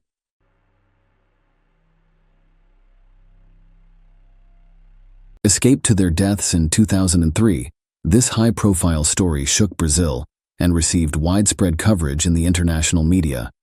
Hundreds of law enforcement officers, rescuers, and volunteers, as well as those interested in the story, were looking for the young couple who went missing in the forests of Embu-Guaçu province. They hoped to find them alive, but their hopes were dashed, and the young people's final days became a nightmare. However, grieving members of the families of the missing faced another ordeal when the main criminal rapist, torturer, and brutal killer was not prosecuted. Furthermore, he found himself in better living conditions than before. This is the case of Liana Friedenbach and Felipe Café. Liana B. Friedenbach was born in Sao Paulo. In May 1987, the girl was the eldest of her parents' 2 children, and she grew up in a relatively well-known and wealthy family. Ari Friedenbach, the family's patriarch, was a successful lawyer and well-respected member of the community.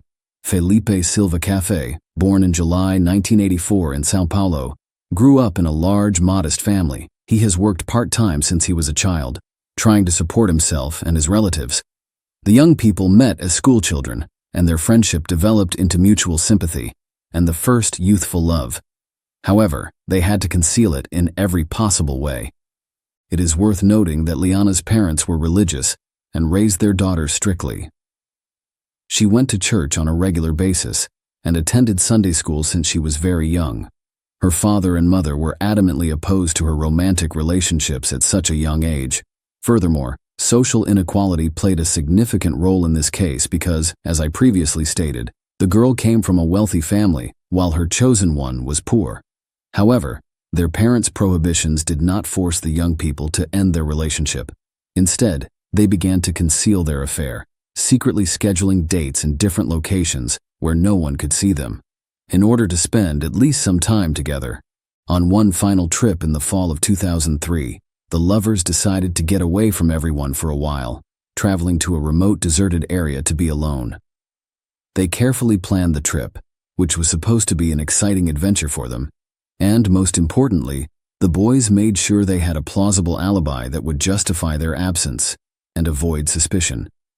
Felipe told his parents that he and his friends were going camping, and Liana told her parents that she was going sightseeing with the guys from church. She was confident that this excuse would work and that her parents would let her go with no questions asked. The Friedenbach and Cafe families believed the teenagers' stories and allowed their children to die without fear. Liana and Felipe were overjoyed. They could spend the entire week together without fear of being judged by their parents. The young people decided to travel to the picturesque province of Embu Guasu. They packed a tent, sleeping bags, some personal belongings, and a small supply of provisions, but the couple had almost no money. They had the right to free public transportation as students, so the guys planned and calculated their route to their destination by bus ahead of time. Early on October 31st, the lovers met at the agreed-upon location, making certain that no one who knew them saw them together. They took the first bus and spent the night at the bus station after arriving in another city late in the evening. Then 2 more vehicles took them to their destination. From there, they had to walk a few kilometers to a deserted spot hidden in the woods where they planned to camp and spend a few days alone together. The day was warm and sunny, and despite their exhaustion from the long journey, the young people were in good spirits, joking, laughing, and planning their short vacation. When they arrived at the location marked on the map, they began to set up their modest but cozy camp. Uninvited guests, when Liana and Felipe traveled to such a remote and secluded location, they failed to consider the fact that poverty reigns in those areas, fueling crime. So the presence of well-dressed young men carrying large backpacks and bags did not go unnoticed. As the couple walked through the forest to the abandoned farm where they planned to stay, they came across some local bandits fishing near a pond. They were Paulo Cesar da Silva Marques, a.k.a. Pernambuco, and Roberto Aparecido Alves Cardoso, a.k.a. Champinha. The latter was only 16 years old, but he was already the gang's leader. He organized the criminals who were attracted to strangers, particularly a beautiful young girl. They also decided that there was something in their backpacks that they could steal. The bandits followed the guys stealthily and began to watch them from the thickets. The lovers pitched a tent, ate a snack, and then set about beautifying their parking lot. The intruders waited in ambush until they were certain that no one else would join the young men and that they had no weapons with them. Pernambuco and Champinha then attacked and threatened Liana and Felipe. The latter, terrified, did not even attempt to flee or fight back against the unknown assailants. After searching all of the bags and backpacks, the criminals discovered nothing that would interest them. The bandits then decided to demand a ransom for the boy and girl from their relatives. Liana, who was terrified, quickly confirmed that she came from a wealthy family and that her father would give them any amount of money they requested. The criminals were pleased with this turn of events, but because they lacked experience in such situations, they had no idea how to organize everything so that they could keep the money and be free. Finally, while the plan was being developed and the bandits were determining who they had in their hands and how much they could demand for their lives, they decided to hide the prisoners so they could not flee. Initially, they were taken to a dilapidated structure near the farm where the boys were staying, which lacked windows and doors. It was quickly decided to take the pair to the home of one of the gang members there. Felipe was tied up and severely beaten, preventing him from escaping or resisting. That same night, each gang member took turns exploiting the bound and helpless girl, eventually breaking her morally. The criminals couldn't figure out how to demand and collect the ransom, so they simply killed the captives and hid their bodies somewhere in the woods so they wouldn't be discovered. The boys were taken to a deserted area in the woods the following day after being tortured. The half-dead Felipe was led deep into the forest, where a shot was heard, before the bandit returned alone. Liana realized what had happened. Her beloved was no longer alive, although the kidnappers tried.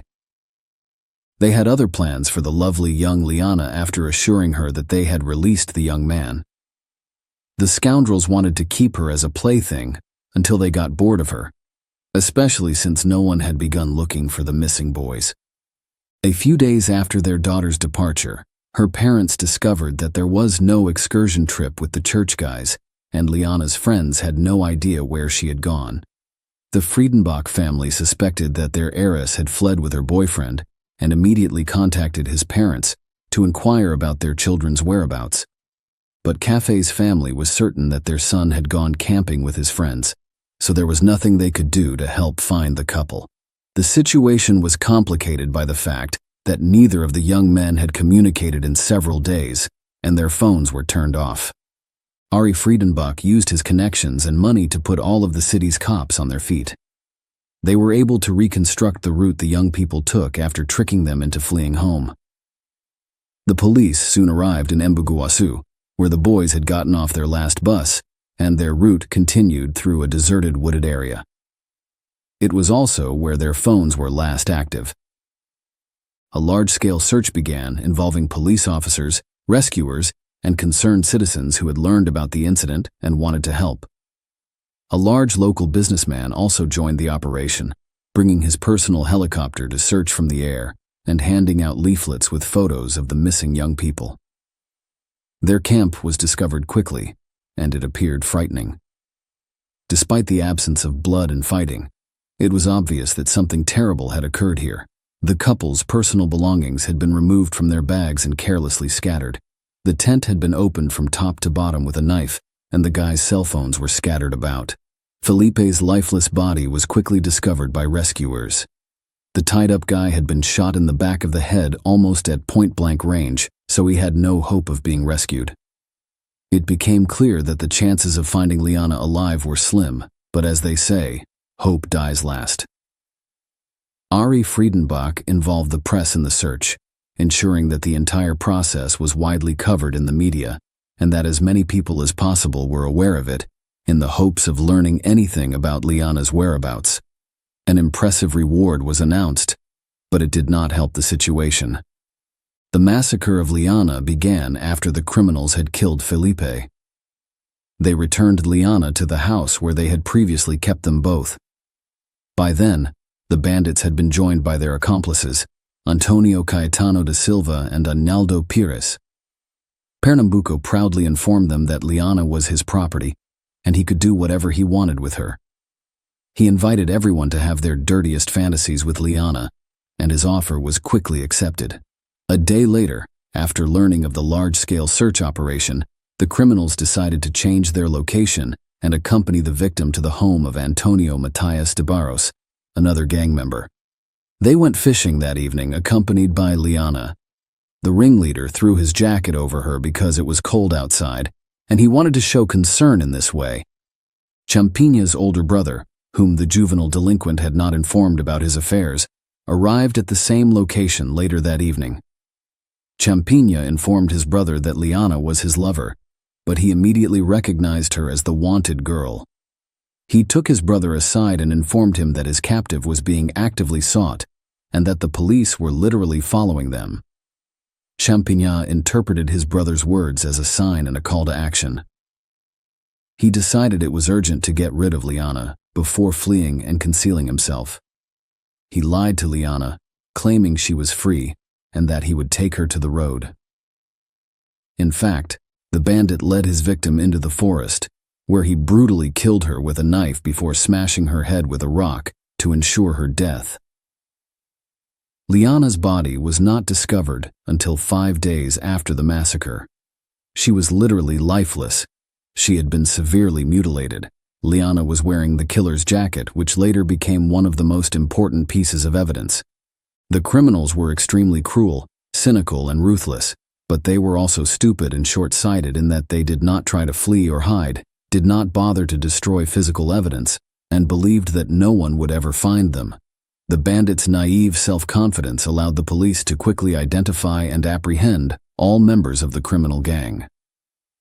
As previously stated, Champigna left his sweat-stained jacket on the victim's body. In addition, he brought the murder weapon into his house, washed it and hid it in the yard while attempting to wash the clothes, stained with the murdered girl's blood so that he could continue to wear them. DNA analysis revealed the identities of the gang members who had committed violence against Liana. The gang members were apprehended almost simultaneously. The ringleader not only did not deny it, but he immediately began to testify, boasting that he had kidnapped, abused, and murdered the unfortunate victim. He went into great detail about what had happened to Liana in her final days. After a lengthy trial, nearly all of the adult members of the criminal gang received harsh sentences. Pernambuco was sentenced to life imprisonment for Felipe's murder. Antonio Caetano da Silva and Aneldo Pires were also sentenced to life in prison, but Antonio Matias de Barros was only sentenced to 6 years because he did not torture the victim, but rather provided the gang with his home where it all took place. However, with the ringleader and the most brutal member of the gang, things were not as simple. He was barely 16 years old when he committed these crimes. As a result, the individual was sent to a specialized prison for minors with a relatively mild regime. Champigna attempted several escapes and behaved aggressively and inadequately, prompting a psychiatric examination. He was discovered to have several mental abnormalities that, while not inherently dangerous, combined to create a monstrous result, transforming the young man into a sophisticated sadist and murderer with no feelings of pity or remorse. Following such a diagnosis, the criminal was transferred to a closet-type medical facility where he was required to undergo mandatory treatment and rehabilitation. Despite numerous appeals from the families of the murdered young men, he received no further punishment. As a result, Champigna's situation improved from before the crime. He now had his own private, cozy room complete with a large television, internet access, and a comfortable bed with an orthopedic mattress. He eats 4 balanced meals per day from a customized menu, as required by the medical facility where he is being held. His monthly maintenance is estimated at around $1,200, $20,500. In recent years, the perpetrator has repeatedly petitioned for his release, claiming that he has completed a full course of treatment and no longer poses a threat to others, allowing him to return to his normal life. This is a monster story. Share your opinion with us in the comments and subscribe to the channel for more.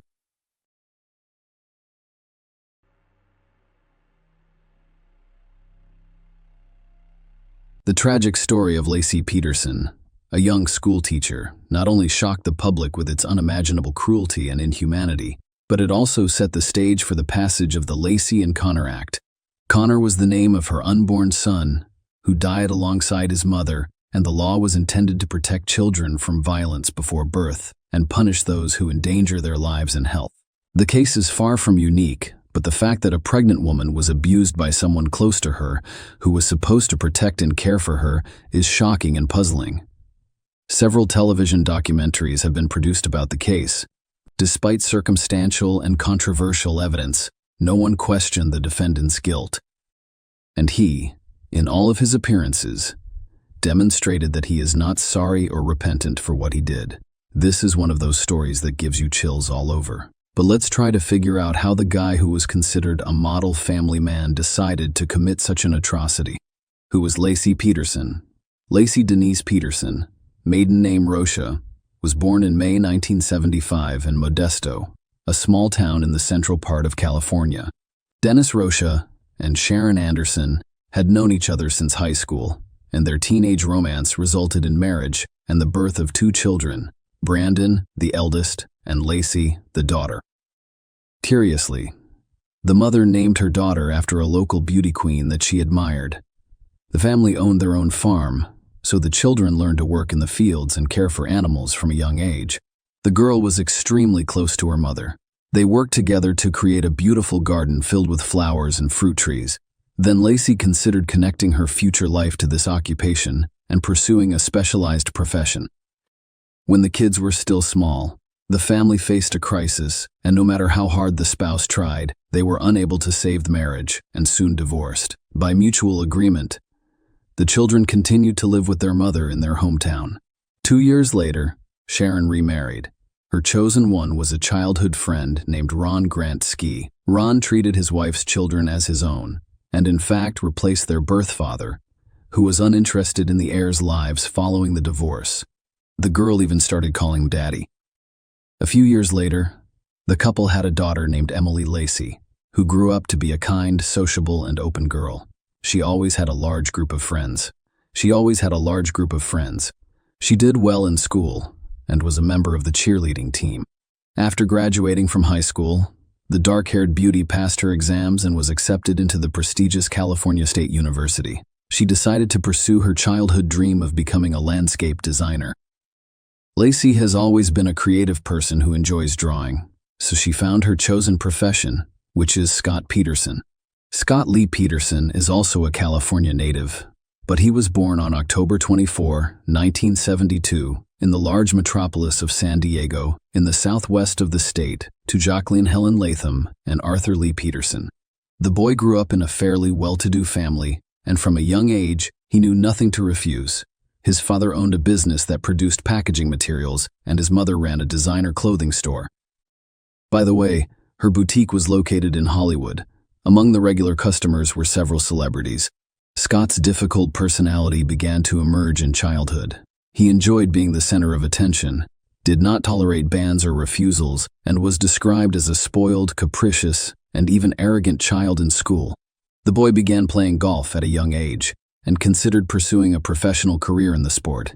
He was friends with Philip Mickelson, also known as Lefty, the future professional golfer who was ranked second in the world in 2012. As a teenager, Scott was one of San Diego's best athletes. Following graduation, the young man enrolled in one of Arizona's universities, where a promising athlete paid for half of his education. However, Peterson was unable to receive a diploma because he was expelled for inappropriate behavior following a raucous potluck, already consuming strong alcohol in the presence of other students. After months of deliberation and searching for a suitable location, the young man applied to the University of California, where he initially intended to study economics but later changed his mind and transferred to the Faculty of Agriculture.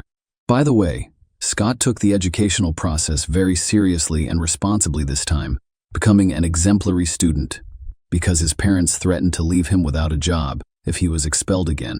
Scott and Lacey, a love story. Young people met while studying at university.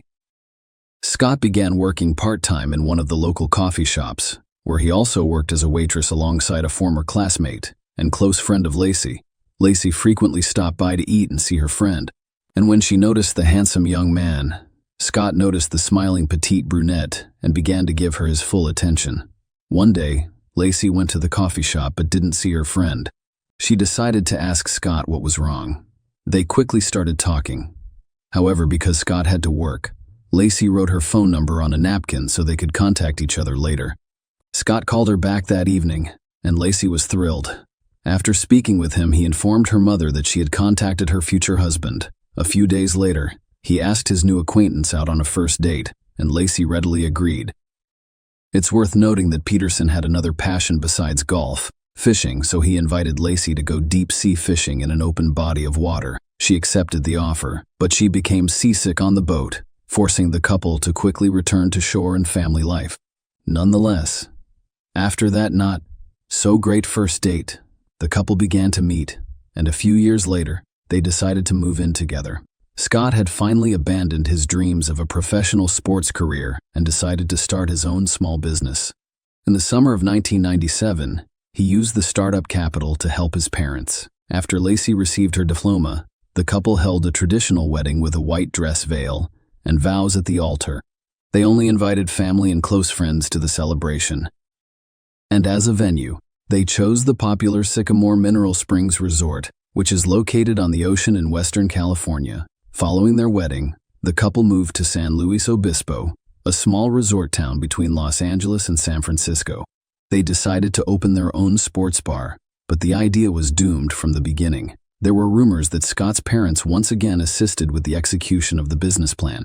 However, they later denied it, claiming that their son was a poor businessman who they discovered while he was still attending university. Anyway, the couple's business was not very successful. They initially had constant problems, first with the institution itself, then with the management, but they eventually managed to spin the number of visitors up over time, and by 2000, when the Petersons decided to sell the institution, it was already a well-known and popular destination. The couple decided to settle in Lacey, their hometown, and start a family.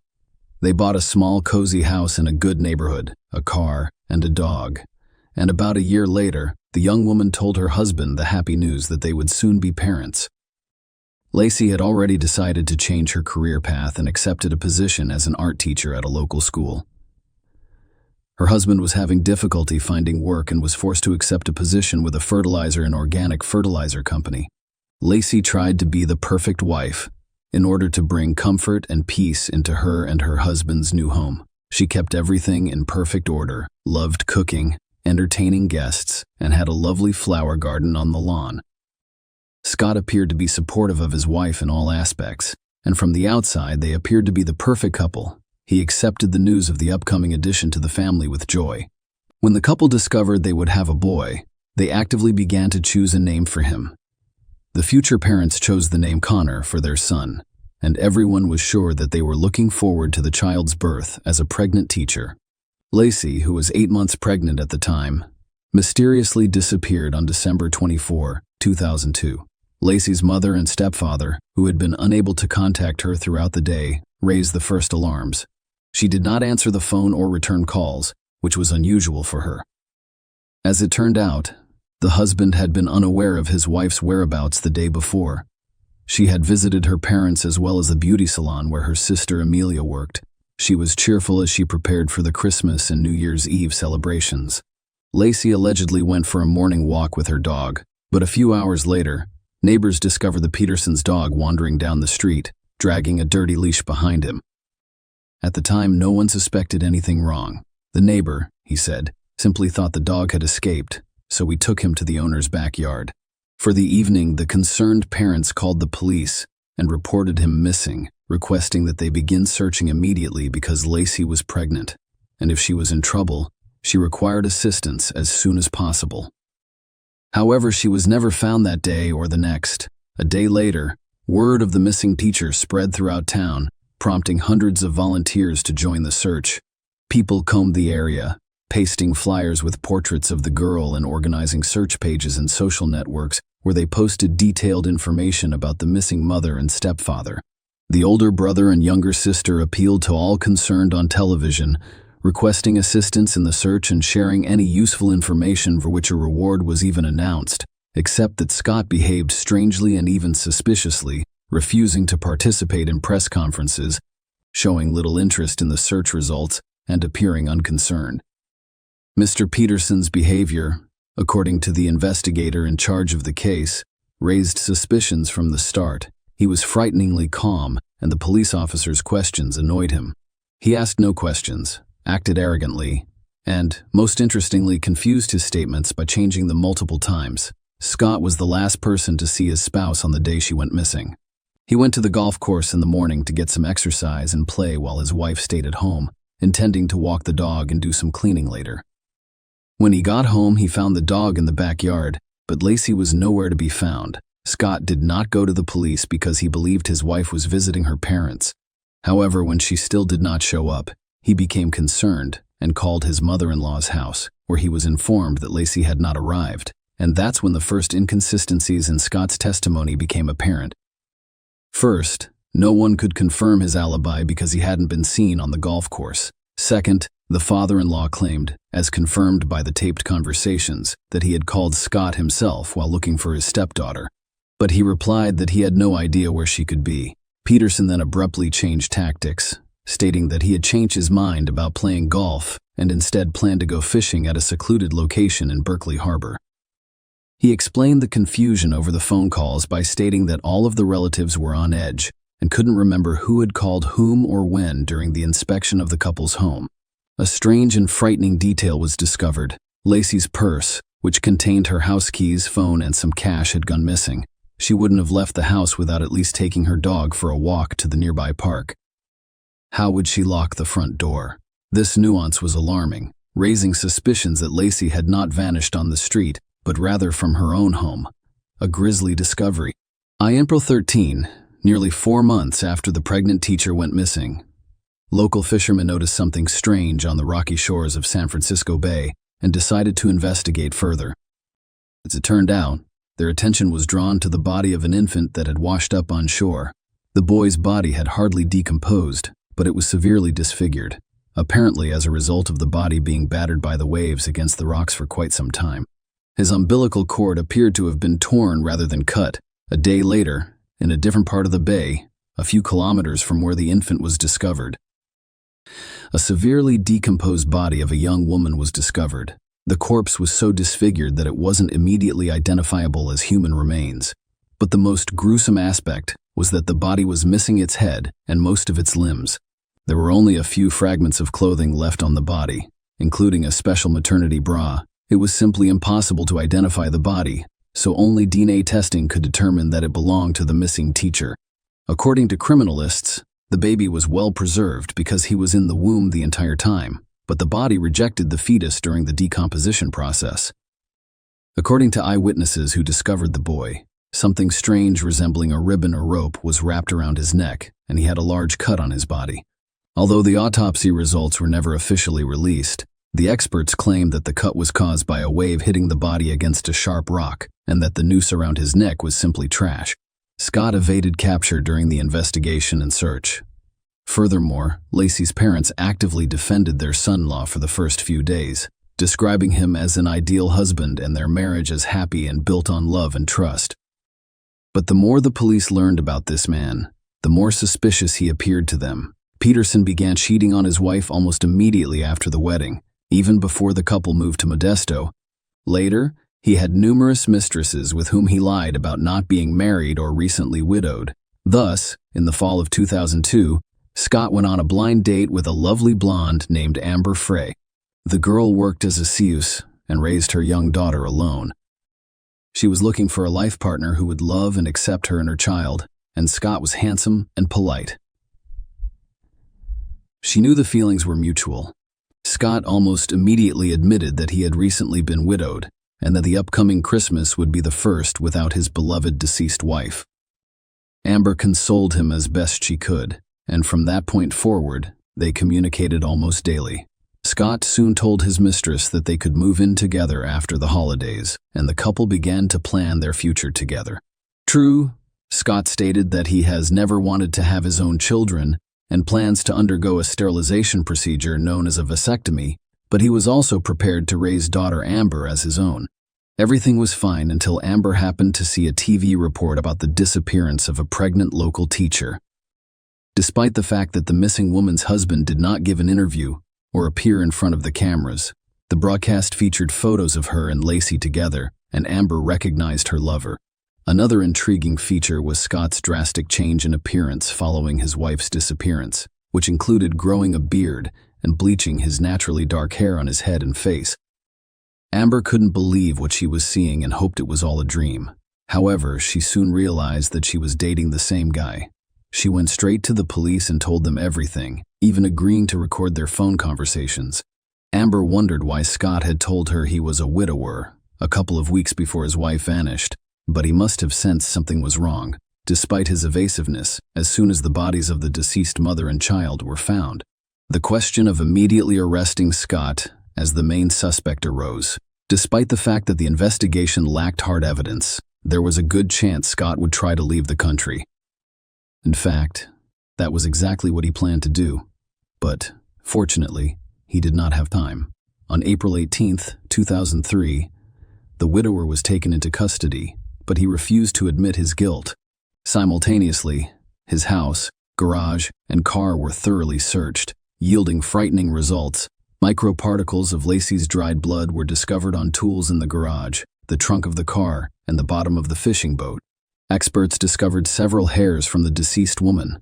The clothes Scott was wearing on that fateful day had long since been discarded. The house had undergone several general cleanings with the assistance of cleaning services, and the building itself had already been listed for sale. But the most difficult aspect of the investigation was the inability to determine the exact date of Lacey's death, which made it impossible to verify the suspect's alibi. Traces of cement were discovered in the garage, trunk, and Peterson's boat, further complicating the investigation. The material was thought to be the foundation for a homemade anchor, with which he intended to dispose of the body so that it would never be discovered. However, there was no direct evidence against Scott. He was found guilty of 2 counts of first and second-degree murder. Despite the lawyer's vigorous and confident defense, almost no one doubted Scott's guilt. His actions were the most obvious indication of this. He was neither excited nor upset. He took no part in the search. He was in a hurry to get rid of the evidence, selling his wife's house and car almost immediately after her disappearance, changing his image, and leaving the country with his mistress. Investigator Jonathan Bueller, who had been working on the case since Lacey's disappearance, stated in court that he had no doubts about Peterson's guilt from the beginning. He realized this after his initial conversation with him. The court first imposed the death penalty as a punishment. However, after an impressive number of appeals, the sentence was changed in 2021 to life in prison with no chance of parole. In addition, the court redirected the deceased's mother to receive $250,000 in life insurance for Lacey, which was originally assigned to Scott. This high-profile case horrified the public and highlighted the importance of protecting unborn children from violence, as they may become victims of similar crimes. Thus, in the spring of 2004, the Lacey and Connor Act was signed in the presence of the deceased woman's parents and sister. 3 years after the tragedy, Sharon Rocha wrote a biographical book called In Memory of Lacey, a mother's story of love, loss, and justice, in honor of her daughter and grandson. All proceeds from the sale of the publication were donated to charity. The book was one of the top bestsellers in American nonfiction. Lacey, Sharon's husband and stepfather, died of a heart attack in the spring of 2018, just before another court hearing. He was buried next to his beloved stepdaughter and grandson. By the way, Lacey's father died in December of the same year. Share your opinion with us in the comments and subscribe to the channel for more.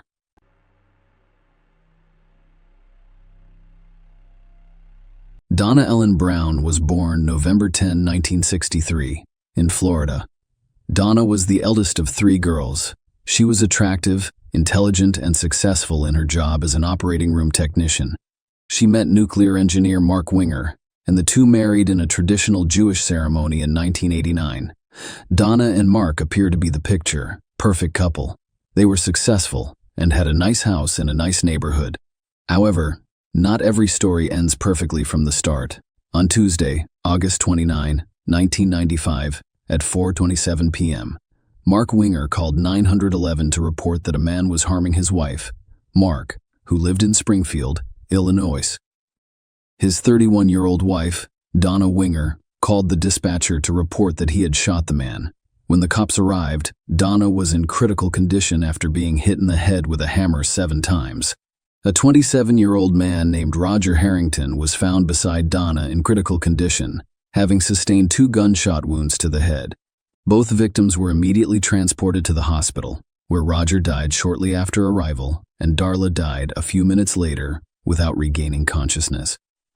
The police secured the residence and discovered no evidence of forced entry.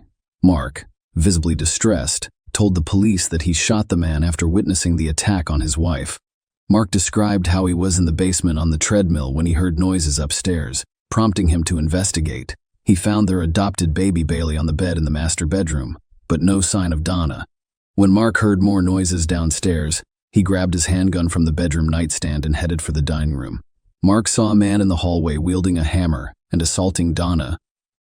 Mark shot the man, and as he attempted to rise, he fired a second shot.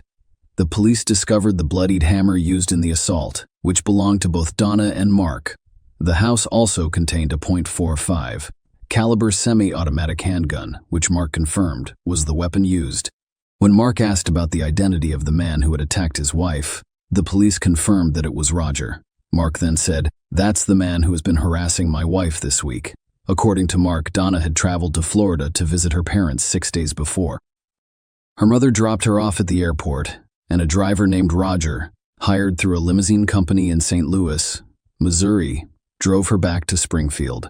According to Mark, Donna, Roger was excessively talking and flirtatious during the 2-hour drive, expressing a preference for older women and inviting them to intimate parties. The conversation took a dark turn when he revealed hearing a disturbing voice named Dom instructing him to harm others. Mark called the cops, saying the guy scared her. She stated that he was extremely frightening. He threatened to kill people, set car bombs, and mutilate them. Dawn has returned to Springfield. She informed her family about the unsettling encounter, expressing fear and discomfort as a result of the disturbing conversation and erratic driving. Mark told the police that, despite safely returning home, the situation persisted. Donna received several strange phone calls, and based on the timing, she suspected Roger was the caller. The police found a note in the house that described Donna's unsettling car ride. Mark also told the police that he reported the incident to Roger's employer, which resulted in Roger's suspension, which Mark believed could have exacerbated the situation. The police discovered Roger's car parked outside the Winger house, facing the wrong direction. They discovered various weapons inside, including a knife and a tire iron. Authorities concluded that Mark acted in self-defense, and they chose not to press charges due to the traumatic circumstances. The case was closed with an acknowledgement that Mark had already experienced significant distress. Mark appeared deeply affected by the events. Mark and Donna had moved to Springfield shortly after their wedding, where they discovered happiness. Donna worked as an operating room technician at Memorial Medical Center, and Mark was an engineer with the Illinois Department of Nuclear Safety. Despite facing challenges, such as Donna's initial distress at learning she couldn't conceive, their lives took a positive turn when a doctor informed them of a teenager willing to place her baby for adoption. On June 1, 1995, Donna and Mark happily welcomed Bailey, their adopted daughter.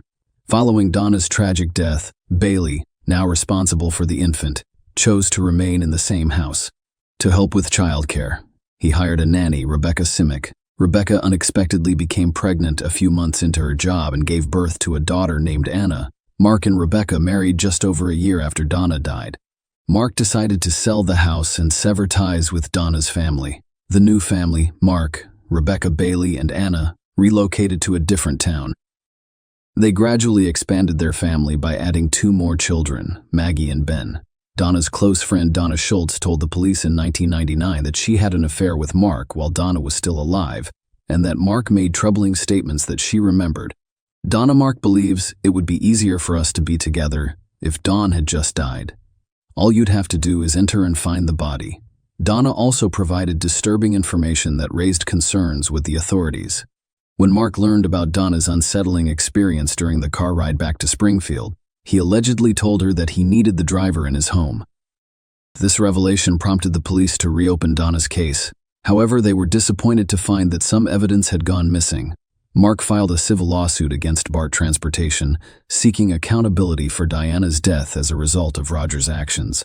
Roger's attorney requested access to the civil suit's evidence and files because he worked for BART Transportation at the time Diana died. Despite this, the police were able to save some files and access photos taken on the day of the incident. Donna and Roger are shown on the ground before being transported to the hospital. However, the positions of the bodies appeared to contradict Mark's earlier account, given to the police years ago. Mark told the police that he saw Roger kneeling beside Donna's head, assaulting her with a hammer, which prompted him to open fire. Mark claimed Roger fell backward, and in an attempt to get up, Mark shot him again. According to Mark's description, Roger's feet should have been near Donna's head, facing the opposite direction. However, after reviewing the photos taken by the police upon their arrival, it appeared that Roger and Donna were both on the ground, facing the same direction. This inconsistency prompted the police, for the first time, to suspect Mark of being involved in his wife's murder. The question of why Roger was at their house that day remained unanswered. Simultaneously, during the civil suit involving Mark, a possible explanation emerged. BART Transportation hired a blood spatter expert who concluded that the blood spatter patterns indicated Mark's involvement in the deaths of Donna and Roger. As the police dug deeper into the case, they discovered more incriminating evidence. Susan Collins, Roger's roommate, informed law enforcement that she overheard Roger arranging a meeting with someone on the day he was killed. Furthermore, a note written on a bank deposit slip inside Roger's car was discovered, which contained Mark's name, address, and a time. Susan informed the police that Roger had mentioned agreeing to meet with Mark to resolve issues raised by Mark's complaints about Roger's driving and the concerning conversation he had with Donna. Roger left the house around 3:30 p.m. and the note indicated a meeting time of 4:30 p.m., which corresponded to the prosecution's belief that Mark had asked him to come to the house at that time. On August 23, 2001, Mark was arrested and charged with 2 counts of murder. The prosecution claimed that Mark was responsible for Donna and Roger's deaths. They claimed that Mark wanted to remove Donna from his life, but did not want to risk losing custody of their adopted daughter Bailey, so he avoided divorce. Mark allegedly saw an opportunity when he learned about Donna's problems with Roger, seeing it as an ideal opportunity to eliminate Donna and frame an innocent man. The prosecution proposed that Mark contact Roger, whom he had never met before that day, and invite him to the house. When Roger arrived, Mark allegedly led him inside and fatally shot him. This narrative was supported by the fact that there was no forced entry at the residence. The prosecution also claimed that Donna, who was in the master bedroom with Bailey when she heard the gunshot, went downstairs and was beaten to death with a hammer by Mark before dialing 911. The prosecution used a note found in Roger's car, which contained Mark's name and address, to prove that Mark had lured Roger to the house. The jury discovered that despite having weapons in his car, Roger did not bring them into the house and instead used Donna's hammer to attack. This raised questions about Roger's intentions, assuming he had gone there with the intent of assaulting Donna. The court was also made aware of inconsistencies between the location Mark claimed Roger was in when he shot him and photos taken on the same day, which contradicted Mark's account. Dean's testimony was crucial in shedding light on Mark's alleged statements, expressing a desire for Donna's death. The court learned that on August 25, 1995, 4 days before the murders, Mark inquired with his coworker Candace Bolden about the fate of his adopted daughter if Donna died. Later that day, Mark complained to Ray Duffy, the president of the transportation company where Roger worked, about Donna's ride. Mark called back a few days later, asking for the driver's full name and expressing a desire to speak with him directly about the situation. During the trial, the court was informed of Donna and Roger's severe injuries. When the cops arrived at the house, Donna was found face down on the floor, with Roger on his back. Donna died from brain trauma caused by multiple blunt force injuries to the head, consistent with hammer strikes. Roger died from brain trauma caused by gunshot wounds to the top left side of his head and above his left eyebrow, as well as contusions on his chest from hammer strikes. The defense argued that Roger's erratic decisions that day, such as his weapon choice and unusual parking, demonstrated mental instability. His behavior during the car ride with Donna supported the claim they made. Concerning the position of the bodies in the photos, the defense argued that while Donna and Roger were critical when paramedics arrived, they were not dead and they may have moved in an attempt to save their lives. However, the paramedics denied moving them before the photographs were taken, and Mark did not testify at the trial. Regarding Deanne's testimony, the defense claimed she was motivated by personal feelings of rejection. While Mark admitted to having an affair with Donna, he married the nanny he hired shortly after Donna died. The defense claimed Donna harbored resentment for not being chosen by Mark to marry. Despite the defense's arguments, the jury convicted Mark of 2 counts of first-degree murder and sentenced him to life without the possibility of parole. While still serving time for his first-degree murder convictions, Mark became involved in a failed murder, for-hire plot, in 2005. He allegedly attempted to orchestrate attacks on Deanne for testifying against him, as well as on Jeffrey Gilman, a childhood friend, for failing to post his $1 million bail. Investigators discovered 19 handwritten pages that detailed Mark's desires for Donna. He allegedly wanted her kidnapped and forced to write a statement recounting her testimony, claiming Mark's innocence before plotting her death. Mark claimed in court that these notes were simply a fantasy he never intended to carry out. Despite Mark's assertion, he was found guilty of soliciting murder and sentenced to an additional 35 years in prison. Donna's mother, Sarah Jane, and stepfather, Ira Drescher, responded strongly to the evidence against Mark, emphasizing the brutality of Donna's murder. What makes it difficult to understand is how he murdered Donna in such a vicious and violent manner. Throughout the legal proceedings, Mark has maintained his innocence. Donna, who testified against him, was granted immunity and received no charges as a result. Share your opinion with us in the comments and subscribe to the channel for more.